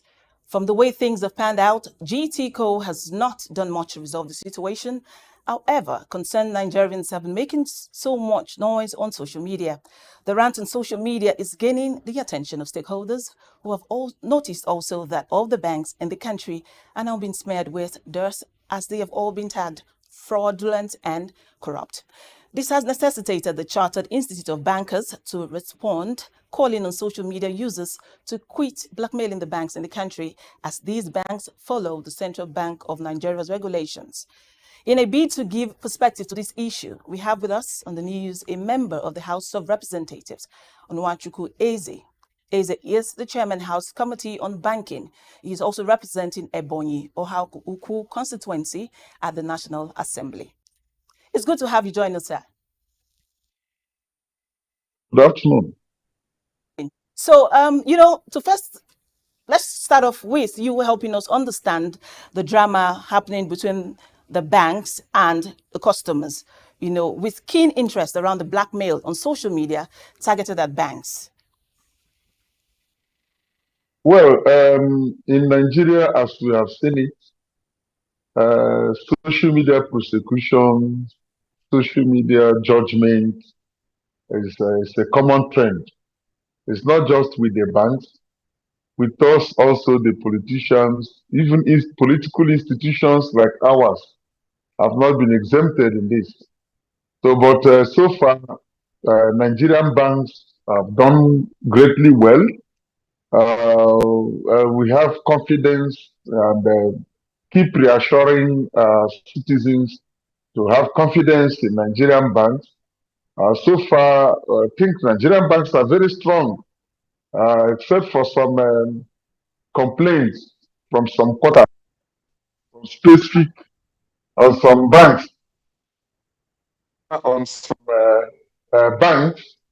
If not that, generally, I wouldn't want you to place it as if all Nigerian banks are being taken to the social media, being criticized. Thank you. Honorable, well, let's say that, with all the noise, you have just said that the banks are doing well, but we have the noise on social media, especially with GTCO, where an individual said he had deposited money in his bank and he did not receive the sum until he had created a ruckus on social media before he was credited. Not even the exact sum, just a little bit of it, and that's still on. And you've had press conferences on the social space by different groups calling out GTCO. You are the chairperson on the banking. Are there any policies you're doing to curtail such issues? Yes, the GTCO issue of saga has been on for quite some time. But a group called the Global Integrity Crusade Network. For me, I admit we have a petition before me, before my office and my committee members. We've received their petitions. We have also acknowledged the receipt of such petitions directly to them. And as it is in the rules in Parliament, we are going to take the necessary steps. We are making every arrangement to hear both parties. In law, they say, Audi alterem patem. Oyi judge hear both parties. For us, we are going to hear both parties. We can't just take the social media allegations, including the one officially brought before us. We can't just take that as a judgment, as a conclusion. We are going to investigate that. We'll give the GTCO company the benefit of fair hearing. We have to hear them out. When they come up with the answers to the petition, then we can establish the fact. But for now, I call on Nigerians and the group who have raised this petition. You are all in safe hands. We are here as the People's House, representing the interest of all Nigerians. We all, including the legislators, the people in government and outside the government, we bank with banks. So it affects everybody if there is a problem anywhere. I just want to call on all to be calm, be peaceful. Don't hit the polity. Don't present it as if Nigerian banks are failing. Not at all. The regulatory body, the central bank and the central bank governor, I think they're doing their best. So we will look into the petition, and whatever is the outcome, we'll let the public know. So, but for now, since the petition is before us, I want to call all agitations and the agitators to please calm down, give us space, so that we can holistically look into the allegations and these challenges, as it is our responsibility and under our preview as the Committee on Banking Institutions. we'll do justice to it and gain the confidence of Nigerians. Both the bank and the complainants, we are all Nigerians, and we are going to do justice to it. So I call on them to be relaxed. They're in safe hands. You have laid your complaint. So let's stop all this heating up the system with, all this noise going on about. Do you have an avenue where, complainants can reach out to you and your committee instead of them taking to the social media to share their grievances? Come again, please. Have an avenue where, bank users can reach out to your committee instead when they have issues like this, instead of going to the social media to air their grievances, because it feels like people go to social media because they are not heard. That's a very bad notion. The National Assembly is for everybody. It is the National Assembly. We represent everybody here. You bring your petitions to the National Assembly. It's either you bring it directly to the committee like this group have done, Global Integrity Crusade Network have done, or you bring it here to the public petition. We are proud to tell Nigerians that a lot of cases have been resolved here holistically, without biases, without fear or favor. Instead of going to the social media to create unnecessary fear and economic tension in Nigeria, please articulate your point and bring it to us. Whatever is flying in the social media, you can't hold anybody to account. But if you bring your petition and you are bold enough to come and defend your petition, they will be rest assured we are going to do justice to it. So I call on them to take down all the social media comments and accusations, put it formally to us. We are open, including on Saturdays. I work. We handle issues even on weekends. That's the extent we can go. Even during the recess, our offices were open to receive complaints and correspondences from Nigerians. The National Assembly is one of the most transparent segments of this of the government. Okay, so what's the time frame for conclusions on issues like this? It depends on the allegation. From bank users, what's the time frame, for them to get a solution or get a response from you or from your committee, so to speak? As we speak now, the GTCO and other banks are working. They have not stopped services. This is an allegation that was just brought to us. And technically, we are setting up the apparatus to swing into actions. But I want to assure them that it's not going to take long. We'll be done with it. And whosoever is very culpable, we have to answer for it. Thank you very much, Honorable Nwachukwu Eze. Thank you for your time on the station. Thank you. Thank you for having me. We'll now go to the other news stories. Just stay with us.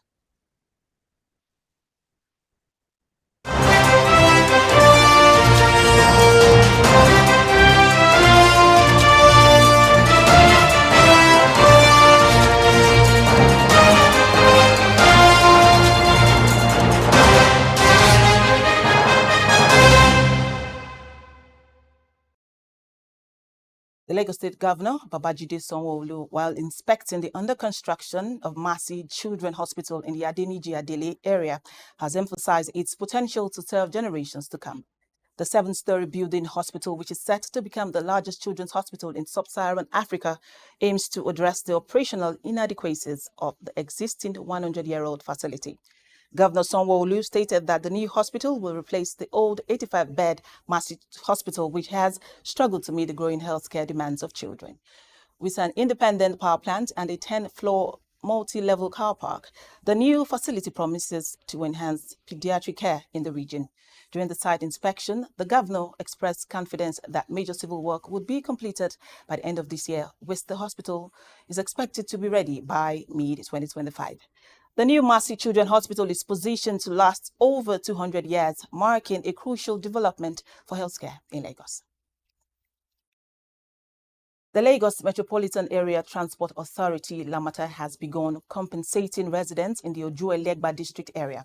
The residents were affected by the 8.7-kilometer Quality Bus 1 corridor project that runs from Yaba to Sele. The project is jointly funded by the agents Francois the Development and the Lagos State Government, with an aim to improve the Lagos public transportation by upgrading bus facilities and increasing transit efficiency. Lamata's project consultant, Dr. Babatunde Osho, has informed the residents and business owners of Ojuelegba to vacate their properties within 2 weeks after they have received compensation for the construction to proceed. The Quality Bus 1 project is a redevelopment plan that will provide 28 bus shelters along an 8.7-kilometer stretch from Yaba to Sele, significantly focusing on the Ojuelegba corridor, which will aim to enhance public transport efficiency and reduce the travel time for daily commuters in Lagos State. And meanwhile, the Gombe State Minimum Wage Negotiation Committee, led by Deputy Governor Dr. Manasa Jatwa, has announced that workers in the state will receive the agreed minimum wage of 70,000 naira starting in October. During a press briefing, Jatwa revealed that the committee has just received the federal government's consequential adjustment table and a technical subcommittee headed by the Finance Minister Gambo Magaji, who has been given 72 hours to finalize the payable amount. Jatu expressed the state government's commitment to workers' welfare. However, he noted that the state would not be considering salary arrears due to financial constraints. The chairman of the Nigeria Labour Congress, Yusuf Aish Bello, affirmed the union's position as he urged civil servants and residents to stay tuned for further updates following the technical committee meeting. And the Senate confirmed Professor Abdullahi Usman as the executive chairman of the National Hajj Commission of Nigeria today. His nomination was approved after the Senate Committee on Foreign Affairs, led by Senator Abubakar Bello, reviewed and adopted a report on his qualifications. President Bola Tinubu initially nominated Usman for the role on August 19, 2024, and later sent a formal request for his confirmation to the Senate. Professor Usman is a distinguished scholar with extensive knowledge of Hajj operations. He previously served as the chairman of the Kano State Pilgrims Board, overseeing the operations of the state with the largest number of pilgrims in Nigeria. Senator Bello highlighted Usman's strong performance during the Senate screening process, affirming his capabilities to lead NACON. The final confirmation was sealed by an affirmative voice vote from Senate President Godswill Akpabio. And over 125 compressed natural gas conversion centers have been activated across Nigeria, surpassing the initial target of 100. And this is according to Michael Oluwagbemi, CEO of the Presidential Compressed Natural Gas Initiative. In an interview held in Abuja, Oluwagbemi announced that an additional 80 billion naira investment in CNG projects was generated within just 1 week. Oluwagbemi revealed that President Bola Tinubu directed the conversion of 1 million Nigerians with commercial vehicles and rideshare services to CNG free of charge, emphasizing the significant role commercial vehicles play in daily transportation. The PCNGI is collaborating with the private sector and the Nigerian Midstream and Downstream Petroleum Regulatory Authority, NMDPRA, to implement innovative mobile refueling units. Currently, 10 states have activated CNG centers, while others are facing delays due to insufficient gas infrastructure. Oluwagbemi expressed optimism that by the end of the year, 18 states will have activated centers, with 3 more expected to launch in October. He noted that northern regions face particular challenges as the lack of gas pipelines hinders the progress. Plans are underway to engage with these states about connecting to the Ajaokuta-Kaduna gas pipeline project, which could provide much needed infrastructure for gas distribution. As of September 2024, the CNG sector has attracted $175 million in investment, and Oluwagbemi confirmed the recent 80 billion naira investment will add an extra $16 million to this total. Additionally, he highlighted the 4 of the 6 companies awarded 122 billion naira for the gas development project were focused on CNG initiatives. Now we'll take you to news from around Africa and the Middle East.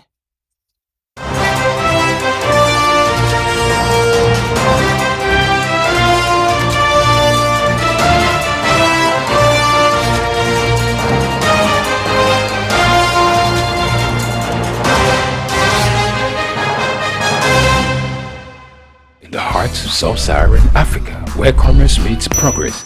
Welcome to SOUQ News, your source for business, economy, and development insight that drive nations forward. From the vibrant streets of Lagos, Africa's fastest economic hub, SOUQ News takes you on a journey of discovery, analyzing and reporting the facts that lay the foundation for growth and development. We don't just report the news, we create it. SOUQ News is more than a channel. It is a catalyst for change, spotlighting the stories that shape economies, inspire entrepreneurs, and fuel progress. Covering business, finance, technology, energy, and many more, SOUQ News provides a daily deep dive into the stories that matter, interviews with industry titans, and analysis that empowers your understanding of economic landscape. Join us daily as we dissect, discuss, and deliver the most relevant and factual news on business and the economy. SOUQ News is your trusted guide, empowering you with the knowledge to make informed decisions.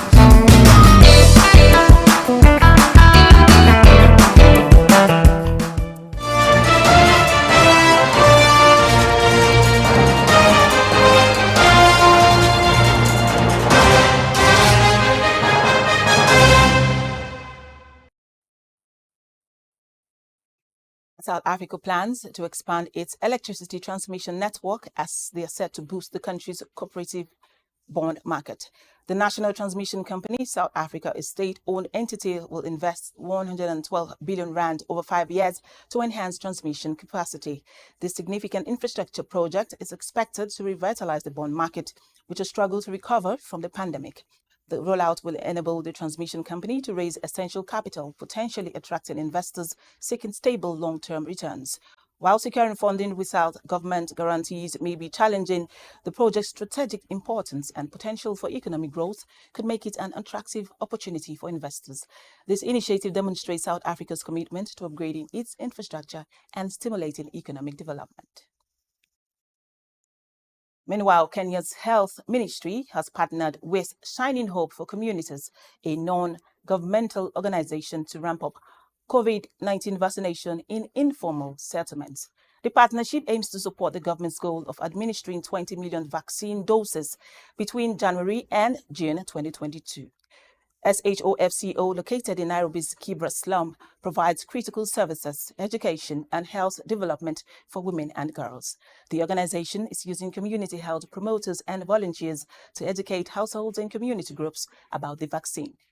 SOUQ's Chief Programs Officer, Gladys Mwende, noted that bringing the vaccination program closer to the people has resulted in a good turnout. The organization is also tracing children, adolescents, and women who missed routine immunization due to the pandemic.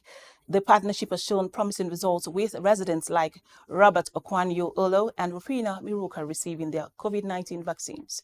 The National COVID-19 Vaccine Task Force Chairman, Dr. Willis Akwale, emphasized the government's focus on community outreach campaigns to achieve vaccination targets.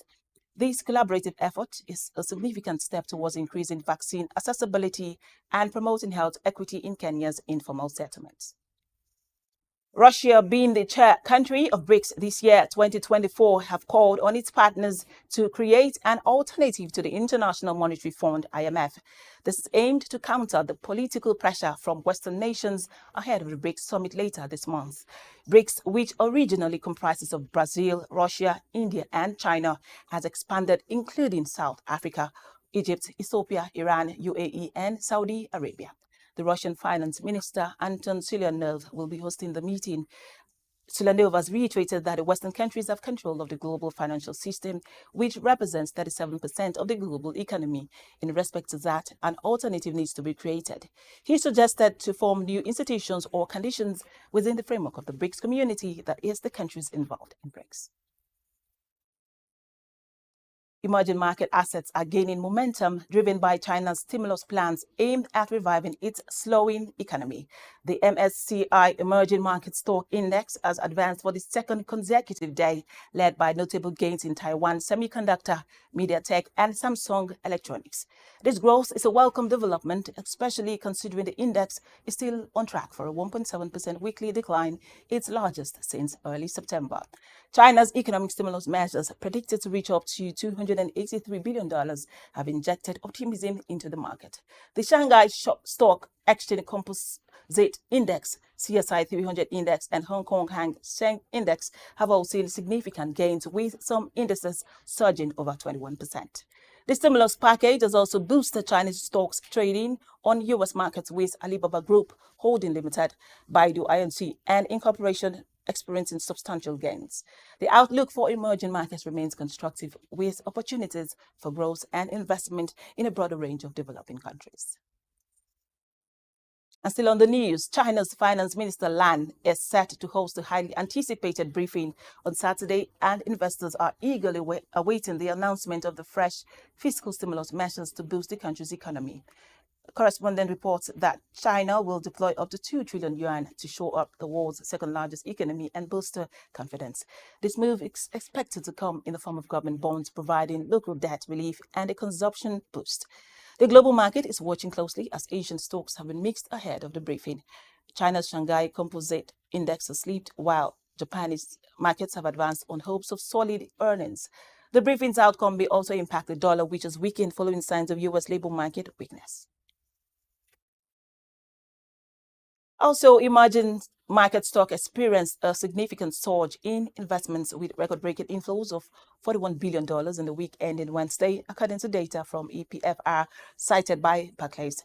Chinese equities drove this trend, attracting unprecedented investments of $39 billion, comprising $30 billion from domestic investors and $9 billion from foreign investors. This substantial influx of capital underscores growing confidence in China's market. This robust investment activity in emerging markets contrasts with Japan, where stocks saw outflows of $9 billion, the largest weekly outflow in 20 years. Nonetheless, the momentum in emerging markets signals a positive shift in investor sentiment, with China at the forefront. This influx of capital is expected to bolster market growth and economic development in the region, presenting opportunities for further investment and expansion. Also, Turkey has taken a significant step to protect its domestic steel industry by imposing anti-dumping duties on steel imports from China, Russia, India, and Japan.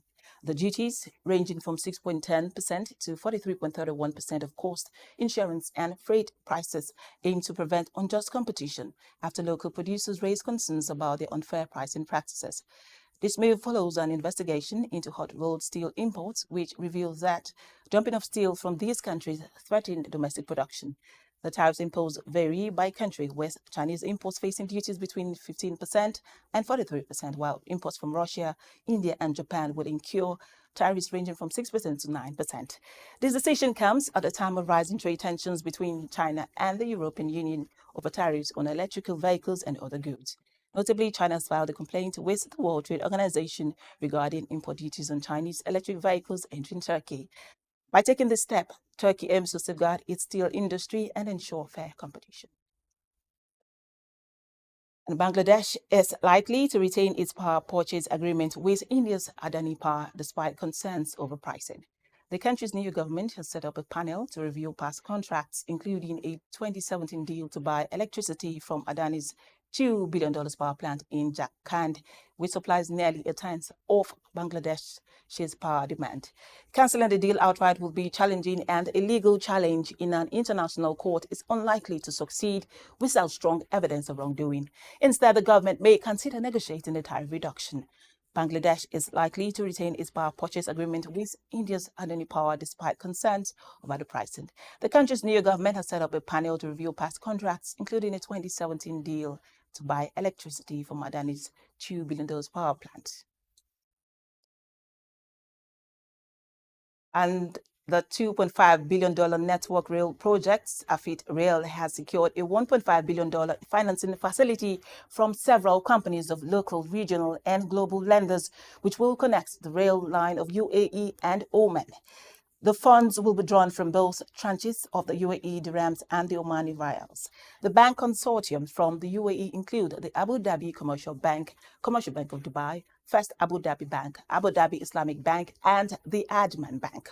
While on the other hand, the bank from Oman consists of Ali Bank, Bank Dofa, Bank Muscat, National Bank of Oman, Oman Arab Bank, Ali Islamic Bank, Bank Muscat, Mitik Islamic Bank, Banking Unit, Bank Nizwat, and Ali's Islamic Bank. Avid Rail's collaboration between the Etihad Rail Mudadala Investment Company and the Oman's Asiat Group promises to revolutionize railway travel between Abu Dhabi and SOUQ. The freight trains will travel through the routes at a great speed of 120 kilometers per hour, which will reduce the travel time to 100 minutes.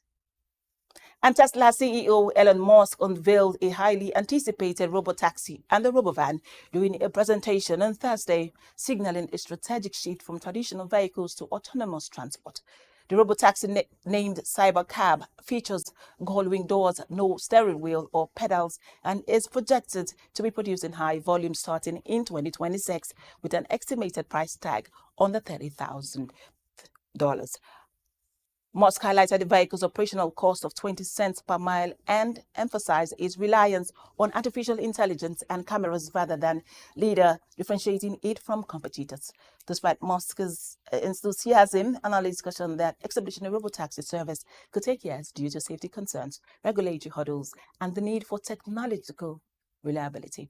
Musk claimed that autonomous cars could be 10 times safer than human drivers, but he did not provide specific timelines for production or a clear business plan to compete against established rivals like Alphabet's Waymo.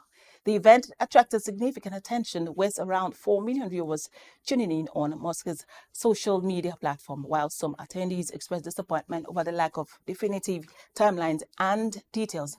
Musk reiterated his vision of Tesla as an AI robotics company rather than just an automaker.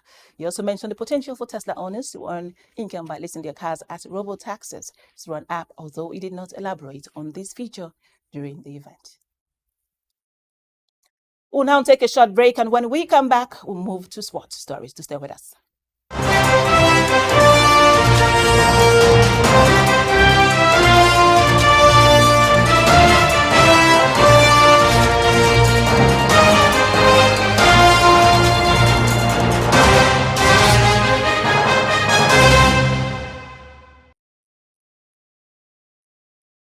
Thank you for staying tuned.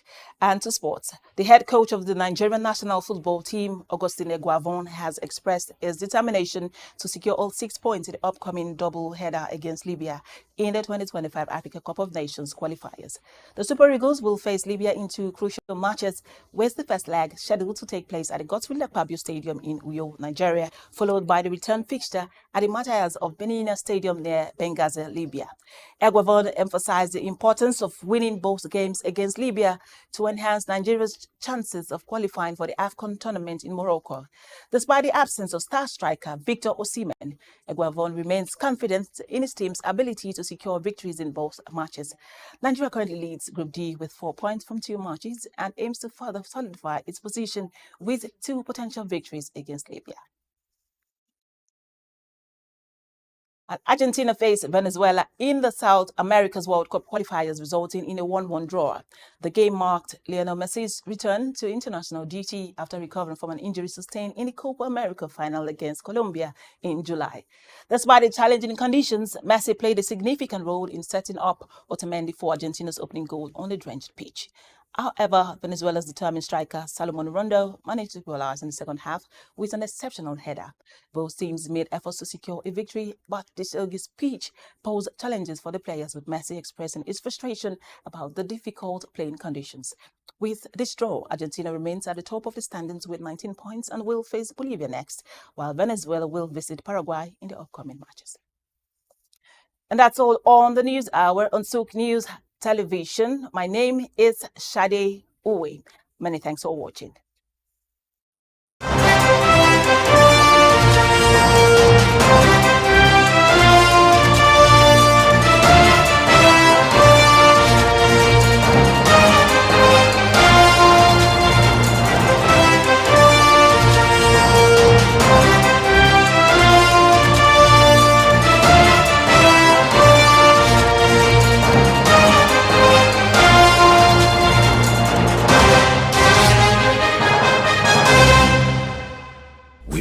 just what you need right here at Femi Wash Media. Call it the Midas Touch and you wouldn't be wrong. Let us record, produce, mix and master your audio like nobody does. Reach us on our contact today for the best quality job. The heart of sub-Saharan Africa, where commerce meets progress. Welcome to SOUQ News, your source for business, economy, and development insight that drive nations forward. From the vibrant streets of Lagos, Africa's fastest economic hub, SOUQ News takes you on a journey of discovery, analyzing and reporting the facts that lay the foundation for growth and development. We don't just report the news, we create it. SOUQ News is more than a channel. It is a catalyst for change, spotlighting the stories that shape economies, inspire entrepreneurs, and fuel progress. Covering business, finance, technology, energy, and many more, SOUQ News provides a daily deep dive into the stories that matter, interviews with industry titans, and analysis that empowers your understanding of economic landscape. Join us daily as we dissect, discuss, and deliver the most relevant and factual news on business and the economy. SOUQ News is your trusted guide, empowering you with the knowledge to make informed decisions.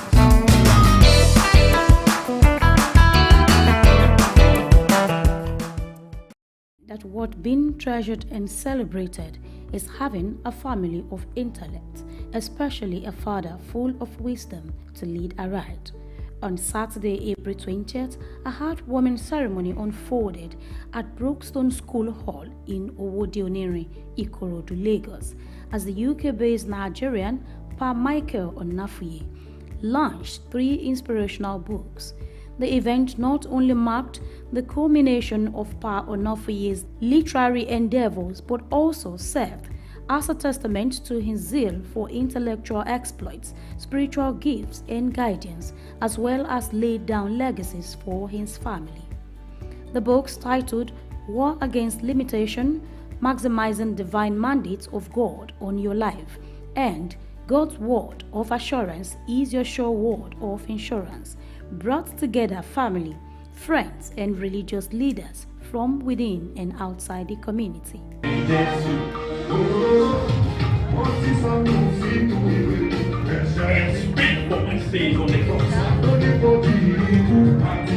In the midst of men, delivered me. They thought I would never. During the event, Dr. Ayo Onafuye, doctor of the celebrant, read an excerpt from one of the books highlighting the importance of maintaining faith during difficult times. His son, Dr. Tosin Onafuye, also delivered a keynote address pointing to his father's wisdom and spiritual leadership. He is one that seeks to redeem the value of humanity through service and the production of service. Too often we hear preachers saying that we are here to serve humanity, but you look at their portfolio and it doesn't match up. But my father is one where his sermon is embedded in his daily practice. And Dad, I don't just say that because we are in front of people. Like I said, the MC has given a brief background about myself. I'm university, this university, that, but that is not possible without you. My dad has emphasized the importance of education. He's not a shepherd that declines or puts to sleep the importance of reading. He is one that even though he's not at a PhD level, when he speaks, the wisdom that comes from his well of understanding is above the certificate. Because the certificate, to an extent, will fetch you money, but the wisdom my dad will give you will help you navigate life. My father, a devoted shepherd of our great parish, CCC, White City Parish in the UK, has dedicated his life to serving not only his congregation, but humanity as a whole. Through his unwavering faith and timeless efforts, he has used his spiritual intellect and charitable practices to touch countless lives, offering guidance, comfort and hope to those in need all around the world. His commitment to spreading the message of love, compassion, and forgiveness has inspired me and my many siblings. So every beginning of each section offers you a Bible passage to tailor your prayer points to. So the passage from the prayer of praise is from Psalm 107, verse 8, and it says, "Oh, that men would praise the Lord for his goodness and for his wonderful works to the children of men." So to start off, in my book, Living Above Limitations, I emphasize that choosing to rise above traumatic experiences and embracing the joy of praise is key to embodying the ideal spiritual life for genuine believers. The ceremony also marked the launch of the first book by the author's youngest son, Temi Onofuye. Temi expressed gratitude to his family for their unwavering support throughout the writing process. When I started writing, I never knew I would come this far. I mostly thank my dad for encouraging me to start writing in the first place. And I also thank my mother and my siblings for supporting me throughout my journey. I also thank God for guiding me when I'm writing the stories, giving me the ideas.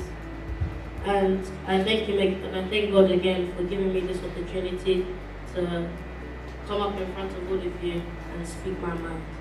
The president and CEO of Femi Wash Media Limited, a special guest at the event, commended Pa Onofuye for his dedication to his children's education, noting their achievements in academics and their commitment to following in their father's footsteps. So you're a good example for every UK resident like you and I and some other people that are here to emulate, because you're a shiny example, you're a shiny light. I'm proud of you and I'm proud of your children. So for you to be able to conceive that idea, write the first book, the second book, the third book, and getting up to this one, I'm proud of you, sir. I'm very, very proud of you. It means you're a winner. Speaking with SOUQ News, the Onofuyes and well-wishers shared their thoughts. Focus, have faith, have the Spirit of God in you, do the will of God, do it good, do it right.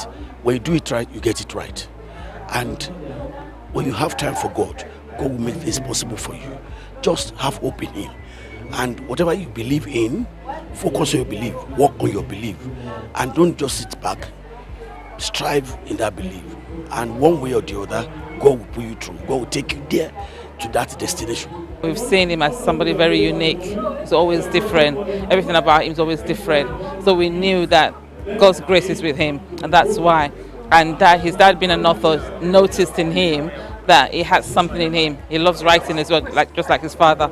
So he actually, encouraged him to start doing that. And if you read the book, it's all about what's happened to him. That's why that title comes in as, world around me. So that's why he's an author, the young author for today. What mostly inspired me was my dad, my father. He became something that I could look upon and look forward to, and he's already a great example of what would happen if you started writing. So now every day he just encourages me to start and pursue my career that I want to achieve, which is writing. To be fair, I saw him go through a few challenges, which hasn't always been easy, obviously, as his child. But at the same time, it was remarkable the way he came from those challenges and how he handled them, first of all, and then what he produced through those challenges. And that's always been something that has inspired me. We've been for a few years, and since I've been with him, I really like him. I really enjoy him. Have him as my in-law because he's very quiet, jovial, then intelligent, then accommodative, and very spiritual. So I learned a lot of him from him. Even I told my niece that I feel jealous of him. One thing I want to say mostly that I know about him is he's always learning. As he is always learning, he's always also teaching me. There is no day, even in church, that we're doing maybe a spiritual program, he will always want to bring something out that you, as an individual, as a youth, as a child of God, something to direct you back to God. It is with great pleasure and excitement that I stand before you today as we gather to celebrate the launch of a remarkable literary work.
I do like to be a with staff.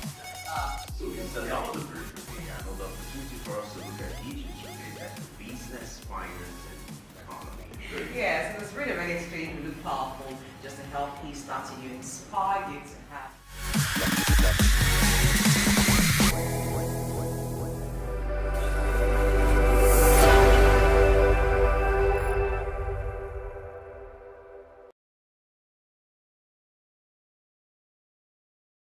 Sub-Saharan Africa, where commerce meets progress. Welcome to SOUQ News, your source for business, economy, and development insight that drive nations forward. From the vibrant streets of Lagos, Africa's fastest economic hub, SOUQ News takes you on a journey of discovery, analyzing and reporting the facts that lay the foundation for growth and development. We don't just report the news, we create it. SOUQ News is more than a channel. It is a catalyst for change, spotlighting the stories that shape economies, inspire entrepreneurs, and fuel progress. Covering business, finance, technology, energy, and many more, SOUQ News provides a daily deep dive into the stories that matter, interviews with industry titans, and analysis that empowers your understanding of economic landscape. Join us daily as we dissect, discuss, and deliver the most relevant and factual news on business and the economy. SOUQ News is your trusted guide, empowering you with the knowledge to make informed decisions.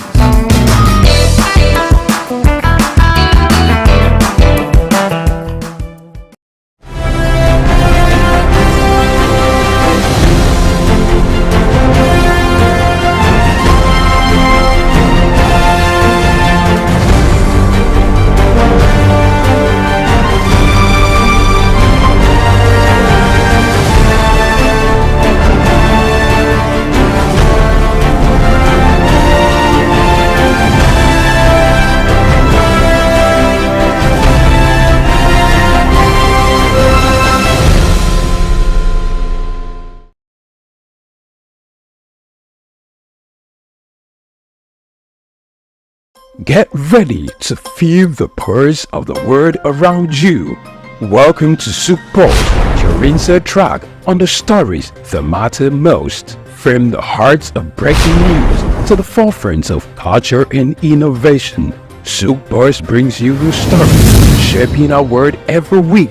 On SOUQ Pulse, we'll deep dive into the topics that drive our lives, from the latest in technology and science to politics, culture, and investment, courage, and that commitment in spite of the challenges that entrepreneurship presents in Nigeria in particular. Perception is propaganda, malinformation, misinformation can be created for you to perceive a certain thing that is false. Sometimes it's true, but many times it's false. Well, there's no state you go to in the world where you don't see construction that is consistently ongoing. No matter how developed Dubai is, they still construct roads on a daily basis. We are no longer enjoying the light we normally enjoy. And the university vice chancellor said, it now costs me about 300 million, some 250 million to between 250 million to 300 million a month. Governments should develop a particular product that will be of national value and, if possible, exportable to other countries from their own local government. Whether it's the next big innovation, a political shakeup, or cultural phenomenon, SOUQ Pulse is there, bringing you the story with clarity and context. You're not just only getting informed, you also become a solution. Then the business part of it. Then we talk productivity. Then you know you're on SOUQ Pulse. It's that time of the day where we'll tell you, go, get your friends, your neighbors, those you're quarreling with, those you have issues with. This is time to talk. We'll tell you, here, we don't keep quiet. It doesn't matter what policies are affecting you. It doesn't matter what the papers, the prints are telling you in your own side or the neck of the wood or your nation, or what business are pushing, profits, losses, what the stock market is talking about right now, what the Asian market is talking about right now. A whole lot of people are running down to their portfolios and trying to grab, sell off, or get some hedge. But in all this, we just say, let's talk. Your talking can make somebody better, give someone an idea. Join us on SOUQ Pulse every day by 4 p.m. as we explore the heartbeat of the world's most compelling stories. Don't miss SOUQ Pulse on SOUQ News Television. Tune in and stay ahead of the curve.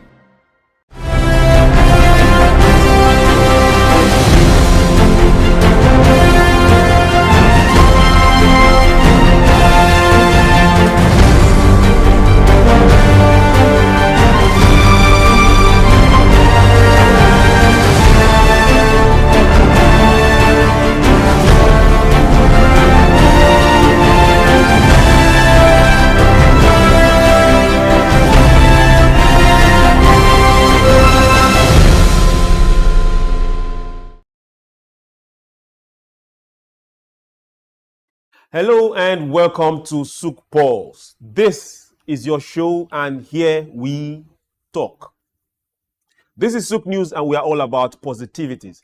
So wherever you've been, whatever dose of narrative have crossed your mind, your eye, your ears, they are tingling, come here and detox. And when you get here, we'll tell you don't keep quiet. So it doesn't matter what's happening business-wise, policy-wise, nation-wise, we talk. My name is Chooks, John Rogers Chooks, and we are going somewhere that you know we will definitely talk about it. And I have a lineup of guests that will do justice to it. We'll be looking at a particular policy that is coming into effect very soon. I'll also be looking at what is going to cause, the ripple effect, who is affecting, who is not affecting, and everyone that is involved.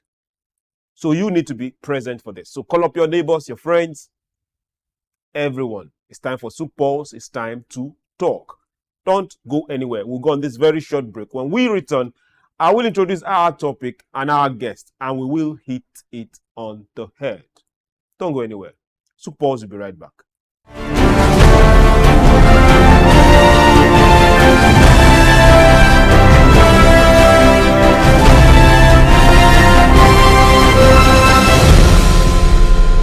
The heart of sub-Saharan Africa, where commerce meets progress.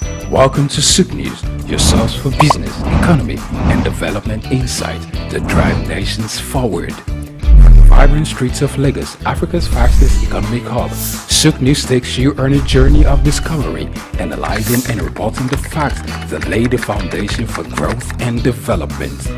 We don't just report the news, we create it. SOUQ News is more than a channel. It is a catalyst for change, spotlighting the stories that shape economies, inspire entrepreneurs, and fuel progress. Covering business, finance, technology, energy, and many more, SOUQ News provides a daily deep dive into the stories that matter, interviews with industry titans, and analysis that empowers your understanding of economic landscape. Join us daily as we dissect, discuss, and deliver the most relevant and factual news on business and the economy. SOUQ News is your trusted guide, empowering you with the knowledge to make informed decisions.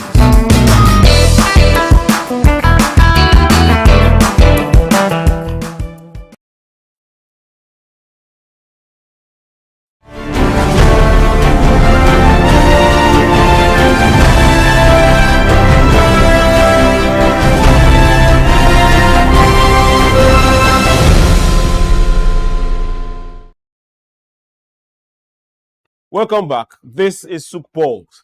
So today we are looking at not just pollution as in pollution, but we're looking at Not the audible, business that has not to do audible. with what people are looking at the environment and the policy that is coming into effect and who is going to affect aside the environment, aside me, you, Lagosians, Nigerians, and every other person out there. Now, come January 2025, there is going to be a ban on single-use plastics. The Lagos state government has come up and put that to law. Now, before this happened, there has been a ban on styrofoams. But we also still see this in use and around markets till date. So today we are going to be examining and asking ourselves directly this question. What effect is this ban going to be on businesses and also the environment? The environment, a lot of us can answer all that. But for businesses, what are the effects that this is going to show up? Now, for those that are wondering, environment-wise, health-wise, there's this particular estimation that about 30,000 people lose their lives thanks to pollution from the environment in Lagos alone yearly. Now, the pollution can vary from different aspects. Now, you think cut that up and also talk about it. But for business, what is this ban going to show up? And that we'll be looking at and we'll be talking about it. Now, to do justice to this particular discuss for today, we have the chairman and who's also the board of directors of the Guild of Water Purifiers and Researchers of Nigeria. For those that don't know, they are a leading association for sachet and bottled water packaging processing in Nigeria. Your Excellencies, distinguished ladies and gentlemen, join me as I welcome for the first time on SOUQ Pulse, Mr. Oladimeji Solomon Olaniyi Joseph. Sir, you're welcome to SOUQ Pulse. Thank you, moderator. Thank you, Rehan. You're welcome. Then also virtually we'll also be joined by Dr. Femi Egbeshola. He is he's not just a visitor right now. We regard him as an in-house and an authority. He's the president of the Association of Small Business Owners of Nigeria, and this affects small businesses a lot. Now, aside small businesses, then we that use it affects us a lot. So, Dr. Femi, you're welcome to SOUQ Pulse again. Thank you very much for the opportunity. You're welcome. Then we'll also be joined by Mr. Joshua Olayinka Padoni. So when he gets in, we'll get to introduce him. But now let's get this gist off the ground. Let's hit it running. Let's start this way. Are Lagosians informed or duly informed that by January, the use of single-use plastics and styrofoam that has been there before is going to be a criminal? Thank you, the moderator. I need to thank the president of the Association of Small Scale Owners of Nigeria. At the same time, thank the president of GOPAN, that's the Bureau of Water Purifiers and Researchers of Nigeria. Okay. Coming to your question, the information has not been officially given to those who wrote us. The information has not been officially given. Okay. We have not received the information officially. So who has not refused? Lagosians or the business people behind the plastics? When I say stakeholders, okay, the producers, okay, and even those who are producing the nylons. But those producing yes, okay, they have not been officially engaged. Probably, maybe some few that have been engaged. All right, be informed, but generally, the association itself, the association itself has not been engaged in this. Okay, but if we go by this particular publication from Lagos State, it makes it a crime using this particular product by January 2025. So I will be committing a crime if I'm using it. And if Lagosians are not informed, okay, that is another kettle of fish. And we will also get there. Now, let's look at this. Environment-wise.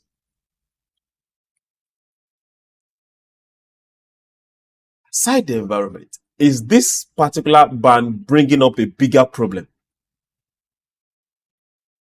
Yes, thank you.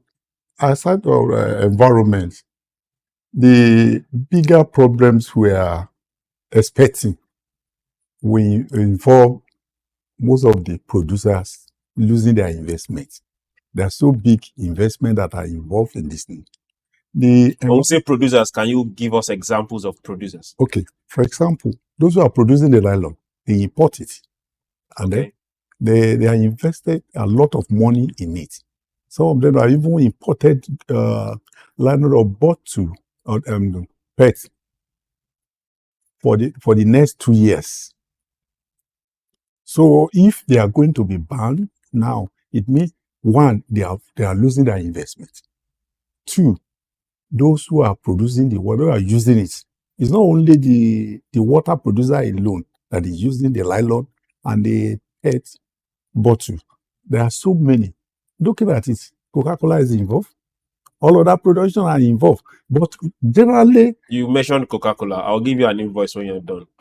Generally, the problem will affect the population, at least 90% of Nigeria population, because they depend on water from private sectors, just like pure waters and bottled waters. So more than 90% of the population of Nigeria will be affected. That is as far as business goes. People who are producing will not be producing again. Those who are working there, they will not be working there. Then the question of unemployment will be skyrockets, in the sense that most of the people that are working there, collecting daily money or monthly money, of them, they will be out of job. Okay, while they right now they are not out of job. Right now, and we are looking at this implementation January, and we don't want them to go out of job. Let's come to Dr. Femi Egbeshola, because the members of your association are going to be greatly impacted if this go as planned. Now we are looking at this. This particular policy, was it communicated to the association? Or has it been in the pipeline, as they say, for a long time? Or is just more of a political move? Thank you very much. Really, the Lagos State government announced this about a year ago, that they are going to ban styrofoams and single-use plastics. But in the real sense, this is not well communicated to stakeholders, like the colleague in the house have said, in the studio has said. Quite a number of those who are stakeholders in the water section, particularly in the single-use plastic sector, are not carried along the way they should be. There's a lot of gap when it comes to dissemination of information related to this, and also to the consumers. The consumers too are not really aware of this intended ban. And of course, you know that when there are issues like this, there's always a change in consumer behavior. So the government should have done better by preparing the mind, sensitizing the public, both the users, both the producers of single-use plastics, those who are in the value chain of the single-use plastic, and also the consumers of the single-use plastic, of the impending ban that is coming up, sending reminders from time to time when it is 6 months to the deadline, when it is 3 months to the deadline, and all of that.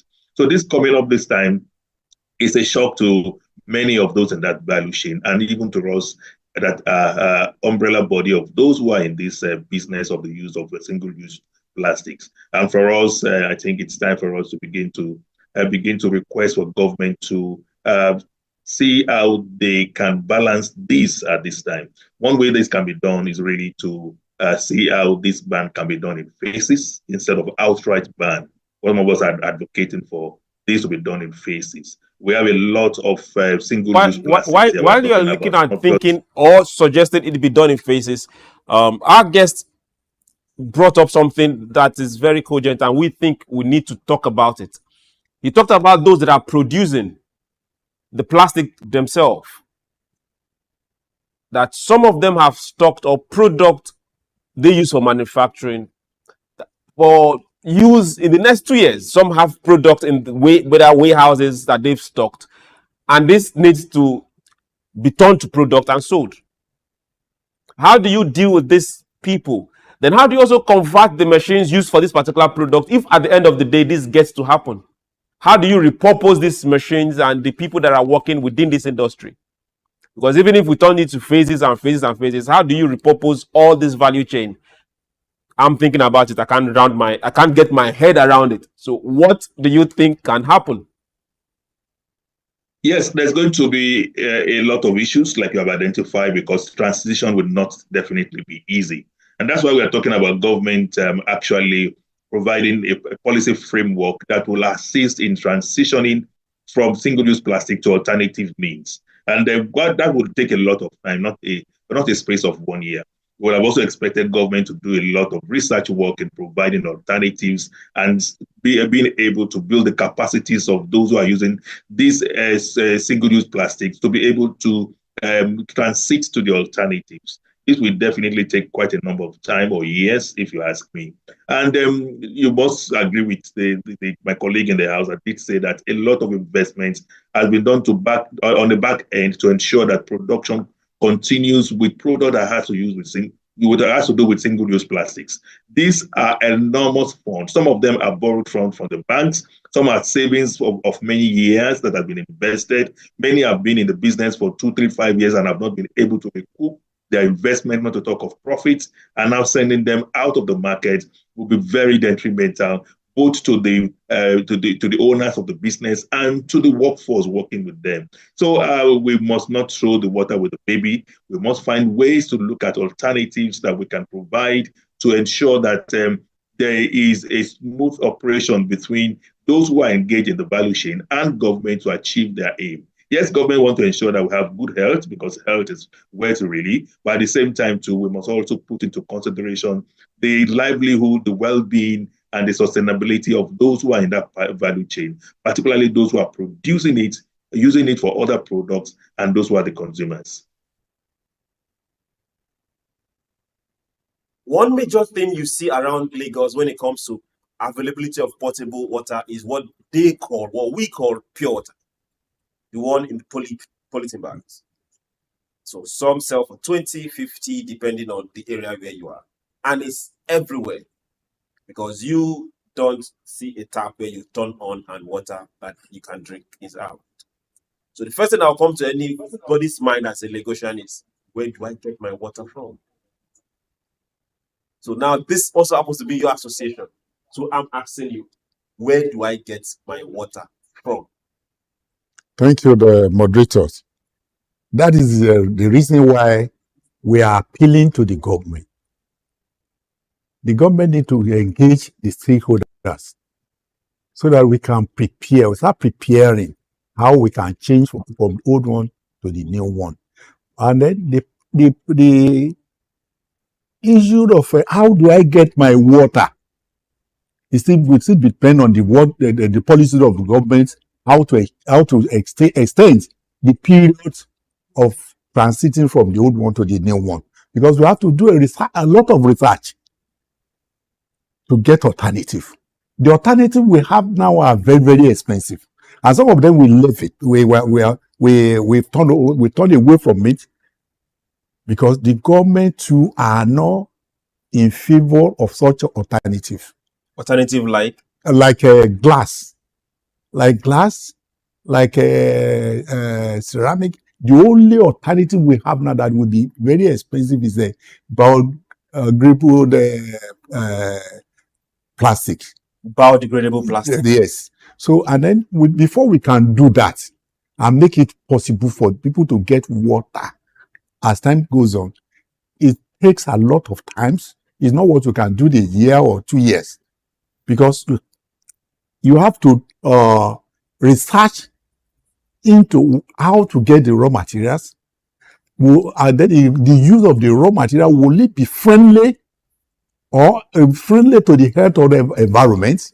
So this research, this business, and government itself being able to go back to, we had an era when you turn on a tap and water is there. So which is more difficult, getting water back in the sachet or some other materials, or going back to the era of turning on the tap and there's water? I remember when I was very young, at the very time, we don't even know what is called pure water. It was due to population explosion in Lagos before we were having a what is called ice water being turned into those small. Now, during this period, it is very difficult for people to get water, but at the same time, some of the area where the Lagos City or the government is providing water, we don't even have the plastic to save water. You go to type but now you don't even have what is called government water to majority of the. So to get water for the people now will be very, very difficult. And then difficult in the sense that if this one is banned, those who are involved, especially the last users, the end users, will have a lot in their hand. Looking at the population, looking at how to get the water, looking at the cost of getting the water. If the state government is able to give water, and you can open your tap and get water, then there will be no reason for people to be investing in private waters or private business. If they are now investing in this, I believe the major problems we should be looking at, how do we manage the wastage? Waste from the materials used for producing water, like nylon and PET bottle. So if those wastes are well managed, then we don't have problem as much. Because if they are managed, they can recycle. It can be recycled for the use for other. Okay, if they are managed, they can be recycled. It can be recycled. Now, this brings me to this particular question. Who should take the responsibility? Because everywhere you look, be it gutters, be it the waterways, be it the sewer, be it the channels that have been built around Lagos, what you see filling up every single one of this is either plastics, styrofoams, any of this particular product. Who should take responsibility? Is it the producer? Is it the person that used and dumped? Or is it the government? I believe everyone, both the producer, both the government, and those who are the last user. In 2018, I was in Australia. It's a piece of paper. You cannot use it and drop on it. You have every 500 meters, you see a container where you can drop paper or nylon or bottle or plastic. So if this is well managed and the environmental law is actually enforced as it should be, definitely this the wastage we are talking that is covering the gutter and everywhere and disturbing, and this can cause environmental hazard. We can manage it and reuse it for another purpose. I remember when a commissioner of environment was being interviewed the other times. He said Lagos State is generating 13,000 tons of waste every day, and 60% of it is from nylon and PET bottles. And at the same time, they are trying to, they have signed an MOU with foreign firms who will turn it to energy use. If you are now banning it now without properly, where do you get raw material for those foreign things you want to use? So apart from that, before the raw materials, before the foreign use, what about the health? What about there is health in the middle? They are held in the middle, but if the health can be managed, if there is the environmental law is actually enforced as it should be enforced. But who should enforce the environmental law? The government agents need to enforce it in conjunction with the user, because it's not the producer that dump up most of this into the water. It's the end users. Okay, the end user is not responsible enough. Yes, they are. Just drinks. I will not say they are not responsible enough. Okay, some of the end users are not responsible. And they have not been properly educated that you are polluting the environment. Even a sweet paper, a wrap of sweet paper, if you drop it and you continue to drop it, it becomes an environmental problem. But this one can be turned to wet. This one can be changed if the government is actually ready. Okay. So it's the duty of the government in collaboration with the producer and the end users. Okay. While we look at whose duty and whose responsibility, because it's my responsibility to keep my environment clean. So it's my responsibility to make sure that my environment is not filthy. Yes. So let's go back to Dr. Femi Egbeshola. So, sir, your association, your members, what are they doing to be able to engage the government on this? Because if this go ahead as planned, there's going to be a whole lot of ripple effect. So what plan is coming from the members of your organization and other sister organizations to talk to government and have a solution, at least a working solution? Thank you very much. As much as we are concerned about the health of the general citizens and the environmental impacts of plastics and its derivatives, we are also aware that a lot of damage will be done to particularly small business owners who operate in that space and use these plastics and other styrofoam materials. For that reason, we have chosen to advocate, to tell government that yes, you may be on the right road or the right path, but there are other alternatives and there are other ways to walk the path. So we're running advocacies, and one of these, I think, is what we are also doing here through your platform. We've been doing it since Monday. We've been going from one media house to the other. We're also planning to have a press conference.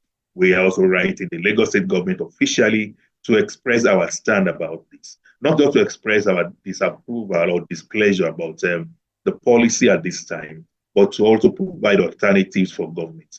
We have seen many other countries where there are banned on single-use plastics, like in Rwanda, in Uganda, in Somalia, in Kenya, and all of that. We discovered that this has not stemmed the tide at the end of the exercise. It has ended up to increase smuggling of some of these products into the country and challenge those who are in that country producing it. And these smugglers are threatened with imprisonment, with fines, and all of that. But even as at that, they still continue to import them in droves because they are ready to go through that route to get in prison because of the juicy profits they are making through smuggling. We don't want our situation to come to that. We also have other countries that have permitted plastic, single-use plastic to be at par with alternatives that they use. Some of these countries are Ireland, Belgium, Germany, and the rest, whereby they choose to tax manufacturers and users of single-use plastics.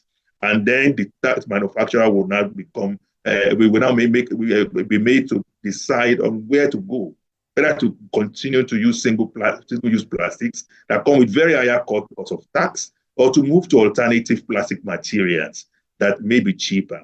And this has also helped the government to raise enough revenue through taxes on plastics that has been able to help them to clean the environment, to help them to process these plastics to other better use, and at the same time to provide training and public awareness on the hazards that single-use plastic can do to our health and to our environment. This will have been better. Yes, the alternative. Let me hold your thought a bit and get to ask you. You said something about tax. Good. If we are taxing single-use plastics, are we taxing manufacturers and users? We are taxing those who manufacture the single-use plastic. They are the originator of the single-use plastic. When they manufacture, other manufacturers or producers in that value chain use it to package their products. Water is packaged with plastic. Other users also use plastics to package. So you don't tax them. You tax the manufacturers of plastic. It means that when a producer of water, for example, want to go and buy plastic, and he or she discovered that plastic is very expensive, and there are other alternatives that are cheaper, government may not really need to ban. The producer will on his own make a choice whether to go for a higher product or go for a lower price product, because everyone will come back to the market. Those who are using plastic that are more expensive and those who are using alternatives that are cheaper will come back to the same market and to the same consumer. That makes it easier for everyone to adjust and become reintegrated to the alternatives that will provide all of us a soft landing, and business will continue without the necessary negative impact that it's going to have on the generality of the business environment. That's what has been tested Let and me trusted. put this before I let you rest a bit. Now, some years back, before the proliferation of plastic bottles with most of the beverage companies, they were using bottles, corked bottles, and they had crates whereby you go, you drop your crate, they refill it. We also see that with the alcoholic beverage bottles. But now we see plastic all over the place. Do you think we are likely going back to the era of bottles? And when it comes to water, how are we going to deal? Because water is what sells even beyond per milliseconds. So how are we going to deal with water? Well, I don't see us going back to bottles, so glass bottles. And the reason for that is that it is far more expensive packaging with glass bottles these days. Very much expensive. And in an economy where the consuming power of an average Nigerian has been eroded, it becomes more difficult to go for a higher price product. So that all is almost out of the way. What really is the alternative that government is actually promulgating now is to ensure that we have packaging materials made from wood that are perishable and degradable. That's what they're advocating for. But then there has not been a lot of research work done on that at the moment to support the stakeholders in that value chain. At the same time, too, we've not been able to see manufacturers coming out with these alternatives. It's one thing to ban, it's another thing to provide an enabling environment for those who are in that sector to be able to thrive, even with the ban. Our goal is not to kill businesses. Our goal is to create an environment that will ease the doing of business. And one of the ways we can do that is to provide policies and policies that will ensure that all companies, all manufacturers, all businesses are able to transit from one mode of production to the other, even if there are need for them to do so, without necessarily closing shop.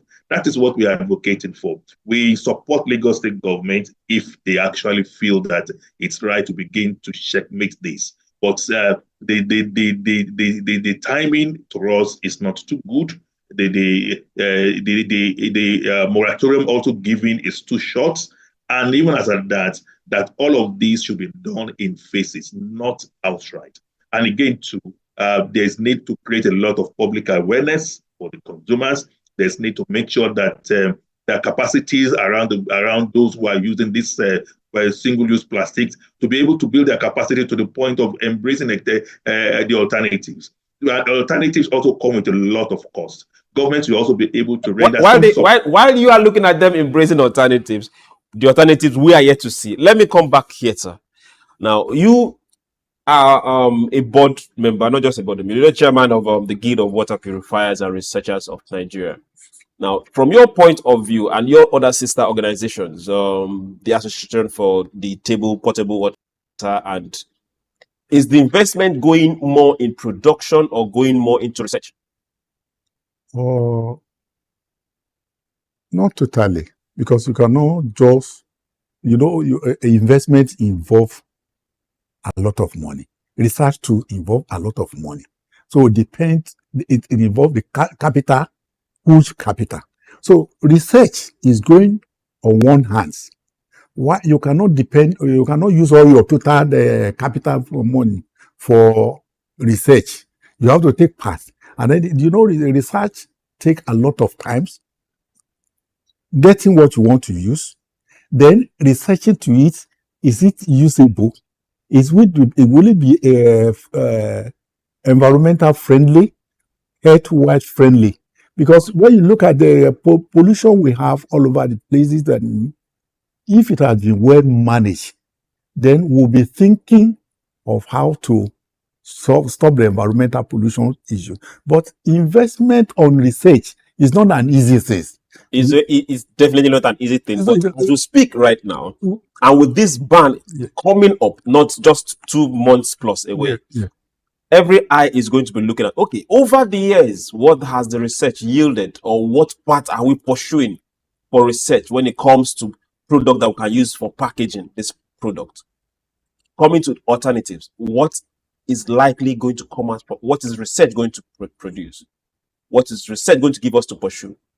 Or should we be looking for more investment into research? Yes, we have to into more research now. And then we need to engage the government. Research alone, the association alone cannot do it. We need to engage the government because the government will give us sample, we suggest alternative. So it's now left to the producer. Is it government suggesting alternative to the scientists, or scientists telling the government this is what is available? Yes. That is why I said the government need to engage all the stakeholders. Okay. Both the researcher, the producer, the user. We need to come together and discuss and find alternative to it. We are not blaming the government for doing this because it is their duty to protect the interests of the masses.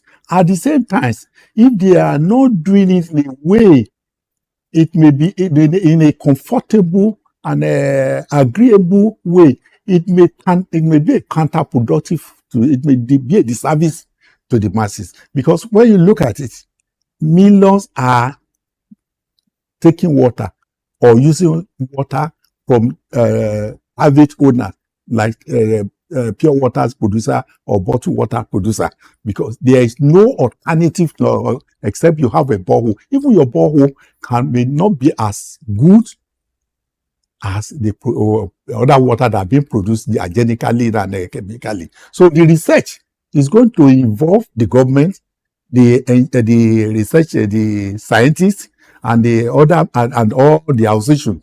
So we are going to spend more money on research right now. But when you say we are going to spend more money, is a business. It's a business. Good. So if you don't need government to give subventions or a grant or a loan, it's still a business. It's still a business. Okay. We'll go to a very short break. Very short break. When we return, we'll get back and talk about this. If this ban takes effect, how do you think it's going to affect you?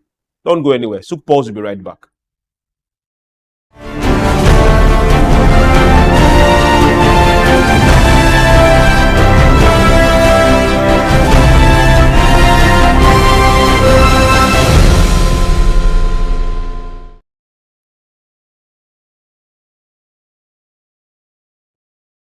Yes, this is SOUQ Pulse, and we are live on SOUQ News. Remember, we are all about positivities, shaping policy, advancing development.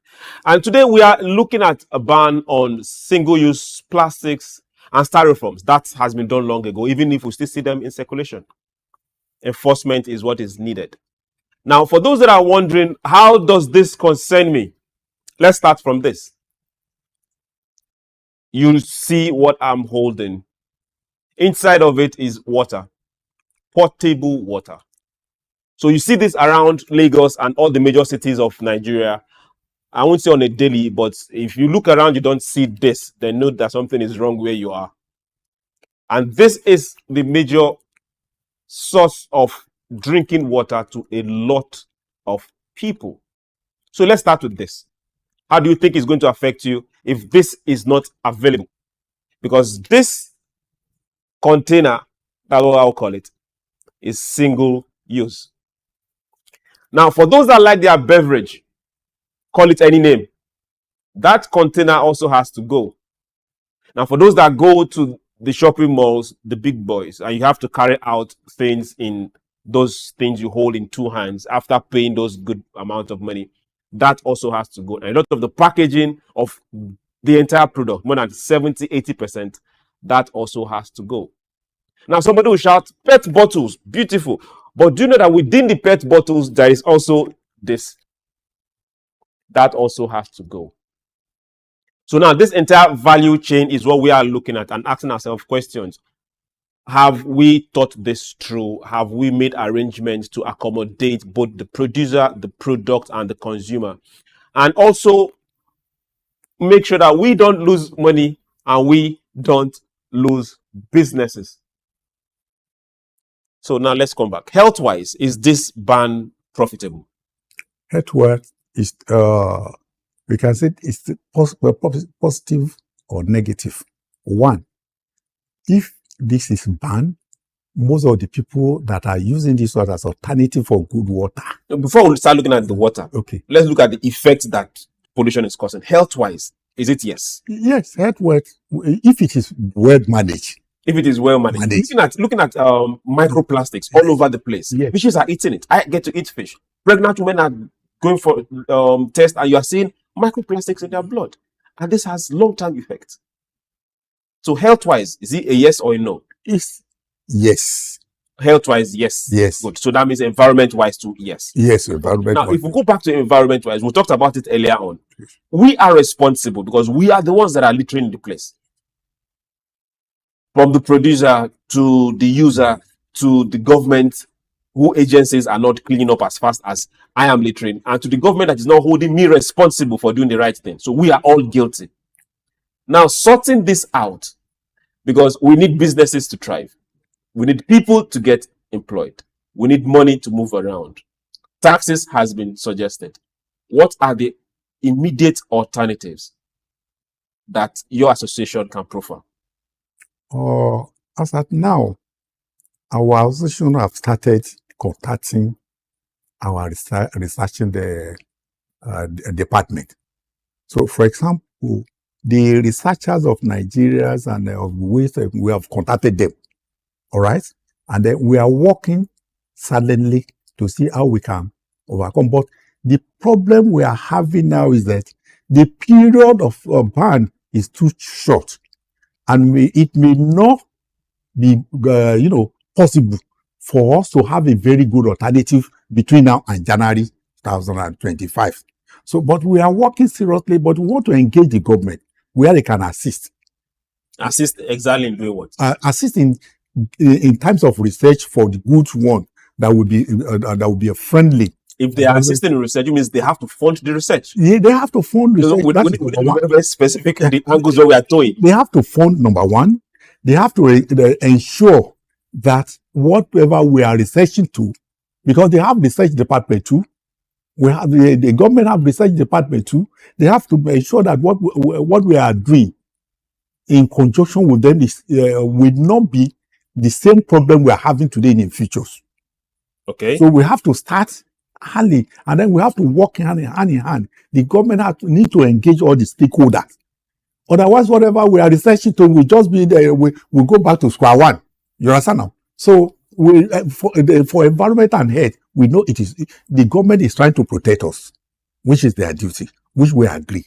But at the same time, at these particular times, if government can manage the waste as at now, while we are working for the new one, then definitely the people will not be, many people will not be affected. Okay. I mean, the producer, the end user, and those who are even the product of the packaging, the loss will be minimized, and the health wise will be equally minimized. Okay, we all want the best, both for the consumer, the business, and the entire chain, and yes, the government also. Yes. Because for those that are wondering, every of these companies, for those that are qualified to pay tax, they all pay tax. Yes. Good. So, and government will not want, I will say, lose your tax. No. Because that tax made the road clean and put the BRT bus that brought me to office this morning. So, no, we can't lose that tax. Now, how can we say government slow down? I'm coming to you, Dr. Femi. Is it possible, remotely possible, whereby we have a kind of consensus that says, okay, good, instead of January 2025, can we start shifting the goalpost, but have some milestone of achievement along the line? Okay, by January, we should do this. By first quarter, we should do this. Is it possible we'll have that alignment with government, and this policy will be tweaked to accommodate both the producer, the end user, and the government itself that needs to collect tax from these companies? That is exactly what we are advocating for, because for us, we believe it is possible. It is very possible. Like you did mention the other time, these single-use plastics cut across single-use cups, single-use cutleries, single-use packaging materials, and all of that. It's enormous. Even the straw is enormous. So we are preaching to government this time, advocating that for us the best way to go is to do it in phases. If we are to decide to start with banning sachet water, then plastic water should be allowed to be for a while, if not for a longer while. There could be other alternatives to ensure that plastics are rightly disposed, plastics are rightly collected by government, and reused for other purposes. You will go along the street now and you see quite a number of people engaged picking plastics along the road. They are not picking it for the purpose of just for the fun of it. They are picking it for the purpose of business. They're also selling it to recyclers that are using it for other purposes. This could also be enriched. We are also saying that governments should also be able to cushion the cost of moving to alternative packaging materials. Yes, we are already doing a lot of research on how to begin to use wood and paper degradable materials for packaging liquid. That is already ongoing, but it will take a lot of time, and it is also going to take a lot of money. Government should also be able to come up to support those in that value chain, particularly with technology, with research, and with funding, and also a policy framework that will ensure easy transition from what we have now to these alternatives. This is very, very important to us, and that's what we are advocating for. If this is done, it will preserve the businesses, it will preserve those that are also functioning in the business value chain that has to do with single-use plastics. And it will also ensure that government achieve their intended goal over time. We all want to be healthy. Yes, like you did mention, we have microplastics being detected in our bloodstream now. Nobody wants that because that is an indicator of cancer. We are all in support of government in this policy, but the implementation of it is what we have concerns about. The public awareness of it is what we have concerns about. The support of government in transitioning from this single-use plastic to alternatives is what we have concerns about. The provision of support services, particularly funding research and equipment to be able to transit, is what we have concerns about. And we believe that the government will be sympathetic enough to look at our cause and our concerns and look at a way to meet in the middle and provide an environment whereby everyone will survive and still get to the point we want to get to. Okay, thank you very much. Now, before I let you go, let's go back a bit. Let's backtrack a bit. Now, it's over a year, over almost 2 years, that the Lagos State government also said no to styrofoams. But we get to see this product everywhere. People are still using it, not aware of the dangers of that particular product. At what point in time do you think government enforcement, education, and information should take the front burner? Thank you, the moderator. Before the banning of that statute, the government should have engaged people, because at times government will be doing something that is very nice and people may not even know because of their interest and their daily earning. So, but the government need to educate both locally, both on television, on the radio, and community meeting, so that they will be aware that what they are using for and what government is doing is for their interest and for their health. But if government is fail to engage them effectively, efficiently, it may be very difficult for them to understand what government is doing. So right from the time the government is, before they will even come out and ban, you should have been informing and repeating and then planning, calling the people around that this is what we are suggesting, or this is what you do before the times come up. But if such thing is not done, people will look at government as being harsh. They will look at government as the government is not protecting them. They will look at government as if because they don't know the hardship they are going through. You understand? That is exactly what the government need to engage people right from the time, even before the banning, and then when they announce that this thing will be banned, so it must be continually informed. They must continually inform the members and the public, and then people will prepare, and the producer, the user, the packager will come together and say, look, this is the government made business. But when you say we are going to find this in and for almost 6 months, you are not saying anything until when it is very close. So it will be very difficult for people to believe that you are working for their interest. We are not blaming government, but what we are saying, government should give us time. Okay. Government should That's for the single-use plastic. Yes, government should give us time.